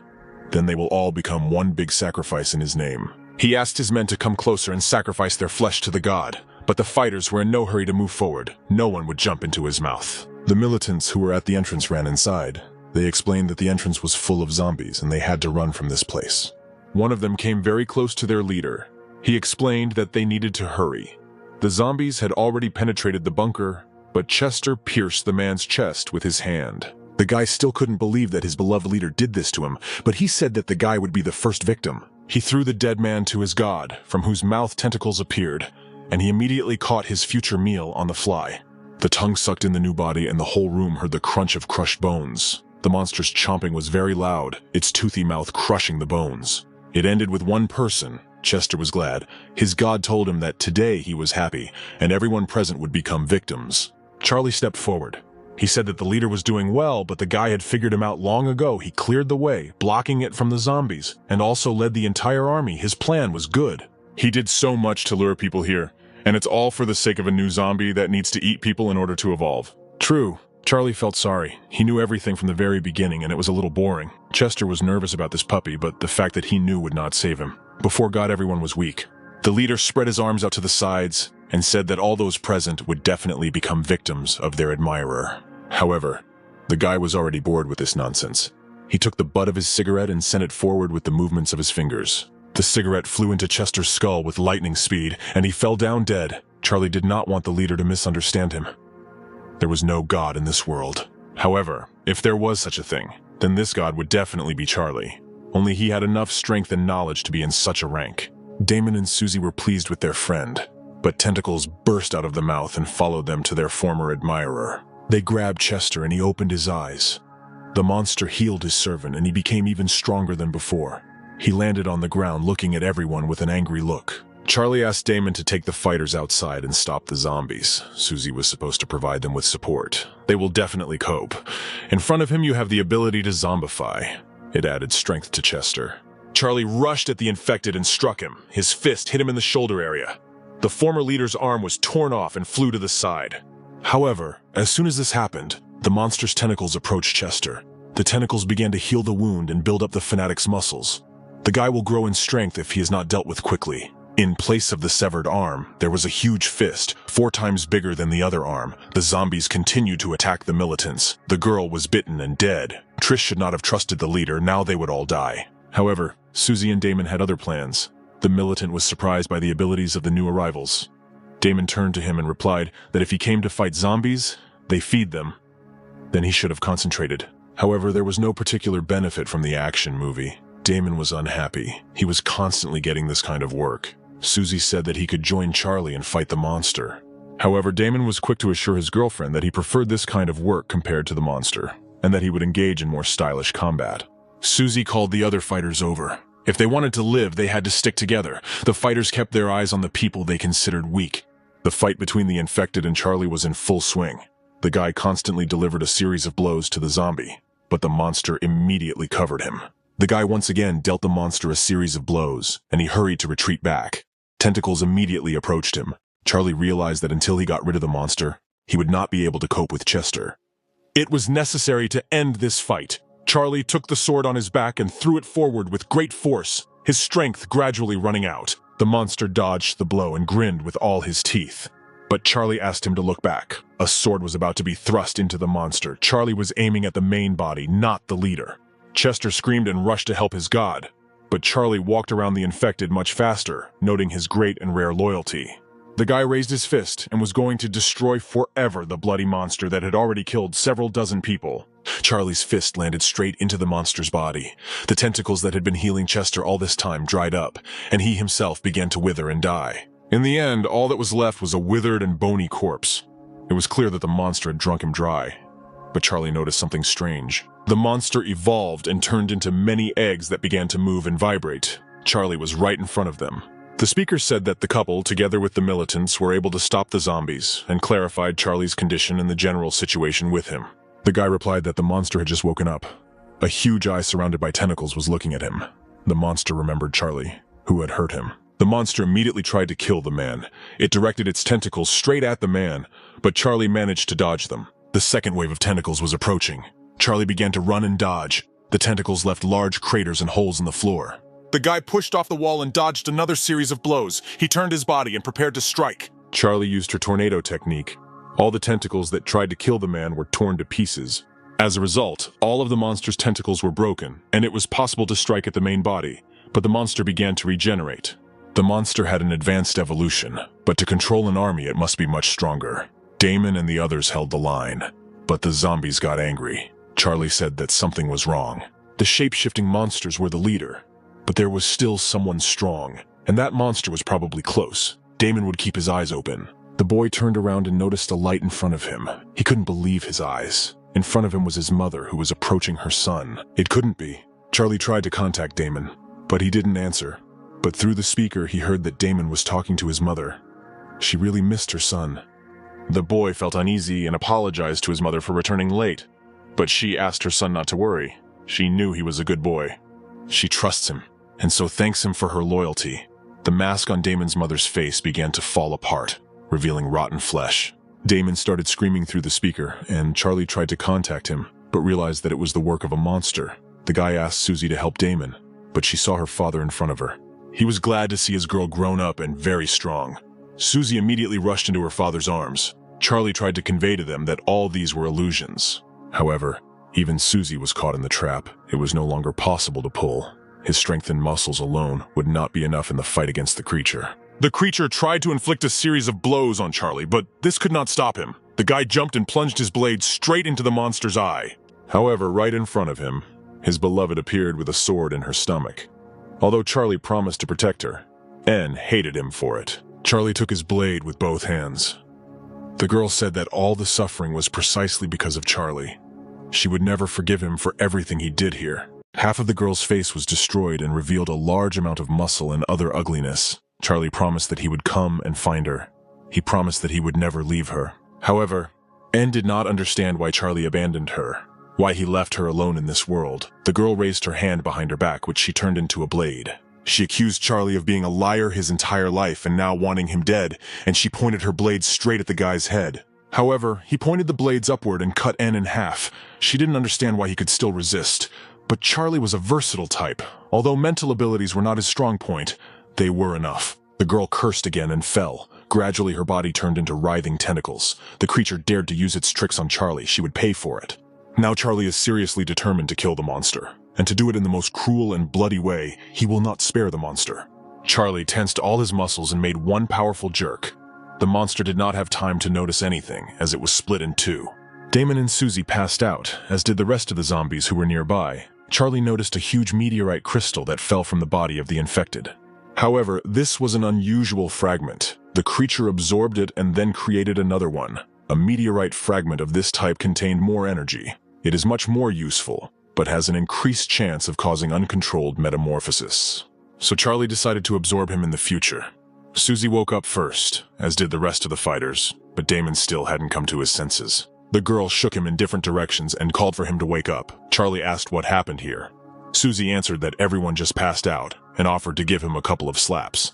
Damon still hadn't woken up from his sleep. His condition was very strange, but he had to go back before it was too late and find a safe place. At that moment, everyone felt seismic activity under their feet. A rumble was heard, and the militants thought that an earthquake had occurred. However, the ceiling above them began to collapse, and huge boulders flew at people. Charlie ordered Susie to quickly pull Damon away. It was not an earthquake. Charlie felt a very uneasy feeling. He asked Susie if she could still run, and if she had any strength left. The girl answered in the affirmative. However, from the huge hole in the ceiling, a colossal infected looked out. The one that Susie had seen in the video with the hamster. It was larger than a 4-story building. The monster looked at the people and directed its huge paw to grab as many of them as possible. It thirsted for murder and death. The blow from the palm of the hand on the ground knocked down many militants. One of them helped another to get up and asked about his condition.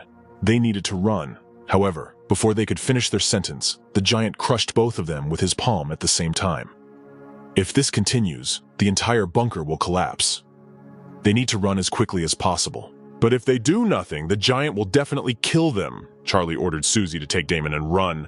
The guy himself will try to detain the giant. Charlie started throwing boulders at the monster's head. Susie was in no hurry to leave, and Charlie yelled at her. The monster recovered from the blow of the boulder to the head, and was about to crush Charlie with its foot. However, he managed to dodge the blow, and at the last moment, when the giant was raising his leg, he grabbed one of the toes and began to run up the leg. The huge creature tried to grab Charlie with its hands, but he was too fast for it, climbing up from his leg up his arm.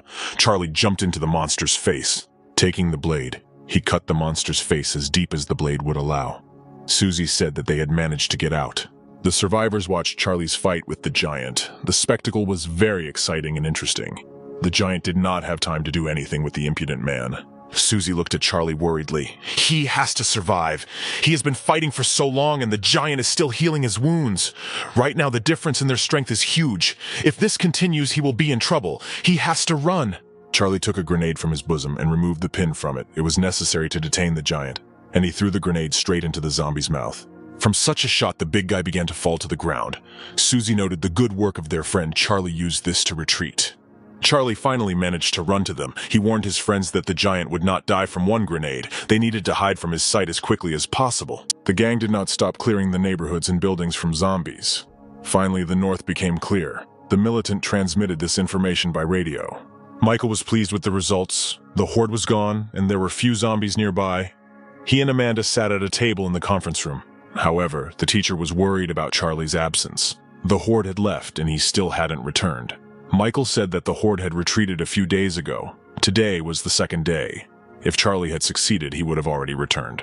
However, as soon as they mentioned it, Charlie burst through the door with Damon on his back and immediately ordered all the evolved people to be gathered from the threshold. Amanda wondered if it was necessary to do this now. Michael asked Charlie what happened to them. All the survivors were out of breath and looked terrible, but Charlie ordered everyone to gather and stop asking him questions. They had huge problems, and to solve them, they needed the help of everyone in the building, and certainly all the evolved ones. Triss couldn't believe his eyes.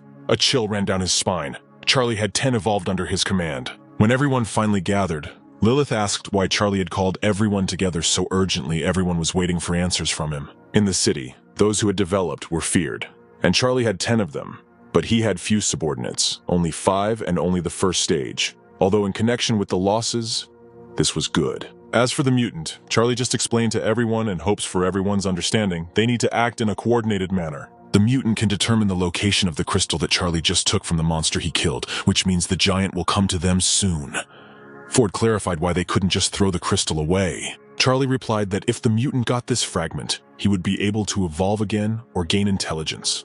And then not only the city would be doomed, but the entire Central Valley, by which point there would be nowhere to run. Everyone looked at him thoughtfully. Of course, Charlie understood that they doubted. He did not want to destroy their illusions. But this case would be much more dangerous than an ordinary horde of zombies. If everyone wanted a safe place to live, the only way to achieve that was to kill the colossal monster. Ford couldn't believe that they could defeat him. Everyone wanted to know how strong the mutant was. The guy explained that everyone was at the peak of the first stage, and the young gentleman was initially at the beginning of the second. Ford and the others sadly noted that there were more stages. No wonder Boone was so strong. Charlie was able to defeat the young master, however. Charlie is only in the middle of the second stage. But people below the third are not a problem for him. Charlie thought to herself that the concentration of the tattoo slowed down the progress, but its base was stronger, allowing it to be able to fight those who were a whole step above it. Amanda was at the peak of the second stage. However, the mutant's strength was at the peak of the third stage. If they let him get the meteorite piece, he could reach the fourth. All they could do was prepare and fight when he came. Ford thought sadly that there were even higher stages. Charlie asked Michael how many resources they had left, and he replied that they weren't enough, but the guy wanted to see everything with his own eyes. They arrived at a warehouse that was barely 30% full. They had only 2 boxes of explosives left. That was all they had, and a small amount of ammunition that was of no use. 2 boxes, that's very little. They didn't have enough explosives and he was almost out of options, but Triss asked him to give him these boxes. Since Charlie saved them, they wanted to help the guy in his business. The guy himself worked in construction and was well acquainted with explosives. With 2 boxes, he could blow up a huge building. The guy wanted to try to blow up this thing. Triss could control time and the detonation of explosives, but he needed help in this matter. Charlie asked Michael to provide him with people. He asked Lilith if she could set traps, but the girl refused. While Charlie was away, she used the family's resources to create a workshop. Charlie's weapon was almost ready. The guy was surprised that the girl started working on him. She did not waste time and got to work, honestly fulfilling her agreement. The girls were eager to show Charlie his future new weapon, and she took him to her workshop, made from various junk. 2 guys were working near the improvised furnace, stripped almost naked and constantly blowing on the huge furnace. As he requested, Lilith chose several alloys for experiments, and settled on a titanium alloy with other metals, so the reliability and hardness would be higher, another 10 minutes, and they would be able to pour the metal into the mold. Charlie asked Lilith to add a meteorite fragment to the mold. It was forbidden to touch it with bare hands.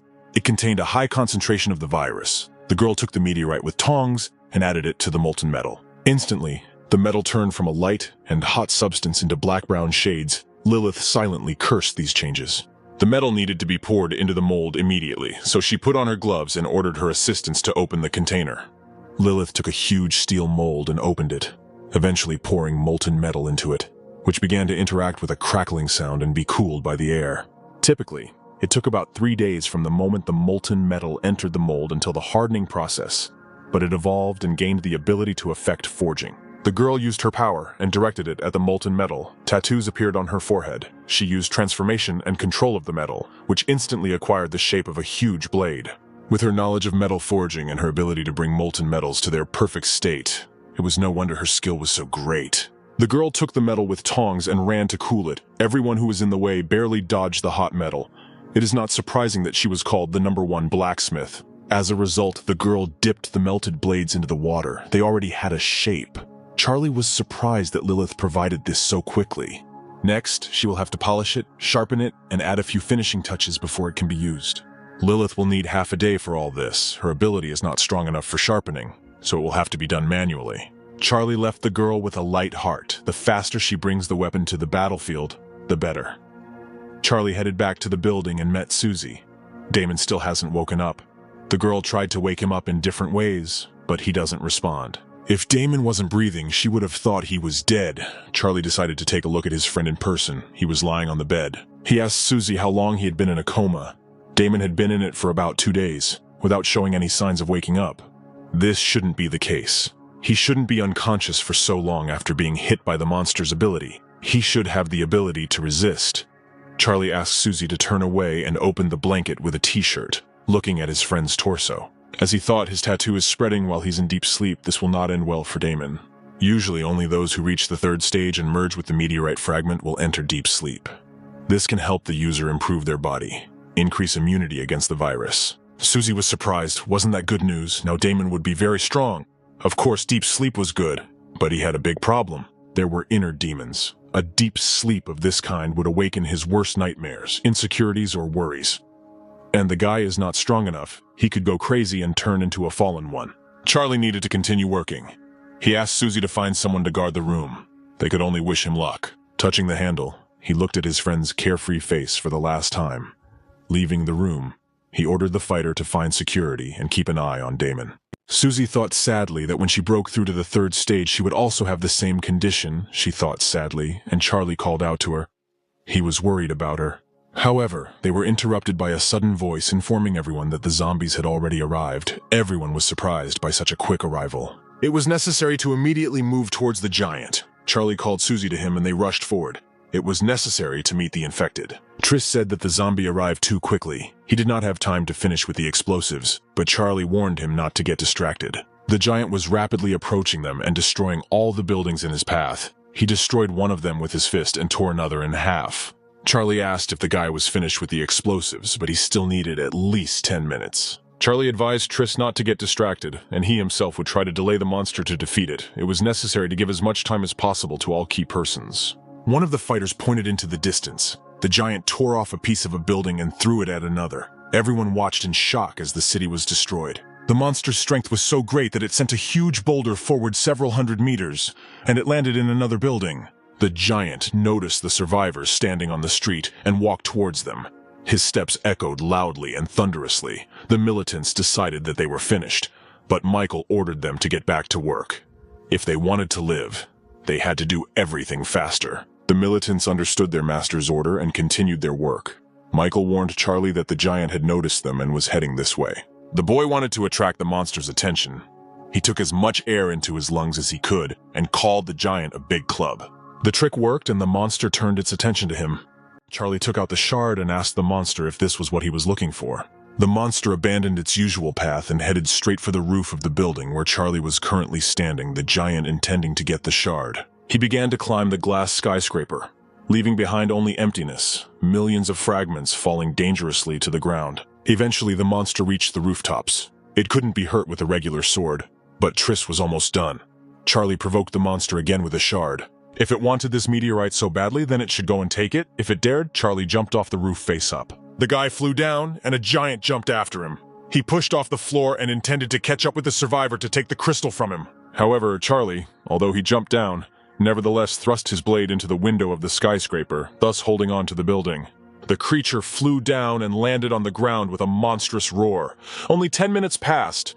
It turned out that they were already finished. Michael prepared the car. Susie and Amanda took up their combat posts and awaited further instructions from their boss. Now it was up to Charlie. The boy finally had everything ready for the detonation. They could use the explosives at any time they needed, Charlie shouted to Michael. He understood his task and pressed the gas pedal. He drove off at great speed and prepared to carry out his part of the plan. The SUV was surrounded by 3 more similar jeeps, and they were rapidly approaching the giant. Michael and the others saw a huge zombie that still hadn't recovered from the blow. Michael ordered everyone to get ready and jump. As a result, the SUVs jumped off the ramp and exploded right on the giant's face. You could see him wincing in pain. Michael and the rest of the fighters had completed their part of the plan. All the survivors were breathing heavily and trying to catch their breath. Now it was up to Charlie. He ran to the next safe zone, and Triss rushed after him. He asked the guy what they should do, and Charlie gave the go-ahead to detonate. The green-haired youth did not expect the explosion to happen so quickly, and was surprised by the order, but Charlie ordered him to stop daydreaming and press the detonator. There was an explosion and several colossal buildings collapsed, raising a huge cloud of dust as they fell, which spread onto the nearby street. The giant was buried under the rubble of buildings. He was unable to move or get up. Everyone present in the city covered their airways with rags. It looked like everything was over and they were able to win. The fighters were looking forward to rest, but Charlie ordered to quickly bring all the evolved here. They only delayed and stunned the giant for a while, managing to weaken him, but he was still alive. The giant pulled his hand out of the rubble and tried to get up. Everyone couldn't believe that he was still alive. After everything Charlie had done to him, the giant was moving quite briskly, but he was wounded. Charlie asked Triss if he could still run. He ordered him to immediately find Lilith and tell her to work faster. He divided Michael and the rest of the evolved ones into two groups. One attacks his right hand, the second attacks the other hand. Amanda and Susie should have attacked the hand in the same way. Charlie will deal with the head. All those present understood the instructions required from them and rushed into battle. The giant had already managed to finally stand up and was trying to analyze the situation. The attack was unexpected. The giant did not have time to do anything or think of a way out. Susie tore his hand apart and blood poured out. Amanda continued to torment the giant's other hand, causing him great discomfort and pain. Charlie approached the monster. He pushed off the ground and ended up right on the giant's head. Triss finally managed to find Lilith, who was wrapping the ball handle with red ribbon, and asked what Charlie wanted from her. The guy explained that their boss was currently fighting a huge zombie, and asked the girl to work as quickly as possible. Lilith understood everything, but there were no particular problems with Charlie's future weapon. Triss finally noticed the blade that was near Lilith. In her right hand was a huge blade that had a red cutting edge, most likely from a meteorite fragment. Charlie struck again with his blade, but this time, when the cold steel met the giant's flesh, the blade shattered into many pieces. However, all the cuts that Charlie made instantly regenerated. Charlie quickly realized what was happening and ordered everyone to immediately move away from the monster. He was going to evolve. The monster went berserk. It began to throw stones around itself and split the ground.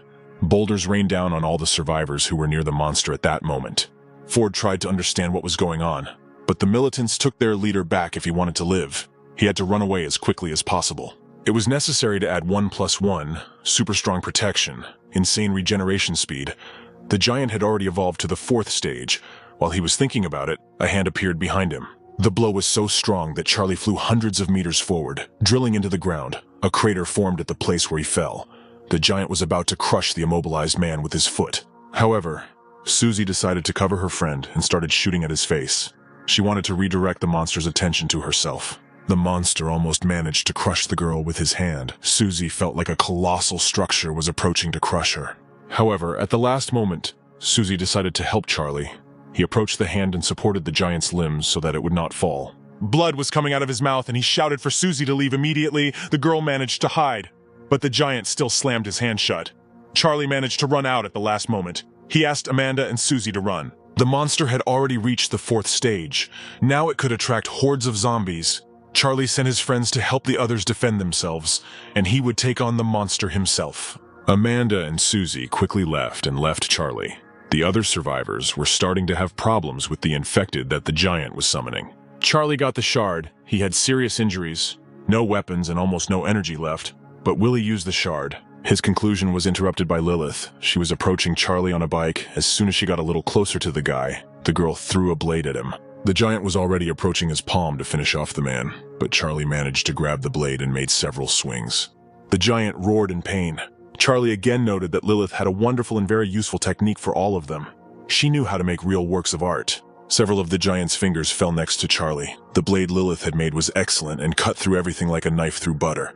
Red threads emerged from the finger stumps and pinned the fingers back. The giant regenerated, but this time Charlie cut off an entire palm. The giant roared. His scream could be heard for many kilometers. All the zombies turned their heads in the direction of the scream and ran. A group of militants heard the noise and turned their attention to the clouds of dust. Thousands of zombies emerged from the smoke screen and headed towards Charlie, but the infected began to appear from all sides. Susie and Amanda arrived and ordered not to panic. They couldn't be allowed to interfere with Charlie. Their task was to delay them and buy some time. The girls moved into battle against the zombie hordes. Charlie stood on the roof of the building. The giant was glaring at him. Now there were only the two of them left in this place. Charlie threw off his torn-to-shreds jacket. With such a weapon, it was now possible to counter the power of the 4th level infected. Charlie took a stronger blade and jumped. With one swing of his sword, he cut off the monster's arm, jumped onto the roof of another building, pushed off again, and flew towards the head. Finally, it was time to end the fight. Charlie plunged his sword deeper into the brain. It was time for the giant to die. As soon as the blade entered the head, Charlie began to cut deeper into the monster's brain, however. After that, he still did not die. Usually, the infected always die after their head is damaged. This was not part of the plan, and Charlie jumped off the head. But the giant managed to hit him with a blow, and the guy flew down at great speed. It turned out that his weak point was not his brain. The blade was standing nearby, stuck in the ground, and Charlie himself was lying down and he didn't have the strength to move. His injuries were too severe. This was not how Charlie imagined his end. However, the sweet voice attracted the guy's attention.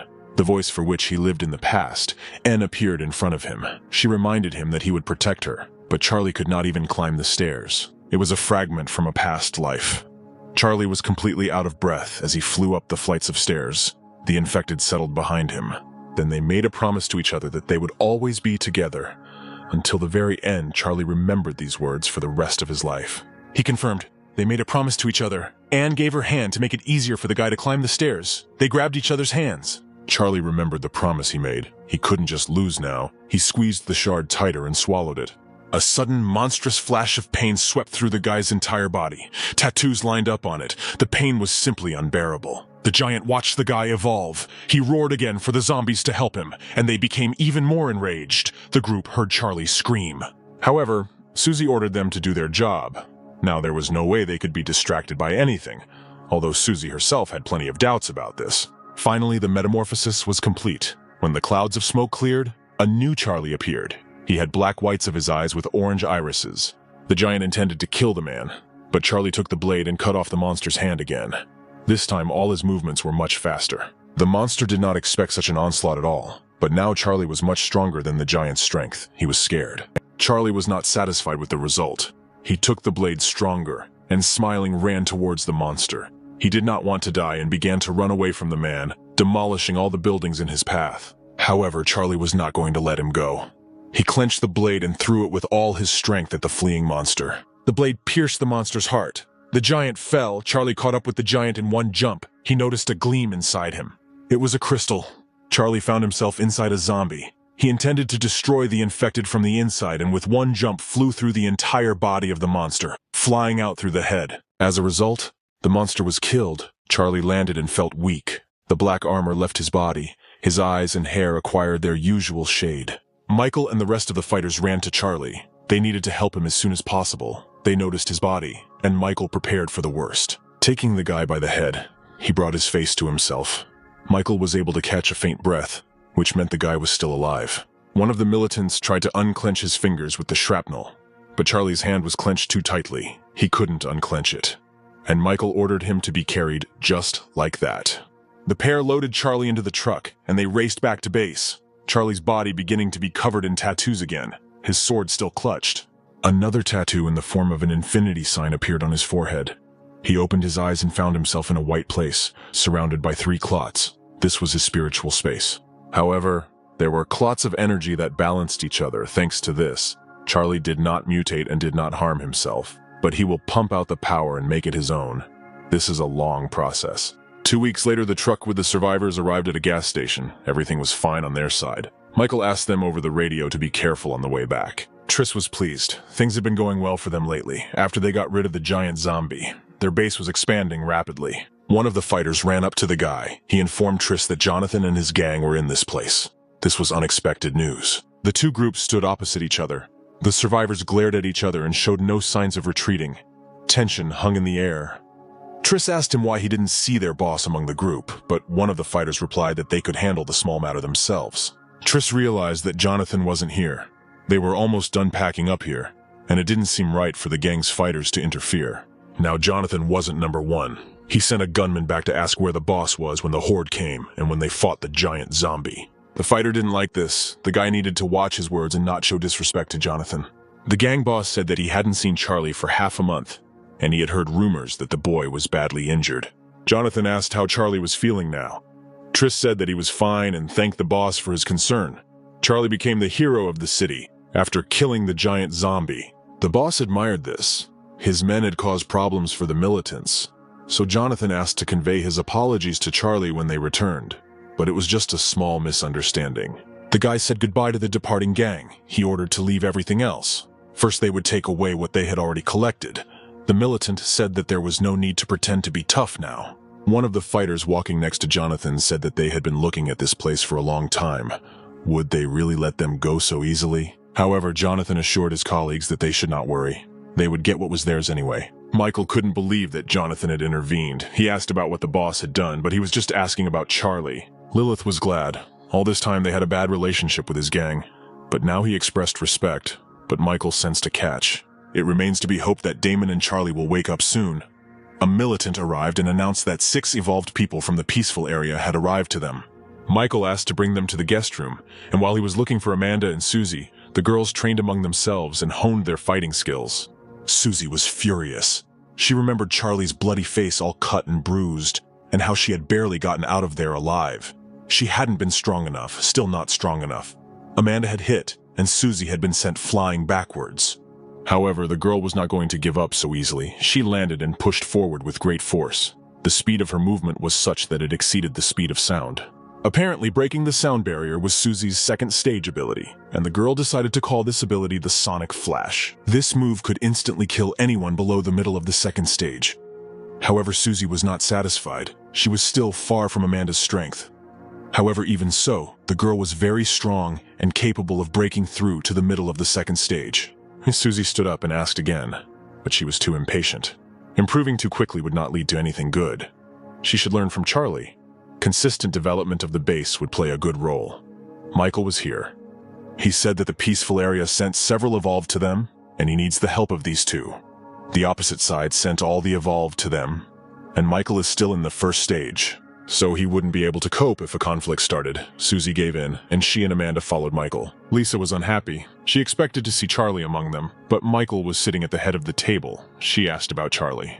However, the guy said that everyone present could talk to him, but Lisa was going to decide an important issue. Although they looked harmless, the girl felt the power. She recognized Amanda. It was the one who was near the blood bank. Thanks to such strong people, Charlie was able to destroy the horde, as well as the family. Lisa agreed and got down to business. They wanted to join Charlie and work for him. Michael met this with caution, however. Perhaps they did not know, however, the peaceful area is no more. During the zombie army attack half a month ago, every district in the city was attacked. In Charlie's district, there was himself who was able to completely cope. But the peaceful district could not withstand it. And Jonathan came to them. He brought his people, recruiting them under the auspices of restoration. Before Charlie arrived, he was considered number 1 in the city, so a large number of people followed him. Now Jonathan has taken over most of the elite of the peaceful area. Now his power is much stronger than before. Susie was indignant. They were the ones who fought the giant zombie and organized the defense to fight the horde. However, the man still took the opportunity to increase his strength. Susie started screaming. Amanda asked her to calm down and sit down. Michael asked Lisa to continue her speech, but the girl replied that Susie was right and continued to tell about the latest events. It was in the interests of the people from the peaceful area to follow Jonathan. There was not much difference between him and the group. Michael clarified why they chose Charlie, but Lisa understood everything. The man was not the person to follow. Jonathan was cunning. If there were complaints or indignation in the camp, he sent the dissatisfied to dangerous areas, which was akin to suicide. The group that was now in the hall gathered after escaping from Jonathan. He sent them to the maple nest. They also heard that Charlie fought against the horde wave, and they all respected him for that. At the moment, only Charlie's group could stand up to Jonathan. Michael would be glad to get more evolved, but he had to explain. Their camp is growing very quickly now, and they don't intend to fight him. A new group may join them.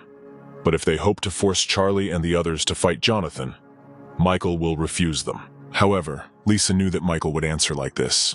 It was much more complicated than he could have thought, and the figure in the corner removed his hood. The foreigner who was so well known to them all appeared before them. His arm was broken and bandaged. He greeted everyone present. Michael would be surprised. Usually Lynn always followed Shepard and his boss Howard, but his boss died. Jonathan killed everyone, and only he remained. However, the man needed something. Michael tried to find out what it was, and Lisa, tired of Michael and Lena constantly shouting at each other, decided to explain everything herself. After they wiped out the Howard family and several of his lieutenants came to a peaceful area, only after arriving did they realize that the situation there was no better. However, Jonathan was there too, and it later became known that Shepard was Jonathan's spy, who was passing him all the information.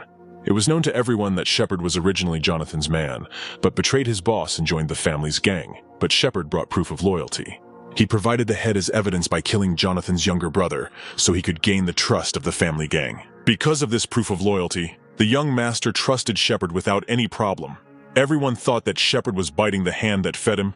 Amanda realized that Jonathan used his younger brother's life to implement the plan. Lynn was the only survivor. He was being pursued, but they saved him and came here. Jonathan's plans were to control the entire city. He already controls the family, then the peaceful area, and only Charlie's people remained.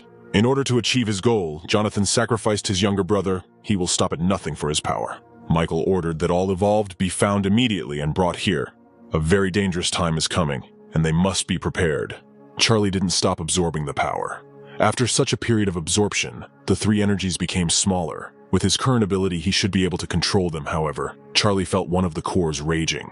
It was not good. The energies felt threatened. They mixed and attacked the guy, not wanting to submit to his will. And they all mixed into one. The resulting power could destroy it at any moment. Lightning began to shoot out from the core, into which all the others were united. If they had done this a couple of days ago, it would have been difficult to handle now, but now it was too late. The cores shouldn't even think about escaping. Charlie heard someone talking. The group tried not to drop Charlie. They brought him and Damon to the basement. Michael asked them not to forget to close the door and guard it. One of the fighters did not believe that they would really start a war against Jonathan. Charlie heard everything. It turned out that the boss wanted to start a war. In his past life, Jonathan was an outstanding person.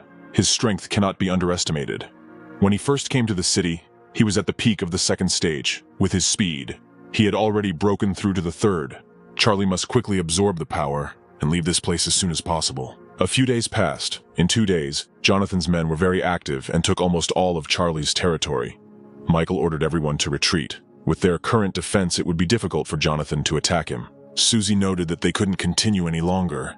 If they started defending themselves, they would run out of resources very soon. Earlier, Amanda checked Charlie. The energy coming from him was getting stronger. He should wake up soon. Emmy noted that she can also fight and help them. She also evolved. Amanda approached her sister and asked her to let the adults fight, but she had a task for her sister. She needed to go to the basement and guard her older brother. During this, Michael was told that Jonathan's men had arrived. However, only one came. Michael asked the militants to stand still and stay there. They would come as soon as possible. Shepard appeared in front of them. Lynn was furious at the sight of his former colleague. How dare he come here? The foreigner will definitely kill him. Lisa asked him to calm down. Shepard held a cigarette in his hands, expecting to see the heroic Charlie, but he never appeared in front of him. The guy assumed that the city's hero had died, but Michael convinced Shepard otherwise. He was fine. There was no need to bother him if the matter was related to a bunch of petty hooligans. Shepard greeted Michael. Charlie became a really strong person. An unknown evolved person became a boss in half a month. Shepard hinted at something. Michael asked him what he meant, but he was just in shock. He was here to tell them good and bad news, but Michael asked him to leave, or they would make him. Shepard gave the sign and 70 evolved ones appeared in front of them. He would like to see how they would manage to drive him away.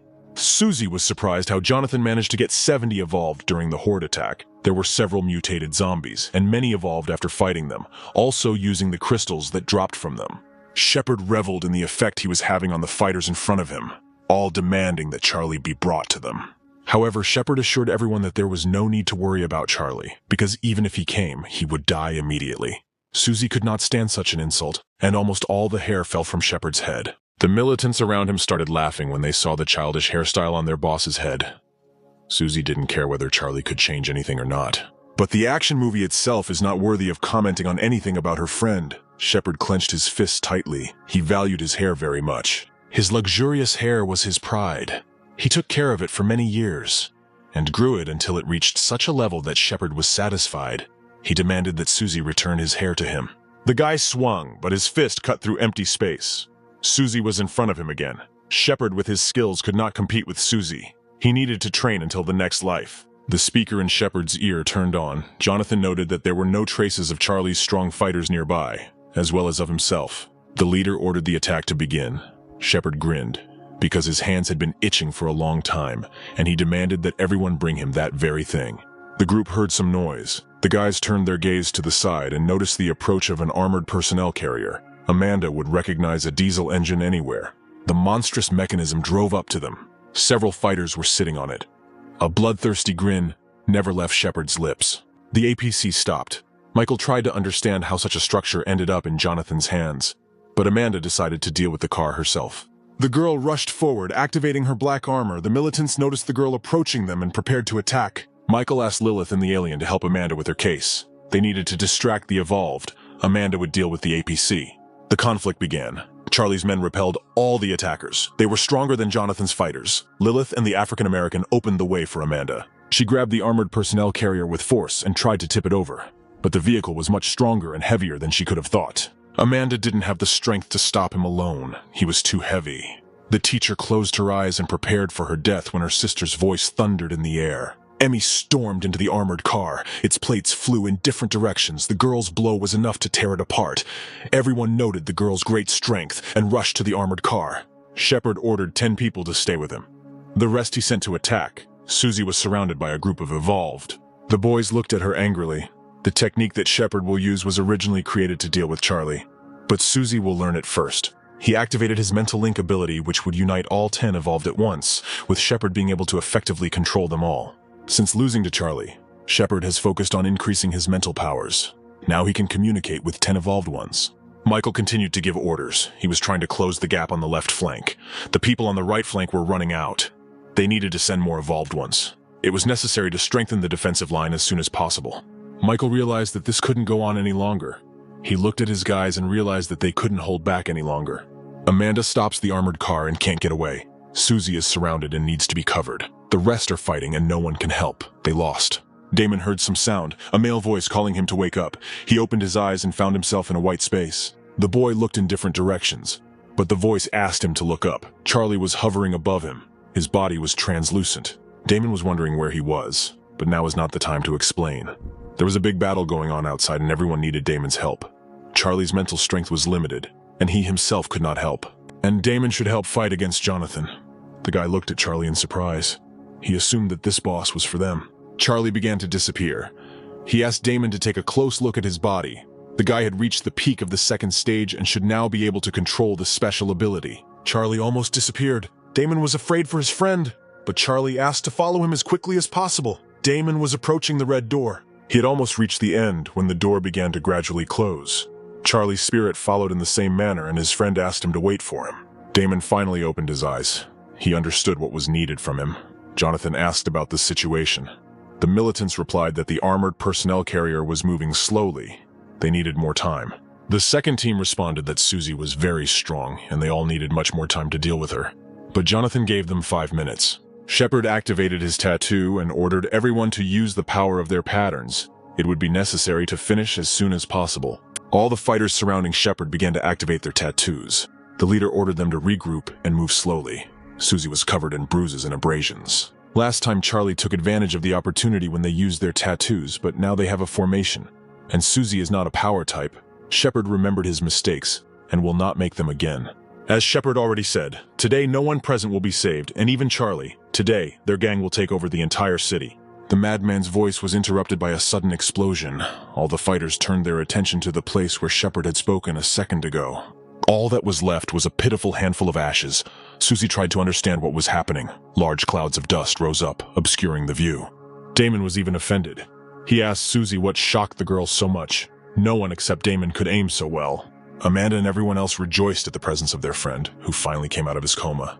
Damon asked everyone not to be distracted. He would cover. He can't wait to start right now. The shooter took the bullet in his hands and put some of his power into it. It acquired a reddish glow. Michael decided to leave the command to Damon. From his point, it was very convenient to observe the battle.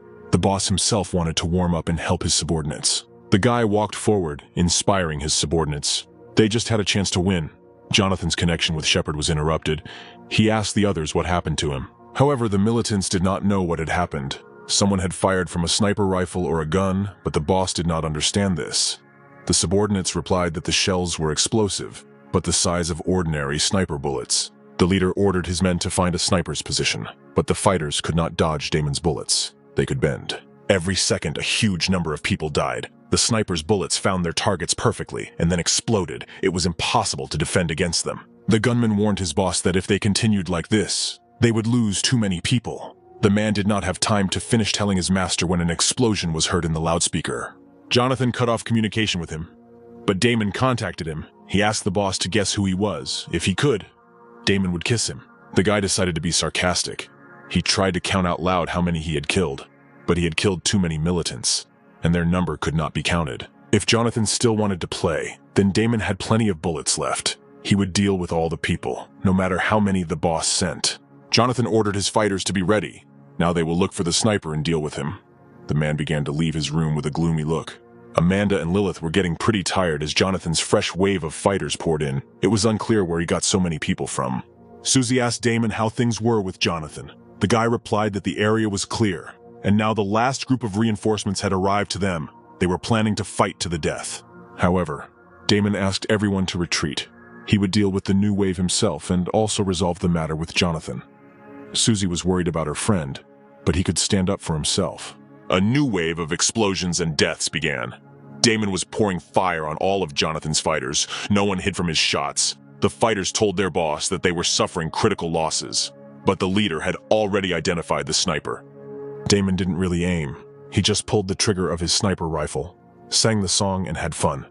Finishing the verse, he got ready for the next one. However, Jonathan had already arrived to him. He asked about the guy. He finished. Damon noted that the leader had coped quite quickly. As far as Jonathan remembered, the guy in front of him was named Damon, and he offered him to join the gang. Damon was flattered by the respect of such a person. Jonathan would feel sorry to kill such a specimen. However, since Damon was against joining the gang and leaving him alive, Jonathan struck Damon with lightning speed.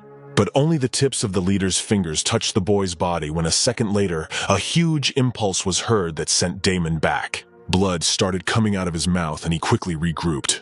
Jonathan replied that Damon might be good at range combat, but he was weak at close range, and he didn't listen to the insults directed at him anymore and shot Jonathan. The martial arts master caught the bullet in flight near his temple, but it quickly continued its flight from his hands and, having gone around the man, exploded. The leader was starting to get nervous about Damon's strength. The master could control his bullets. For this he would die. The clothes on the boss's body were torn to shreds. However, when the smoke cleared, Damon ran forward as fast as he could. Jonathan rushed at him, and a bloody conflict began between them. Damon refused to let them touch him, constantly snapping back with shots, and the smoke screen helped him escape, but he stopped in front of the cliff. The boss finally noticed that their game of tag was finally over. Damon took off his glasses and looked at the martial artist. He replied that he was satisfied with the work. He had completed his task, and now another person had to go on stage. He passed the baton to his friend. Charlie walked slowly up the stairs. The guy asked Jonathan if he was doing well since their last meeting. The leader noticed the voice. Charlie's appearance was quite frightening. The guy said that it was time to settle their old scores. Damon remembered the conversation that happened a few minutes ago with him and Charlie.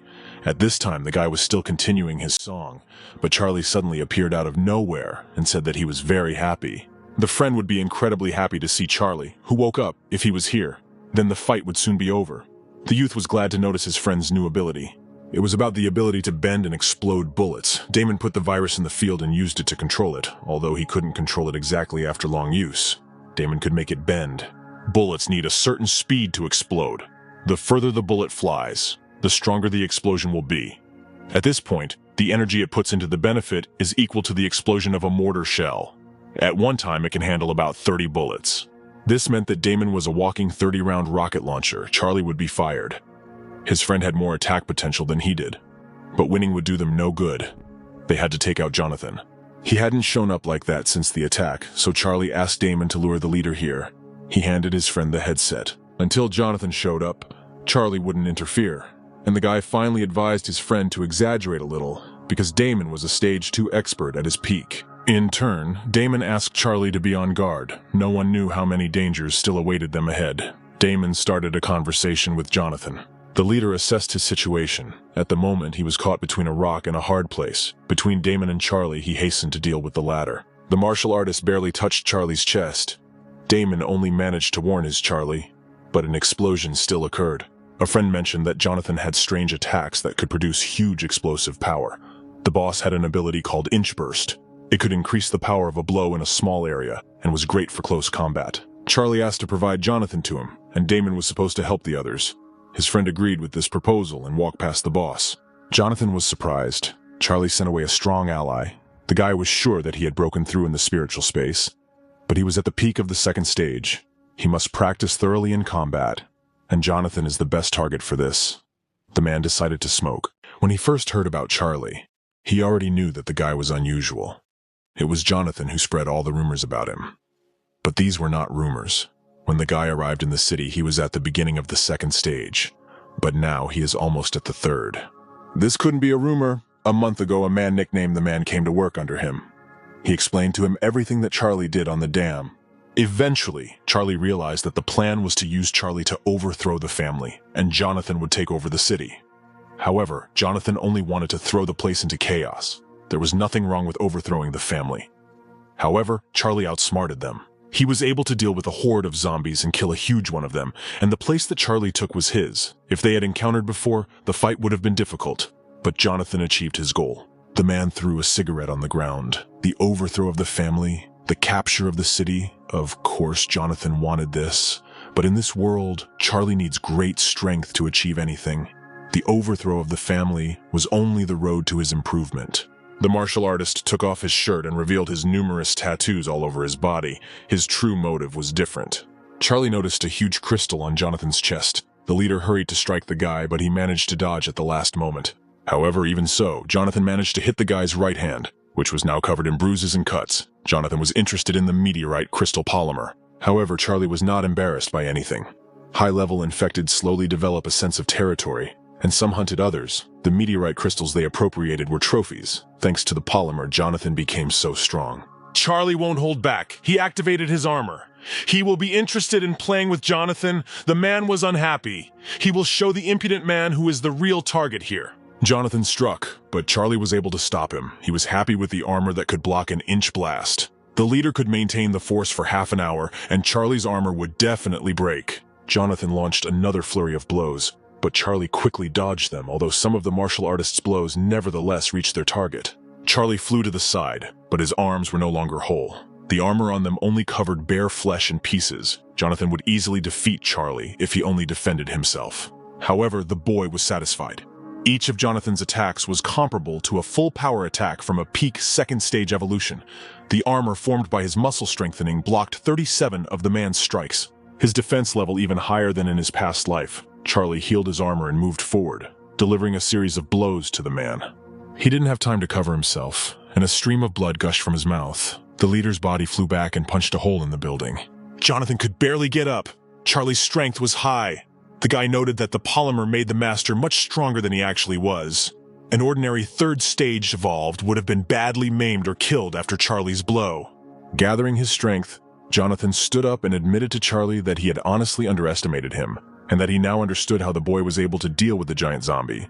But then he stated that Charlie's understanding of the third stage was too superficial, and that his understanding of the virus was much higher. Jonathan also explained that brute force alone could not make up the difference between the second and third stages, and that it was only after he himself had reached the third stage that he learned to control the energy. After hearing his words, Charlie realized that all these skills of Jonathan, the first emperor, were a great indicator, and it was no wonder that he had become a powerful evolved in his past life. Suddenly, Jonathan turned to Charlie again, admitting that he was not bad, because he was the first person who earned his respect. And then the man crouched down, ready to attack, and saying that he had previously given Charlie a chance that he had not taken advantage of, he menacingly flew at the guy. His scream of wanting his opponent dead echoed throughout the room, and the dust behind him rose to the ceiling. But when Jonathan was about to slam the guy into the ground with his fist, Charlie did not move. Jonathan still stood with his hand outstretched, but there was horror and genuine incomprehension of this situation in his eyes. The movement of his hand was stopped dead in his tracks by Charlie's grip, who in turn was absolutely calm, while the man sincerely did not understand how this could be possible. Charlie just smirked and turned to Jonathan, stating that it seemed like his own energy was better after all. Jonathan immediately burst into tears. He protested that the guy was only at the second stage, and that was why he could not control the energy in any way. To which Charlie calmly replied that there were still many things that the man did not know about. Jonathan was angry. He lost control of the situation and fell to the ground helplessly, still not understanding how this could be. Jonathan looked at Charlie's figure in panic and until the very end could not accept the fact that this second stage evolved was so strong. Suddenly, he received a message on the radio that the armored personnel carrier was almost at its limit. The enemies had surrounded it and were attacking the hatch right now. The guy on the other end immediately told Jonathan that the hatch wouldn't hold for long, and if he didn't come to the rescue as soon as possible, the armored personnel carrier would be destroyed. Immediately after that, there was a frightening silence on the line. Suddenly, a girl burst into the guy's hiding place, thereby scaring him very much. She smiled sweetly and said that his metal box was really thick, which is why she had to deal countless blows. Immediately after, her face lit up with a frightening grimace. She asked who exactly was driving the armored personnel carrier. but the guy just screamed in fear and, stuttering, demanded that the girl get away from him. The connection was immediately interrupted when Jonathan was suddenly informed again that the sniper had them and they needed reinforcements. And immediately after, on the other end of the line, the man heard requests for a quick retreat. Jonathan was furious and immediately told Charlie that he had spent more than 3 months on this operation and had not only sacrificed his younger brother, but also his most trusted subordinates who had ultimately betrayed him and that he held him to blame for this. Despite the man's accusations, Charlie angrily asked where his friends were at the moment, to which Jonathan spoke of them as 2 traitors, and stated that after their actions he did not plan to leave the guys alive. Charlie only called the man a real egoist. To this, Jonathan responded that he had not originally intended to become the guy's enemy, after which he admitted that he had acted recklessly, despite not knowing the full depths of his power, which was his mistake. After Jonathan declared that things had gone too far and there was no turning back, a second later the pair clashed in a furious fight. The man used an inch blast attack, causing a massive explosion to occur in the room and sending Charlie flying to the side. The guy's friends saw this outside, and one of them rushed to help her brother. But Damon stopped her in time and demanded that she not get involved in the commotion. The girl turned sharply to him and growled. Couldn't he see how strong Jonathan was? Damon assured her that Charlie would definitely cope, after which he explained that it was pointless for them to enter into a battle of this level. Everyone immediately hung their heads. They were powerless in this situation, and all they could do was watch the fight. Meanwhile, Charlie stood motionless, imprinted in the wall, and Jonathan declared that the testing of his limits would end right here, because the guy's armor would never block the man's attacks. Jonathan prepared for his final attack, before announcing that he had mastered this attack after breaking through to the 3rd stage, namely, concentrating all of his energy into one point. And as soon as he tried to attack the guy, his fist was blocked by the protective steel of Charlie's huge sword. The guy in turn smirked and said that he would show him how energy control really works and how to use it properly. The next second, Charlie twisted in a jump and used his deadly sword for its intended purpose, piercing Jonathan's body with it. The man's body was cut in half, his limbs and all his belongings, all turned into one piece of dead, bloody carcass. The guy's friends immediately noticed the body parts that flew out. They all suddenly fell silent and watched with hope to see what would happen next. Then, for all to see, a man's outstretched hand, clenched into a fist, appeared. It was Charlie, who appeared before everyone in his previous appearance.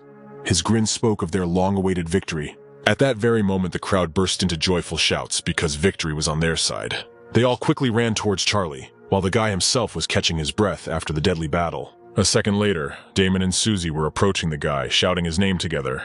Charlie simply calmly reported that they had arrived on time and asked if they had taken the meteorite crystals with them, to which they asked him again in surprise. Charlie simply showed the two a small sample of the crystal, immediately after which they began to bombard him with numerous questions on their use, to which the guy explained that even though meteorite crystals quickly restore energy, they are dangerous if too much is used in a short period of time. Damon assured him that he had good enough resistance to the virus that he could safely use 1 or 2 crystals at a time, and then asked how much Charlie had recovered, to which he received a half-hearted answer. Susie became angry at this and irritably said that if Damon needed to use 2 crystals for 1 attack, then they would simply run out of crystals, to which Damon added that using too many could also cause side effects, while Charlie calmed them both down and assured them that he would not use this attack until the decisive moment came. Charlie's next move was to show the pair the meteor crystal polymer he had received from Jonathan, explaining that the thing was capable of containing a huge amount of viral energy, as well as continuously charging or absorbing it, and that the guy explained that its energy was different from regular meteor crystals in that it had no side effects. He also said that Jonathan had once placed the polymer into his own body and used it as a catalyst, which allowed him to break through to the 3rd stage, and therefore the polymer was a priceless treasure. And since his energy regeneration was limited, Jonathan decided to increase his strength. Afterwards, Charlie smiled and said that instead of increasing his strength, it would be better to use the polymer as an external battery that restores energy. Immediately after hearing all this, Susie grabbed the polymer in her hands, examining it from all sides, and asked how to use it, to which Charlie demanded that she stop, since the polymer was currently completely empty. Charlie suggested that his friends leave the building, because in order to charge the polymer, they need a huge amount of meteorite crystals, and before that, they should restore order in the city and search Jonathan's base. As the trio left the building, Michael was giving instructions to his assistants about clearing out areas in the city. Watching all the actions, Lilith told the girls that she personally did not expect such a quick unification, to which Lisa replied that Charlie's last blow was too powerful, because of which no one else would dare to resist him. Hearing this, Emmy happily declared that their older brother is very strong. A minute later, everyone saw Charlie in front of them and immediately began to greet him joyfully, sometimes whispering among themselves about his success. Michael personally expressed his deep gratitude to Charlie, then pointed to Amanda, who was standing to the side, and said that it was she who had worked tirelessly to build their base.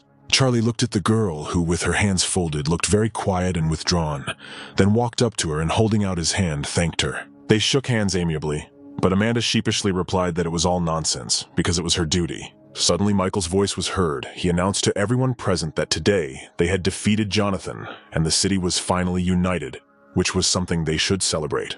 Everyone cheered and saluted their older brother Charlie. Late in the evening, people were celebrating the occasion around a large bonfire. Fresh beer was flowing around, and everyone was in a good and cheerful mood. Everyone crowded around Charlie, and sincerely swore to him that they would fulfill all their duties. To which the boy carelessly replied that the city now belonged to all of them. Lou and Lucas limped towards Charlie, and at that very moment the boy jumped with joy, because he was very glad to finally see them. Lucas immediately began to explain how they were initially against declaring war, so Jonathan intended to kill them. But since they were major figures, the man decided to simply lock them up. In turn, Lou admitted that if Jonathan had remained alive, they would have died anyway. To this, Charlie replied with a smile that his death was only the beginning because the city had survived. After the new arrivals were sent off to rest, Michael and Charlie watched them go, and Charlie stated that the two got along well with the others, and that they could be trusted to help them out a lot. As soon as the guys were alone, Charlie began to give the guy advice on further leadership in the base. Michael was surprised by this and asked if he was leaving them, to which Charlie confirmed this. Michael sighed and wished the boy a safe journey, and also said that he really hoped that Charlie would find Anne as soon as possible. Charlie promised that he would definitely find a girl, and the guys sealed this promise by clinking beer cans. A few steps away from them stood Emmy and Amanda, Amanda carefully holding the girl's hand and looking thoughtful, to which Emmy asked if the girl wanted to say something to Charlie. Amanda sighed in confusion and, lowering her head, answered negatively, after which she asked the girl to return with her to the guys. Meanwhile, Damon was already pretty drunk and looked extremely drunk, which is why the other guys had to carry him to the room, since Damon himself no longer controlled his words and actions. The boys threw him down onto the soft bed with relief and said that they were leaving. Damon only mumbled that they could go and that he would be fine, after which he collapsed on the bed from exhaustion. Suddenly, the guy's rest was interrupted. A dark figure appeared at the window, whose face was hidden by a thick cloak.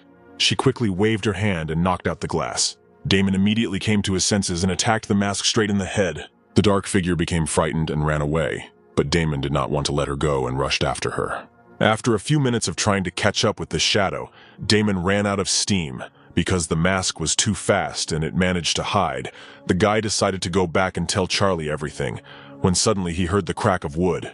It turned out that the sound was caused by little Susie's night training. She was practicing her blows on a tree. Damon immediately came closer to her and reminded her of the late time. Suddenly, Charlie appeared behind the guy and immediately asked him how he ended up there. The boys returned to the house, and Damon told Charlie about the situation with the suspicious mask, about his incredible speed and skill. To which Charlie replied that this could not be. Charlie then said that they had been too cocky lately, and that they should leave, after which he asked Damon what he thought about little Susie. Charlie explained the decision to this.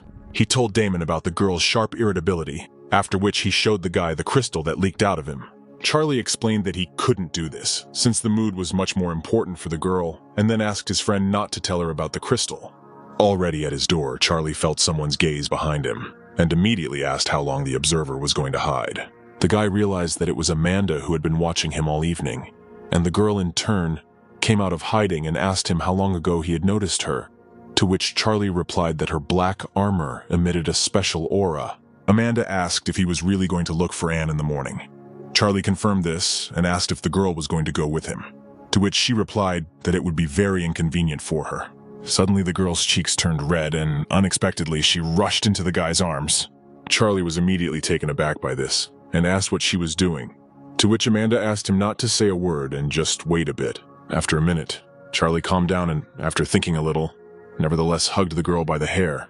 They stood there in silence for a few minutes, after which Amanda hesitantly pulled away. Immediately, her face changed into a radiant smile, and the girl wished him the fastest possible happiness within, after which she sent him off to rest, while Charlie was left to silently watch her retreating steps. As soon as Amanda had gone far enough, tears came to her eyes and the feigned joy disappeared from her face. By early morning, the whole team was assembled, and Damon and Susie were showing off their throwing knives and dagger to each other. Lilith calmly explained that she personally added meteorite crystals and meteorite fragment powder to all these weapons, with the help of which they will be able to use new techniques. After which the girl turned to Charlie and said that his sword needed a name, to which the guy suggested that she, as the creator, do it. Before Lilith could even suggest it, a squabble began between Damon and Susie. Damon shouted first and suggested calling the sword a dragon slayer, and Susie irritably replied that it would be better to call it a bloodsucker. The squabble continued until Charlie decided to shut them both up by smashing their heads together. Once there was silence, Charlie smiled and suggested that Lilith name the weapon a meteor, to which the girl thought for a moment and agreed. Suddenly, Bruce appeared in front of Charlie and announced that he would go with him. Charlie explained to the guy that he was going to a very dangerous place and asked him to stay in the city, to which Bruce shouted that he could only become strong by following strong people. To all the excuses, Bruce replied that he was not afraid of any danger, after which he declared that he would do anything for this. Immediately after which Damon's funny face appeared in front of the guy.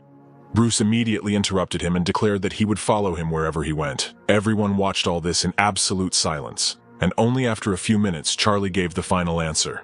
However, instead of words, the guy hit Bruce in the stomach and he immediately fell silent. Afterwards, Charlie asked Michael to carry the guy away and explained that if he hadn't done it, with Bruce's character, they would never have been able to get away. As soon as Bruce was carried away, Charlie turned to the others and announced that it was time for him to go. He smiled and promised his friends that he would return back together within a... One by one, everyone wished him a happy journey and success, and only Lilith, with a cry, advised him to take care of the sword. Eventually, Charlie, Damon, and Susie jumped into the car and set off. On the way, Susie asked Charlie why Miss Amanda had not come to see them off, to which the boy remained silent. In the letter, the girl spoke about her imminent departure, as well as about future care for little Emmy. Amanda promised that she would find a secluded place for them to live away from infected people, and also said that they would only see each other when the girl grew up a little. Then Charlie thought that the girl was not feeling well, and did not attach much importance to the letter returning from his thoughts. The guy suggested that his friends take a rest,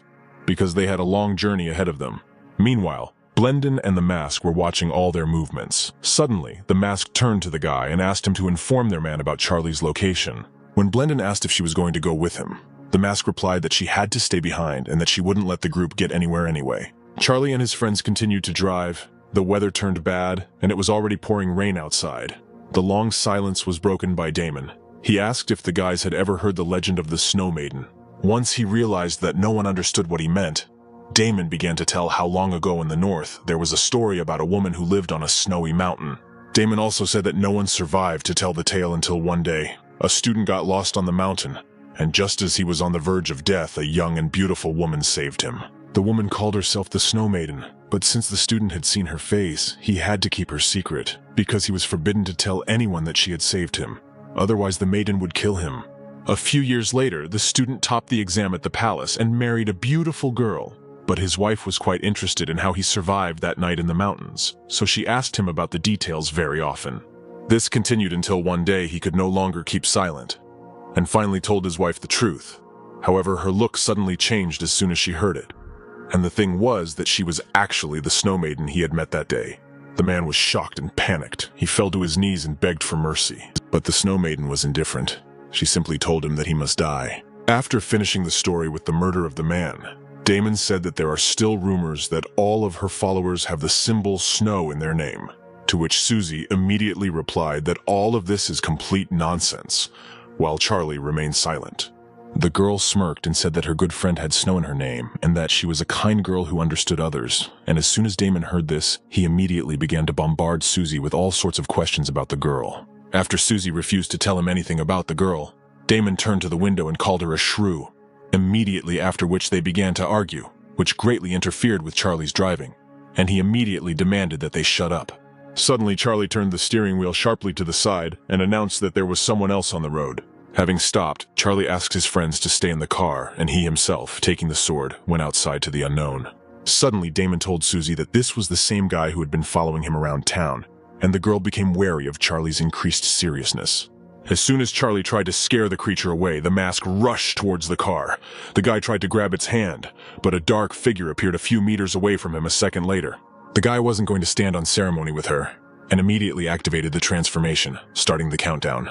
Charlie counted twice, but the mask only looked at him without doing anything. Without waiting for her answer, Charlie lost patience and rushed into the attack. Swinging his huge sword, he also lifted all the objects nearby into the air. But the mask still stood there without any movement. A second later, all the dirt fell onto the mask and Charlie himself sat down by the stone in anticipation. However, the unknown woman still managed to get out without injury, and after some time, both were standing on the rocks facing each other at a distance of several meters, and a waterfall was flowing under their feet. Eventually, the mask was carried away over the protruding rocks in the water, but Charlie did not try to catch up with it and decided not to waste time. It was unknown how much time had passed when suddenly Susie opened her eyes. She heard many voices in the distance. Someone was swearing. Susie saw a bunch of teenagers in front of her, who were arguing animatedly about something. She felt very dizzy, which the girl said out loud, after which the girl suddenly turned to her. Susie immediately recognized her as Nancy, and quickly rushed into the girl's arms. She was glad that she was alive and asked what they were all doing there, to which Nancy replied that she was very glad that she woke up. After which she told Susie that the gym teacher had been looking after them ever since they got lost. Nancy also said that they were attacked by the infected, which is why the teacher had to sacrifice himself to protect them. But they themselves did not dare to wander around the area, and therefore temporarily settled in this area, while Susie herself looked at her classmates, and one by one recognized most of them. The last thing Susie noticed was a trio of teenagers who stood out from the crowd and immediately began to smirk at her. 3 girls, Abby, Daisy, and Megan, all of them often bullied Susie at school, which was very unpleasant for her. They immediately started making fun of Susie and saying that they didn't expect to see her in such a miserable state. But the girl simply smiled and confidently replied that she also didn't expect to see them so soon. Within a second, Susie had spoken out about each of them. About Daisy, whose body type still didn't fit into any clothes. She called Abby too physically gifted, and she reminded Megan of her constant angry face. Immediately after this, Susie called all 3 of them little bastards and showed them the finger. The girls immediately got mad and called her an ungrateful bitch who didn't appreciate the people who saved her life. But Nancy came to Susie's aid quickly, stood up for her, and explained to them that she was just being a little blunt. Before Nancy could finish speaking, Megan abruptly pushed her aside and told her to shut up. Without wasting any time, Susie was immediately at Nancy's side and caught the girl, preventing her from falling. She then looked at Megan with a murderous look and demanded that she apologize to Nancy. However, the girl remained silent, unable to move, when suddenly Susie repeated her words. Abby and Daisy also stood silently behind Megan, because they did not expect such a sudden change from their classmate. But after a few minutes, Megan screamed and asked why she had to apologize. Nancy stood behind Susie and asked her to forget about the whole situation, but she stood her ground and continued to demand an apology from Megan. Suddenly, their silent squabble was interrupted by a shadow that appeared out of nowhere in the air behind the trees. The figure immediately fell to the ground with a crash. The 3 were frightened and ran to the sides, and Susie immediately covered Nancy behind her back. Before she had time to prepare for battle, a human hand appeared from behind the dust, after which a painfully familiar voice was heard. When the dust cleared, Susie could finally see a human silhouette. It turned out to be someone like Damon. The girl immediately called him in surprise, and the guy also turned to her in surprise. Face to face, both simultaneously asked what each of them was doing there. Afterwards, Susie asked the guy where Charlie was at the moment, to which he replied that he had no idea. Damon told the girl that at the last moment he had to push her out of the car. Otherwise she would have died. He also said that he himself had it much worse. He fell along with the car, subsequently breaking his leg. While Susie was asking the boy about his health, her classmates were whispering among themselves about his courage to fight the infected and how lucky the girl was to be friends with the evolved. But the vile trio were discussing something completely different off to the side. The girls started spreading gossip about Susie being Damon's girlfriend, while Megan had a different, much more vile understanding. She decided for herself that Susie had seduced the guy. Megan immediately called out to the girl and, putting a fake smile on her face, admitted that she was to blame for the fight that had happened with Nancy earlier, and then began to flirt with Damon. Damon immediately asked Susie in surprise if Megan was her friend, and after she rejected this horrible version, he said that he didn't know her either. Megan immediately fell behind them, and Susie introduced the guy to Nancy, who greeted him politely in return. Damon immediately came closer to Susie and whispered in her ear that her friend was not only prettier than her, but also had a much better character, and then jokingly advised her to follow Nancy's example, to which Susie quickly slapped him. Nancy immediately interrupted their fight, and with a smile announced that she and the guys had temporarily settled nearby, and suggested that the girl and the guy stay there for a while. After thinking for a while, Susie decided that this proposal was very suitable for them at the moment, and gave Nancy her consent. And after a while, the company was in a half-destroyed plane, which was their base. Nancy announced that the other half of the plane would be theirs to share and apologized for its simplicity, to which Susie assured her that they were happy with everything, and then asked how she and her classmates had managed to find the plane. Nancy explained that all of this happened only because of their deceased teacher, and that they only managed to survive by gathering and hunting, which is why they decided to stay here. And then, the girl suddenly became sad, and sitting down on the seat, admitted that recently they had all become very separated. And Susie blamed herself for the fact that if they had not separated then and met Charlie together, the girl would not have had to be in such a difficult situation.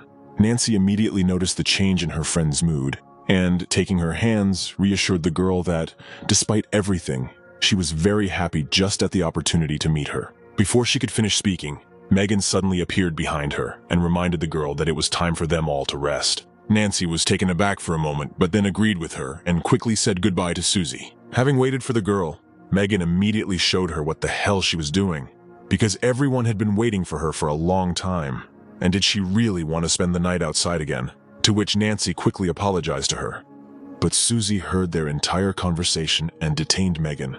She realized that her classmates had been making fun of Nancy all the time. To Megan's surprise, she immediately began to stutter and make excuses, but Susie couldn't stand her pretense and slapped the girl with all her might. Afterwards, Megan tried to confront her about something, but she heard Damon's warning cough and immediately fell silent. Nancy calmed her friend down and, dragging the furious Megan along with her, wished the boys good night. However, Susie was not going to let the scoundrel go so easily, and finally warned her that if she saw them bullying Nancy again, she would not hold back any longer. After the girls left, Susie asked Damon why he suddenly intervened, to which the guy replied that if he had not done so, she would have simply killed Megan. Afterwards, Damon asked the girl if her classmates seemed strange to her, to which she asked what exactly he meant, and the guy explained his question by saying that he, being from the mental group, senses everything much better than she does, and that the guys look really strange in comparison to them. Hearing this, Susie suggested that he recover, since she had previously had to use all her viral energy to survive the landslide.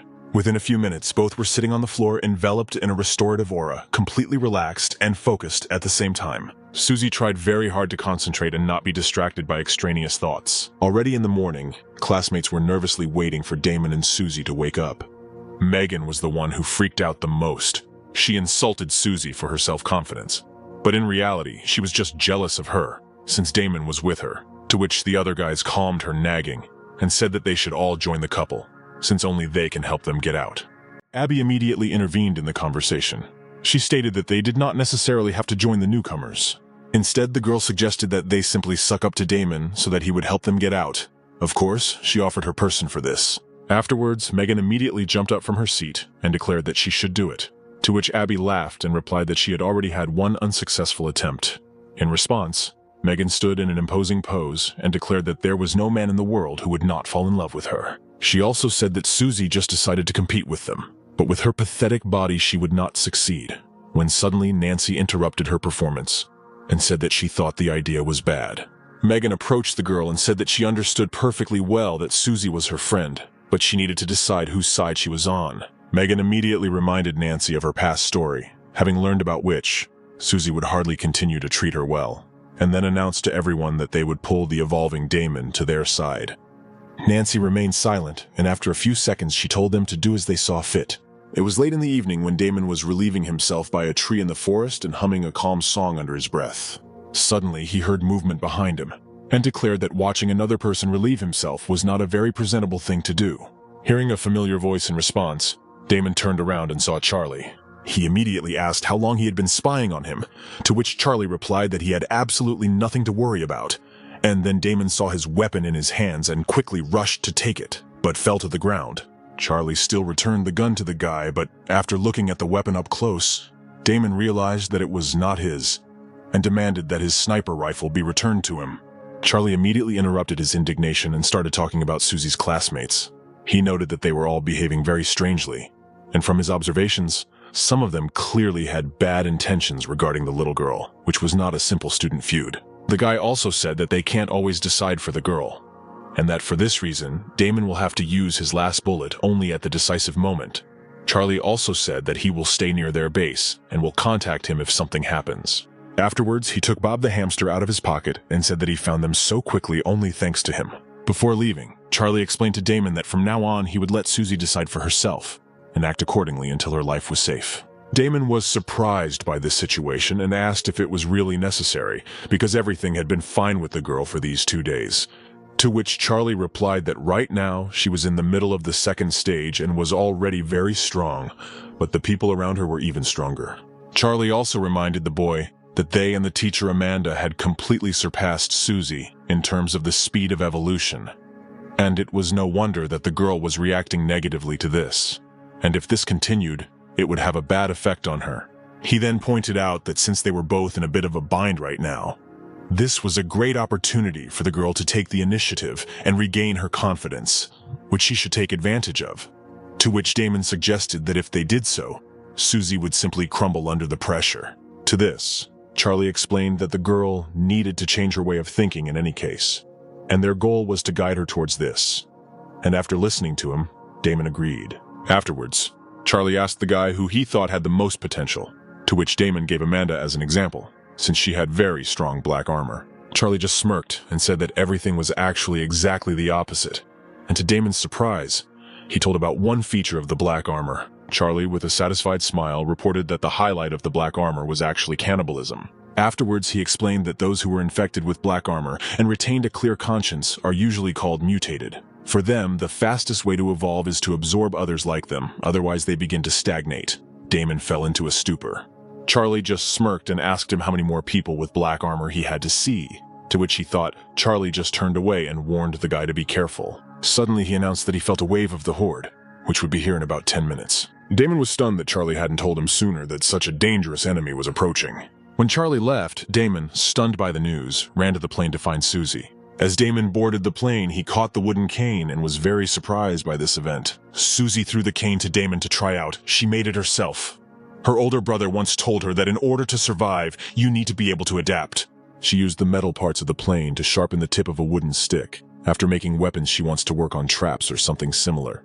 Damon tried to reassure her that she was already strong, and that these traps and canes were unnecessary. Susie justified her actions by worrying about the appearance of strong opponents, such as a third stage infected, a high stage evolved, or even a horde. She is also worried about the disappearance of her older brother and Damon's injury, and she cannot sense Bob. Susie said that she could no longer rely on others and wanted to stand up for herself, and Damon realized that he had underestimated her. But suddenly, during the conversation, they heard a cry for help, and began to peer into the darkness in surprise to find the one who needed help. They saw 2 survivors trying to escape from the horde of infected pursuing them. One of them was captured by the horde, but his brother in misfortune did not extend his hand to help him, only apologized and continued to run away. Susie was surprised by the number of infected. Damon said to climb up to the top of the plane. It was safer there. Susie asked Damon not to interfere, after which she assured him that she could handle the horde herself. Damon was concerned about her safety. She assured him that everything would be fine, and he should not worry. The other survivors also began to climb onto the roof of the plane. Nancy thought about how exhausted she was. Nancy saw Susie standing with a spear and shouted at her to come to her. In response, Susie asked her not to shout. Suddenly, Megan grabbed Nancy by her clothes and very rudely asked her to shut up and not make Susie feel like she was being taken advantage of, while Nancy was very worried about the approaching horde. Megan continued to yell at Nancy that Damon had evolved and had great power, and with great power came great responsibility, and if they weren't going to climb onto the roof themselves, there was no point in inviting them. Megan's final argument was the threat that if Nancy said another word, she would feed her to the infected. Nancy had to remain silent. Nancy was very concerned about Susie's safety, and understood that she could not cope with so many infected on her own, while Susie stood and looked at the approaching infected, like a mountain river, not without a bit of fear in her eyes. Already near the plane, the crowd of infected abruptly changed direction and headed towards the second part of the plane, where the rest of the survivors had gathered, ignoring Susie and Damon. Nancy was alarmed by this development, while Megan was outraged that the infected had targeted them instead of Susie. The other survivors were also confused as to why things were happening this way, why the horde was heading towards them and not towards Susie. Susie and Damon were equally surprised and also didn't understand why everything was happening this way. Even Damon had never encountered anything like this. It was as if other people had something special that they didn't have. Damon suggested waiting a little, as he noticed that the others were acting strange and maybe hiding something from Susie. Susie wondered if Nancy might be hiding something from her. At that moment, Nancy slid off the fuselage, but managed to grab the window frame. Nancy begged for help, knowing she couldn't hold on for long, and one of the survivors reached out to help her. However, Megan forbade her to help her, and told her to climb in as she wanted, saying in her head that no one asked her to help Susie, and hoped that she would be eaten by the infected. Her strength was running out. Nancy continued to pray for help, but no one helped her. She broke away and flew straight into the crowd of infected. But already at the very ground, Susie caught her, preventing her from falling to the ground and being torn apart by the infected. With a powerful and quick jerk, she carried Nancy out of the crowd. All this time, Nancy was completely perplexed as to how Susie was able to be next to her so quickly and save her from certain death. After leading Nancy to a safe distance, she told her to stay behind and watch out for bites. Megan and her friends were also confused as to how Susie got there so quickly. Megan was sure that Susie couldn't be evolved. Megan tried to reassure herself that it was just her imagination, and that it couldn't really be like that. Meanwhile, the infected were advancing. Nancy was shouting at Susie to be careful, but Susie was determined. Armed with a cane she made herself, she began to cut down the infected, killing them in droves, and standing alone against the crowd. Megan couldn't believe that Susie was so strong. Megan's friends were sure that she'd evolved. Damon looked at this with a smile on his face and thought about how she was becoming as bright as Charlie, while Susie complained about how useless her cane was, having broken it over her knee. She broke her cane in order to get 2 weapons instead of 1, which would be more convenient in a battle against a whole crowd. Susie told Nancy to stay close to her because she would be forcing her way back to the plane. Some of the survivors decided to go down to help Susie with the battle. Megan's friends also decided to go down to help them.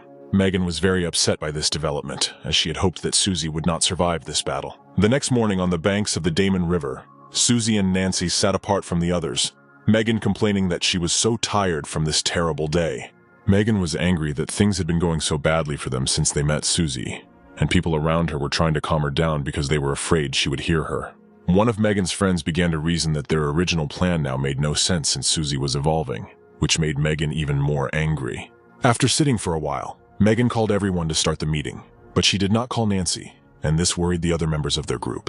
The remaining survivors decided to invite Nancy to the discussion because they believed that she is one of them, and they should not abandon her. Damon was frying fish over a fire and was arguing about how Susie wasn't very popular with her classmates because they didn't invite her to their fire and even called a meeting, to which she told him to fry his fish in silence.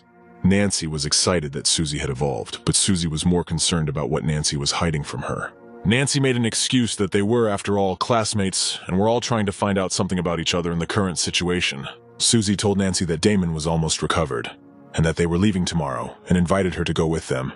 Nancy tensed a little at such an offer. Then the friends saw one of Megan's friends peeking out from behind a tree, and gesturing for Nancy to come over. But Susie stopped her, after which she suddenly appeared near this tree, shocking the uninvited guest. Susie came closer to her, opening her eyes as wide as possible, and asked if she was afraid of her. Falling to the ground in fright, the girl began to back away and apologize for everything that happened. Nancy was already running up and asking Susie to stop scaring her, to which Susie told her that if they had any questions for her, then they should say them to her face. Picking up the frightened girl, Nancy said she thought they wanted to talk to her, after which they went off into the woods together, and Susie returned to the fire.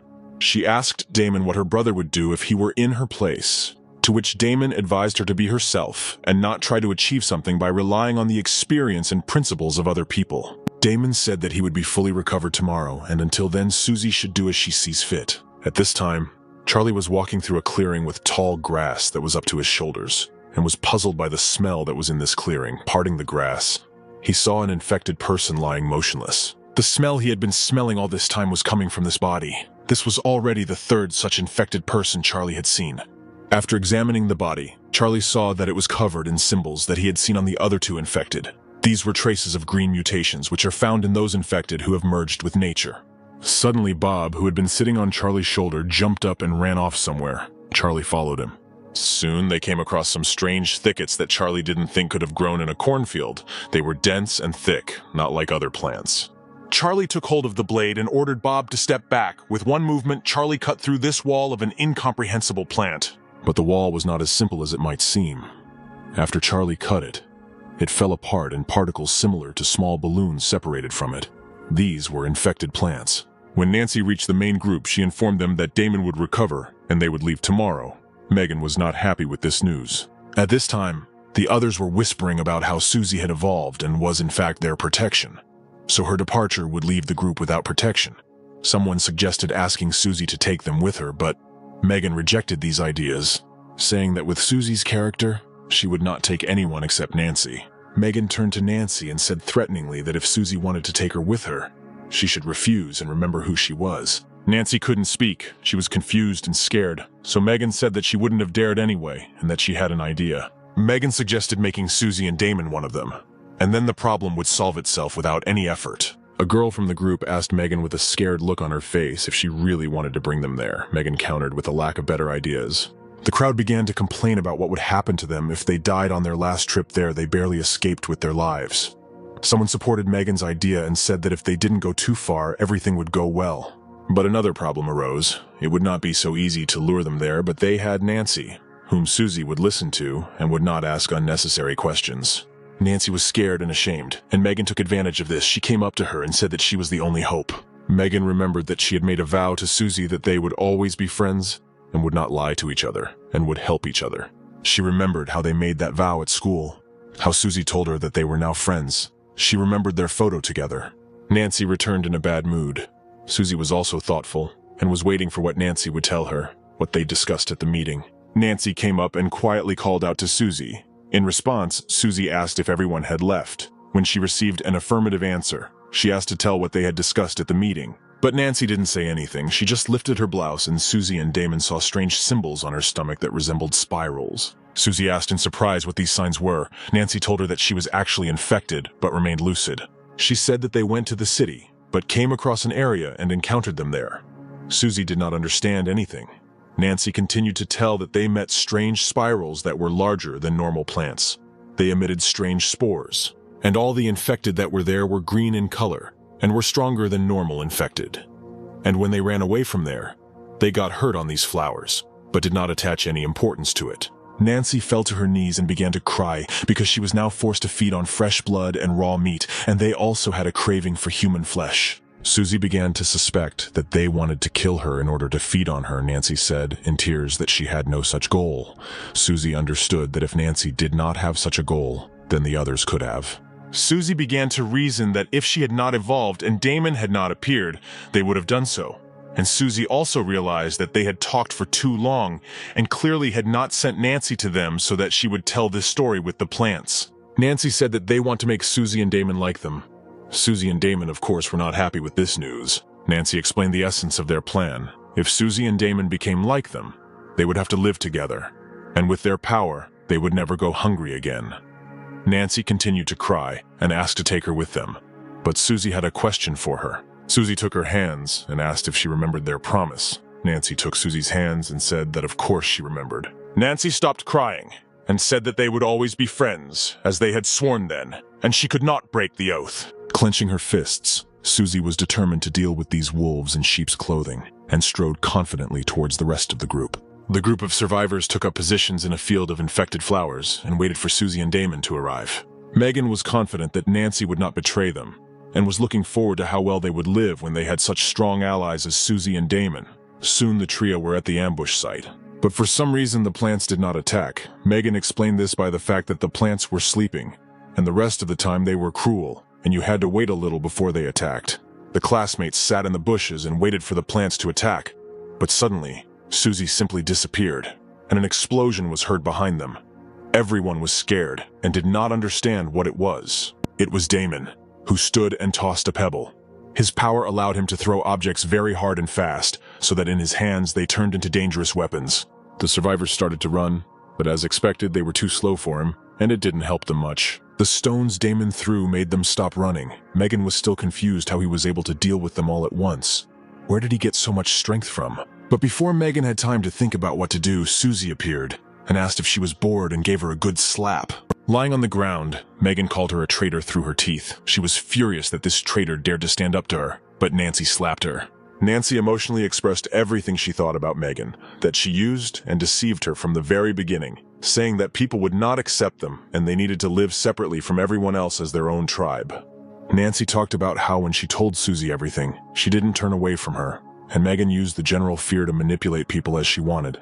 Susie came closer and asked her to calm down. Susie said she would deal with her herself. Megan began to beg her for mercy, asking her to listen to her, saying that she was wrong. That she had no choice. That she just wanted to survive and unite into one tribe to live together. That she had no evil intent. She knelt and bowed at Susie's feet, said that she was responsible for everything that happened at school, tearfully begged her not to kill her, was ready for her to beat and insult her, but left her alive. Because they were, after all, classmates. Damon, who had been standing silently behind her the whole time, lit a cigarette and repeated after Megan that they were classmates. He reminded her that when she wanted to kill her, she didn't really mean it when she called her a classmate. A day ago, when Charlie was leaving, and Damon asked why he didn't warn them about the horde approaching in advance, Charlie assured him that the horde was small and they could easily deal with it, and warned that he overheard the conversation of the people from Megan's group and that they should be wary of them. He overheard them when they were looking for a body to eat. While excavating, they saw some body, and after they dug it up, they saw that it was Susie's body. After they got her, they began to decide what to do with her. Everyone except Megan wanted to help her. Megan insisted on eating her, arguing that she came to them as food on her own, and that she would sacrifice herself for the sake of the others, as classmates do. No one said anything, so Megan decided to start eating. Everyone stood and watched silently, and only Nancy stood between her and Susie, forbidding her to eat. Megan started screaming at her to move away and not bother her. Nancy tried to object to her, saying that they were classmates and could not do such a thing. But for Megan, there was only one law, the law of self-preservation. Damon wasn't far away that day, and he was lucky enough to be there to see and hear everything they did and everything they said. Because of Megan's incompetence, she dragged everyone down with her, willing to sacrifice the lives of her classmates. Damon wondered why she thought she could ask for forgiveness now after everything she had done. The tall plants cast a strong shadow, so much so that Damon stood with half of his face almost invisible and said that people like Megan deserved a fate worse than death. Susie stood in front of Megan. Damon thought Megan was a very dangerous person and that she needed to be dealt with, but if Susie didn't do it, he would do it himself. But Susie was determined to do it herself. Megan begged not to kill her. She was ready to do anything, but Susie was determined, but did not kill. She only dealt the final blow. After the blow, Megan was unable to get up. Susie told her to get out and never show her face again. Megan was unable to stand up, so all she could do was crawl on all fours. The others were stunned that the one they considered their leader was running away so cowardly. Damon turned, and with just one look sent the whole gang running after their leader. Susie stood and watched them go. And Damon was glad that Susie had retained her humanity after everything that had happened. The plants began to move, as if someone was approaching them, and the whole company turned towards the direction from which the sounds were coming. Susie said that she felt like someone was watching them, which surprised Damon because he didn't feel anyone's presence. Then Susie decided that she had just imagined it, and they were about to leave. But Damon realized who was watching them. It was Bob and Charlie. Charlie stood with a cigarette in his hands in the thicket from where he could see the whole picture, and praised Susie for becoming better. He did not expect to see infected plants here, and understood that more difficulties awaited them ahead. After all these events, the company went to the river and made a stop on the shore. Susie breathed a sigh of relief and asked how Damon was doing with his leg. He could walk, but it would take some time for a full recovery. Nancy was very surprised by the evolved's ability to regenerate. Susie explained to Nancy that they had such fast regeneration thanks to the breathing technique they had just done. And Damon was also in the second stage, so he was stronger. And when they found Charlie, he would be able to teach this technique to Nancy. Nancy was very happy to hear this. Susie told her that as long as she remained honest, she would be one of them. Nancy blamed herself for Susie being so kind to her, but at the same time, she considered her a fool and was very ashamed of it. Damon said that he wanted to take a shower in the lower reaches of the river, which embarrassed Susie. After everything that happened, everyone, of course, blamed Megan for her desire to deal with Susie, and it was her ambitions that led to them being beaten. Megan made excuses that they hadn't stopped her then, and there was no point in blaming her now. But the fact remained that they had lost their food source and didn't know what to do next. Suddenly they heard someone enter the house they were hiding in. When they turned around, they couldn't believe their eyes. Nancy was standing on the threshold. Megan rushed to her, grabbed her, and started screaming at her. How dare she come to them after what she did, and that if she hadn't told them, everything would have been different. But Nancy didn't just come for no reason. In an instant, blood began to flow. It was Nancy who drove a wooden stake into her chest. Nancy grabbed Megan's face, saying she had wanted to do this for a long time, as her hands began to be covered in the infected symbols. Nancy's face was more like the face of the devil himself. Her mouth was large, her teeth were shaped like sharks. Nancy told her to become part of her power. After these words, Nancy drank all the blood that was in Megan, leaving her pale, more skeletal body lying on the floor. Nancy was very pleased. Standing over Megan's body, she looked greedily towards the other survivors and told them not to be shy, because now it was their turn. Coming out after the meal, Nancy felt great. The breathing technique helped her well, and soon she would be able to match the strength of the evolved ones. However, she had to hide her power. She still chose this path, and then she saw Susie and Damon in front of her. Susie stood with Damon towering behind her. Susie was very disappointed that Nancy had chosen this path and deceived her. Nancy was very surprised by their presence. Susie said that she hid everything well, and she and Damon thought that Nancy had her own reasons for hiding the fact that she was infected. But their suspicions arose when she showed signs on her stomach. Susie and Damon's comrade is just as infected as she is, who can no longer eat normally, can only eat blood and raw meat, and human is a priority. And the most important element of this whole story is cannibalism, since such infected are forced to feed on those like them. Susie was not aware of this peculiarity until Nancy confessed to her, and Damon told her what Charlie had once told him long ago. Susie does not want to believe that her friend could do this. Susie and Damon considered the possibility that Nancy was using them to absorb the rest of the survivors, and that Nancy was once a completely different person. Nancy lost her temper and told Susie to shut up. Nancy screamed that Susie didn't know anything, didn't know about how she had been living lately, tears welling up in her eyes. Nancy told how after she ran away from school, she became an outcast. No one wanted to deal with her because of her fragile body. Only her pathetic way of survival of asking everyone she met for help kept her from dying all this time. Nancy had no choice but to defend herself and live a decent life no matter what it cost her. Nancy continued to scream that she had no choice. Susie couldn't take it anymore and slapped her. Nancy was taken aback. Now Susie spoke. She said that she had the choice to leave when they met the second time, but Nancy did not. Susie asked why she joined the discussion. Then by the river, according to her, Nancy knew what they were up to, but still agreed to go. Susie was furious. She told her about the breathing technique so that she could become stronger, and she still killed them. Susie had given her so many chances, but she hadn't taken any of them. Nancy couldn't say anything, so she listened silently. Susie grabbed Nancy's hand and pulled her along, saying she was giving her another chance. Nancy tried to pull her hand away, but the grip was too strong. Nancy continued to pull her hand away, so Susie slapped her again so hard that Nancy fell to the ground. Susie told her to look around and asked her one last question. If she remembered their promise. Nancy smirked at the mention of the promise. Nancy laughed at the fact that Susie still considered her friend, saying that she hadn't changed a bit. Nancy took over again. Susie was very popular at school. She was always the center of attention, and she admired her, so she vowed to herself that she would become friends with her. Susie didn't understand anything. She was stunned by such words, but there was still something that Nancy did not tell. Nancy has already eaten people, and not only people, but also evolved ones. The first of which was the gym teacher who saved her. Nancy said that absorbing the evolved would speed up even her evolution. At this time, symbols began to appear on their hands. Susie's were red, and Nancy's were green. Nancy asked to become one with her. Then they will remain friends forever, since they will be one. But suddenly the symbols on Susie's hands stopped appearing and then completely disappeared, which surprised Nancy. Susie informed her that she was in the second stage and had a high resistance to the virus, so as long as she was alive, Nancy would not be able to absorb her. Nancy's face took on an inhuman appearance again, began to stretch as if it were made of plasticine. Her eyes became bloodshot and seemed about to burst.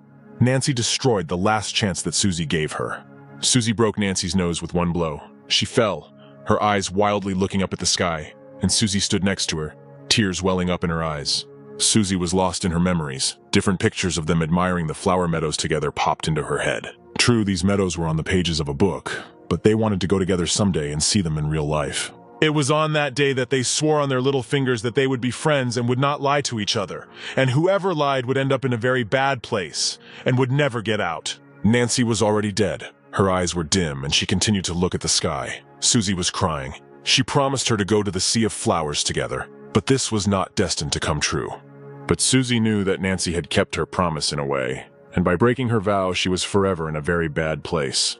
Damon sighed with relief that it was all over. Taking a bullet out of his pocket, he thought that he would no longer need it, when suddenly the ground shook. The ground beneath Nancy began to split apart, and from this crack a huge infected flower began to grow, which engulfed Nancy. The flower was huge, where normal flowers have pollen. It had something like a mouth. The petals were like big tongues, and the vines started to spread everywhere. Susie and Damon ran, but new flowers grew from the ground, releasing pollen from their mouths. As the pollen entangled the heroes, they felt what a strangely contaminated energy it possessed. It was sucking out their energy. Susie took Damon. She decided that she had to act while she had the power of her spot pattern, since she understood that it would not last long. Using all her remaining energy, she began to advance, maneuvering between the growing flowers and their vines. Damon had no strength left, and Susie's strength was also running out. She gathered the rest of her strength and made a final dash, breaking out of the circle of flowers. Once they were safe, they could catch their breath a little and restore the strength that had previously been suppressed by the pollen. But suddenly 2 more huge flowers grew next to them, which were moving towards them and were ready to swallow the heroes. Susie told Damon to leave while she tried to buy some time, at which point one of the flowers was already very close. Susie grabbed a stick and began to fight off the vines, which wriggled like octopus tentacles trying to catch her. When both flowers were very close and the vines left almost no room to maneuver, Damon took out his pistol, loaded a single bullet into it, and fired. Susie didn't have time to react. She only saw a bullet flying past, after which there was an explosion of such force that she was thrown back. One of the flowers was knocked down, but Damon didn't have a cartridge for the second flower, so he grabbed Damon and placed him in his mouth. The flower had already folded its petals and was ready to begin digesting Damon, when suddenly it was covered in cuts. Susie was in shock.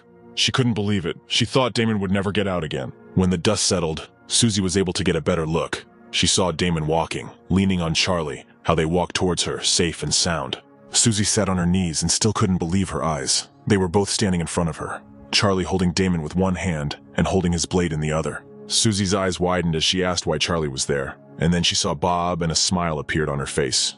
She thought he was dead because she couldn't feel him.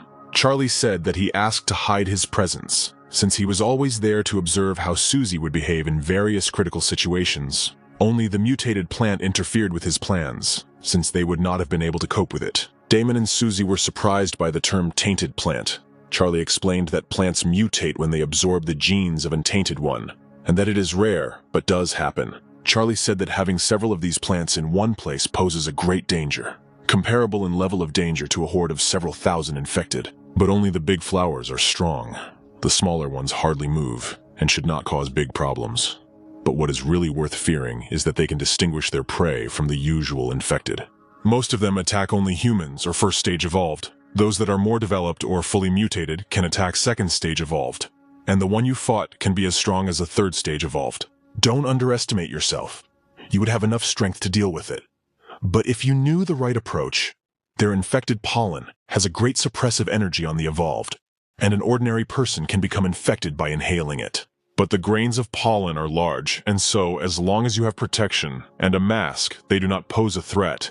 Damon realized that if they had such protection, the plants would not be able to surround them and strike back. If that were the only thing, they wouldn't pose such a big threat. The thing is, they can continuously turn people into infected like your classmates. Besides that, they feed on people, and as soon as the number of mutated reaches a satisfactory value, the zone ceases to be safe. According to Charlie, Susie handled the situation with her friend very well, and was able to take the necessary measures rather than acting impulsively or like a coward. In his opinion, Susie had reached the level of a real survivor. This news pleasantly surprised and encouraged Susie. She could no longer restrain herself and rushed to hug her brother Charlie, whom she had been looking for and who had been looking after her all this time. Damon said a little sheepishly that it was nice being the boss all this time and keeping everything a secret and not getting hugged. And when Susie rushed to hug him, he said that he was not interested in flat girls and told them to come when they were older. Of course, Susie was hurt by this. But then Charlie said that it was time to get a reward for their efforts. Charlie said that high-level infected produce meteorite crystals, but infected plants also have something called flower resin. Flower resin is a special crystal that can heal wounds, and if you use it in a special way, you can increase your resistance to the virus, and if your classmates ate it before they completely mutated, they could become normal again, which is why these crystals are so valuable. Charlie mused that, given his current strength, he would be fine as long as he didn't run into the matriarch of the charged crystals. But this district was occupied by infected plants, and moving through it would be very difficult and dangerous. Susie was worried that she would slow down the progress. Charlie reassured his sister that the reason they couldn't defeat that plant wasn't because they lacked power, but because they lacked information and preparation. The flesh of the infected is very dense and does not yield to normal weapons. But here is a weapon containing meteorite fragment dust, and that they would defeat him if they used the weapon that Lilith gave them. Damon was ready to run around the county with a gun, but Charlie said that maybe tomorrow would be an opportunity. After lighting a cigarette, Charlie stood up and said that it was time to increase the power they had. After dividing the flower resin and spreading it on the stump, then sitting around it, Charlie and Damon sat shirtless, Susie in her green top. Charlie told her to eat a piece of the resin. H took the piece allotted to him and brought it to his mouth, and closing his eyes, preparing to swallow it, there was a short pause. After swallowing the pieces of resin, each one touched the purple stone lying in the center with his finger. For Susie, the procedure was not supposed to be too difficult, but it did require some effort. They ate the resin in order to increase resistance to the virus. At the same time, the energy crystal can give any amount of energy at any time. The process was started. Everyone was enveloped in a red aura, in the form of threads penetrating their bodies. Everyone was maximally concentrated on the process. A red infinity sign-like pattern appeared on Susie's hand, and the pattern spread from there to the rest of her arm. Each of their fingers began to be covered in red patterns. A pattern in the form of wings appeared on Susie's back, and lines spread down Charlie's arm all the way to his shoulder. The patterns on Charlie began to cover his face and reached his eyes. Charlie sank into his spiritual consciousness. In it, he stood without patterns. Suddenly, he saw an object hovering in this emptiness. It looked something like an eye, shimmering with shades of red. Charlie did not understand what it was. Charlie felt a strong mental pressure coming from this object. Apparently, it was the remainder of the forces of those fragments, and there should be no problems with curbing this force. He extended his hands to it and part of the energy passed to him, but part did not. Charlie realized that he could not absorb this part and the cleansing was complete. Charlie directed the resulting quintessence of power into a crystal so that Susie and Damon could use it. As soon as he placed it in the crystal, it immediately went to them. Charlie stood up and felt something strange. It was the ability to detect that had reached a new strength. His detection radius had increased to 50 meters, and his clarity had also increased. With his current level of strength, Charlie could match many third-stage evolved ones. While Charlie was wondering how strong he could become once he reached stage 3, Susie and Damon also completed the process quite quickly. They were excited about the result, and thanked Charlie for the power he channeled into the meteorite polymer at the last moment. But Charlie was curious to know what their mutated abilities were, and Damon volunteered to show them first. He stood in a stance, arms outstretched to the side, and small throwing knives appeared above his palms. Damon was the king of throwing knives. Susie and Charlie were amazed by his ability to keep objects in a state of levitation, but that was not all. The knives began to spin around him at great speed. The speed was so great that it was impossible to see them. Charlie understood that such a flight speed posed a threat even to those who had evolved at the second stage, and those who were lower would not be able to get close to him at all. At that moment, Damon pointed one of his knives towards Charlie, but the knife simply went around Charlie from behind and returned back like a boomerang. Damon could control the objects he created at a short distance. From that day on, Damon could not be afraid that he would meet an evolved stage 2 power type. In such a fight, he would be able to fight back. Although now, he can only control 2 knives. Charlie assured him that enemies below the 3rd stage are not as dangerous to him as they were before. It was Susie's turn to show off her new abilities, and after Damon's introduction, she wasn't going to hold back.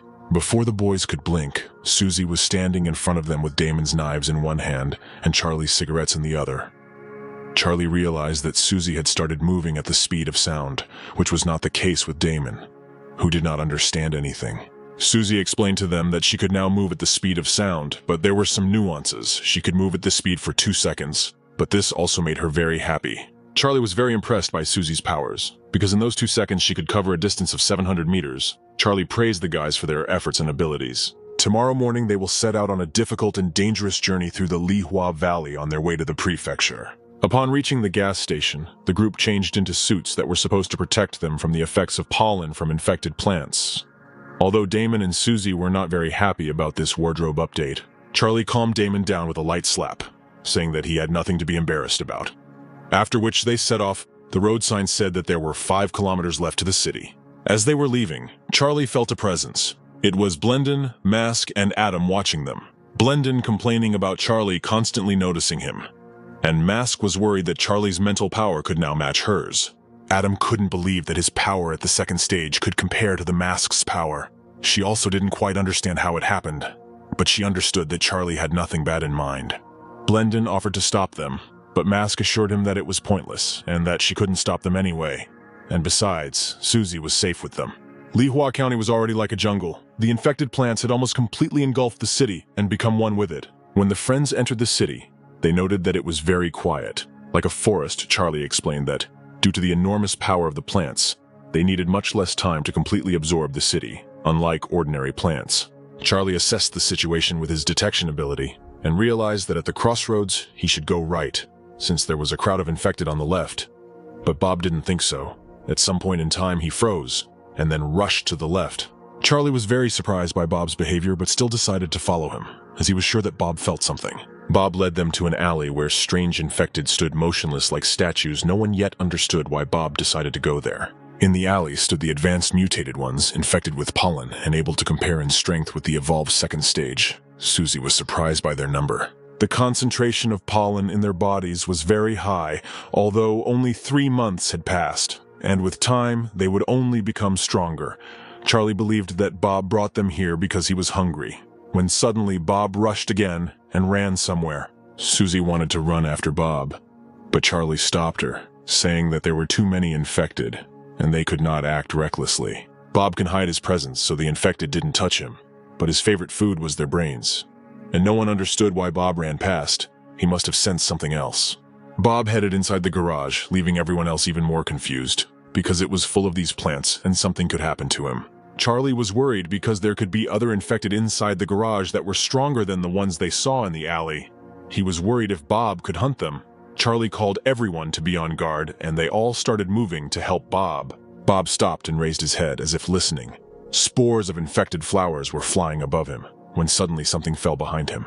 He felt the infected approaching him from behind, but he managed to react and smash his head. For him, this meant the beginning of the hunt. But from the darkness, several pairs of glowing eyes appeared, and a muffled growl. Several infected were heading towards him from the garage darkness. Susie, who had been watching the events from Bob's perspective the entire time, said that he had met 6 parasites, one of which he had already managed to kill. Damon did not understand when Bob had become so strong. Charlie thought that there were a lot of parasites there, which meant that Bob could find their lair, and if this was so, then they should help him, and the trio went to help him. But first they had to deal with those standing in the alley. Susie took the knives. Damon began to use his ability, and Charlie rushed into battle with his blade. Bob, at this time, was also not cooling off and entered into an unequal battle, deftly maneuvering between the parasites who wanted to catch him. But in addition to high-speed maneuvers, Bob also struck blows. But this dance of death was interrupted. Bob saw in front of him a huge bulldog, entangled in vines of infected plants. The bulldog opened its mouth and bared its fangs, ready to bite Bob. The rest of the team continued to make their way down the alley, chopping the mutated ones to pieces and fighting their way forward. But everything was not so simple. After death, the mutants began to turn into infected plants, and it was necessary to immediately destroy their remains so that they did not have time to turn. But events did not develop in the best way. The mutated ones closed the ring and eventually drove the heroes onto the roof of the bus, from where it was more difficult to fight. Susie understood that Bob could easily escape from a bunch of parasites and that there was no great need to save him. But Charlie explained that if there were not many of them, then even if he was defeated, he could easily escape from them. But if he found their lair, then it would be much more difficult to do so.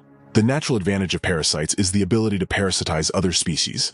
Usually there is a strong infected person living near their lair, who is a carrier, and if Bob stumbles upon him, he will have a hard time. The decision was made to stay on the roof of the bus, where it was relatively safe, and wait for Bob to get out, when suddenly they heard a dog barking coming from the garage, which surprised and confused them greatly. But their surprise and fear knew no bounds when they saw this dog.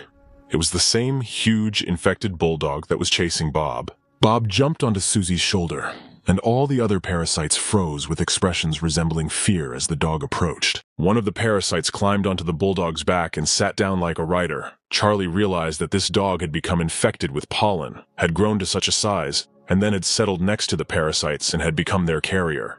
The dog stood up and was ready to attack. It was the size of a small car. Its opponent was Charlie, who was also ready to accept the fight. While Damon was marveling at the authority this puppy had in local circles, this puppy, roaring, rushed forward to attack. Charlie was ready, and with a cold look, he punched the dog hard in the face, forcing it to stop its advance. Bob was pleased. The parasites were unhappy that their dog was being treated like that, but a bark came from the cloud of dust. The fight was not over.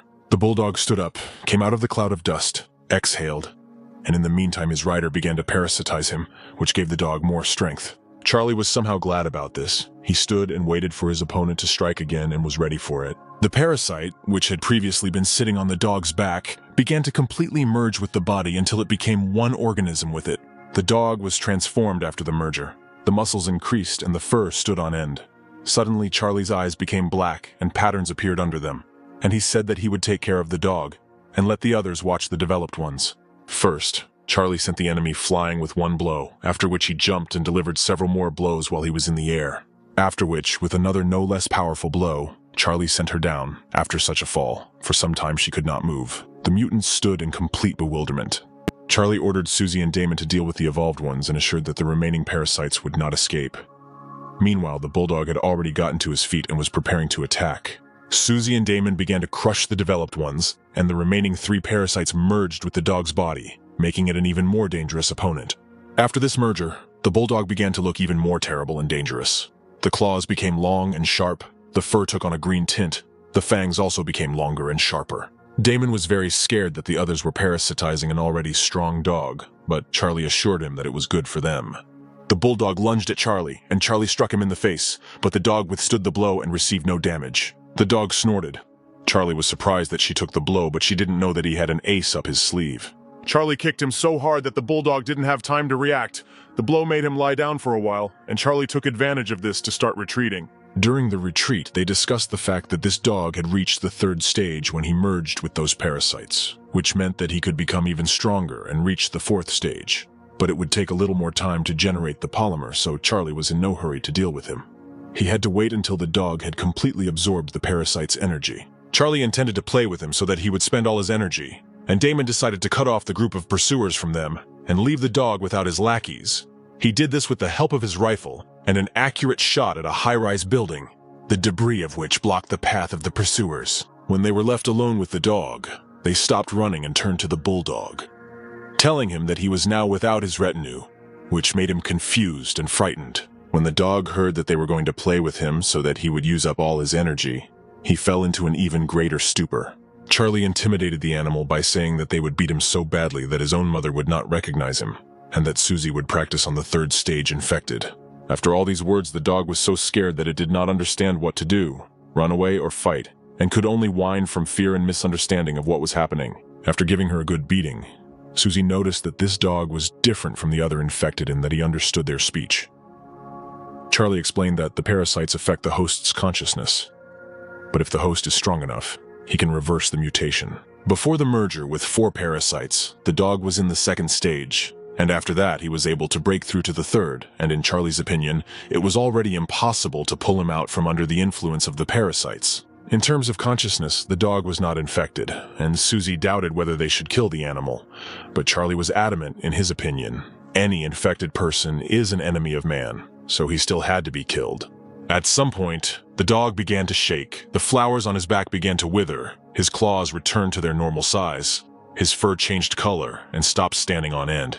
Charlie put his hands out to the side so that no one would dare approach him at the moment when the dog was unstable. It was unclear what to expect from him.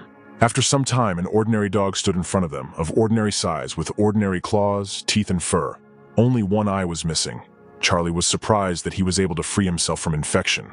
After the transformation, the dog innocently sat up and stuck out his tongue. Damon believed that this was the animal's way of showing its loyalty, but Charlie wanted to quickly end the animal's suffering and feed it to Bob. The dog, of course, was not happy with this arrangement, and he tried to offer them a deal by spitting out a green meteorite crystal. Damon and Susie were immediately shocked, but Charlie simply picked up the crystal from the ground and calmly asked the animal if he was really offering them this in exchange for his life, to which the dog nodded approvingly. Charlie immediately went down to him and gently stroked his head, warning him to be careful and not to catch anyone's eye. Farewell. Tears flowed from the pet's eyes, and only after kind words and a smile from the guy did he run away. Afterwards, Damon approached his friend and asked when he had become so kind, to which Charlie replied that he had always been able to make good deals. And then he turned the crystal to the light and said that its energy inside could help someone who had evolved at the peak of the 2nd stage break through to the 3rd. The friends immediately began to suggest that the guy use the crystal as soon as possible, but Charlie replied that they could not use it now. He explained that the two of them should now focus on stabilizing the viral energy inside their bodies and strengthening a solid base.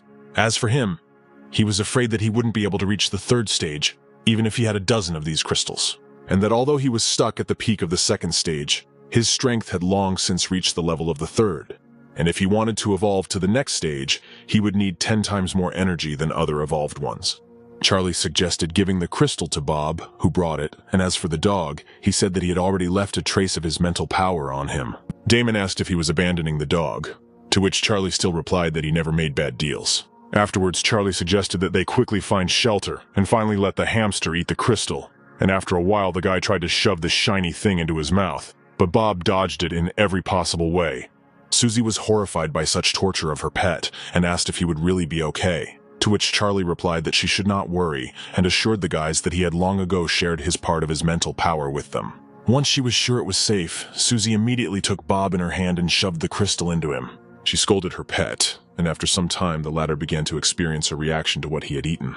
Bob turned pale and squealed very pitifully. Damon and Susie immediately became scared and began to bombard Charlie with questions, but he calmly replied that the animal's condition was normal. Suddenly, capillaries began to burst in Bob's eyes, and a second later he fell with a crash. Everyone immediately bent over him, and Charlie suggested that he must have begun to evolve, and said that they would have to stay here and leave only in the morning.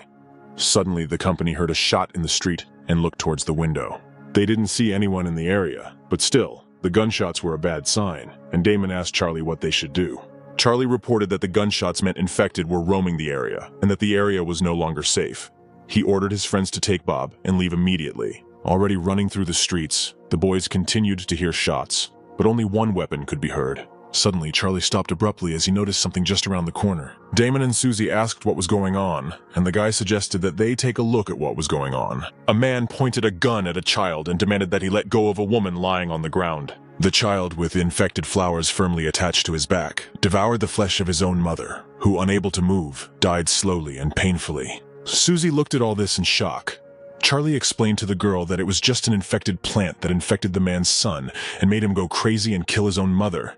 His friends wondered why the man hadn't killed him yet. Charlie suggested that perhaps the child had retained his consciousness. And to his friend's shock, he explained that those infected by plants sometimes only lose control of their bodies and retain their sanity. It was clear that the boy killed his mother deliberately, and most likely, knowing this, the father simply cannot decide to kill his son, since the latter suffered much more from everything. The man continued to beg his son to let his poor mother go, but after a few minutes he fell to his knees and began to apologize for not being able to save them. His last nerves gave out and he burst into tears, begging to be killed. Finally, the boy came to his senses and groped his way towards his father, who asked him to kill himself. He continued walking towards the man and talking about how he had killed his own mother and that he deserved to die for it. And when he reached the man, he placed his bloody hand on his shoulder. The boy had only a few seconds to resist, which he told his father to kill him quickly, but time ran out and the flowers took their toll. But before he could do anything, Susie's foot hit him in the face.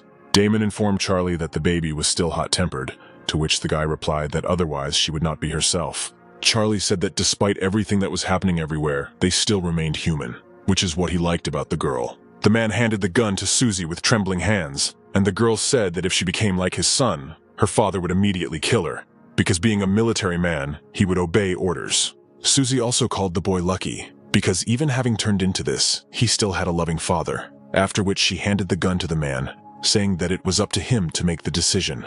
The man took the gun in his hands, and asking his son for his last forgiveness, fired. After Susie approached the boys and turned to Charlie, she sadly said that perhaps she shouldn't have interfered. He praised her and explained that it was the right decision. The group approached the man, and Charlie suggested that he go with them to another, safer place. After some time, they were all sitting together in the house, and the guys expressed their sympathy to the man, to which he thanked them for everything and was about to give them his weapon. But Charlie stopped him and asked him to consider it a reward for information. The man agreed, and Charlie asked him to tell him about what had been happening in the area, starting from the first day of the apocalypse and ending with the present day. He sighed and said that the infected plants appeared out of nowhere overnight 2 months ago, to which the guy was horrified. He immediately pounced on the man with questions, and he told him that there were many strangers there who had fled from somewhere, and they said that they had come from the prefecture. Susie immediately began to intervene in the conversation, but Charlie stopped her and let the man continue. He told that after the plants appeared, the strangers tried to escape, which only a few of them managed, and most remained at the pear tree. The man also said that their county was named after a 1,000-year-old pear tree. Charlie asked why he left the tree then, to which the man replied that they had lost contact with their reconnaissance team. Afterwards, Damon asked him why their group leaders didn't advise his family to stay, and Charlie explained to him that they did it on purpose. Charlie asked how many people were left, to which the man replied that there were about 100, most of whom were from the prefecture as well as their evolved leaders. Charlie said that they were just heading to the prefecture and asked the man the shortest route to it, but the man didn't want to tell them anything about it. Nevertheless, the man told them in detail about the route, and also warned the boys about all the dangers that they would have to face on the road, and after that, they all lay down to rest. The boys set off early in the morning and left the man some bullets and supplies as a parting gift. He sincerely thanked them for everything and then held Susie's hand and turned to her. He asked the girl not to blame her father and said that he believed that he was doing everything possible to find her, and that there was no parent who would not love their child. At this support, Susie smiled and shyly thanked the man. Before leaving, Charlie advised the man to head into town, to the survivor's base, in case he had nowhere to go. Damon asked Charlie if he thought these plants belonged to the prefecture, and Charlie replied that they must have. Otherwise, they wouldn't have been able to get here overnight, and that the prefecture itself was probably filled with them. He then explained that infected plants reproduce by infecting other species with their spores, and there was only one explanation for what had happened here. After a while, Damon asked the guy, what about N? Because even if something happened to the prefecture, she would still head there. Suddenly, Charlie stopped and, lighting a cigarette, said that she should have reached the second stage a long time ago, to which Damon and Susie were shocked. They immediately began to bombard their friend with questions about such a rapid transition of levels, to which Charlie replied that N was different from them and was a real genius. He explained that with her power at stage 2, she was not afraid of either the infected or the plants, and if they got there in time, they would definitely find her. A few minutes later, Charlie stopped again, saying that he now understood why, out of 30 people, only that man and his family remained alive. He immediately gave his friends assignments. He asked Susie to collect some vines from infected plants in the initial stage, and Damon to collect flower petals from developed plants and wrap them around his sniper rifle. They were surprised, but began to carry out the tasks without words. Charlie also asked them to wrap their shoes completely with vines. They did as he said, but grumbled. The guy also asked them not to make a sound so that they would not see or hear. Everyone stood silently for a few minutes, and then heard piercing screams and cries for help. A terrifying picture appeared before them. Dozens of poisonous flowers mercilessly swallowed up a bunch of helpless people, some of whom were unconscious and the rest were screaming for help. Damon and Susie looked on in genuine horror and wondered how it all happened, while Charlie calmly reminded them to stay quiet and move forward. Afterwards, all 3 of them made their way through the huge plants in absolute silence and only looked around. It was very difficult for Damon and Susie to restrain themselves from helping the people who were begging them. After some time, there were only flowers and no people left on their path. Finally, having made their way through the barrier, they exhaled and were able to express all their dissatisfaction.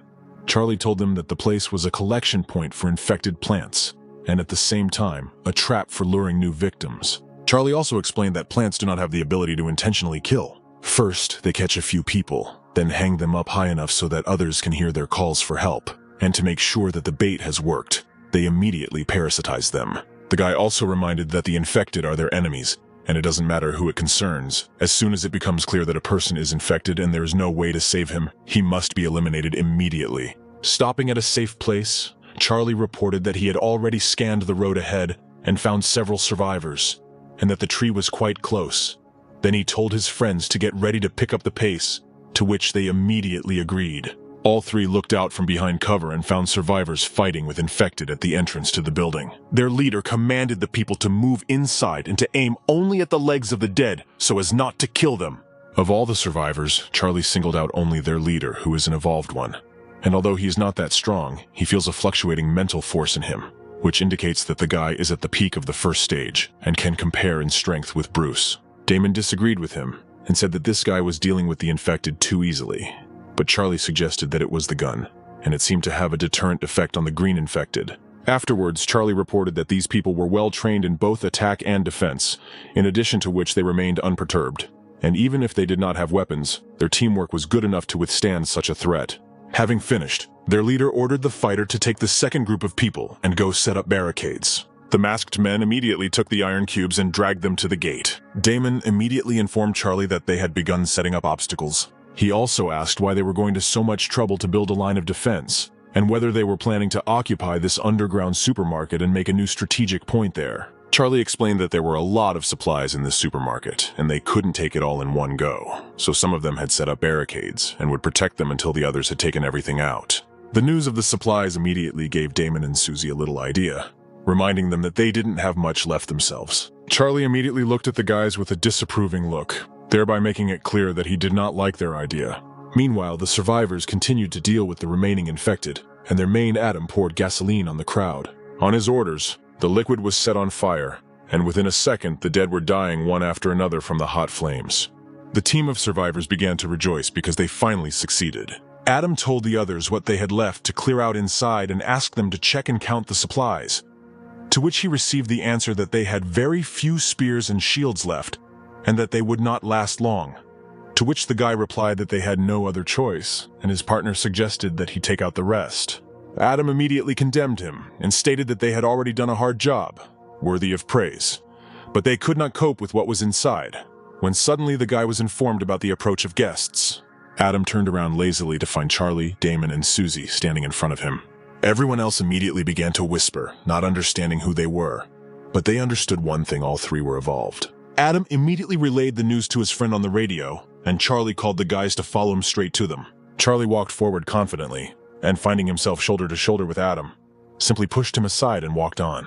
Adam stopped them, and Charlie just turned around and asked what was going on. The blonde was stunned by what he heard and shouted that he and his team were the first to arrive here. Charlie immediately gave the girl a sign, and in a matter of seconds she knocked out all the fighters and found herself behind Adam.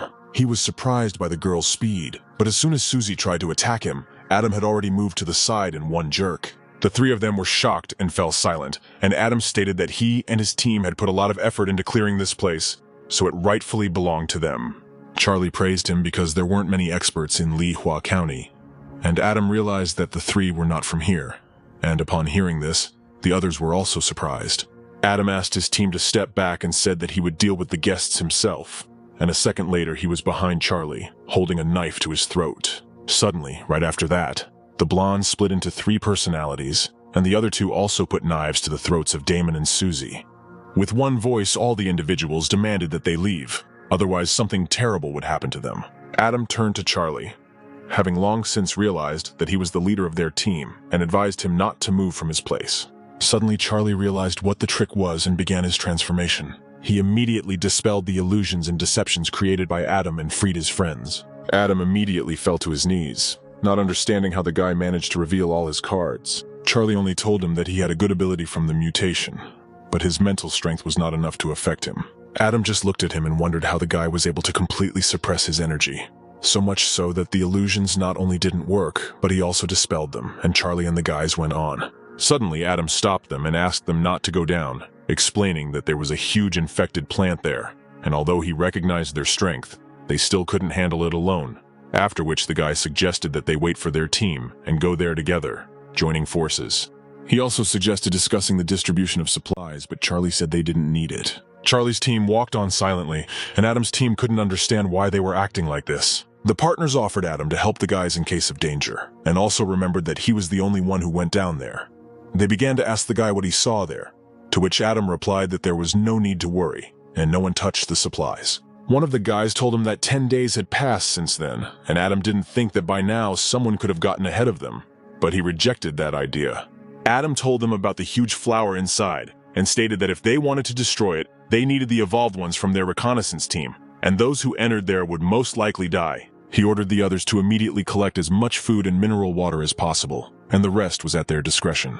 Once inside, Charlie's team examined all the oddities of the room, and in case of danger, the guy explained to them that the reason that not a single infected plant touched them along the entire route was that they had not yet encountered a plant that could resist them. While continuing with their business, all three suddenly heard an explosion from below. A huge infected flower burst through the concrete floor. Each of them looked at what was happening and could not believe their eyes. The explosion caused a slight earthquake in the street, and the others realized that the plant had broken through. Adam immediately informed his friend about this and that the said trio was currently there.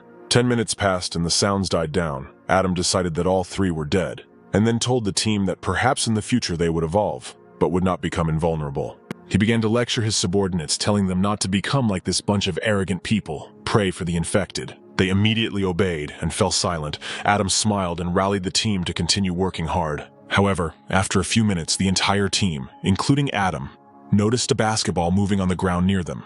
Charlie's team was happily kicking a ball around and carrying supplies out of the basement, while Damon and Susie began their usual playful bickering. Charlie calmed them down and suggested that they quickly find a shelter where they could lay out everything they had obtained. Adam and his men could only watch in shock as they walked away, but Adam stopped them again and asked them in confusion how they had managed to survive. And Susie, while solving a Rubik's Cube along the way, replied that they had destroyed the plant. Adam just watched their cheerful mood and still couldn't understand how they managed it. On the way, Charlie and the guys heard the roar of a car, and from the sound they assumed it was a pickup truck. It was that same friend of Adam's, and the guy reported to him over the radio about what had happened. The guy continued to say something and didn't notice how the car had already pulled up. A shaved guy in a criminal outfit named Marvin got out of the car and asked what kind of bastards dared to steal from him. He saw a brave Trinity in front of him and began to drive at them with accusations. Marvin said that they must be tired of living if they were doing this, to which the boys silently looked at him as if he were an idiot.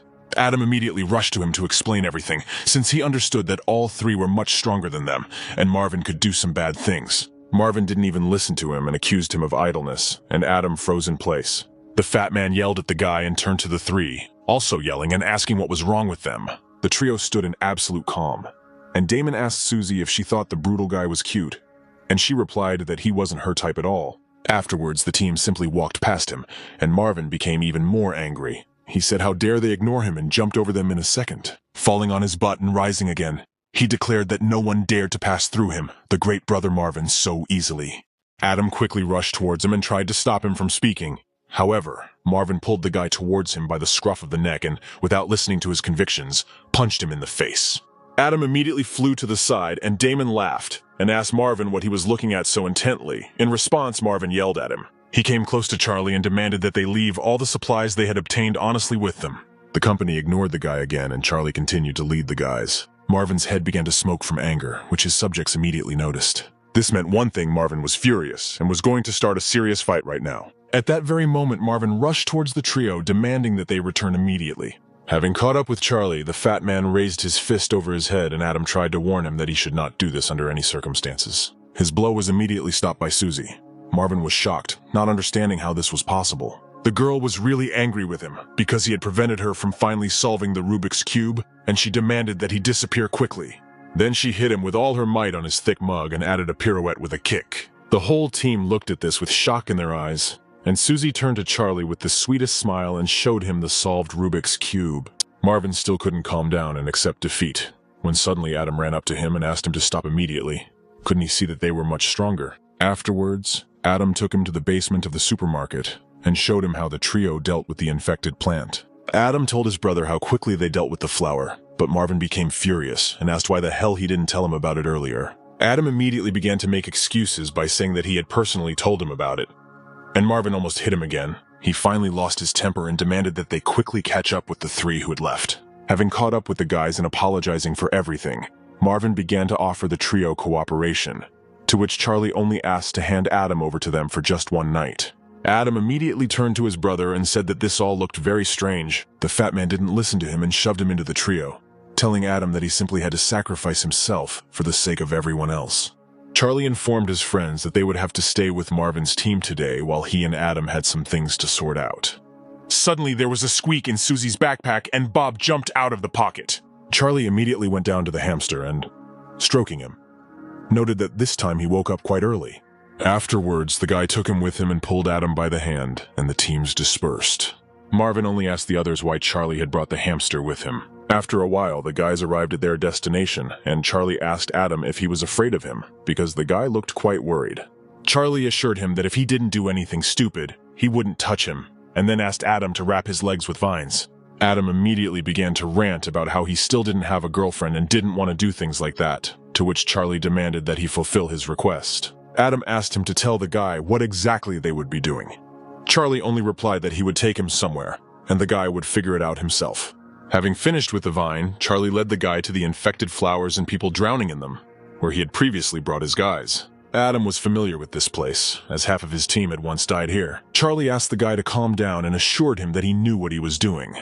then explained that this path was called an infected corridor, in most cases, which can be found at the intersections of major roads in large cities, a trap created for people, and said that he very much doubted that their path was blocked only by this place, since all the major roads in this area were already captured by infected plants, including the way back to their base. Adam was surprised. He realized that Charlie knew about everything from the very beginning and shared with the guy that almost all the roads surrounding this area were blocked. And the fact is that on the path that Brother Marvin told them about, there are the least infected plants. Charlie asked if his ability would make the plants ignore their presence. Adam replied that its effect would only last them 20 minutes. Charlie said that would be enough, and as soon as they entered inside, let the guy activate it and wait for the next order. Walking straight into the trail, Charlie moved confidently, with Adam following behind him. As soon as Adam saw the vine-covered human face in front of him, he stopped his partner and asked why they had come here, to which Charlie replied that they were going to kill the plants. Charlie explained that their goal was to find the one master flower that controlled the others and destroy it. A few minutes later, he found him, and Adam sadly reported that many of them died here that time, so they never returned here again. Charlie only reported that the matriarch was somewhere below and asked Adam to stay close. After cutting the vine, Charlie pushed the guy first and Adam rolled down the vines. Upon landing, Adam finally realized one important thing. Charlie is very strong, and if he is on their side, then they will finally be able to defeat these infected plants. Walking down the long corridor, Charlie answered all of Adam's questions and eventually explained to him that all of the people imprisoned by the plants were doomed the moment the plants infected them, and if they killed the matriarch, they would die along with the rest of the plants. Suddenly, Charlie stopped the guy and asked him not to move. Adam assumed that he was releasing his mental power. He asked if Charlie was checking the way forward, to which he replied that Adam should be able to do that too. Charlie informed me that there was a fork in the road ahead, and the infected matriarch plant should be at the end of that path. Adam was inspired by the boy's ability, and hopefully asked if he could teach him this, to which Charlie replied that everything depended only on his own talent and experience.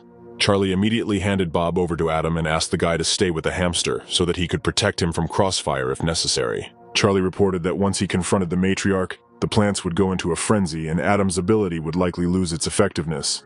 But he believed that he and Bob could hold out until he killed the matriarch. Leaving Adam with Bob, the guy went to the matriarch, the path to which was guarded by a bunch of monsters. Turning to the creatures, Charlie demanded that they come out and finish this quickly. A second later, 2 infected with claws and 2 reapers, guarded by the matriarch, appeared in front of the guy. Suddenly, Charlie saw a dark demon standing behind him. He had only one eye, growths on his neck and back, and instead of hands, he had claws. Charlie was calm.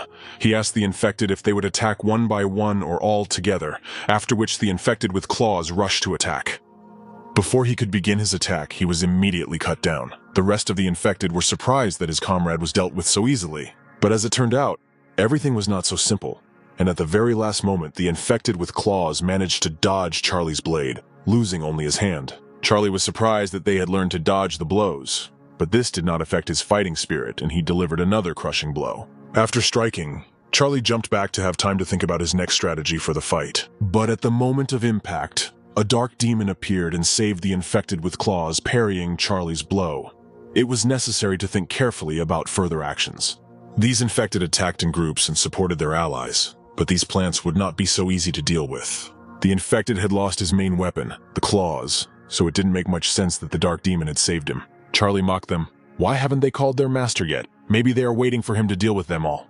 The dark demon threw aside the infected body with claws and roared as he rushed into battle, at which moment the flowers on the walls began to emit their pollen. Adam felt the pollen growing and told Bob to get under his clothes to avoid getting infected. This trick did not give the infected an advantage in the fight with Charlie. Charlie continued to fend off the dark demon's attacks, which surprised the latter, but he continued to attack. The dark demon's scales were very hard, and Charlie couldn't easily inflict any significant injuries on him, but Charlie still had a few attacks that he hadn't used before. In the current battle, the dark demon was the strongest, but the infected one with claws was the most dangerous, as it had the greatest attack power. Charlie decided to deal with him first, and then with everyone else switching to black armor mode, he rushed to attack. After defeating him, Charlie received a level 4 meteorite crystal of not bad quality. But he still did not understand why the others did not attack. Apparently, they really wanted to die one by one. The 2 remaining Reapers rushed into battle at once, intending to overcome Charlie with strength and numbers, but this did not frighten him at all. In one movement, Charlie found himself at their weak spot, behind their backs, and with one blow finished them both off at once. After defeating them, Charlie decided to ask the Dark Demon to surrender in a nice way, since he deprived them of their main attacking combat unit, the Infected with Claws. But the demon was not going to give up, so Charlie stood up and his blade was engulfed in flames. Charlie was ready to play with it. The demon roared and was ready to start the fight, when suddenly the room they were in began to be entangled with vines, and a large infected flower appeared in front of Charlie. The flower opened its mouth wide, and Charlie scolded it for allowing all of its subordinates to be killed before it showed up. Suddenly, the flower began to attack and try to catch Charlie with its vines, but Charlie managed to react and cut them off. The flower then entangled the dark demon with vines and pulled him towards itself, accelerating his evolution and increasing his powers. Charlie decided to attack in order to not give the demon time to evolve. But just before the attack, the demon changed its stance, a feature inherent in those infected at the 4th stage. The demon threw Charlie back, causing him to flip over several times in midair, but he still landed on his feet. After landing, Charlie began to break with his blade. It was necessary to think over the tactics more carefully. Charlie knew that if he had been the last one, he would have died from such an attack. He had to use all his strength to win this fight, and he intended to deal with them as soon as possible. With his mental base, he could already control energy well. But it was still not enough to swing the meteorite blade so easily. His limit was 3 swings. Charlie intended to cut both the matriarch and the dark demon in these 3 swings. Gathering his strength, Charlie rushed forward. Charlie understood that this was his last attack, after which he would hardly be able to fight. He had to put all his strength into this attack. With the first swing, he cut off the hand of the dark demon. The dark demon had tears in his one and only eye. He was angry and serious about ending Charlie. Dodging the counterattack, Charlie finished off the demon with his second swing, cutting him in half.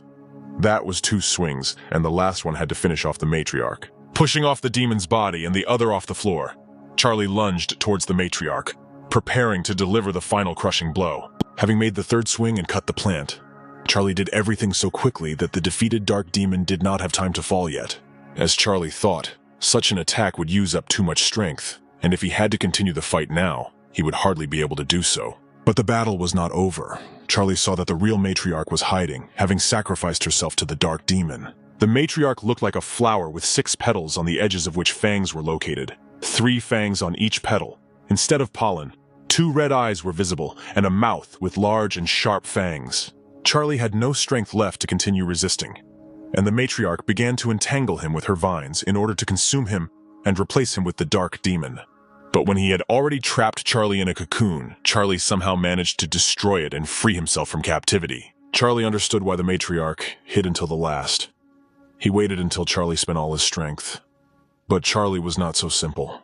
Although they had emptied the meteorite crystal, the 4th stage green meteorite crystal was able to fill it a little, which was enough for Charlie to regain his strength. Charlie grinned and assured the matriarch that he would get his flower resin by any means necessary, otherwise it would all be for nothing. The matriarch did not like this attitude. He stretched his head and began to hiss like a snake, expressing his dissatisfaction with such plans. At this time, Adam felt that the matriarch began to move and was worried about this, and Bob broke loose and ran somewhere. Adam followed him, afraid that if something happened to Bob, Charlie would kill him on the spot and there would be no chance to justify himself. As soon as Adam caught Bob, the ceiling above the place where they were standing collapsed due to the matriarch's movements, and Adam realized that Bob had saved him in this way. Charlie emerged from the resulting hole and said that he could no longer protect Adam and that he should be very careful. The plants that were nearby, as Charlie said, went berserk and began to attack Adam, who was weaving between them as fast as he could. Adam begged the hamster to help him. He thought that Bob was there to protect him, while he was thinking there was already a large infected plant in front of him, which swallowed them without thinking. But something went wrong and the plant didn't like something, and before it could swallow them completely, it spat them out. While Adam was spitting and wiping himself of mucus, he didn't notice something, and when he turned his head, he saw Bob, but not quite the usual one. In front of him stood a completely different hamster than the one he knew Bob had grown in size, stood confidently on his feet, and his claws had become very long and sharp like knives. But even though he was not a giant in size, he was about knee-high to Adam, which was surprising to Adam. He could not believe that it was the same hamster. Meanwhile, Bob squeaked and rushed to fight the flowers, chopping their vines in them with his sharp claws. Adam still couldn't believe that he was seeing a transforming hamster in reality, and Charlie, seeing him, realized that Bob had finally been able to awaken new abilities in himself. Charlie understood that even though Bob had become stronger, he still couldn't cope with so many plants, so he had to end this battle here and now. Adam still couldn't believe what was happening around him.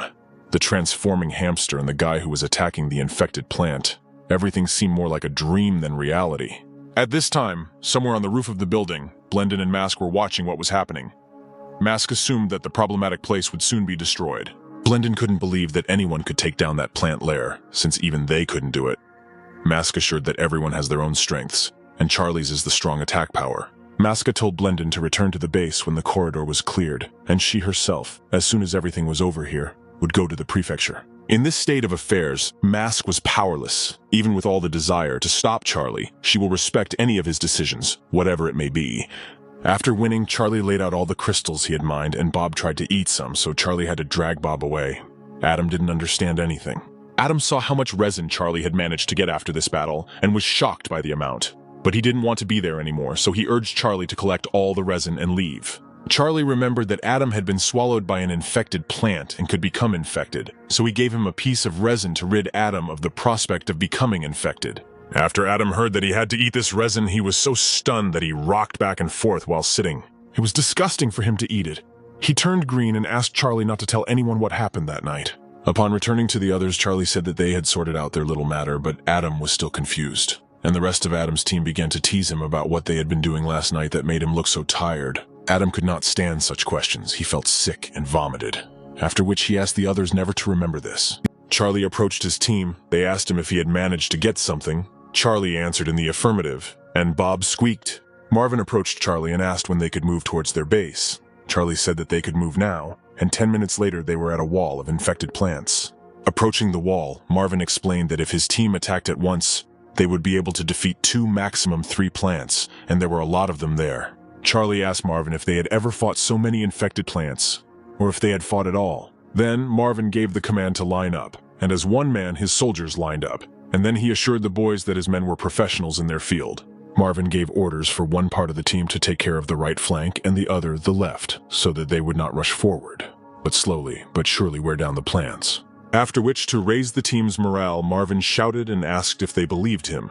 If they were ready to enter into an unequal battle, the whole team answered in the affirmative. Marvin asked to practice a little, so that there would be no problems later, but Charlie said that their plan was good, but very slow. Marvin didn't understand what Charlie meant. They couldn't act recklessly and rashly. His plan was to be slow, but practical. Charlie motioned for Susie and Damon to clear the way, and they rushed forward without thinking, completely shocking Marvin. Marvin decided that he had to send his fighters to help them, because he believed that the 2 of them couldn't handle it, and so as not to appear like cowards in the eyes of their saviors. While Marvin was giving orders to his soldiers, Susie and Damon had already dealt with almost all the plants. Marvin and his soldiers couldn't believe their eyes and couldn't understand how it was possible that 2 evolved ones could deal with a huge amount of infected plants. Meanwhile, they had already finished and were able to get 5 pieces of resin. It took Susie and Damon less than 3 minutes to deal with all the plants, which only made everyone more frustrated. One of Marvin's subordinates began to doubt whether it was worth giving them the 15 more pieces of resin that they had promised them for their help. But Marvin could not afford to break his promise. But his soldier continued to insist that the boys were already strong, and that it would not be difficult for them to collect these pieces of resin. But Marvin did not tolerate this and slapped this soldier. Marvin turned to Charlie and assured him that whatever they got along the way would be theirs alone, and they would still get what they had agreed on. He promised him that he would give him everything they agreed on when they got to the safe zone. Charlie thanked him for that. The survivors' camp was set up around an ancient tree, with the tree itself in the center and tents in circles around it, when the men heard that their scouting party had returned with a large amount of supplies. People crowded around Marvin's car, taking boxes of supplies. Charlie, Susie, and Damon looked around the camp and marveled at how well it was organized. They noticed that ordinary pear trees grow to 2 or 3 meters, but this tree was 10 meters high. Susie believed that the tree had mutated, but Charlie did not sense any hostile energy from it, and weapons made from the wood of this tree had a certain aura. Then Marvin came up and introduced the boys to one of the settlers named Salmon. He introduced the boys to Salmon as heroes, without whom they would have died. Salmon shook Charlie's hand and thanked them for helping Marvin return with supplies, without which their settlement could not have lasted long. Here Marvin told Salmon that they had promised them 30 pieces of resin. They had given them 15 on the spot. Salmon thought that this was a lot, but it was a good price for saving the detachment. Salmon thanked them again and said he would be there soon. and Marvin invited Charlie to celebrate their rescue with 2 bottles he had hidden, and Susie went to look around. Charlie was concerned that Susie had been feeling depressed lately, which he attributed to the events of the last few days, so he sent Damon to keep an eye on her. Charlie and Marvin were sitting in his tent at a small wooden table and drinking alcohol that Marvin had once hidden. Marvin said his grandfather's brother-in-law was from the same county as Charlie, and he said he found these bottles under the ruins of a hotel, and they almost cost him his life. He was saving them for a special occasion, and he decided that this was the occasion. Marvin said he wouldn't drink them with anyone but Charlie, and although he wasn't much of a talker, Marvin had no doubts about Charlie's abilities. At this point, Kig burst into the tent and started yelling at Marvin for not having time to return and for already drinking, ignoring other tasks such as reporting and sorting supplies. Marvin told the leader of the medical team to speak less loudly because he had a guest, but he replied that he didn't care. Kig asked how much of the medicine they had found and told them to go get it. He had patients who urgently needed this miracle drug. Kig said he didn't care. He had to deal with people who didn't follow the rules every day. It was unbearable and let Marvin get what he wanted back. Everyone began to wonder what this flower resin was and what it was, for Salmon said that it was a wonderful drug that they had found in infected plants. It could suppress viruses. This thing is a strategic resource and that it can save people who were bitten, Marvin sent him, and demanded to stop causing a fuss. It seems that he has already discovered the effect of flower resin, that it can temporarily increase resistance to the virus. Charlie told Marvin to leave him alone. He wasn't going to help him right now. Flower resin can wait. Stop spoiling the mood. Kig asked if the new guy was from outside. Salmon looked at Kig and started to explain, but Kig interrupted him and said that he didn't need it. Kig pounced on Marvin, shouting that he had forgotten the rules of the base, that outsiders had to register and go through inspection. Kig shouted that there was nothing more to talk about for him to bring his so-called savior. But then Charlie called out to him and asked if Kig would tell him exactly how he was going to show it to him. The guy smiled and said that he was right. They had better continue drinking and giggling, asked Salmon to quickly bring what Charlie's brother needed. Salmon pulled Kig along with him, and he began to resist and ask if they were really going to give them to Charlie that easily. But then there was a rumble. The earth shook, and someone shouted to Kigu to hurry, that something had happened near the ancient tree. Everyone present heard this news in complete shock, and Charlie chuckled and thought about something. And they saw how the tree split into many trunks.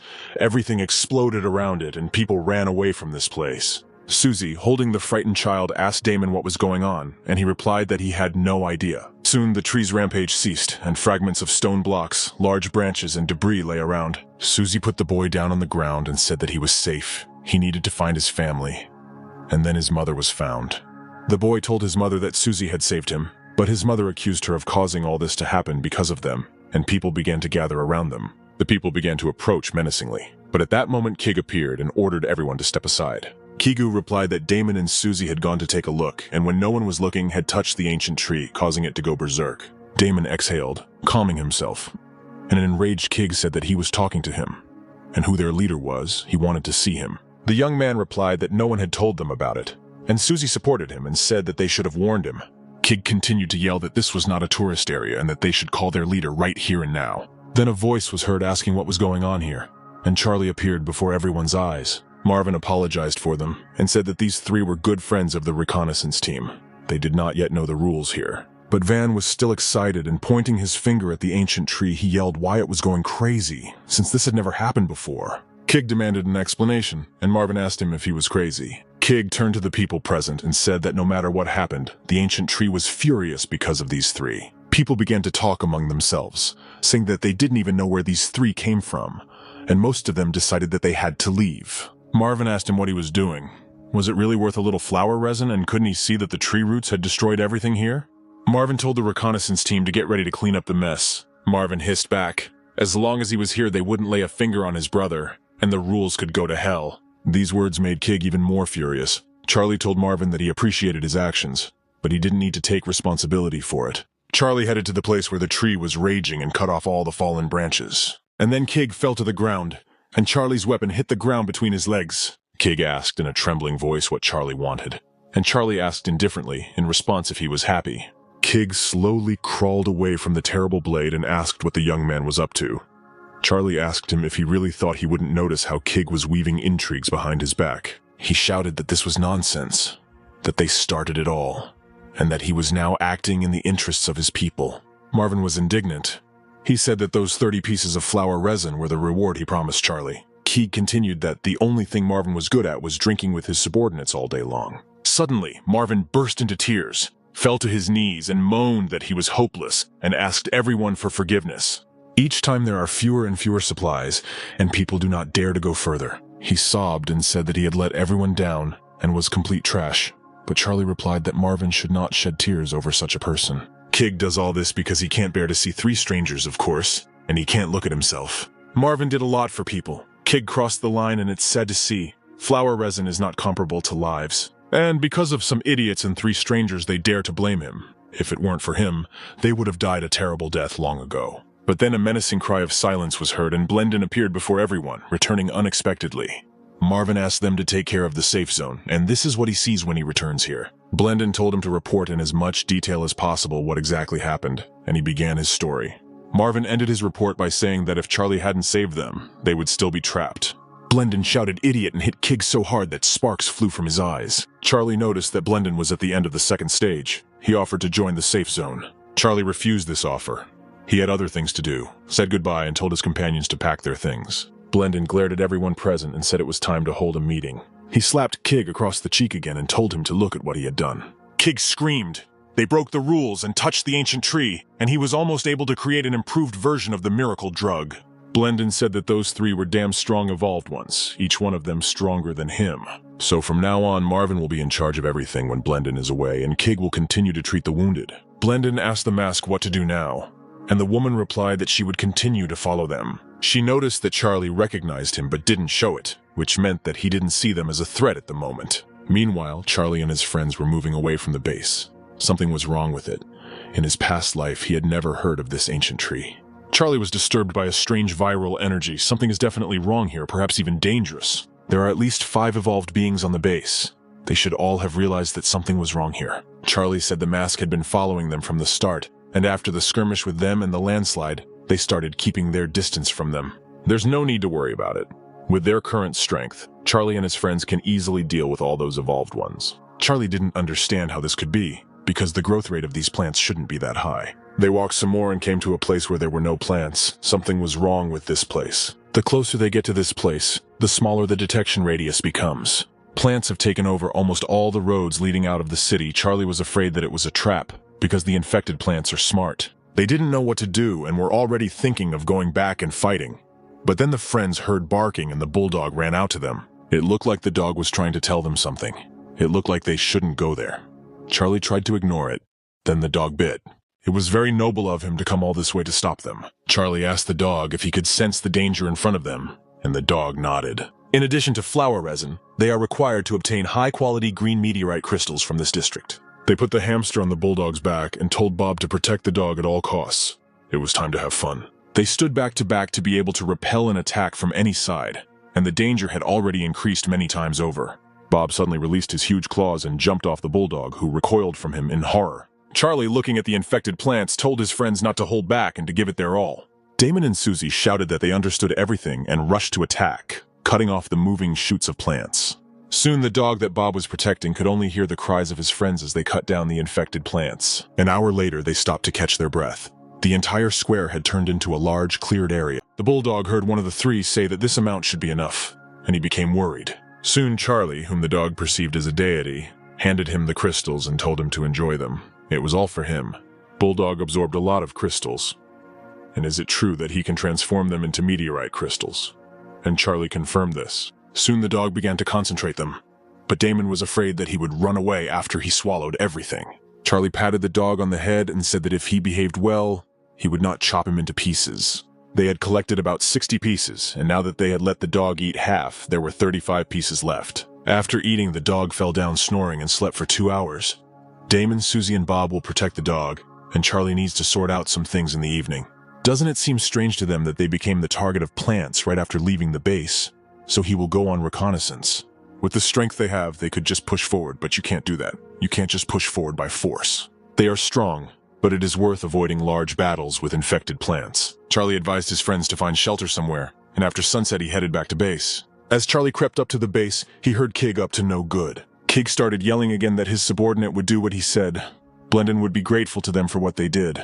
Kig handed his interlocutor a syringe and 3 ampoules and told him to go and do it, which meant they knew something about it. When the subordinate left, Kig smiled and quietly said that nothing ventured, nothing gained. Charlie appeared in front of him. He got scared and, stuttering, asked what he was doing here and when he managed to get in, and the other asked what he thought. Kig threw himself on the floor, and calling Charlie his brother, said that he was blind as a mole, that he was guilty, and asked for mercy. I thought to myself that he was finished. This alien had returned alone, and he really was stronger than Blendon. Charlie didn't come here to watch Kig go crazy. He has a couple of questions. Our hero asked Kig why he wanted to inject the tree. At some point, the ancient tree developed animalistic traits, and a certain dose of tranquilizer causes it to enter a dormant state, reducing the chance that it will go berserk. Afterwards, he asked that as soon as he and his friends left the base, the infected plants immediately attacked them, but he shouted that it was not his doing.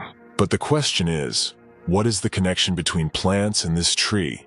According to Kig's research, the ancient tree is similar to the infected plants, and based on the samples he collected, he concluded that the tree's roots were already intertwined with the plant's roots. But this tree very rarely attacks people, and plants choose the strongest, so Charlie became their target. Kig said to inject the ancient tree in order to reduce the risks, but only the ancient tree will fall asleep. The infected plants will be rampant for some time. Charlie repeated the word riot after him menacingly, but he did not want to destroy this base. Kig was going to introduce this hormone to check that once the ancient tree woke up, it would destroy the infected plants. Kig wants to take this opportunity to improve his reputation at base. Our hero slowly said that he hated 2 kinds of people, idiots and most importantly, traitors. And then he said with disappointment that it was a shame that Kig fit into both of these categories. Kig screamed that Charlie couldn't kill him because he himself said so. It doesn't mean that others won't do it. At this moment a hum was heard. It was Kig's doing. He grabbed him by the robe, and he asked what Charlie was up to. Kig will soon understand everything himself. And in the meantime, people knelt down by the ancient tree and cried out in despair to be saved. The infected were already here, and people prayed to the tree god not to leave them. The fire broke out. Zombie figures appeared here and there. It was time to defend ourselves. Marvin was urging the men on, and Salmon had to help Blendon, whose strength was almost exhausted. A huge infected plant has appeared, and Blendon can't handle it alone. Blendon cursed as he fought the huge infected plant and knew it was the end. And when he had already lost hope, Marvin came to his aid and screaming attacked the plant. Marvin asked what was going on and why the infected plants had suddenly attacked their base, but he had no answer. Blendon suggested attacking the plant at the same time, but suddenly they saw not 1, but 2 carnivorous plants. Miss has things to do and they can't rely on her forever. In difficult times they have to rely only on themselves. The carnivorous plants opened their toothy flowers, trying to devour them, and Marvin and Blendon rushed to attack them. In the heat of the struggle, Marvin noticed that flexible vines had entangled his arms and were preventing him from breaking free. Blendon noticed this.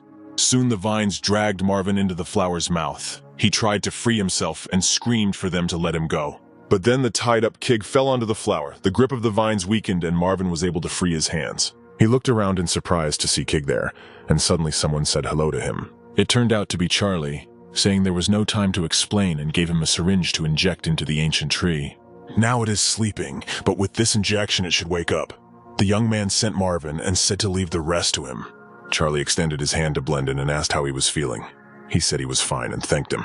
They're strong, but Charlie has a great sword.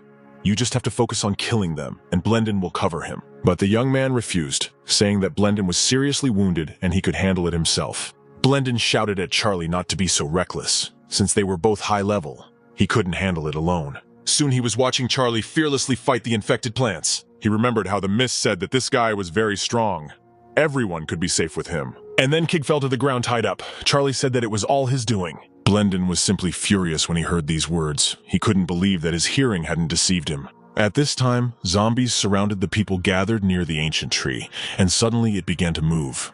The tree came to life, and the tree god did not leave them. They were saved, and everyone joyfully shouted about it.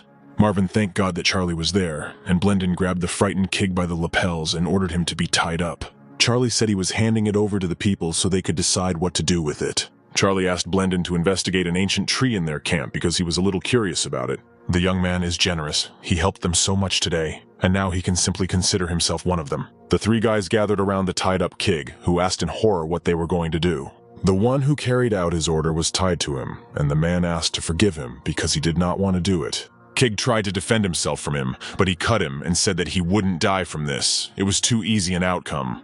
But they are outside the safe zone. The infected have only recently left, and Kig's blood should draw them here soon.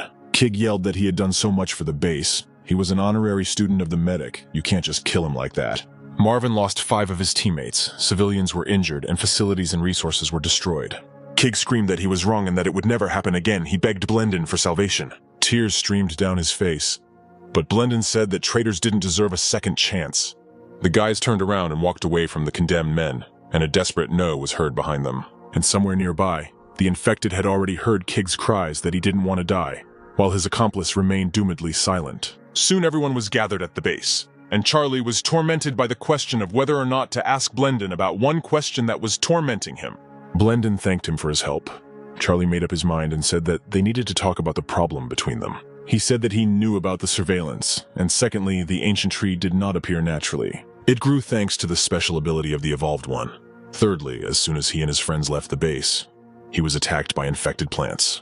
Brother San asked not to put him in a difficult position, and Charlie replied that he saw that his friends were being followed. Charlie continued that he might not answer him, but he too could take his people and leave the county. Blendon suggested that he wait for his older sister to return and consult with her, but Damon appeared. Damon said that something had happened to Susie, and Charlie yelled back at him to be more specific about what had happened.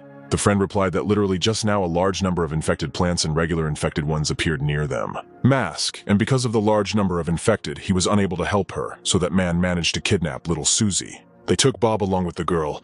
They needed to be found quickly, and Charlie, hearing this, turned to Blendon. He pointed his blade at him and told him to answer what was going on. Marvin asked what was going on, and Blendon explained that the older sister had taken the girl who was with Charlie. Blendon swore on his life that his older sister had no ill intentions against Susie. Blendon couldn't say anything because he couldn't guess what his older sister would do. Charlie pulled her close and said that he wanted the baby back completely intact, and since Blendon couldn't answer him, he would do it himself. And then he pointed the blade at the ancient tree and said that he was sure that Susie would return if this tree disappeared. The guys started yelling that this wouldn't work, that everything needed to be discussed, that it would affect the lives of everyone there. But Charlie put 2 blades to their necks and ordered them not to move from the spot. His daggers have no eyes. Blendon thought that he did it very quickly. He couldn't even keep up with his movements, and those with him were very strong. At this point, Blendon yelled at his group to line up and the men surrounded Charlie. Charlie is strong and he is highly respected, but the ancient tree must not be harmed. A spokesman for the group said their patience was limited, and there was no point in provoking them. They really have to fight. The ancient tree must not be harmed no matter what. Marvin told Charlie that a rat cornered would bite back, and if he made one move, they would take action. And then they heard a voice that told them to stop and let Charlie in. The voice came from the ancient tree. Everyone who was at the ancient tree prayed to it, and Charlie and Damon wondered if the voice was really coming from the ancient tree. Damon called Charlie, who waved him off and said not to panic. Then the tree opened its trunk and told the young man to come here. It promised that Susie would return safe and sound. Charlie thought the voice of this tree was very familiar. He wondered if it could be, and ordered Damon to follow him. Damon, looking around, told Charlie that maybe it was a trap, and Charlie replied that it was too early to judge. They entered a very deep tunnel. There was a very high density of viral energy. All this energy belongs to the tree. Those infected at stage 4 can store huge amounts of viral energy in their bodies. Soon they arrived at a place that was impressive in its size. It seemed like they were at the roots of a tree. And then they heard someone greeting them, and someone thanked them for bringing Susie here. After this, a hand appeared from the thickness of the tree, and then the whole body of some big guy. The big guy replied that they shouldn't be scared. He was a human being. And then said that he was John, Susie's father. Charlie looked at this man with wide eyes. He did not understand how this was possible. At this time, Susie woke up in some dark room with columns. Bob was squeaking next to her. Then the girl heard a female voice saying that she'd finally woken up. Mask threw 2 daggers at her feet and asked if this was what she was looking for. And Susie asked what she planned to do with her. Susie took up her weapon and, since she did not respond, attacked the hooded woman, but soon became convinced that she had seen through her movements. No matter how fast her daggers were, the woman dodged them as if nothing had happened, as if she were playing with a child. And then the mask stopped and said that this was enough and Susie should know who she was. Susie looked at her and gasped. It was the older Anne they had been looking for so long, immediately telling her about Charlie. She was surprised she didn't know Charlie, and he was looking for her for some reason. Susie offered to go with her. She would take her to Charlie. They were just made for each other. Anne stopped her and replied that she had something important to tell her. But Susie waved her off, saying that they could talk on the way. But Anne refused. She needed to be told important information. It concerns her father. He could die in the coming days. At this time, Charlie and Damon were standing at the roots. John asked Charlie that he had the impression that they had already met and had known each other for a very, very long time. Charlie introduced themselves as Susie's friends, and since they were talking to Susie's father, they would call him Uncle John.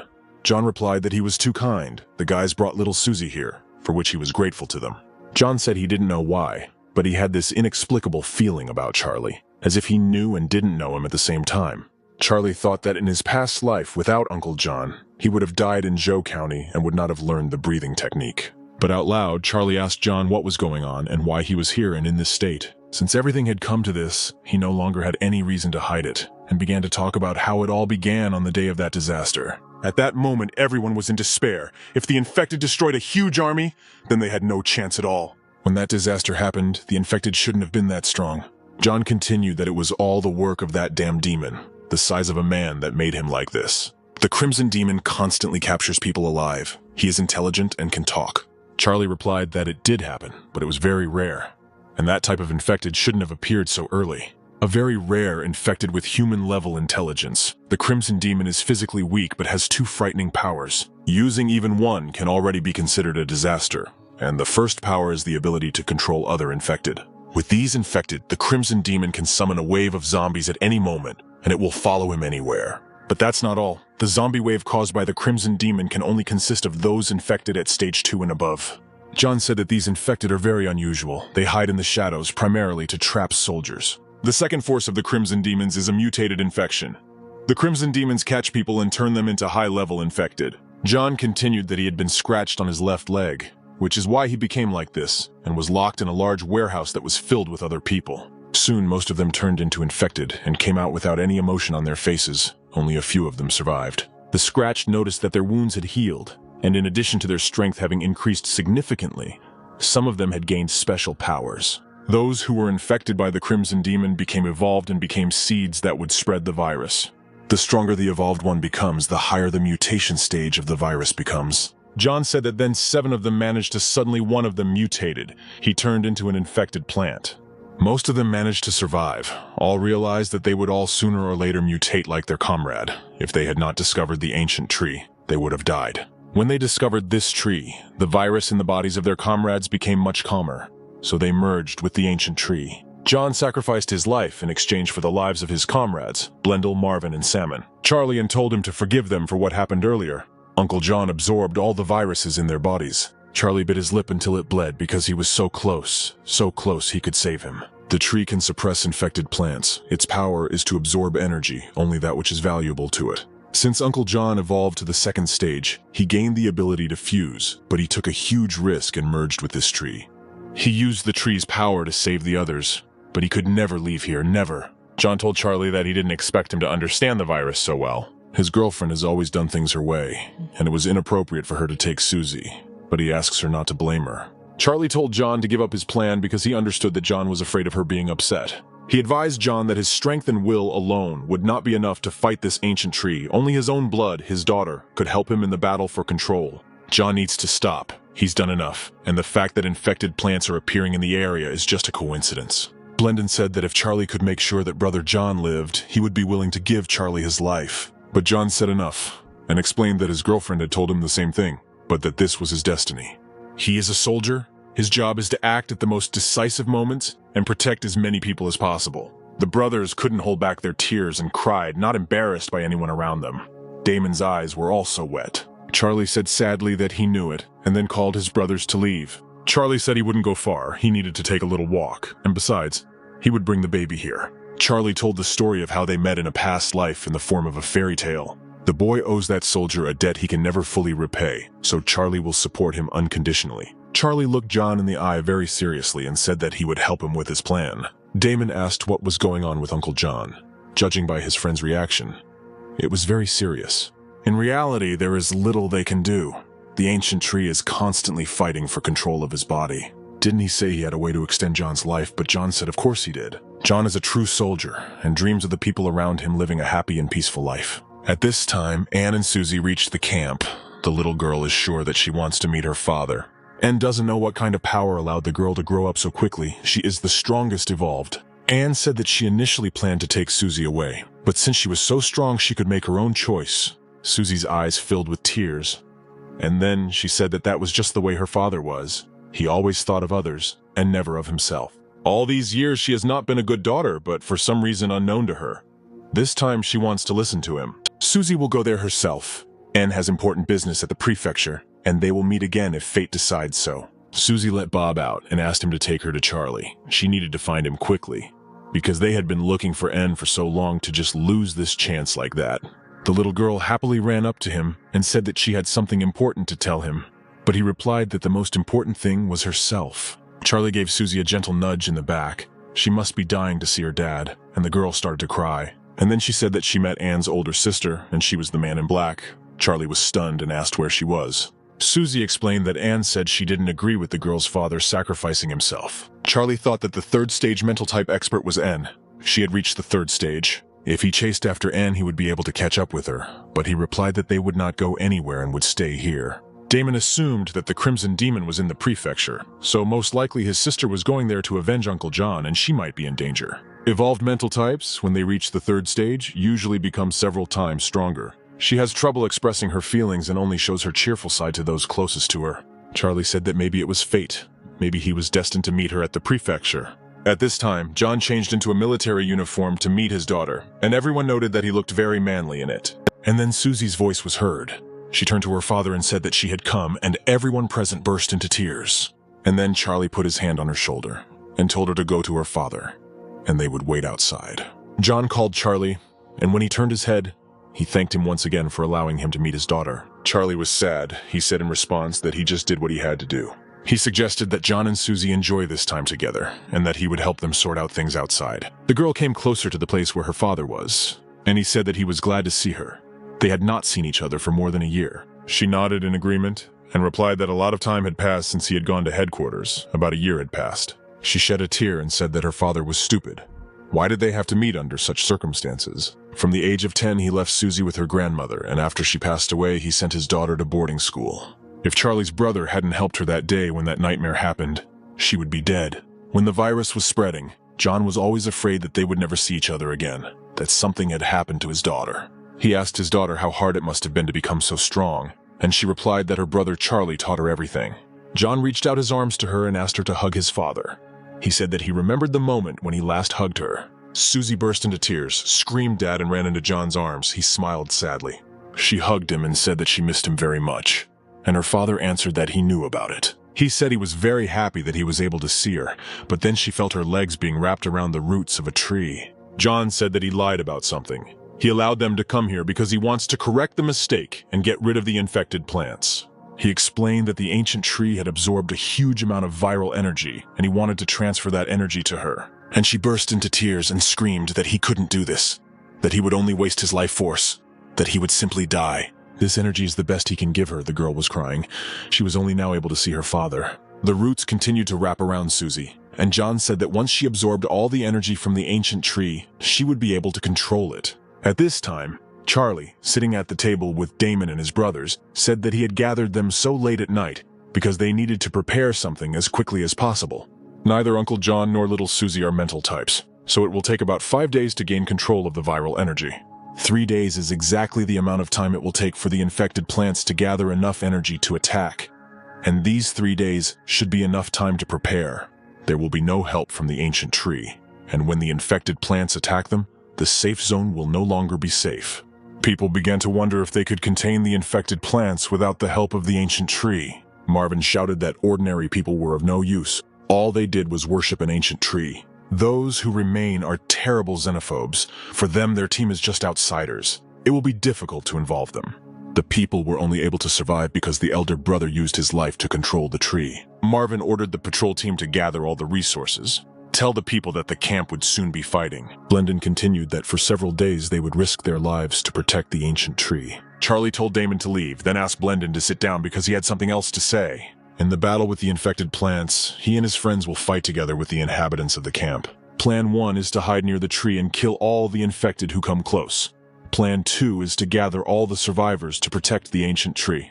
The friend thought about it and said that it seemed like the second plan had a better chance of success, since there were only 2 of them after all. Charlie noted that the camp looked nice, but in reality they lacked unity, especially the common people. The brothers heard from Charlie that they should not worry, as he had decided to fight on their side and he was already prepared. Salian said most would not be a burden, but they have elderly people and children who want to stay, but sending them to the front lines would be foolish. Fighting the infected means fighting face to face. Using trenches will have a bad effect on mobility. But Charlie replied that they just need to dig them, then they will find out what for. Charlie also asked about the number of wooden tools the patrol team used, but Blendon told him that they were enough for the entire camp.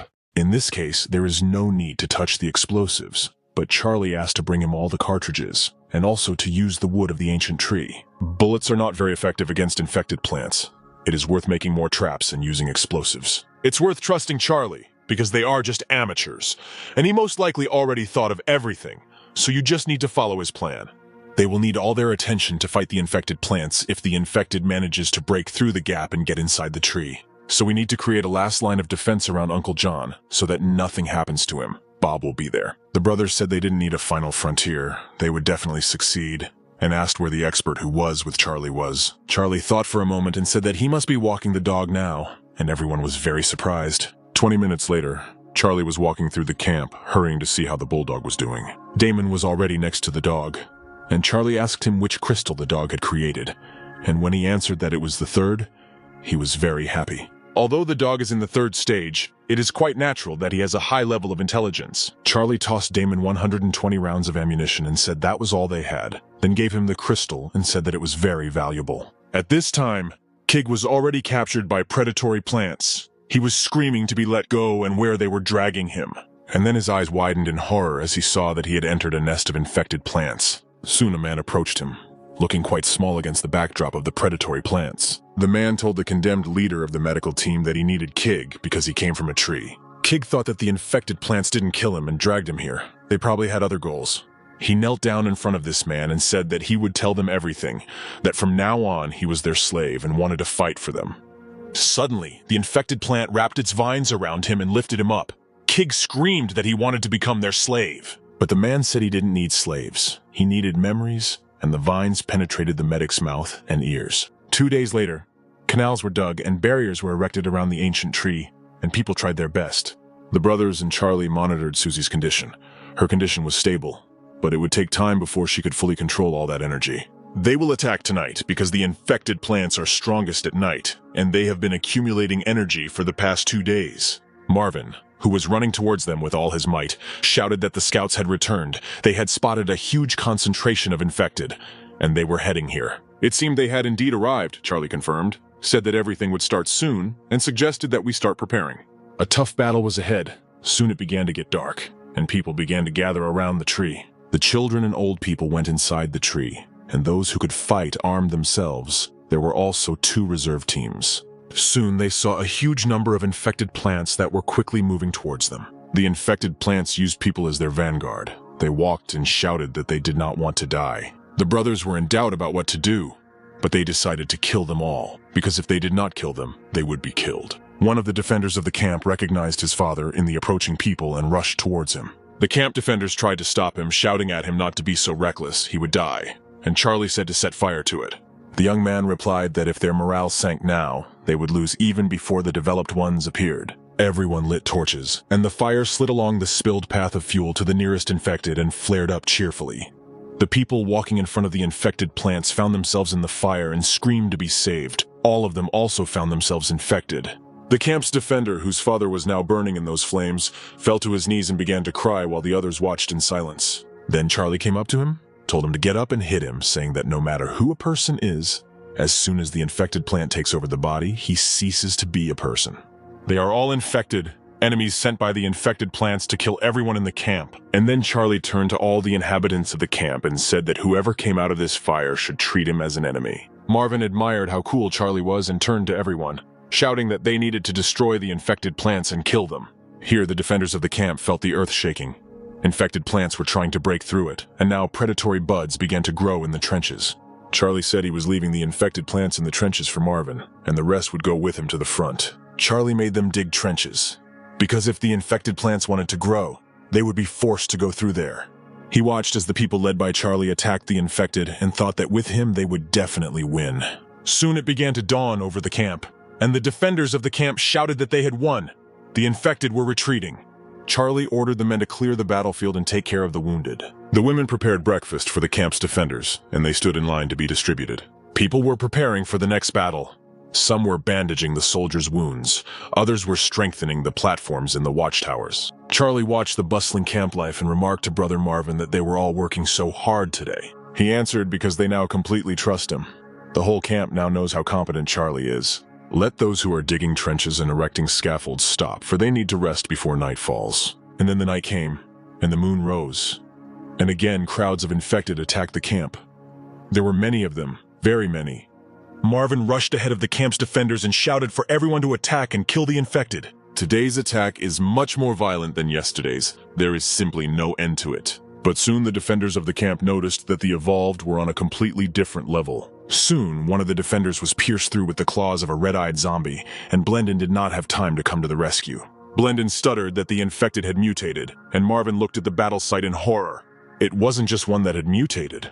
There were already many of them, and all of them, with their red eyes blazing, walked in an uneven formation, attacking the defenders. Someone from the camp shouted that they had to run and ran away. Marvin ordered to stop panicking. Blendon cursed that if these idiots broke ranks, they would end up dying faster. There was danger behind Blendon. He managed to repel the attack in time, and they continued to fight the monsters. Charlie fought alongside everyone else, destroying the infected plants and mutated infected. Blendon called out to Charlie, and the boy threw at him so that he wouldn't stand there rooted to the spot, but ordered the others to regroup. They fought as best they could, but it seemed the number of infected plants was growing. It appears to use the infected to spread its seeds and create roots. Blendon received a message that a wave of infected had suddenly attacked the ancient tree, and the defenders would not hold out for long. And then Charlie said that as soon as he made a way for the brothers, they should run there as fast as they could. He stood in front of a wall of infected plants and told his comrades to hurry. He would hold off the attackers. The tentacles of the carnivorous plants have torn up the ground, and it looks as if they just want to detain him. They reported that these creatures keep climbing and climbing. The ancient tree's line of defense won't hold out for long. All Charlie can do now is stall for time, and whoever uses their trump card first will lose. A comrade ran to Marvin and said that if they did not retreat, they would die. But he ordered them to continue the battle. As long as Marvin is alive, none of them will pass by him. He will personally kill everyone who dares to break the line. But there were too many infected, and people wavered and then began to run away from them. They needed reinforcements. They couldn't hold out here. Blendon hunched over, completely dejected, and thought that now they were really going to lose. But then everyone started shouting that a bomb had exploded, that the infected were being bombed, and Blendon saw a bright flash of an explosion. He thought it was a bomber, and then a dog barked next to them, and it was the bulldog returning. Damon said that's great. They finally have a bomber. He apologized to everyone for keeping them waiting, and said that the human bomber had arrived. 2 days ago, he and Charlie were looking at bullets filled with green crystal energy. And even though they cost valuable green crystals, their destructive power is comparable to a tank. Unfortunately, the amount of ammo they could make was limited by the amount of green crystals. Even if he took the dog outside to kill the infected plants, it would take him at least 2 days. And Charlie replied that he would then fight to buy him time. His disruptive power is extremely important, so during these 2 days, Charlie will make up for his absence at any cost. Plus, Charlie said he trusted Damon and winked at him, and his friend smiled back. Damon loaded his weapon, took aim, and said that if the gods did not bless him, he would bless himself. And the carpet bombing began in the name of salvation. The infected flared up like matches and fell to the ground. All the infected had gathered together, which meant that now was the best time to bomb them, and he shouted to the people to go on the attack. It looks like infected plants won't have to show their trump card anymore. And since Damon was back, Charlie could no longer hold back and act at full power. Charlie pulled out his weapon and thought that now it was his turn to act. Soon, large craters appeared where the infected had clustered, Damon masterfully wielding his weapon. The guys watched the fight in awe. Marvin said that Damon single-handedly destroyed almost the entire wave. Blendon asked him what happened, and Marvin replied that the guy would be almost done with everything soon. Charlie told Damon that he had to wait for him for a very long time. He had already thought that he had gone around. They shook hands. Damon said that he used the green crystals to replenish his energy. These two did everything themselves, and their work is finished. They need to clean up the battlefield, because they don't know when the infected will attack again. The camp's defenders were tasked with going there, searching for survivors, and bringing back resources that could still be used.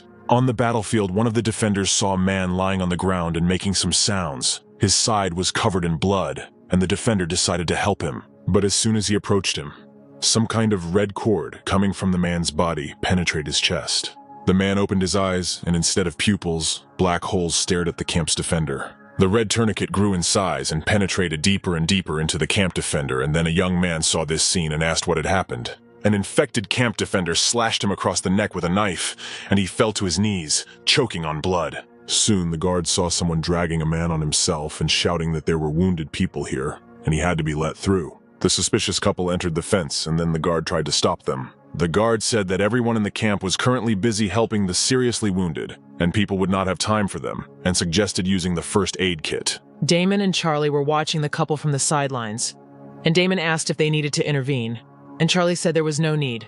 Charlie closed his eyes and said that they should be allowed to pass, and both infected walked through the camp unhindered. The infected gradually lost his human appearance and became more and more like a monster. The transformation continued further and further.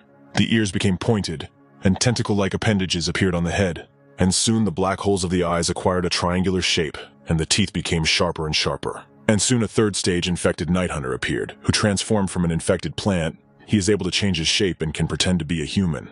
Although he is at the third stage, his combat power is at the level of a strong representative of the second stage. To deal with him, all that was needed was the hamster Bob, who was already prepared and had his dagger claws ready for battle. Soon the boys heard an unexpected, heartbreaking squeak from inside the tree. Marvin shouted for them to move faster, and Charlie and Damon followed him. Soon they saw the camp's defender lying face down on the ground, and this was bad because the tree was in danger. The squeak, meanwhile, became louder and louder. It was so strong that it was unbearable. Bob and Night Hunter were standing opposite each other, waiting for the fight, when this infected managed to get here. Bob swung his paw again, his claws cutting the infected's body into pieces, and the brothers were surprised by his strength.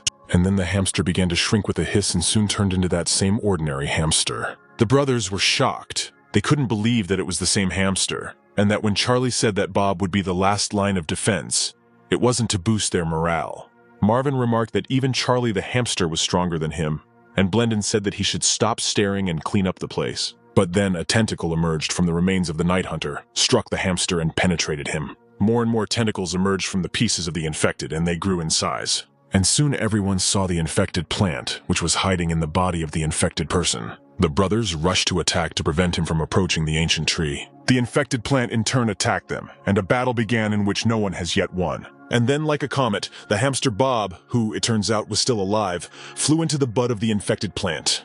It looked like this hamster was still capable of defeating this infected plant. Then Charlie came out and said that it was not bad, his efforts were not in vain, and the infected plant swallowed the bait. People began to gather around the infected plant bud. Blendon asked Charlie if this was part of his plan, and the young man nodded in agreement, but asked to remain silent for now. 2 days ago, he gave the flower resin to the hamster. The resin was from the matriarch, and Damon asked if Charlie was sure Bob could handle it. The resin increases resistance to the virus and the speed of recovery. It has no side effects. The infected plant matriarch's combat power is limited, but she can control various types of infected. Once Bob absorbs this resin, he will no longer be afraid of the infected plant's virus, and will not be able to control them. And with his ability, he will be able to find out the location of the matriarch. Damon asked if Charlie was going to go after the matriarch's head, and he chuckled and said that it was pretty damn exciting. At this time, flashes ran across the bud of the infected plant. Bob's head appeared from it, and then the hamster himself. Charlie asked the hamster if he now knew where the matriarch of the infected plants was, and Bob nodded in agreement. The matriarch with sharp white teeth like daggers and burning eyes had a terrifying appearance. The scouts returned and reported that all the infected who were heading towards the camp had retreated, although it was not yet morning, and he asked Charlie if he was thinking about attacking. "We need to order the others to strengthen the defense and gather all the evolved ones in the camp to hold a meeting, and tomorrow they will even the score with the infected plants." 30 minutes later, all those mentioned gathered at one large table. There were few of them, but each one was very important. All the evolved camps were here too, 10 people in total. Charlie said he was sure many people were wondering why he didn't tell them about his plan yesterday, and many people weren't happy about it. But that was only natural. He didn't reveal all the details of the plan because he didn't want the infected plants to read their memories. The guys told him not to worry. Thanks to Charlie, they were able to contain the invasion of infected plants. He began to pronounce names, and each of them stood up and looked at him with hope, and he continued that tomorrow they would go with him to the nest of infected plants to destroy the matriarch. Charlie asked them not to rush to agree so quickly. He gave them a minute to think about whether they would go with him or not. The guy raised his hand and said that he would go with him. He was afraid of death, but the problem had to be solved. Besides, Adam said that Charlie's brother was strong, and it was in his interest to fight him. And then Marvin said that Charlie was strong. He was their savior. So tomorrow he would do everything the young man said. Then Blendon stepped forward and said that he didn't want to butt in. But could he go to the nest too? He was confident in his abilities and wouldn't be a burden to them. But Charlie said that Blendon would have to stay here and keep things under control and protect the camp. Tomorrow's battle will be different from the last one, so Charlie leaves Marvin here just in case. When the others had left, Charlie told Damon to start. That was his specialty, and he replied that it was no problem. Damon walked up to Marvin, hugged him, and asked him to borrow his pickup truck. He really needed it. Marvin was upset because it was his favorite pickup truck, but he understood that the car was needed for business.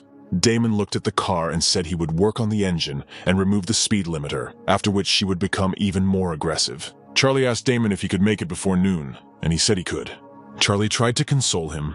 He said that there was nothing to be done about it. The infected are least active at midday. Soon the group led by Charlie was sitting in the pickup truck, watching what was happening outside. Marvin said he remembers the green infected. They are strong and not easy to deal with. Bob squeaked, and Charlie asked him if the matriarch was in front, and when he squeaked in agreement, the car quickly approached the crowd of motionless green infected. Marvin held onto the door and seat, screaming that he was going to do it anyway, and soon the pickup truck crashed into a crowd of infected. Some of the zombies were thrown into the air. Some were cut in half by knives attached to the machine. Some were impaled on spikes. Adam noted that they had actually managed to get through them, and Marvin shed a tear, mourning his pickup. Charlie said gloomily that it was too early to rejoice. Everything was still ahead, and the car moved on. Until Charlie's group kills them all, they will continue to follow her, and it will be bad if they are still around when the group reaches the lair. Charlie told Adam to get out, because he must not forget what the young man taught him last night. Let him use that method, and he will be able to kill them all for sure. The man was confused.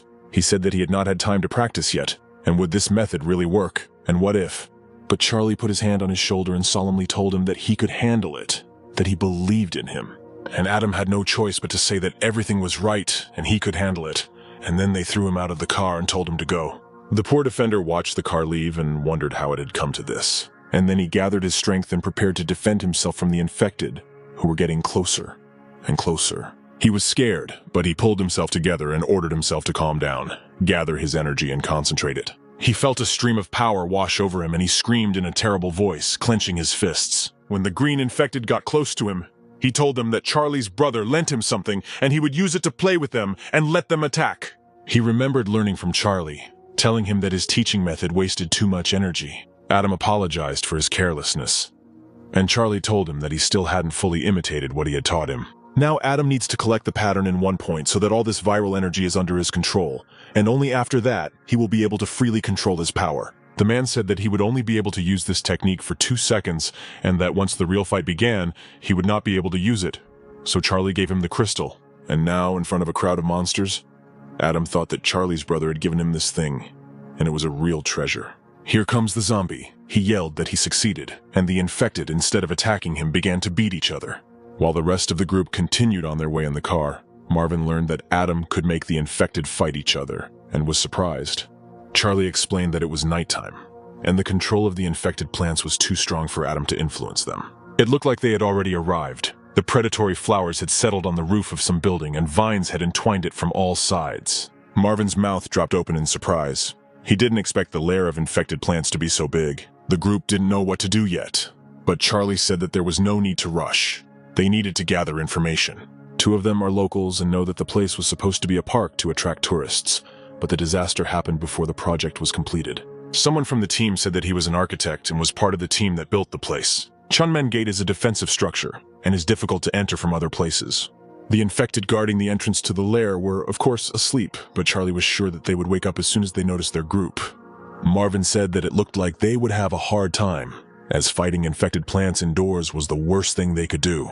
One of the defenders suggested coming up with a way to climb from the side, since the matriarch should be somewhere above. Here, Charlie drew Brother Marvin's attention to the fact that inside there was a lot of explosives that could be easily detonated. He told Brother Faye not to touch the explosives, but rather to bring all the bullets. Charlie returned to the truck, carefully picked up Bob the hamster and handed him to Marvin, who placed him in his shirt. The car roared its engine, after which it suddenly rushed towards the entrance of the building, and the group was completely confused and did not believe that he was doing this seriously. When the pickup truck reached full speed, Charlie jumped out of the car and there was no one left in it. And then all he had to do was set off the explosive device, which he did by pressing the detonator button. There was an explosion. Pieces of the infected flew in all directions. A bloody mess seemed to fill everything around, but the explosions didn't end there, because Charlie pressed another button. Marvin screamed, bemoaning his poor pickup, the flames lighting up his face. And then everyone saw Charlie, who was returning from the scene of the explosion, and everyone started chattering excitedly, and the hamster started squealing. The group greeted Charlie with words of joy that everything had turned out well, but Charlie said it was too early to celebrate. The matriarch was strong, it wasn't enough to kill her, and she was coming. Someone started to wail that they were all dead, but Marvin stopped him. He said how could they die if the battle had not yet begun? With Brother Charlie, victory was certain, but then the young man told the three of them to listen to him and that they needed to run immediately. Everyone was surprised. Marvin asked if they were just supposed to run away, and Charlie replied that he was not a god. Even if there were 10 copies of him here, they would still die. Matriarchs create a large number of shoots in their nests. They can be considered its arteries. You need to wait a little longer.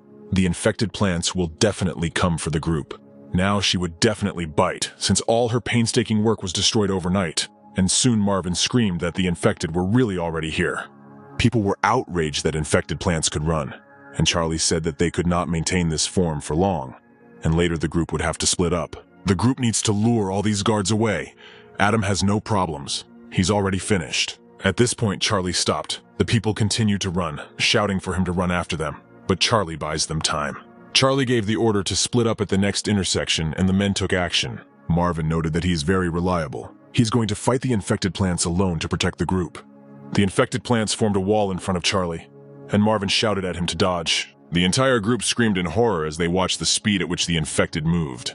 The boys told Marvin that he hadn't warned them about this, and he said that they needed to split up and run. They started running in different directions, and Marvin only managed to shout for them to be careful and not to dare die, and the infected plants rushed after them. Charlie and the hamster were left alone. He said that it seemed like the plan had worked and suggested that Bob go outside. Adam sighed heavily. He was tired and was sure that he was finished, but he was still proud that he had managed to complete the task. Charlie said it was too early to rejoice. This was just a warm-up, and there were many serious tasks ahead. Charlie said that the real battle was starting now, and Adam looked around warily. At this time, Marvin was running away from the infected flower when Charlie suddenly asked how things were going. Charlie said that they needed to keep running, but not run outside the area they had talked about. Adam was still sitting leaning against the wall, trying to recover from the task, and Charlie asked how he was feeling. After getting rid of all those advanced forms, Adam would lose consciousness due to lack of strength, but he was able to recover very quickly. Adam soon recovered, and Charlie asked him if he seemed to have broken through to the second stage. It seemed like something happened when he was fighting. He started to feel a strange feeling, and somehow broke through to the second stage. Charlie suggested that Adam follow him. They needed to meet the matriarch. The 4th stage matriarch plant cannot be killed with a simple explosion, and the upcoming battle will be very difficult. At this time, the entire group encountered infected plants one by one. Explosions were heard. Everyone fought as best they could. At this time, Damon was shooting at the infected plants that were trying to get close to the tree. He couldn't figure out where all these plants were coming from at this rate. Even 10 Damons wouldn't be enough to cope. There were few bullets left, and Damon had to go down there himself. And he saw how people were shouting about an earthquake, and everyone who could was running away in different directions. And then, in different places, the earth opened up, and the roots of an ancient tree appeared from there. People screamed that the ancient tree had helped them, that it had come to life and they were saved. And Damon realized that little Susie had woken up. John came out and said it was an emergency, so he had to step in. Also, so that Susie could calmly take control. This is the last bit of energy that John could control. Once it runs out, he fears that he will not be able to do anything else. He's a soldier and should have given his life for his country. When the disaster happened, he should have died fighting with his team. John said that before he left, he would need Damon's help with one thing. The box. She needs to be given to Charlie so John can repay him for bringing Susie to him. John said that now his time had come and he asked to give this box to Charlie, and he began to slowly evaporate. Then everyone started shouting that the tree was finished, that the divine tree had begun to wither. People were afraid that if the ancient tree was gone, infected plants would take over the place, but today they must fight to survive. And people began to say that they did not want to die, that they needed to strengthen their defenses before the infected plants got here. At this time, Charlie and Adam were standing near a huge bud, entangled with vines. It will soon evolve. The recent explosion shouldn't have harmed him in any way, but it most likely shocked him. Adam said that then we should take advantage of his defenseless state and attack him. But then new plant buds burst out from under the ground, and Charlie told his friend not to let his guard down. Then a wisp of smoke appeared, and through it huge black creatures with one eye on their faces and terrible teeth appeared. Adam got scared, and Charlie told him to stand behind them. The man couldn't handle them, and to watch where he was looking. The dark demons must be the matriarch's last guard, and Charlie readied his weapon to hold the line. Their goal is to delay him and buy time for the matriarch, so he must end this quickly. It's a battle of attrition. Once one gets hurt, they retreat, and the matriarch rebuilds them. Charlie turned to Adam and shouted at him that they needed a plan. And Adam, sweating with fear, shouted back that he understood. The young man turned back to the creatures and told them they could continue, and they began to advance on him. Charlie moved so quickly that soon his figure and the silhouettes of the creatures disappeared behind a greenish haze. Our hero moved with lightning speed, and first one monster lost a leg, then the second one got hit in the eye by Charlie's weapon. Adam couldn't see what was going on in the haze, and Charlie, watching the bloody monster, laughed and asked him mockingly if he was tired. He said it was his turn to attack, and he went to attack the monsters, and they gathered in a group and looked at him with bloody eyes. He told the monsters to die and cut off their heads, and the flash was so bright that it became as bright as day. But it turned out that their heads had grown back, and Adam screamed in horror that they were still alive, and that was not enough to kill them. Charlie said that the dark demons were protecting the matriarch. They were moving, and he knew it wouldn't be easy. He attacked them with the intent to kill, but they were able to survive thanks to their rotation system. Charlie was saddened. He knew that his current strength was not enough to kill 2 dark demons, and told Adam to do what he had to. He replied that he understood everything, turned around and walked away, and Charlie stayed to fight the monsters again. He looked at the nearest dark demon, and realized that he would also retreat once his buddies recovered.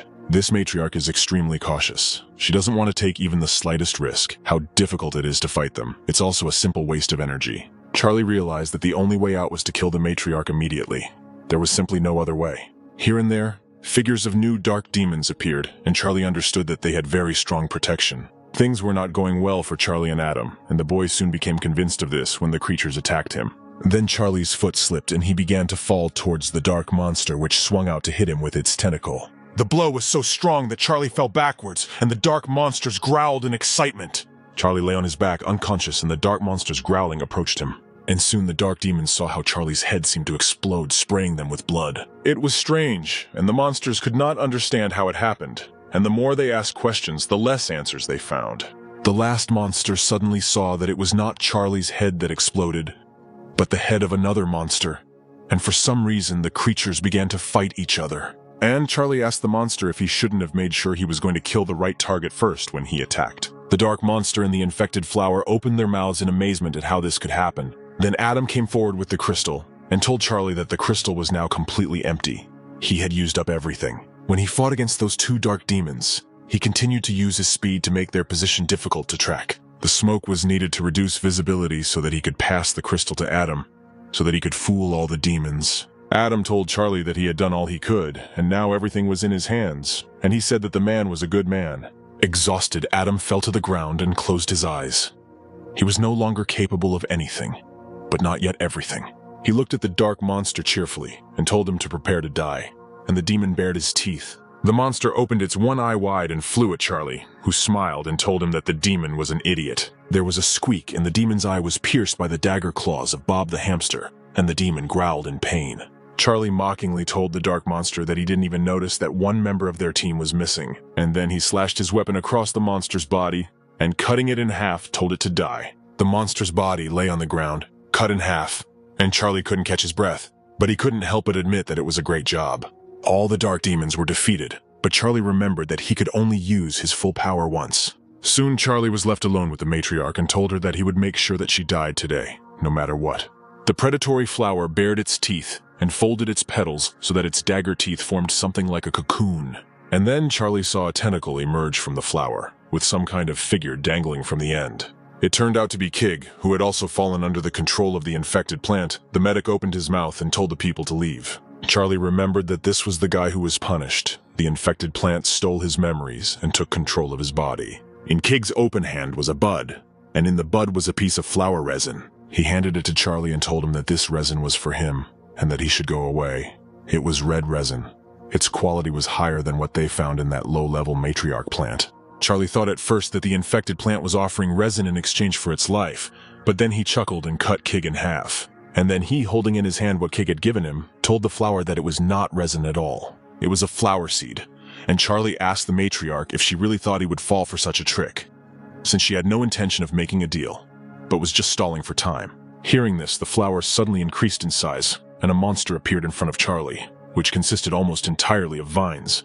Charlie called the hamster, who squeaked and began to grow, preparing to attack, his dagger claws becoming huge. How much viral energy did this matriarch absorb to evolve like this? She wants to absorb the corpses of dark demons to evolve further. But Charlie couldn't give her that chance, so he cut off the tentacle that was reaching out to the dark demons, then threw the corpses to the hamster and shouted for him to catch them. And then he shouted for Bob to take out the meteorite crystals and collect them. This had to be done quickly, because the matriarch had already risen to her full height. While the hamster was dealing with the corpses of the dark demons, the matriarch's tentacles reached out towards them, and Charlie chopped down those that came closest. Charlie told the matriarch that he was her opponent, and the matriarch growled and prepared to attack him. At first, Charlie didn't understand what the sound was that the matriarch was making. But then the group informed him over the radio that the infected plants had stopped pursuing them and were heading in a different direction. He shouted for the group to return to camp immediately because the infected plants were about to attack the ancient tree. The matriarch stood in front of Charlie, and around him grew vines that were tangled into a large ball. He heard a voice on the radio asking him what was going on there because the sound was very loud, and if everything was okay, and Charlie answered yes.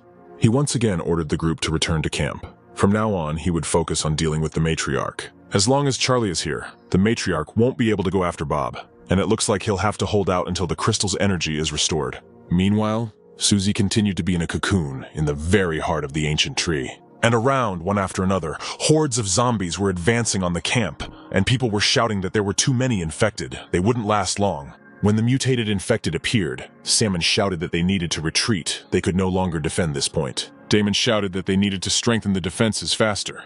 New infected would come soon. Logs were needed. Damon soon informed Blendon that he was out of ammo, and that from now on he would be fighting in close combat. The radio crackled, and Damon's voice came from it, asking if he could be heard. Damon said to get ready. There were several large infected plants heading towards the camp, and Charlie said that the infected plants were going to attack the ancient tree. Therefore, let all the evolved ones take up arms and gather at the front lines, and all ordinary people retreat. Soon the defenders of the camp saw clouds of dust coming closer and closer, in which the outlines of infected plants could be discerned. Damon told the defenders to be patient and move only when he commanded, and began the countdown. At the count of 1, a root burst out of the ground and struck the infected plant, and the people could only watch. Damon was pleased to see that the ancient tree had begun to act, and the baby had woken up. The tree's roots furiously destroyed the infected plants, and the defenders of the camp rejoiced that the divine tree was alive, and they had won. Everyone breathed a sigh of relief because the attack was so close.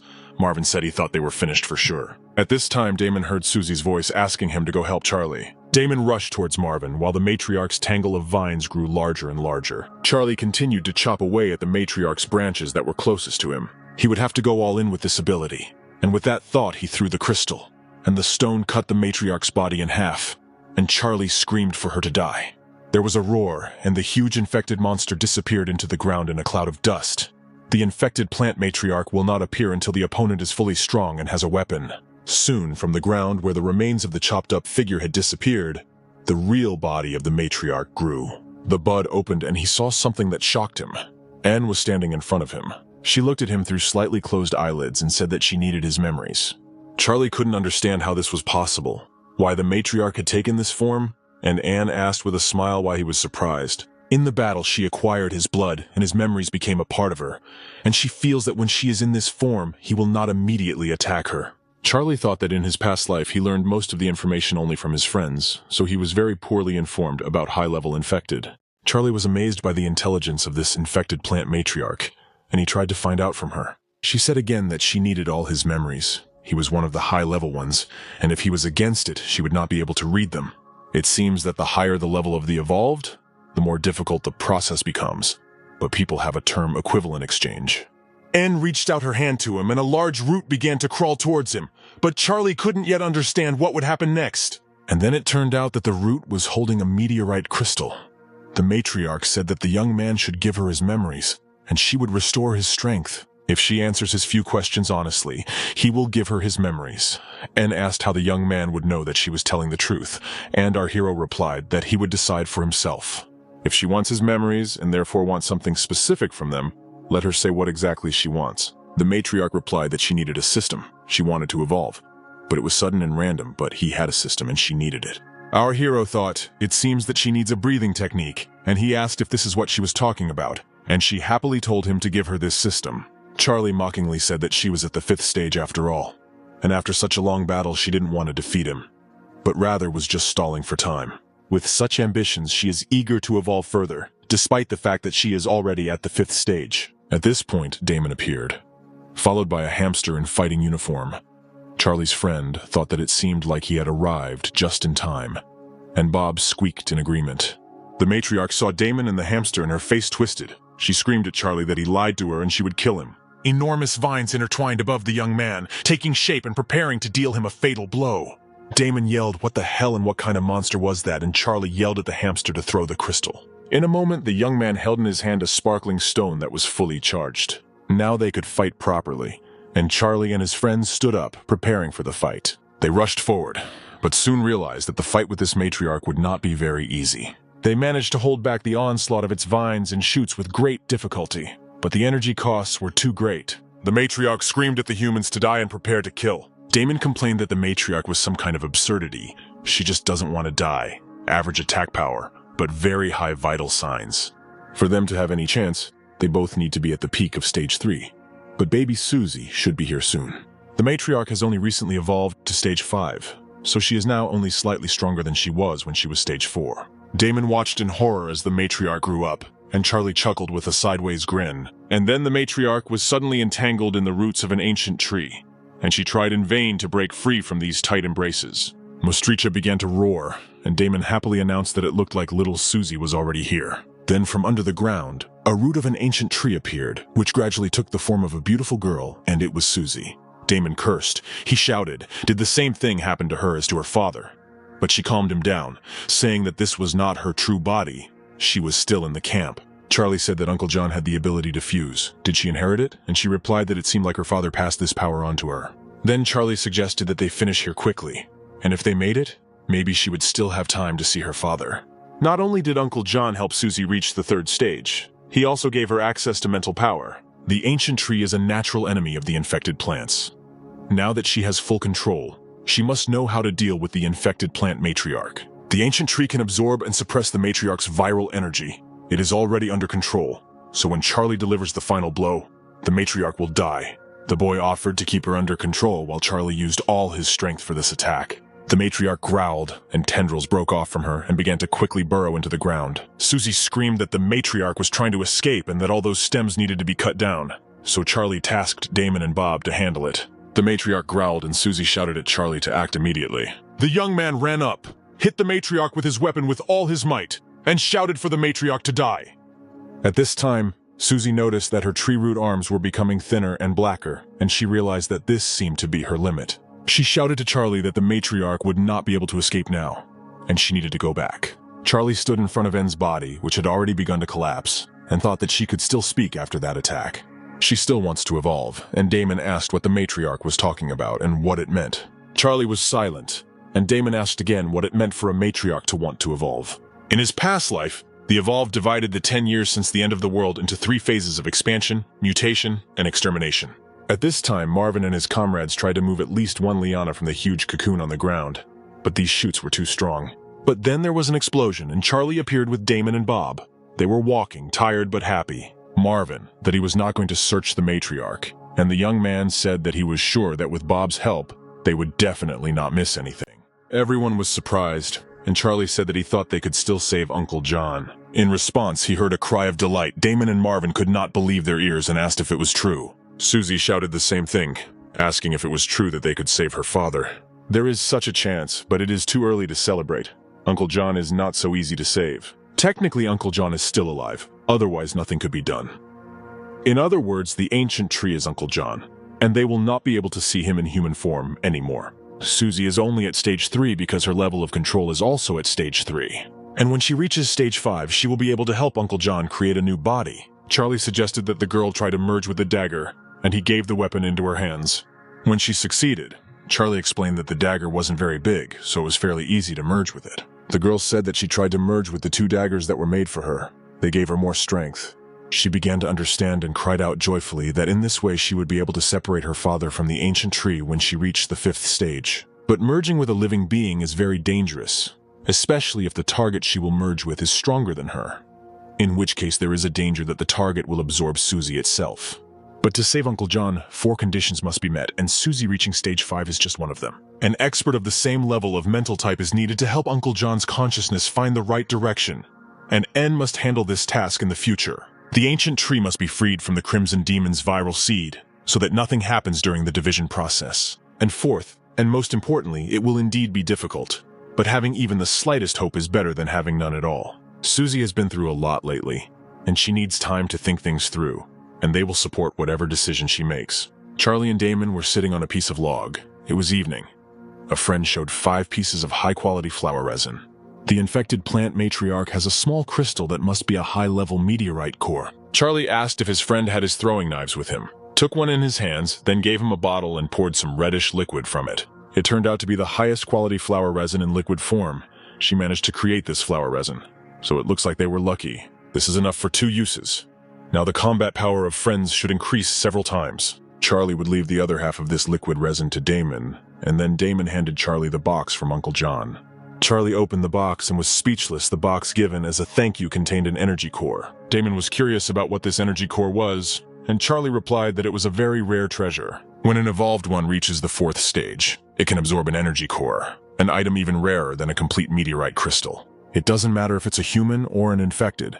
They all have 6 possible evolutionary paths, and each of them has its own energy core. Red power type, orange fusion type, blue element type, green speed type, purple transformation type, gray mental type. Our hero hasn't decided what to do yet. He has a universal type, so he can choose between all 6 cores, but like everyone else, he can only absorb one. And once he absorbs the core, his future path will be decided, so he hasn't decided yet whether he wants to follow the mental type path or not. Each of the 6 paths has its own unique capabilities, and you can become strong if you delve into even one of them. They have to save that energy core. Little Susie won't be able to use it, but they have to wait until Damon or N reaches stage 4. Damon noticed that Uncle John gave Charlie such a valuable thing. He was so kind to him. Charlie agreed and said that Uncle John had always been like that, and they looked at the crown of the ancient tree, darkening in the twilight. Ever since he was reborn, everything seemed very strange to him, and especially recently, more and more strange things have been happening. It seemed to him that the accelerated evolution was just a coincidence, but it was still too early for the appearance of infected plants. Charlie needed to break through to the 3rd stage, and he would need resistance to the virus, his abilities, and support items. The resistance to the virus from the liquid resin will be enough, so it can more safely absorb the high-level meteorite crystal and meteorite core. Charlie had done all the preparation he needed, but something still went wrong, and it was very frustrating. He felt absolutely no discomfort from the circulation of viral energy in his body. A picture appeared before his eyes of N dragging him while everything around him exploded. Charlie opened his eyes and was simply stunned. He could not believe that it was just a dream, because yesterday he broke through to the 3rd stage. He looked at his palm and confirmed that he could concentrate and materialize energy. He had indeed broken through to the 3rd stage. That time he could only do it at the peak of the 3rd stage. The fact that he was able to do it immediately after breaking through to the 3rd stage was due to the fact that he laid a good foundation at the very beginning.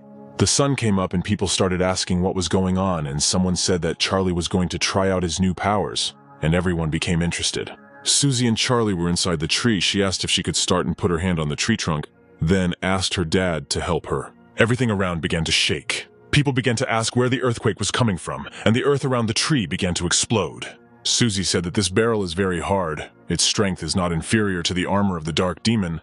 Last time Charlie had to use energy control. Damon said he thought that after Charlie reached stage 3 he would grow wings or something. Charlie replied that it was a new technique he had obtained after reaching the 3rd stage of armor movement. Now the young man will be able to freely control the armor that envelops him. He can move it wherever he wants, make it stronger and weaker. Adding meteorite fragments to the creation of this blade was the right decision. The young man said that now let people look carefully. Now, one could say, the meteorite blade is alive. Everyone's mouth dropped open in surprise. Both the Marvin brothers and Blendon and Damon and even the common people. And Charlie said that everything was fine. Charlie was quite satisfied with the result now. Not only he had developed, but also his meteorite blade. Everyone screamed how cool it was. Damon noticed that it was much more powerful than his bullets. The next morning, when everyone had gathered, Susie said that she had thought it all over and would stay with Charlie, the only way she could become stronger and get her father back faster. The girls said that they were heading to the prefecture. They needed to track down the Crimson Demon. Before leaving, Charlie told Marvin that he had already taught several of them the complete breathing technique and they should train according to his instructions. The young man scratched the bulldog behind the ear and said that this dog has the ability to detect infected plants. Then everyone decided to give him a name. Someone wanted to call him Dog 2, someone Sandpan, someone Big Cat. But Charlie said that he would come up with one himself. He said the dog's left eye looked like an undercooked omelet, so he would call it Yolk. While the little girl was in control of the ancient tree, she deliberately left a small portion of the infected plants nearby, as they are also a kind of resource. With Yolk, the campers will be able to constantly receive high-quality meteorite crystals, which will greatly help the development of the camp and their development. With infected plants as a resource, this camp will grow very quickly, but let the residents be very careful. Everyone promised him not to worry, and the three friends left the camp, promising that they would meet again. 2 days later, they were sitting on the side of the road, with huge sunflowers growing on both sides. Charlie studied the map and said that at their speed they should reach the prefecture by tomorrow night. And Susie took a bite of her bun and hung there. Then Damon came out of the sunflowers and told them to come to him. There was something strange here. Damon told them to look at the sunflowers. They don't look wilted, but they are drooping towards the ground. It's very strange.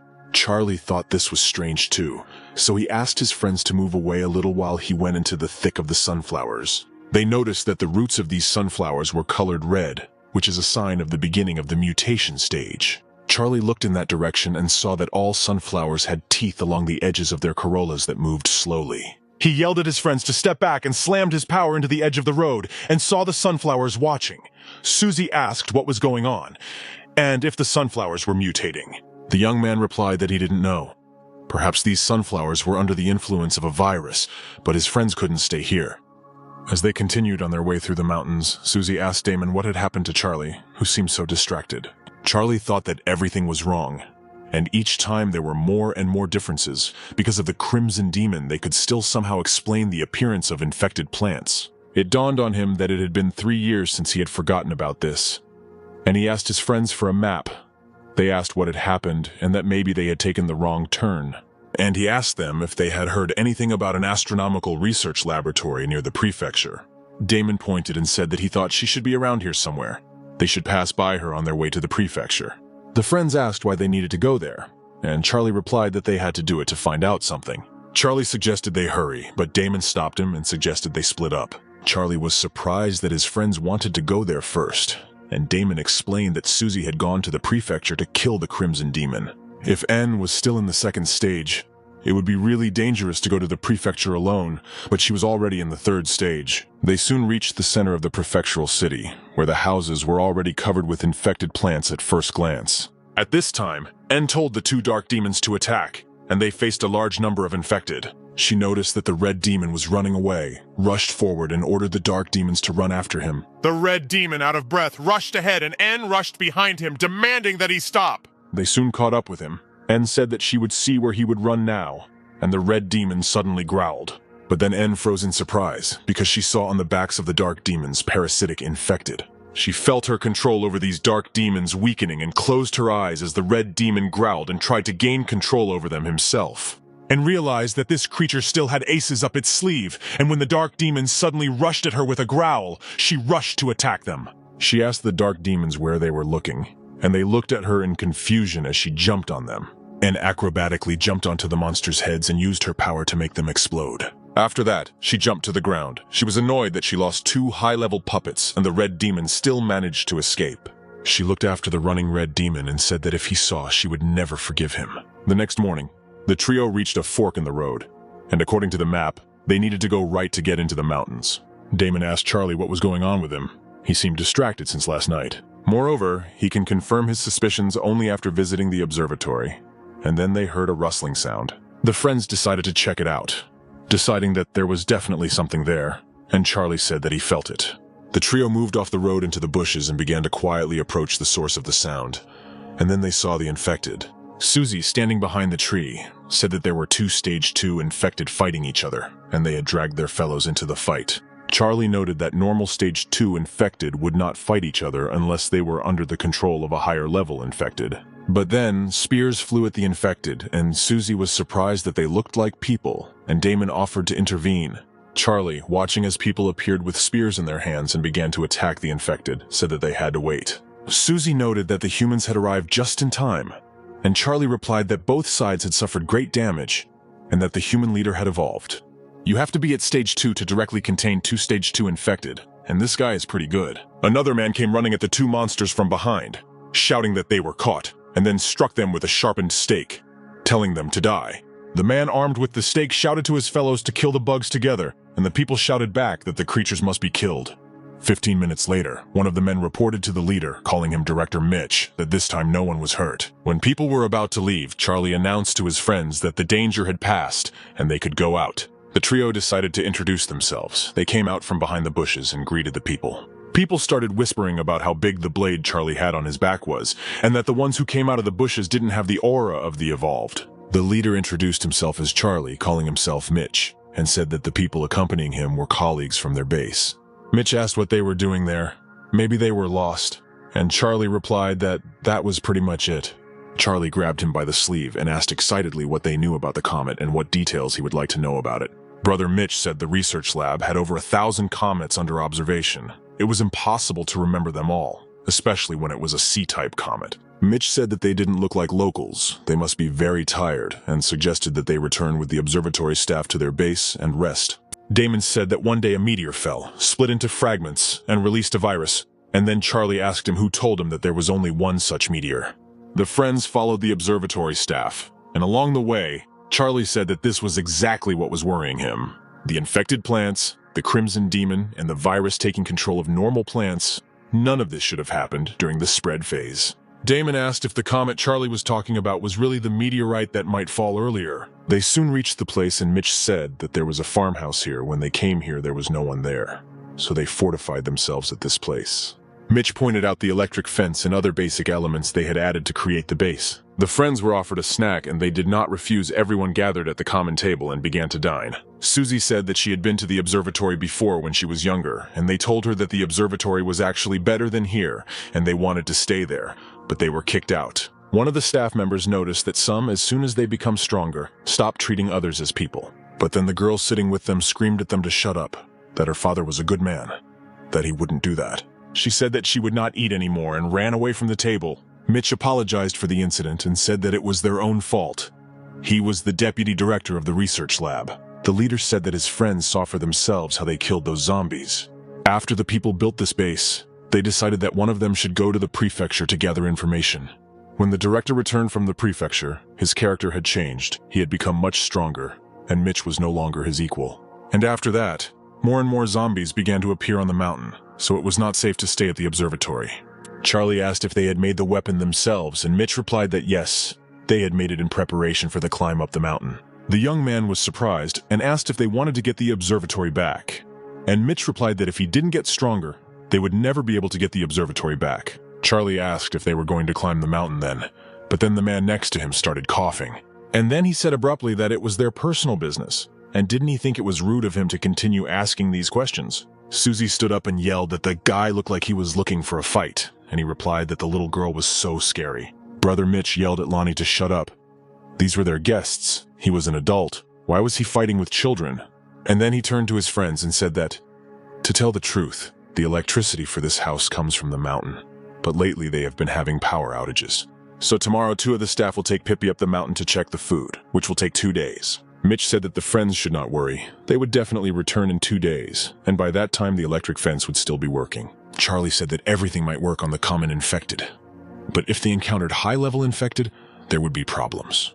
The leader boasted that Charlie had probably never seen anything like this before, and that these crystals could be found on those high-level zombies.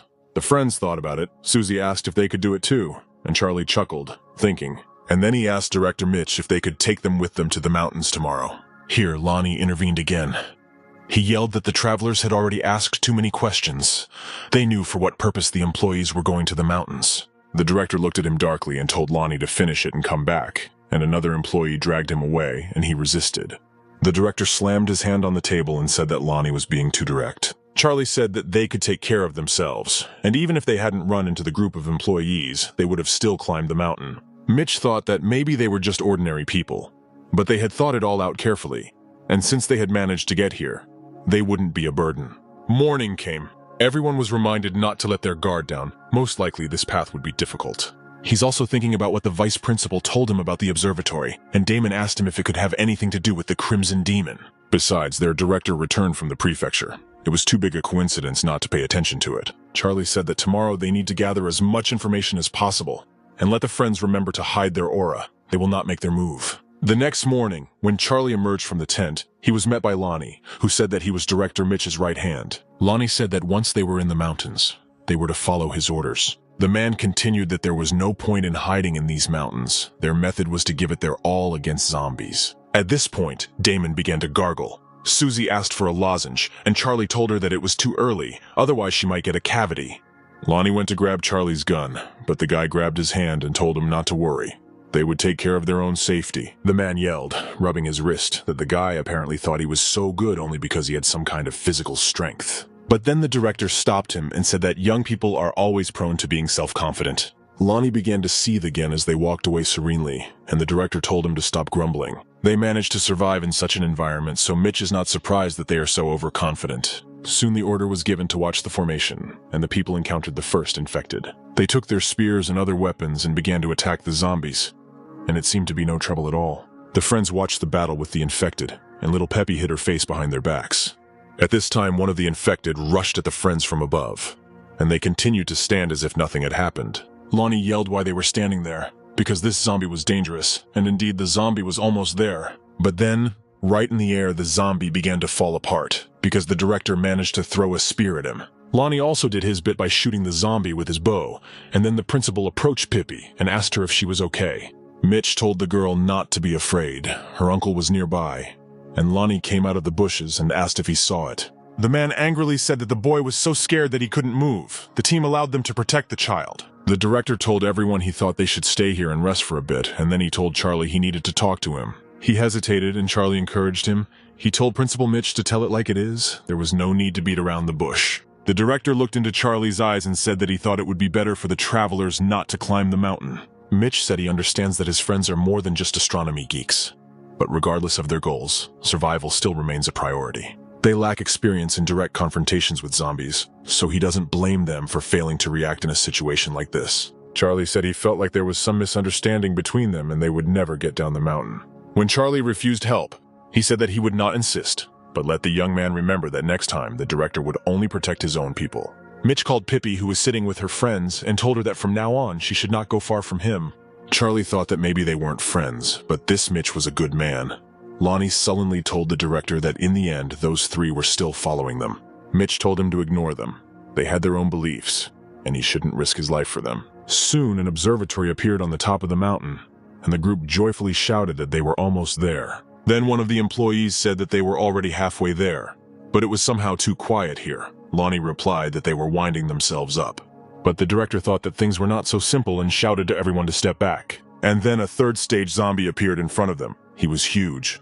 His red eyes were glowing. Mitch shrugged his shoulders and said that this was his territory now. They had been too careless. The director shouted to his companions to run. This zombie is the king of this mountain. Even if they all attack at the same time, they won't be able to defeat him. Everyone ran, and the director, armed only with a shield, stood in front of the zombie, who was already preparing to attack, and Charlie told his friends to be ready. The monster ran forward, but suddenly received a blow of enormous force from a blue ball lightning and fell to the ground. The director couldn't believe his eyes. Lonnie was asking what happened, and Charlie was asking himself what kind of lightning that was, and if it was an evolved elemental type. A Stage 3 infected can only be defeated with one attack by someone at least at Stage 3, and it looks like this attack came from the observatory. Then 3 more blue lightning bolts appeared, and Lonnie shouted that they were coming again. The blue shimmering balls were getting closer and closer, and people started shouting that they had to run away from here faster. Everyone ran, but then little Pippi fell. The director stopped to pick her up, but she froze, and the lightning was getting closer. Then Mitch rushed towards the girl and held out his hands to her, and Lonnie called out to him to stop. And when the lightning was close, the director covered Pippi with his body to save her, and soon the lightning disappeared. Lonnie rushed to Mitch asking if he was okay and what just happened, and Mitch said it looked like someone blocked that attack. Then they all saw Charlie emerge from the clouds of smoke with his huge weapon and slowly walk towards them. Charlie's hand was flashing blue, making it look like he was holding lightning in his palm. Friends ran up to Charlie and asked if he was hurt, and he replied that everything was fine. He just felt a little numb, but nothing critical. Lonnie was stunned. This kid had ability, and the other two didn't look surprised either. Mitch thought the boy had easily parried the attack that had finished off the stage 3 zombie. The manager replied that if he had known about such an attack, he would never have gone up the mountain. But the director of their observatory could also use lightning. Mitch remembered the director yelling at everyone to get out of there, his hands emitting blue flashes of electricity. However, the director was not that strong, at best a little stronger than Mitch, so he doubted that an attack of this level was his doing. Damon was amazed. He noted that the power of this attack was comparable to his meteorite crystal bullets, and Susie blurted out that if he could release such attacks with his bare hands, then he must be at least at stage 4. But Damon noted that it was impossible to break through from the 2nd stage to the 4th in such a short period of time. 10 attacks had been fired, and they were still not out of the enemy's range, and Damon asked why he wasn't counting his lightning then. If the enemy was at stage 4, he could fire an infinite amount of lightning until he killed them all. Mitch was shocked. He couldn't believe that they were attacked by the director of the observatory, because Pippi was his daughter. People wondered what to do now because now the director is hostile to them, and they will never be able to come to an agreement. Mitch approached Charlie and told him that it might be stupid of him to ask him to do such a thing, but he hoped that the boy didn't mind. The man said that, of course, the employees would not simply sit on his neck. He was the deputy director, responsible for ensuring the functioning of the facilities. Lonnie bowed to Charlie and told him to forgive him. He had been too arrogant, and if anyone was to be blamed, let them blame him. Charlie listened to them and said that there was no need to apologize. Even if they hadn't asked for anything, he was already ready to work with them. In order to find the information he needs, he will need the help of professional researchers. Soon the group found themselves at the very top of the mountain. There was a thick fog, and it was difficult to see anything around. One of the employees said that they had already arrived at the site. The observatory building was already visible ahead. Mitch said he would go first to have a look around, and when he was sure it was safe, the rest could go in. But Charlie stopped him and said he would go. The young man found himself in front of the entire group, and behind him, hiding behind a shield, moved the deputy director. Lonnie asked another employee what happened to the director, and the other employee replied that he didn't know. He had never seen him like that. Charlie heard them and said that some things simply cannot be felt. The aura of an evolved can only be felt by another evolved. Principal Mitch heard this and thought, so that's it. 10 of him would really be enough to fight Charlie. Charlie came out of the observatory and said that there was no one there. Everyone was surprised how this was possible, and Damon asked if this director had an ability to avoid detection. Our heroes said that based on the lightning they saw earlier, their opponent should be an elemental type expert, so it was unlikely that he had such an ability, and since it was safe inside, they could go in. Mitch told the two to head to the power plant. They would be notified as soon as the control room was opened. Pippi asked where her dad was, and Mitch replied that it was a surprise for them too. They would go looking for him. The group moved through the corridors of the observatory, and the deputy director noticed that there was still electricity here. He radioed Lonnie to tell him that the solar panels should be fine and to check the integrity of the wires leading to their base. Then the girl gasped and said that she saw her dad's office. She rushed there, and Charlie shouted at her to stop, because the door was open, and it was unknown what was behind it. The group slowly and carefully approached the door and quietly opened it, and then different emotions appeared on everyone's faces. The whole room was splattered with blood, and there were some strange stones and pieces of flesh lying everywhere. The girl burst into tears and screamed, "What happened to Dad?" There was fear in her eyes. Charlie has ordered that the child be watched and not entered. There is a lot of strong and aggressive viral energy in this room, and he feels familiar with it. He asked Susie if she had seen it at Uncle John's, and she nodded, and Charlie said he was afraid it was the energy of the Crimson Demon. At this time, Mitch was informed by radio that the group was at the power station. The door was open, and the deputy director responded to be careful there. Charlie said that no one but them should enter this room, and they moved on. Mitch said that this is their data storage. The research lab stores a lot of information, so it is stored on these servers. The data is updated automatically every day, so you can easily retrieve it by removing it and inserting it into another computer. Soon, Mitch shouted that he had found a block with information about the comet. He reached out and took out the box, and then he handed it to Charlie and said that this was what they were looking for, and that they could look at the information on the computer later. Then someone on the radio turned to the deputy director and said that they found it, and then there was a gasp and the connection was cut off. And Mitch shouted at Lonnie to say something, over. And then the power went out. Everything was somehow wrong. And Charlie struck a lighter to turn on the light. In the semi-darkness, the figures were barely visible, and Charlie asked the deputy director to lead them to the power station. 5 minutes ago, Lonnie and another employee were talking to Mitch on the radio. They were told that they would meet with him as soon as they found the information they needed. The men entered through the half-open door. It seemed that there was no one there, but there was complete chaos everywhere. Lonnie cursed. He couldn't understand what had happened, and his partner told him to be careful. Something was wrong. At first, they wanted to go inside after Director Mitch and the others returned, but then they followed the blood trail that led down. When they entered a door, the partner asked Lonnie if he smelled blood. They looked around and suddenly saw a human hand lying in a lighted spot. Lonnie asked what his partner was staring at, and his partner stuttered out something for him to look at.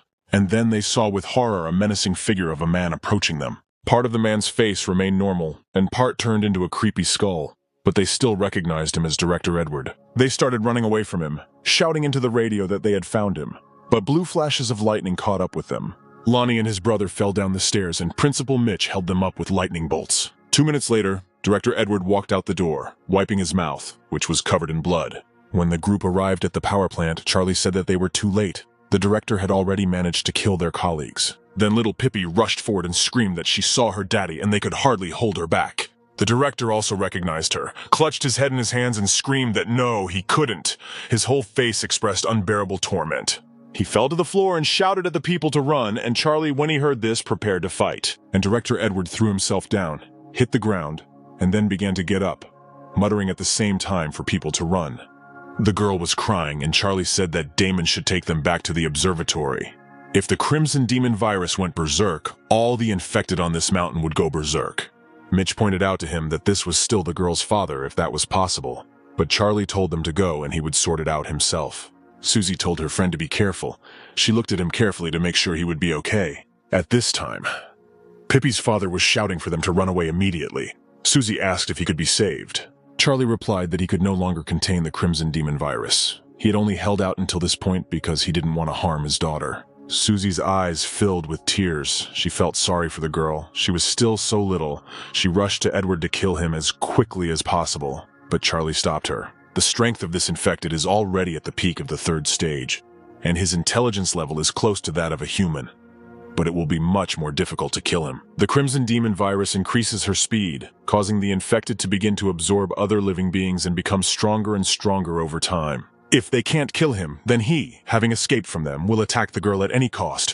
While they are nearby, they will be able to protect her. Uncle John was freed from the control of the Crimson Demon by his own determination and was actually able to continue living. Susie began to cry, and Charlie continued that it was damn hard to overcome this desire, which came from deep instincts. Soon the Crimson Demon will reach its limit and Charlie will fight it directly, so Susie must keep her distance. Soon the heavy figure of the director appeared, heading towards them, destroying everything in his path with every step.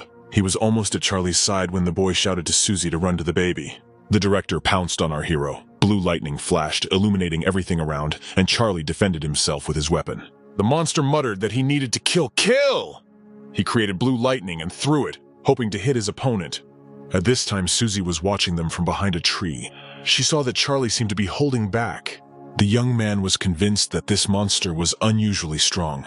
So even if he did not have enough strength to kill this creature, he should be able to at least restrain it. He remembered that those infected by the Crimson Demon would have a level limit lower than the Crimson Demon itself. Charlie decided to find out how strong the monster was. He rushed towards him and cut off his arm with a powerful blow. And then the director ran towards the power line, and Charlie thought something to himself. The monster grabbed the tower with his hand, and blue lightning surrounded him like a cloak. The director roared. He was covered in lightning and was incredibly scary. He screamed at Charlie to kill him. The monster asked the young man to kill him again and again, and Charlie realized that the director was absorbing electricity here using a solar power plant. It seemed that the director had temporarily regained his sanity, because he kept telling Charlie to hurry up and kill him.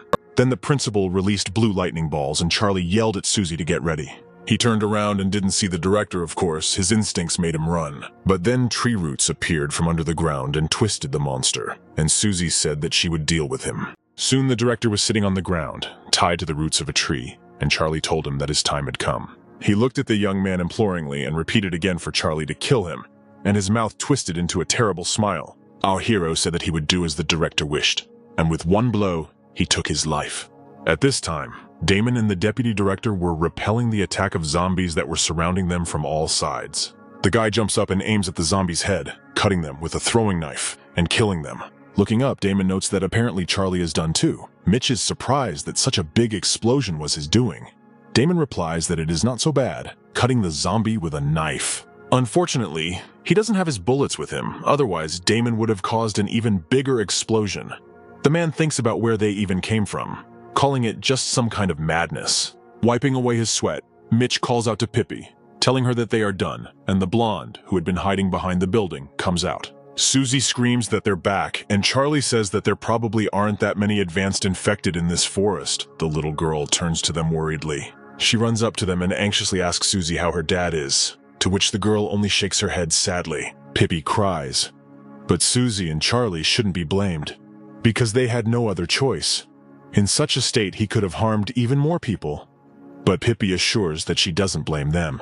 Wiping the tears from her face, she looks at the floor and thanks Susie and Charlie in an uneven voice. She assumes her dad must have been in a lot of pain in that state and thanks them for helping him, trying to hold back her tears. Susie hugs her, telling her that she can cry if she wants. Hugging the girl back, Pippi starts to cry loudly, unable to contain her emotions from the loss of her father. Charlie was watching them. The same thing happened to Susie's father, so she should understand the baby's feelings. But it was time to remind Mitch about the agreement. Turning to Damon, Charlie says they will go first, offering to give Susie and Pippi some time. In a situation like this, Susie would also need time to adjust, Damon thinks, looking at the upset girl. 2 hours later, Charlie and Damon are sitting in front of the computer with a scientist. Mitch reports that they have already discovered the comet. There is no detailed data in other observatories. A warning suddenly appears on the screen. The chance of a collision with a comet has increased. The system is analyzing the data. Mitch wonders how this is possible. The data said that the comet would only approach the Earth in 3 years, but it has accelerated and will soon collide with the Earth. A shocked Charlie asks how this is possible. He asks for help to check when this comet started accelerating. In 15 years of working here, Mitch had never heard of anything like this. The data says February 14th, the day of the disaster. Pushing the man away from the computer, Charlie states that this is impossible. But seeing the date on the monitor, he is convinced of it. Damon calls his name, but Charlie thinks about how this is possible. It means that on the day of his rebirth, the second meteorite also started to accelerate. All this was caused by his rebirth. Damon asks the director if the exact location of the comet's fall is known. Charlie thinks that as soon as the comet hits the Earth, it will split. It will be the same as with the meteorite 3 months ago, says Charlie. Its fragments will fly all over the world. This surprises the guys. The director is amazed and asks how Charlie found out about this, but he only angrily slams his fist on the table, repeating that the comet was exactly the same. He asks if the director can calculate the exact time of the comet's collision with the Earth. Mitch replies that he can only say approximately, but there is no doubt that it will happen. Charlie orders Damon to take Susie. They must leave. Damon obeys his words immediately. Charlie tells the director that the danger posed by the comet is much greater than the meteor shower that occurred 3 months ago. Mitch should begin preparations immediately. Charlie remembers that in his past life, the largest fragment of the second meteorite fell in the prefecture, which caused a huge disaster. He needs to finish things before that. A group of zombies try to break through and reach out to the living, but they are cut into pieces, decapitated with weapons. There's something wrong with them, Susie notes. They're too tough. Damon agrees with her and says as long as they have some bullets left, the hamster gnaws through the body of one of the dead zombies. Taking out a piece of something from there, he squeaks. Charlie looks at him in amazement, realizing that he has a meteorite crystal in his paws. As a rule, meteorite crystals can only be found in infected of the second stage and above. Developed ones are usually not capable of this, which means they have already evolved a lot. The further they go, the more new type of infected appear. Susie worries if Pippi and Mitch were able to reach the safe zone, but they should be fine. In his previous life, even though the prefecture had received a warning from the observatory, there were too few official channels to disseminate this information. Due to the lack of people to spread the information, only a few believed the reports and left the prefecture after seeing the meteorite, while the rest were convinced of the truth of the information. They can pass this information on to the people at the prefecture, but they have too little time and people to save the people here. All they can do is take care of those closest to them. He calls Susie with him and says that there is no time to waste. At the entrance, they see a sign that says "Welcome to the Prefecture." Zombies emerge from a nearby bus, looking for victims. Damon clicks his tongue and is unhappy about this. Charlie says that fighting them is just wasting energy. For now, they should just avoid them. They have been in this city for more than an hour and have not seen a single person. The prefecture has already managed to turn into a dead city. Standing in front of the store, they decide that they can rest here. The guys open the metal roller shutters from below, preparing to enter the building. Charlie asks to check if there is food here. Damon notices the stove and calls Charlie to look at it. Charlie realizes that it is still warm. Someone was here, which means that there are still survivors in the city. Charlie feels someone else's presence and gaze. He says it's not nice to take someone else's thing without telling the owner. Why don't they greet him? He asks. Damon agrees with him, kicking the wall. He breaks the entire wall with a blow, shouts that it is time to greet the guests. The man standing behind the wall screams in fear. He aims his gun, but Charlie's throwing knife stops a centimeter from his eye. Damon says that there is a zombie outside. Why is he making so much noise, and is he really tired of living? Mocking the man's loud reaction. This is their territory. They are breaking the rules, the short-haired man says. He asks what group they are from. Suddenly a deafening siren wails. The man says with relief that it is already night. Charlie repeats his words with incomprehension, assuming that he will explain what he meant. Susie notices something through the panoramic window and calls the others to look at it. The guys move closer to the glass. The Walking Dead move in a calm, organized convoy. They leave the city, which greatly surprises the friends. Susie urges us to look away from them in the distance. In the twilight, dark silhouettes of human figures can be seen. A brunette man stands next to the cars and holds a dome-shaped metal object in his hand. The man standing behind the boys grins, and taking advantage of the opportunity, he puts his hand in his pants and takes out a weapon. He yells at the boys to stay put and takes Susie hostage, holding a gun to her head. The man is sure that they did not expect this, because he is known for his caution and always carries a spare weapon with him. The girl's face expresses only irritation. The smell of the gun reaches Susie. She screams where he got the gun from, and in a panic asks him not to bring it near her hair. The man responds by saying that if her friends do what he says, not a single hair will fall from her head. Charlie tiredly lights a cigarette. Damon doesn't understand how he could have missed this gun, and the brown-haired man asks in response if he would like to rummage through his pants. The man is outraged by the calm. He shouts for them to sit on their knees with their hands behind their heads, and to prove his intentions, he shoots several times into the ceiling. Wincing at the horrible smell, Susie knocks the weapon out of the wayward bandit's hands with one sharp, practiced blow. He only has time to curse before Susie throws him over her shoulder, slamming her heavy body into the floor. Lying on the floor, the man groans from the blow. Charlie asks if he wants to continue, and Susie in the background is indignant. She feels like her hand has started to rot. The frightened man asks them to let him go and take whatever they want, but Charlie says that they don't need anything. They just want to ask him a couple of questions, which surprises the man greatly. He wonders what kind of siren it was and why people were hiding before. The man understands that they are not local, but Charlie predicts his words, demanding an answer. He explains that the siren is to signal that night has come and people are allowed to go outside and move around. Charlie asks why it is only allowed to do this at night. At night, the zombies that are the hardest to deal with hide and don't come out until the morning. So they use this window to do their business. Charlie understands that he is talking about infected berserkers, under the control of a crimson demon. They are active only during the day. The man allegedly does not know the answer to Charlie's other questions. Charlie understands that he is just a flunky and asks to take them to the leader. But when the guy refuses, he allows Susie to do with him as she wants. Susie walks up to the man with an extremely menacing expression on her face, still angry at him for that stinking weapon.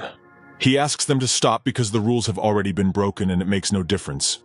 He will make another exception. The man explains that the barriers are intended to mark a safe zone. There is a small area in the city center where the new type of zombies cannot get. They continue on their way and the man announces that as soon as they pass through this alley, they will be there. The girl notes that the place looks like a maze. Damon asks how long he is going to lead them in circles, but he claims that they are almost there. Suddenly, shots are heard above them. The man says that they are coming from the direction of Owen's older brother and calls on the guys to run faster after him. At this time, the shots crush the zombies' heads. Men standing on the roof, grinning from killing zombies, are firing machine guns. A group of friends and a man take cover from machine gun fire in a back alley. Damon says he didn't expect there to be such a hidden place in that alley. Looking up, Charlie notices that the buildings look very familiar and suddenly a scream is heard from there, scolding Jeff for allowing himself to bring strangers here. He recognizes the blonde man with a gun standing on the roof, who is scolding the man accompanying them, and chuckles in displeasure. It's Owen. Jeff replies that these people are very important clients that he brought to him. This interests Owen, and he jumps off the roof and finds himself in front of them. Owen states that they will talk inside and orders them to be quiet. He will not forgive those who attract more zombies here. The blonde continues to scold Jeff. He has to think about the consequences. If he continues to make mistakes and angers the boss, he will no longer be able to cover for him. Charlie looks at their lead, a heavy-set man with glasses. He doesn't have the aura of an evolved one, so he must be a normal human. Most of this camp are ordinary people, but they are well-trained, and many of them are on the threshold of the first stage. Owen asks if his clients are children, but Jeff claims that they are very experienced, and each of them is an expert. Susie is now outraged by the way they are whispering while staring at them. It's very rude, she says. Owen gets her attention by coughing. He turns to the boys, saying that he is leading his comrades forward to make sure they have enough food to survive. They call him Big Brother Owen. He asks what information they need. Charlie says that he is looking for one person. He should have arrived here too. Arrived here quite recently. Then they found the right man, Owen claims. He knows the exact number of flies that have entered the prefecture. He can tell them everything. But alas, time is a valuable resource. If they want quality service, they should offer a decent reward. But Charlie says he knows the rules, putting his hand out in front of him, asking if that's enough. In his hand he holds a meteorite crystal, orange in color, which the hamster had previously found in one of the corpses. All the people are amazed by this. Owen, based on the color, understands that the crystal is at least the second stage. The stage 2 meteorite crystals are practically useless to the 3. Owen praises his subordinate, saying that this time Jeff really brought in valuable clients. Just yesterday, in a residential area, several high-level zombies went berserk and started fighting other zombies. And as a result, after the battle, many meteorite crystals were left behind. Someone took advantage of this and collected all the crystals. This information reached them late, otherwise they would have gone there too. Owen is sure that these 3 are part of that group. Owen, watching Charlie offer the crystal like it was a normal thing, assumes he has more. The guy breaks him out of his thoughts, asking if this is enough. The blonde is pleased to meet Charlie. They don't usually take on jobs that involve finding people, but since he's offering such a big reward, they'll take it on.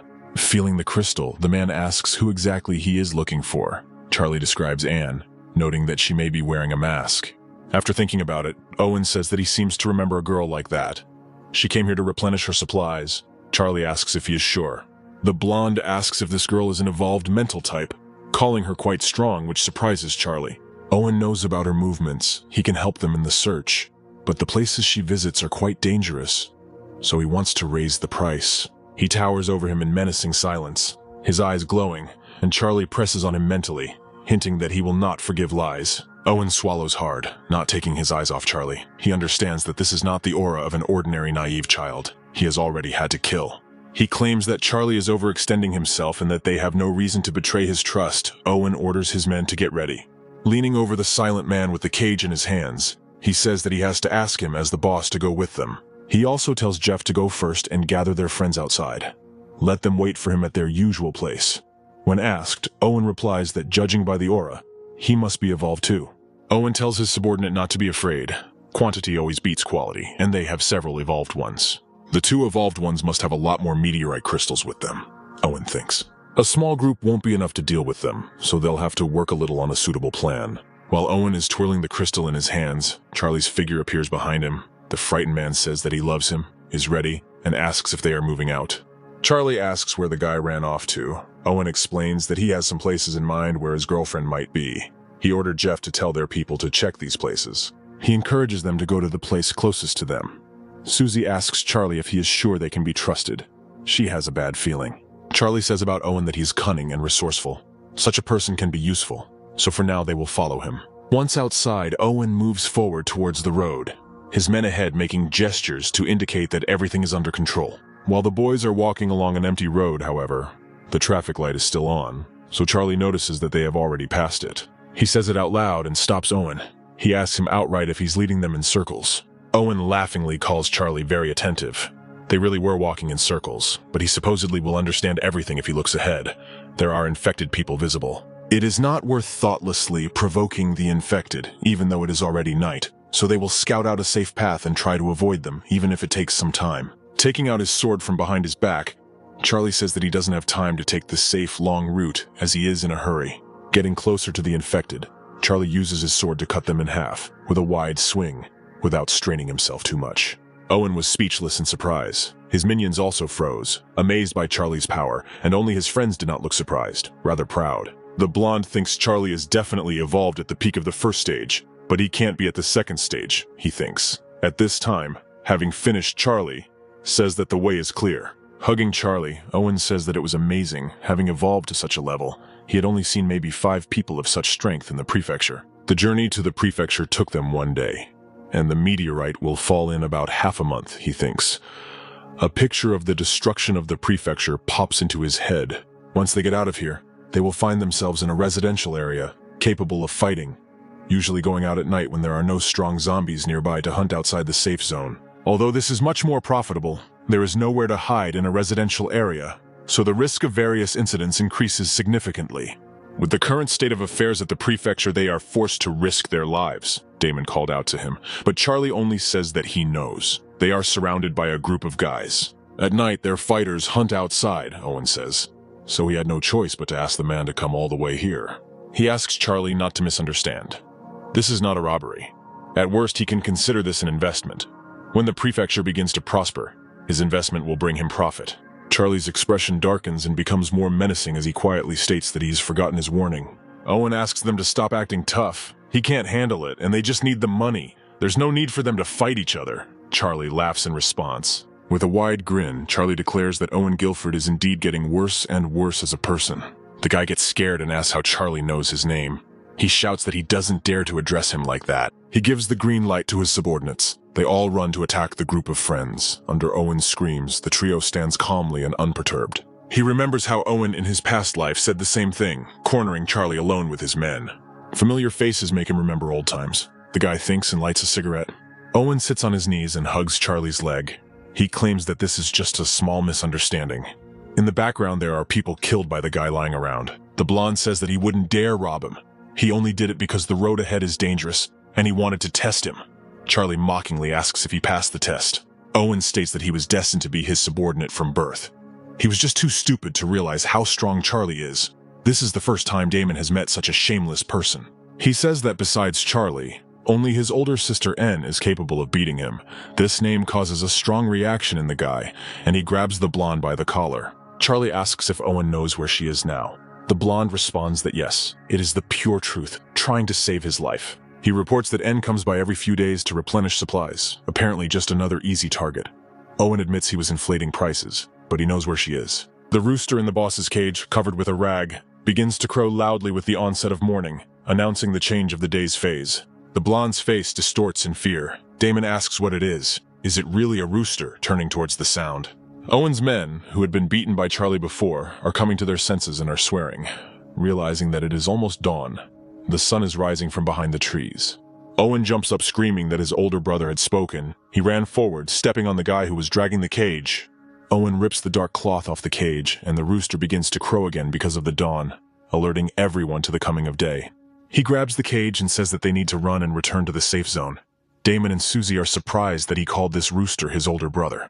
Charlie tells Owen to explain what's going on first, but he insists that he's not trying to lie this time and there's no time to explain. When the rooster starts crowing, it means that the monsters are already approaching. If everyone survives, he promises to take him to Anna. An abandoned bus lands right in front of them, with a loud crash and blinding light from the impact. Jeff calls to look behind him, and when he asks, the man replies that he threw a bus at them. Damon realizes that it is a Reaper. Susie says that the 3rd stage infected appeared so quickly, the monster jumps to the side, but the guys manage to jump away. Damon doesn't pierce the monster's skin. Susie says that the Reaper finds a weak spot on his back. At this rate, he won't be able to break through his defense. He just clicks his tongue and tells her to look more closely. The blonde's panicking people say that it's useless. They are not his equal. Hugging the rooster's cage, Owen cries, "This is because he was blinded by greed and they went too far from the safe zone." Owen asks why he should lie when they are on the verge of death. Charlie says to remember. He will have another chance. Charlie tells Damon that he will deal with the Reaper himself. The rest of the people call him crazy for deciding to deal with him alone. But the guy stands his ground and moves forward with confidence in his actions. With one swing of the meteor blade, Charlie takes out the Reaper, leaving Owen and his men to watch in disbelief. It's almost morning. Charlie asks Bob to examine the remains of the infected. There might be something useful in it. Damon spots a tall building to look around. Owen worries that the stairs are broken and they won't be able to climb up, not knowing that it's not a problem for the guy. With a good push-off, Damon would seem to run up the building, while little Susie would follow them in ambush and wait for Charlie's instructions. Seeing the current situation, Owen starts shaking Jeff, calling him a liar. The guys are not just evolved, even a hamster can destroy them. The way back to the safe zone is closed. There is a wave of zombies and it is located 5 minutes away from the guys at most. Hearing this, the guys start to get nervous and worry about their lives. Since they are short on time, it is time for Charlie to start talking. He points his blade at Owen. Owen swears that he can only take the boy to N if he takes them back to the safe zone. But Charlie doesn't like being put on the spot. Trying to get out of it, Owen calls it a deal, which means that in addition to giving information, Charlie and his friends can take whatever they want from their supplies. This option suits the guy. He asks to tell about other roads leading to the safe zone. Owen sighs with relief. There is one way back, but it is dangerous. There is a zombie lair there.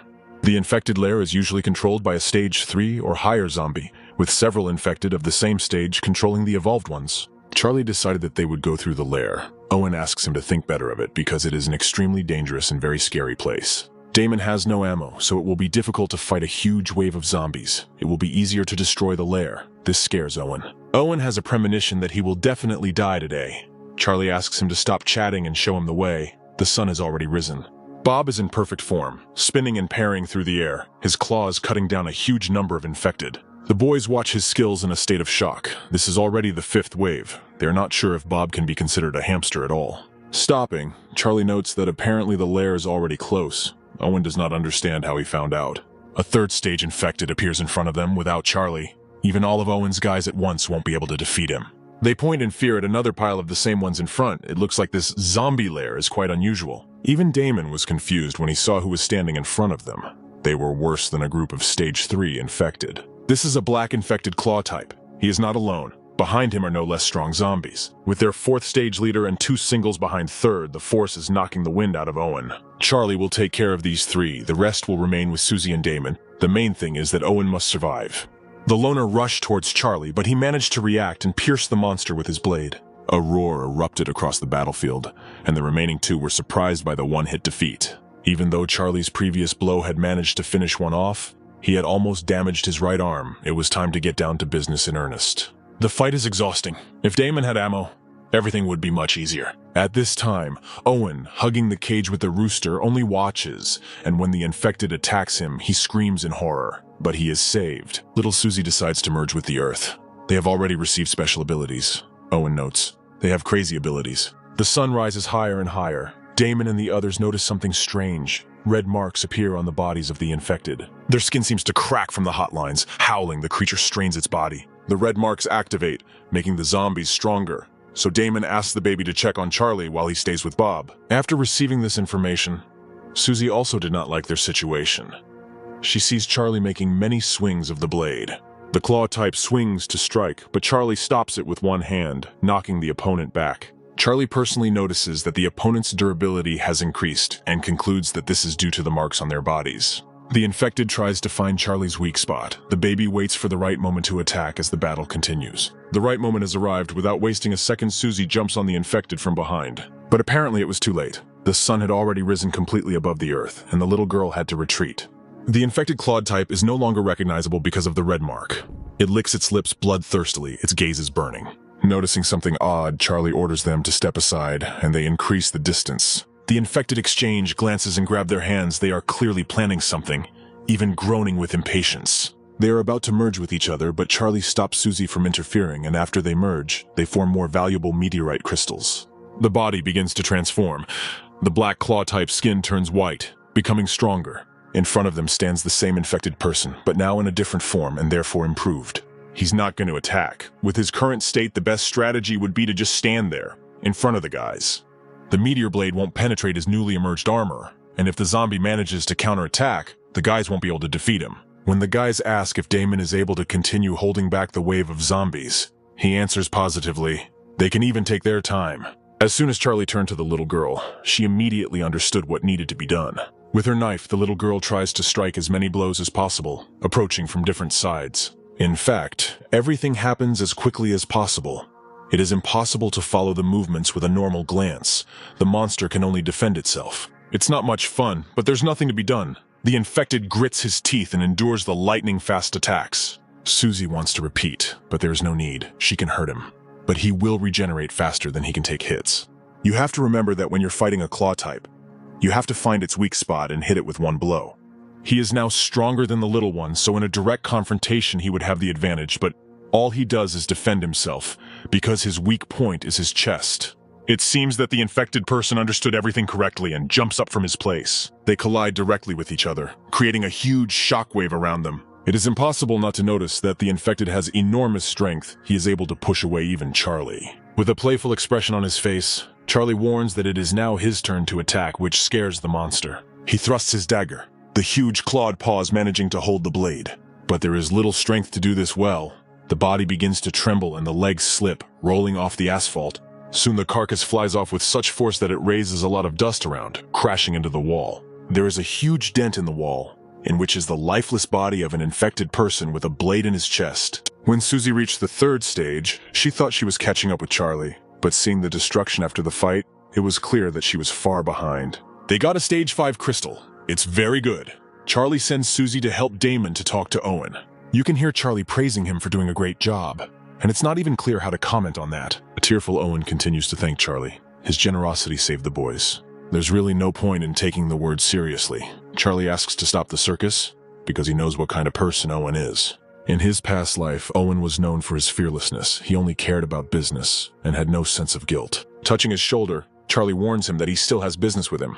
When they return to the safe zone, Owen will pay for yesterday. Charlie and his friends stand in front of the table and watch as Owen lays out a map with marks. The green circle is safe. The red circles indicate zombie lairs, and the crosses mark places where N often appeared. It's strange that the map has very clear marks. Charlie assumes that Owen is following her, but he dismisses it by saying that Anne herself tells them everything. She returns to bargain with their people and tells them that she is the most hardworking hunter in the prefecture and is also the strongest. This time, Anne bought a large amount of supplies, which means that she won't be there anytime soon, and it would be unwise to wait there. Damon suggests splitting up, but the zombie lairs are too dangerous and doing so would be reckless. Susie also joins the conversation, in her opinion. This way they will waste a lot of time. But suddenly Charlie comes to a realization. He recognizes the building in the center. It's a shopping center. His guess is confirmed by Owen, after which Charlie slaps the table. Now confidence is at its highest level. They just need to wait. The decision surprises the guys. In 3 days at 2 o'clock they will go to this shopping center, and Anne, she will be there, and Charlie is sure of it. Owen offers to stay with him for these 3 days. There is no need for kindness from Charlie. He saved his life. Now, he is obliged to help the savior. I remember Owen saying that if they could get back, he would give the boys anything they wanted. After this, the guys are taken to their warehouse, where all the supplies are located. Owen allows them to take whatever they want. Then Charlie went to choose. Bowing with a hint of flattery, Owen saw him off. In fact, Jeff hid all the best things, so Owen is calm and there is no need for them to worry. Damon only found some ammo for his gun, but he just needed to replenish his supplies, while Susie is disappointed by the lack of anything worthwhile. To brighten up the situation, Owen starts to play on pity, saying that their base is poor and there is nothing to surprise the experts with. With a heavy sigh, Charlie voices his conclusion out loud that Owen really isn't changing. After the wave of the hand, an incredible crash is heard. A huge cabinet fell from the ceiling. Owen didn't expect this, which made him tense, but Charlie doesn't see anything wrong with it. He himself says that they will take anything. Owen and Jeff are paralyzed by the realization of their failure, and Charlie wonders if there are any problems. Owen's rage surged and he hits Jeff hard for failing to complete the task properly. Having thrown the guy, he orders the door to be opened quickly, and then promises Charlie that he will definitely punish his people. That was the only thing Jeff could do, but now all they could do was pray that they wouldn't find those very items. Otherwise, the base would suffer huge losses. In that room, the boys found a pretty good collection of frozen foods, chicken, minced meat, and a lot of other things. There was even a lobster found. It seems Owen is very good at hiding things. The order is given to cook this lobster, Charlie. It will serve as a token of gratitude. Owen himself almost cries from the loss of his delicacy. After hearing the lie again that cooking ingredients are the most valuable thing they have, Charlie is convinced that Owen is not changing. Charlie swings his leg and kicks an object to the side, revealing a hatch in front of them. The guys are surprised by his appearance. Owen agrees to open the hatch for them himself. Today is the worst day for him. After dragging the heavy boxes, Owen says that there is nothing left downstairs. Having opened the first case, Damon's delight knows no bounds. His find is a great thing. This gun can kill an elephant with one bullet, meaning Damon's explosive rounds will be more powerful with it. Owen is upset about losing his gun, but doesn't show it. Little Susie was not left out. She found a case with many weapons, knives and blades. The workmanship and materials are top-notch. Owen, thinking they already have good weapons, allows him to take everything. But Charlie is not going to lose such a wonderful thing, so he thanks and takes everything. Little Susie will need such a quantity of metal for fusion. He still can't shake the feeling that Owen is hiding something, And while he hopes that the guys are finished, Charlie points his finger somewhere. He points to the box and suggests that there is a hidden compartment in it. Even Charlie was surprised by this find in that compartment.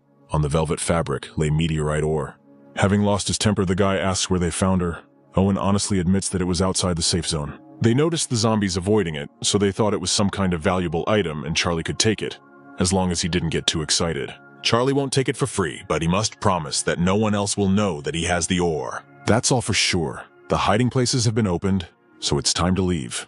The guys are done. The hand tightly clutches the meteorite ore. Charlie did not expect to find it here. This is a real treasure. Charlie's friends noticed that the meteorite ore was causing the boy to react too violently, so they ask about it. There is no method to find meteorite ore. It emits a special radiation very dangerous for the infected. It can be used to create weapons. Susie realizes how powerful the ore is when Charlie says that if they had it earlier, he could have used it to cut through the infected matriarch plant in one go. But using the ore in this way is pure waste, because its radiation can create a safe zone. If they find the right person who can create a machine that can increase the range of the radiation, then they will have a safe zone. In that case, this safe zone would be able to cover the entire county, so Charlie wants as few people as possible to know about the ore. But now the main task is to find N. Damon and Susie admit that they do not trust Owen at all. Of course, a person's personality plays a big role, but the main thing is the benefit. Owen knows what Charlie is capable of, and he will not play around when it comes to N. All of Charlie's actions were thought out.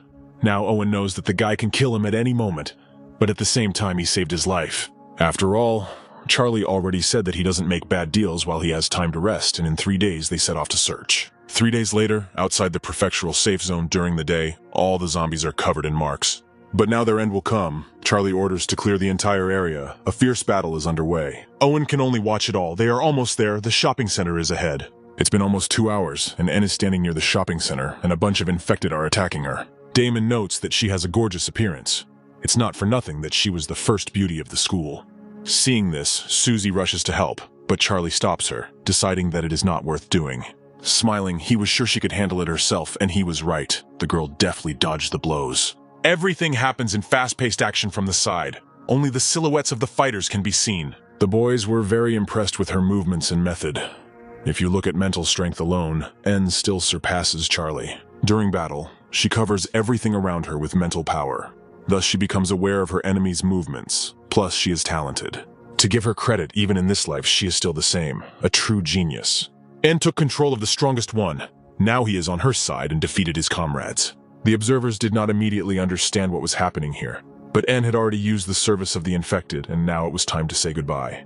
After snapping her fingers, the head of the infected behind her explodes, thus defeating the crowd on her own. Suddenly a blush appears on her face, and she loses all her strength, so much so that it is difficult to resist. Noticing this, Charlie does not stand still, but calls out to the girl and rushes towards her. He makes it just in time, just as it starts to fall, and catches it in his arms. The boys were not indifferent to N either, and they ran up to Charlie with questions about her condition. But the questions flew past the guy's ears. His heart fluttered from the fact that he could see N's face. They returned to the safe zone and put N to bed. The problem was quite serious.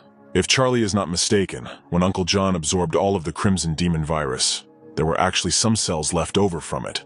Initially, N was stronger than John, so she could not be cured completely. But if it were not for him, the virus would have gotten out of control long ago. Charlie lifted her bangs. A red mark was visible there. Symptoms were starting to show. It looked like the virus was about to activate. They have to eliminate the Crimson Demon to solve this problem. And it seems that N came to the prefecture precisely because of this. It seems like they can't let this monster escape this time. N's eyes moved. She'll wake up soon. Damon remembers something and tries to get Charlie out of the room. He needs to prepare the guy so that he meets Anne looking great. The baby can't keep her mouth shut, which is why Damon knows that Anne doesn't even know who Charlie is, and he's been pining over her for years. Charlie tries to stop this dialogue, but they don't want to listen to him, because Damon is a professional and they will seduce Anne by her beauty. When Charlie comes inside, he must assert his dominance. Damon demonstrates how to do this with a rose in his teeth. Embarrassment washed over him. Charlie couldn't understand where his friend got this suit and rose. All the advice fell on deaf ears. No need to think about the details. Just do as Damon says. Suddenly, Susie bursts in with the news that Anne has woken up and wants to see Charlie. Forgetting about the flower and, in principle, about everything, Charlie runs to his beloved. She stands near the open window, her hair blowing in the wind. She looks sad but beautiful. Everything around him seems to be in a fog, and Charlie can only mumble that she's awake as he stomps towards the girl. She thanks him for saving her and wonders why Charlie has been looking for her since the beginning of the apocalypse. Forgetting all the advice about dominance, Charlie admits that it's all about love. He loves her, so he became stronger step by step and came there to see Anne. It may have shocked the girl, but these are his true feelings. Anne can't accept it now, but Charlie believes that it will happen. Having said so much already, Charlie hasn't yet had time to introduce himself, so he extends his hand to shake hands. There's no point in turning the guy down, so Anne reaches out to reach out, but they're interrupted by Susie screaming at them to wait. The guys start to forcibly take the guy out because he clearly messed up the script, but the girl has already managed to like Charlie. He is quite interesting to her. Charlie doesn't listen to his friends. He knows what he's doing. The two of them should just go with the flow. They don't need to be pushed. Their relationship is incomprehensible. There is no need to come up with any weird strategies for Charlie. This is a huge part of his life, so he can handle it on his own. Pictures emerge of how they were together in a past life, and their relationship has withstood many trials and tribulations, so they don't need any special tricks. Returning back alone, Charlie brings up the virus issue for a solution, but is refused by N, who does not want to remain in his debt. Everything Charlie says about this girl is absolutely true. He knows her better than anyone, and he can't change that. But she's in debt not only to Charlie, but also to John, and killing the Crimson Demon is the only hope for saving him, so there's no need to take everything to heart. Anne is about to leave, but Charlie asks her to stay. If she wants to leave after they return her body to normal, he will not stop her. She admits that he is the most special guy of all those who tried to hit on her. His offer is also good, and there is no point in refusing. But to avoid any misunderstanding, she warns that she agrees because he is strong and not because she has accepted him. With a barely noticeable smile, Charlie asks if she is praising him, but she asks him not to thank her. Naked N is in some incomprehensible space. Only a beating sound can be heard, as if her heart is pulsating. The girl herself does not understand where she is. She cannot move. But suddenly she notices something. In front of her, through the yellow fog, a silhouette appears, and not just any silhouette, but her face. The face is not beautiful, like N's own. It takes on the features of a crimson demon, opening its mouth and revealing its yellow teeth. The girl wakes up in horror and jumps out of bed. It was just a dream. Charlie immediately enters the room, kisses her hand, saying that N has recovered, and the virus in her body has stabilized. Charlie's intention to gather information was just an excuse for Anne to rest in peace. Even though the girl is just eating a snack, Charlie feels the same feeling that he only gets with her. A feeling of calm relaxation and comfort, the kind that just oozes warmth. After finishing his meal, N looks at him with his gentle gaze, asking what Charlie wants to know about the situation at the prefecture. Charlie wants information that no one else can tell him, but N doesn't know where the Crimson Demon is. But she didn't stop moving, which means there must be at least some guess. N starts talking about zombie lairs. From what N had learned, the Crimson Demon was most likely hiding in a zombie lair, but there were about 20 such places in the prefecture. In N's opinion, capturing the Crimson Demon is only a matter of time, but they don't have that time. They have to leave the prefecture in 2 weeks. The lairs are there to stall for time. Otherwise, the Crimson Demon would have already sent a wave at them. Rather, he is now in the process of evolution. Charlie says that a huge disaster will happen in 2 weeks. Anne clarifies about the meteorite, which surprises the guy. Not long ago, she had a dream. She was standing on a pile of rubble in the prefecture and watching a meteorite fall. Charlie was there too. It seems that N doesn't know about this ability yet, prophetic dreams. In her past life, she couldn't control them even after reaching the 4th stage. If N had such a dream, most likely it will happen. She herself has already found a pattern in it. The guy asks to rest and leave everything to her, but it is impossible to destroy the zombie lairs in 2 weeks, unless all the survivors of the prefecture are united. N also thought about this when she arrived at the prefecture, but it was in complete disarray, and there was no sign of unity. If Charlie is really serious, then according to Anne, he needs to kill a man named Ken. Everything turned out to be more complicated than the guy thought. After hearing this, Charlie asks to provide it to him and immediately has a question for Owen. He is interested in where the most crowded place is. It is a shopping street. If a person needs something, he immediately goes there. Upon learning that Charlie is going to go there right now, Owen tries to dissuade him, because Ken, who is interested in Anne, will be there.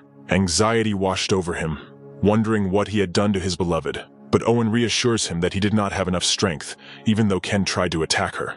Owen would now have to take Charlie there anyway, and he already thought that he wouldn't find anyone to dominate in the prefecture. And now they were on the shopping street, and Owen's indignation could be heard that he wouldn't take a box of cartridges for 10 bags of cookies. Jeff tells Charlie that Owen has always been like this. He's good at everything that concerns business. They managed to survive only because of him. The main thing for Owen is not to offend someone really strong, and everything will be fine, although Ken is not visible. But he is the most famous person in the prefecture, and the guys can only wait. Charlie learns who Ken is when Jeff fills him in on the story that the guy got into the game by making deals with the anchors and then killing them. Jeff begs them not to mention Kendall's name. He doesn't like being called that. A group of people walks past, pushing passersby to the sides, and Ken is at its head. Everyone runs out of the way. Seeing Ken on the horizon, Owen abandons the previous deal and greets him with flattery, only to be rudely asked where the goods are. But for Ken, such a greeting is funny. It means that Owen at least knows what respect is. Charlie is more interested in the four behind him. Jeff says that they are known as the Four Dragons, Ken's right hand, and he's able to calmly run the prefecture largely thanks to them. Ken is the strongest of them. He is called the Fifth Dragon, the one without an eye, the Smiling Tiger. He is a strategist named Zachary. The one with one arm is Mason the Mountain Tiger. The Muscles, the one-legged guy, is the Cloud Tiger, the bodyguard, and the one in the mask behind him is Festus the Lost Tiger, a former hitman, a creepy guy. Ken gives the product a thumbs up, has great taste, and Owen will save the best for him. The deal is already done in Ken's opinion. He throws in 4 meteorite crystals of the lowest level as payment. The order to collect everything sounds, but Owen is not going to retreat so quickly. He is not satisfied with such payment. They take it as if he refuses to do business with Ken, when in fact the price is illogical and Owen asks the others to decide. There is a murmur in the crowd, some taking Owen's side, but Mason orders them to shut up, that this deal is for their own good. They say they are going to take over a manufacturing plant. Everyone thinks it is suicide, but they have nothing against it. A food production plant. In Charlie's past life, it was a public place of the prefecture, a true paradise for hunters. It was a safe place and no one could claim it. In this life, the factory is an extremely creepy place. It was originally a safe zone and people were making supplies there, but one day they all just disappeared. Afterwards, people went on reconnaissance, and in addition to many zombies, they discovered one fat infected one, who could eat a person at once. Apparently, he's talking about the Rot Eater, since he was able to eat 10 evolved ones already. Taking over the plant will benefit the entire prefecture. Ken begins to crucify himself, saying that he is already acting very generously, without forcing anyone to contribute, and 4 crystals are quite enough. Ken asks not to act like he's making fun of Owen. He wanted the people to decide, so he's giving them that right. Now no one dares to say a word.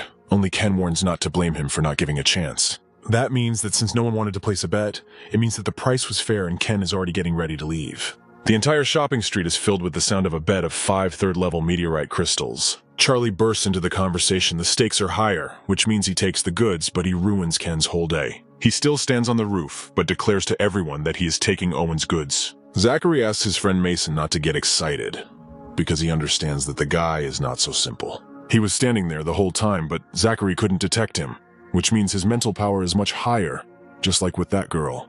Ken is sure that sooner or later he will finish off N. But this kid doesn't look like an ordinary person. They should act carefully. Ken stamps his foot to demonstrate his strength, causing a dent to form underneath him, testing whether Charlie can remain calm.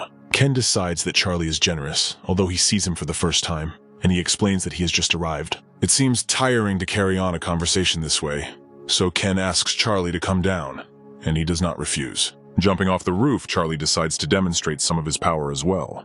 His dent became more like a crater, 4 times larger than Ken's. A guy around the corner yells that someone is trying to kill Ken and sends people to the shopping street. When the guys who want to see this incredible event run away, the guy looks around. It was a deal, and since he did as he was told, he would receive a reward from Damon, who was hiding in a dark alley. Damon has gathered everyone he can. The beginning of the great plan is complete. The rest is up to Charlie. Zachary notices that there are too many people here. He decides that Charlie is stronger than them. If they start a fight here, it will negatively affect their plan. While his friend is whispering an alternative to Ken, Charlie calls him by his name, Kendall, in order to get on his nerves. Mason and Hopper immediately want to stand up for the boss, but he gets angry and orders them to shut up. Coming closer, Ken reminds him that he never found out the guy's name. It's not hard for Charlie to introduce himself. Ken, who has decided to put pressure on him with the crowd, asks why Charlie needs a gun, but he gives the same reason. Owen clearly didn't expect this. He had never heard anything like this from Charlie. What an interesting coincidence. Since they are both going to do the same thing, why not do it together? But Charlie refuses help. If Kendall really wants to help Charlie, it will be enough for him if he simply sponsors him with resources. Since this is their first meeting, Charlie decides to be straightforward, asking for 5 boxes of ammunition and armor. In Ken's opinion, the guy just arrived at the prefecture and is already trying to rob someone in broad daylight. But this is just an investment that will later bring in profit. Owen confirms Charlie's words. Because they originally belonged to him, one can only hope that he does not hold a grudge. To avoid ruining the plan, Ken agrees, but warns Charlie that he can't take his words back, so he should do what he said. Mason is outraged that they are so easily leaving the impudent boy, but Zachary asks him to shut up. The older one has an idea. It's worth discussing when they get back. The street is no place for a revenge plan.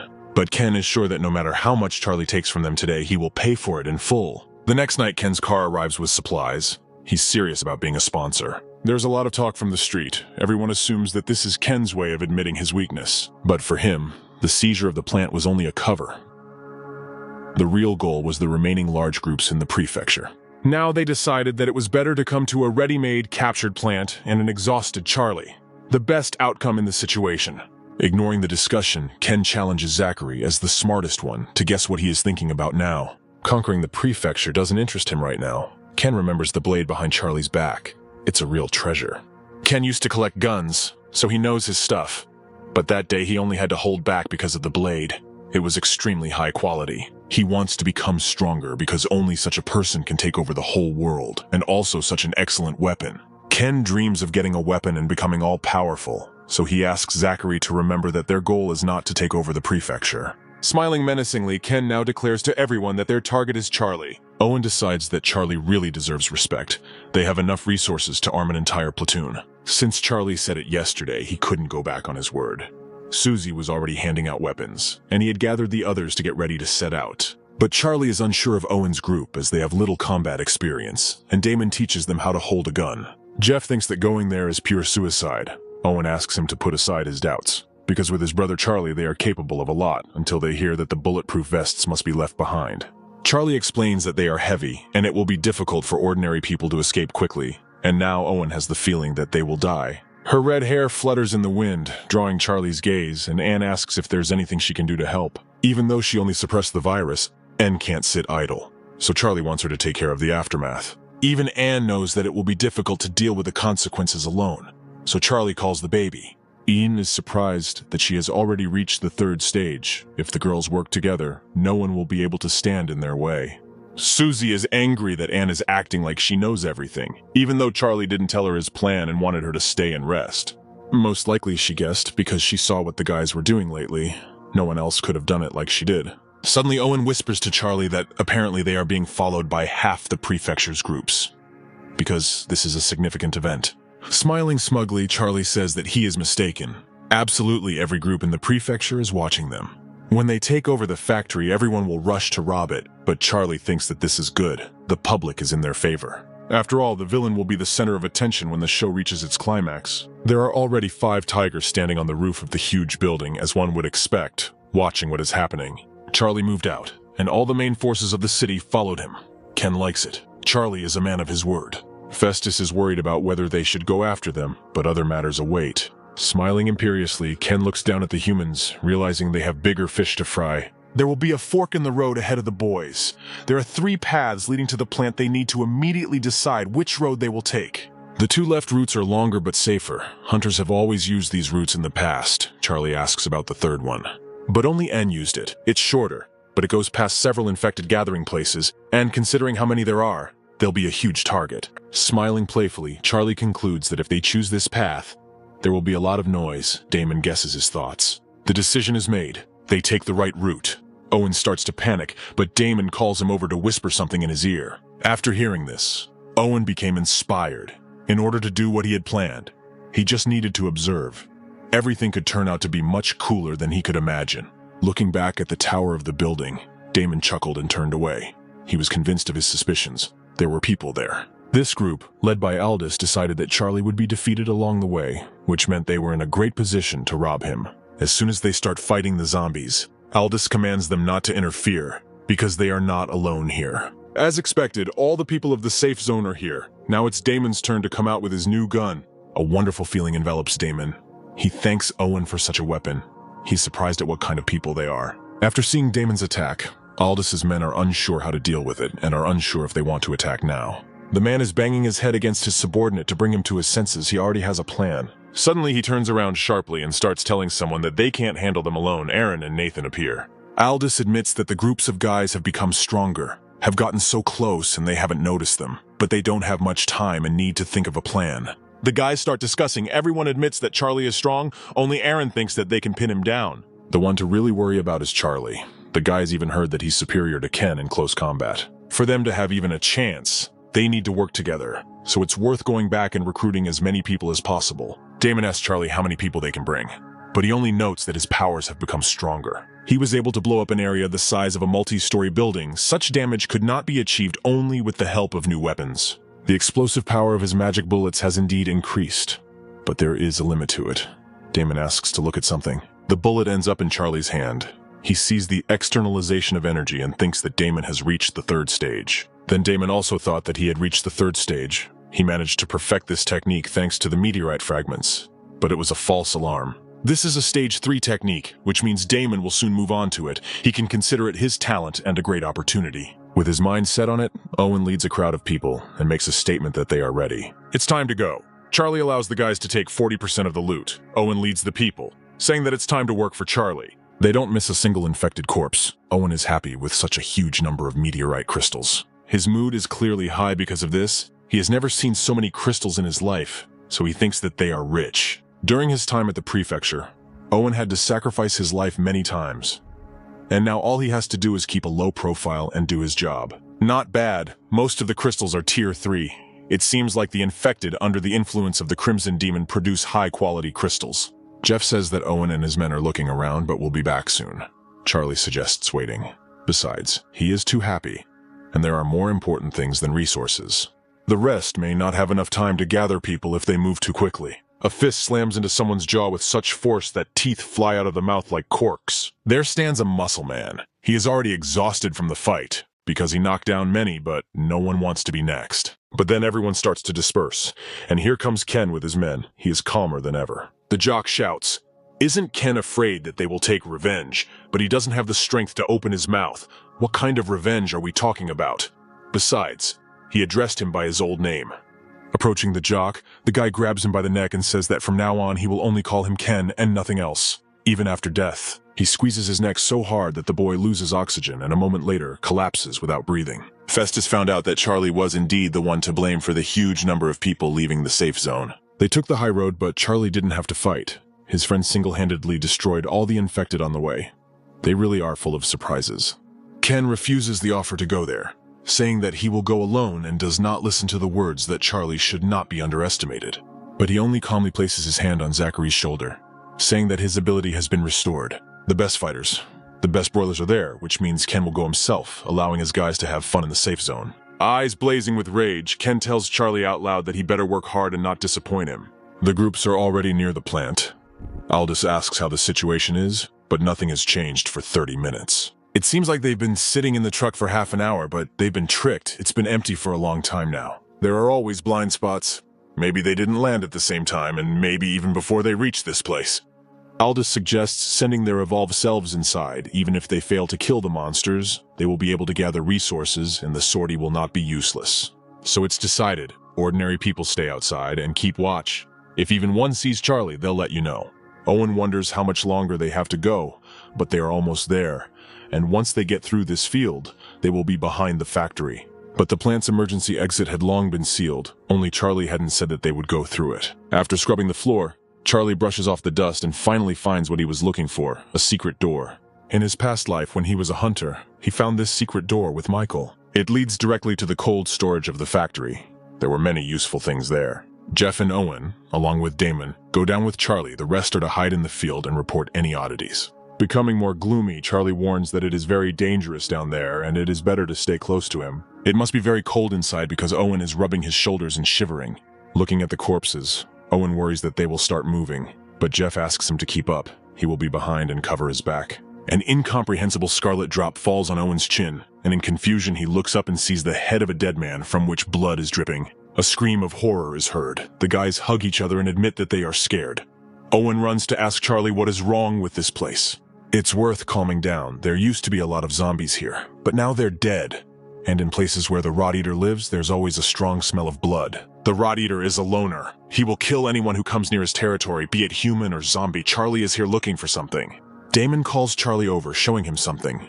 They finally found what they needed. It's a cold storage room. The door doesn't open right away. Damon can overcome it with force and tears it out with the hinges. Owen clears his throat, complaining that the water stinks. To find out what Charlie's plan is, you only need to look inside. Owen's eyes widen at what he sees. A pile of soulless carcasses hanging from hooks. There are a lot of corpses in front of them. Owen hasn't yet figured out what kind of place this is. The guy immediately starts to feel sick. His friend can't stand it either. Charlie calmly watches what's happening. Puppets not only fight, but also serve as food for the parasite, so it instinctively stores corpses in reserve. Given the size of the current puppet, it needs this. It is not surprising that the closer they got to the plant, the fewer infected people they saw, but that is not all. Rotting flesh is the best place for the parasite to reproduce, and a body of this size usually contains about 100 eggs. What Owen and Jeff see makes them feel sick again, and it seems they will never eat meat again. Given the number of corpses here, if all the eggs hatched, there would be tens of thousands of parasites. This place was Charlie's target from the start. If they hadn't destroyed this place, they would have had to worry about these guys hatching. Now it's clear why they needed a huge amount of fuel. Suddenly, the corpses begin to move, and Owen, out of fear, throws himself into Jeff's arms. This means that the eggs will hatch soon, and we need to prepare the incendiary shells quickly. Green bugs begin to appear on the corpse's face. Charlie calls out to Damon, who immediately understands that they need to be cut up. When they fall, they hiss and kill themselves. This is how strong their corrosive effect is. Damon's dagger was created by Lilith and was infused with meteorite crystal powder, making it stronger than regular steel. Owen worries about why the eggs started hatching so suddenly, whether they could have found them. But this shouldn't have happened. The acid is still eating away at these bugs. It looks like they are not fully developed yet. Something triggered the rod eater and it caused them to hatch early. All that was left was to figure out what could have been a threat to the rod eater other than them, and then Charlie understood. Besides them, there are also surveillance groups, those at the top, and now they are in trouble, completely ruining Charlie's plan. Aldous confidently opens the main door of the plant, followed by the rest of the group of people. There are no zombies here, so they conclude that it is safe, and the undead have long since left this place. Now they decide that they can take over the plant without Charlie. When one warns that one should not let one's guard down, Aldous is indignant that they went around everything twice, and there is no need to be afraid. Two boys find sacks of wheat and salt. They are happy about the find, but they are immediately cut off by Aldous. The boys brag about their find because there is also sugar there, and Aldous looks at Aaron with suspicion. The boys immediately start salivating for something sweet. Aldous says that the two tried to hide the find from everyone, which means he will take it all for himself, but this is a real robbery. Aldous was not satisfied with this answer. He was already swinging his arm to punish the guy, but his fist was intercepted by someone else's hand.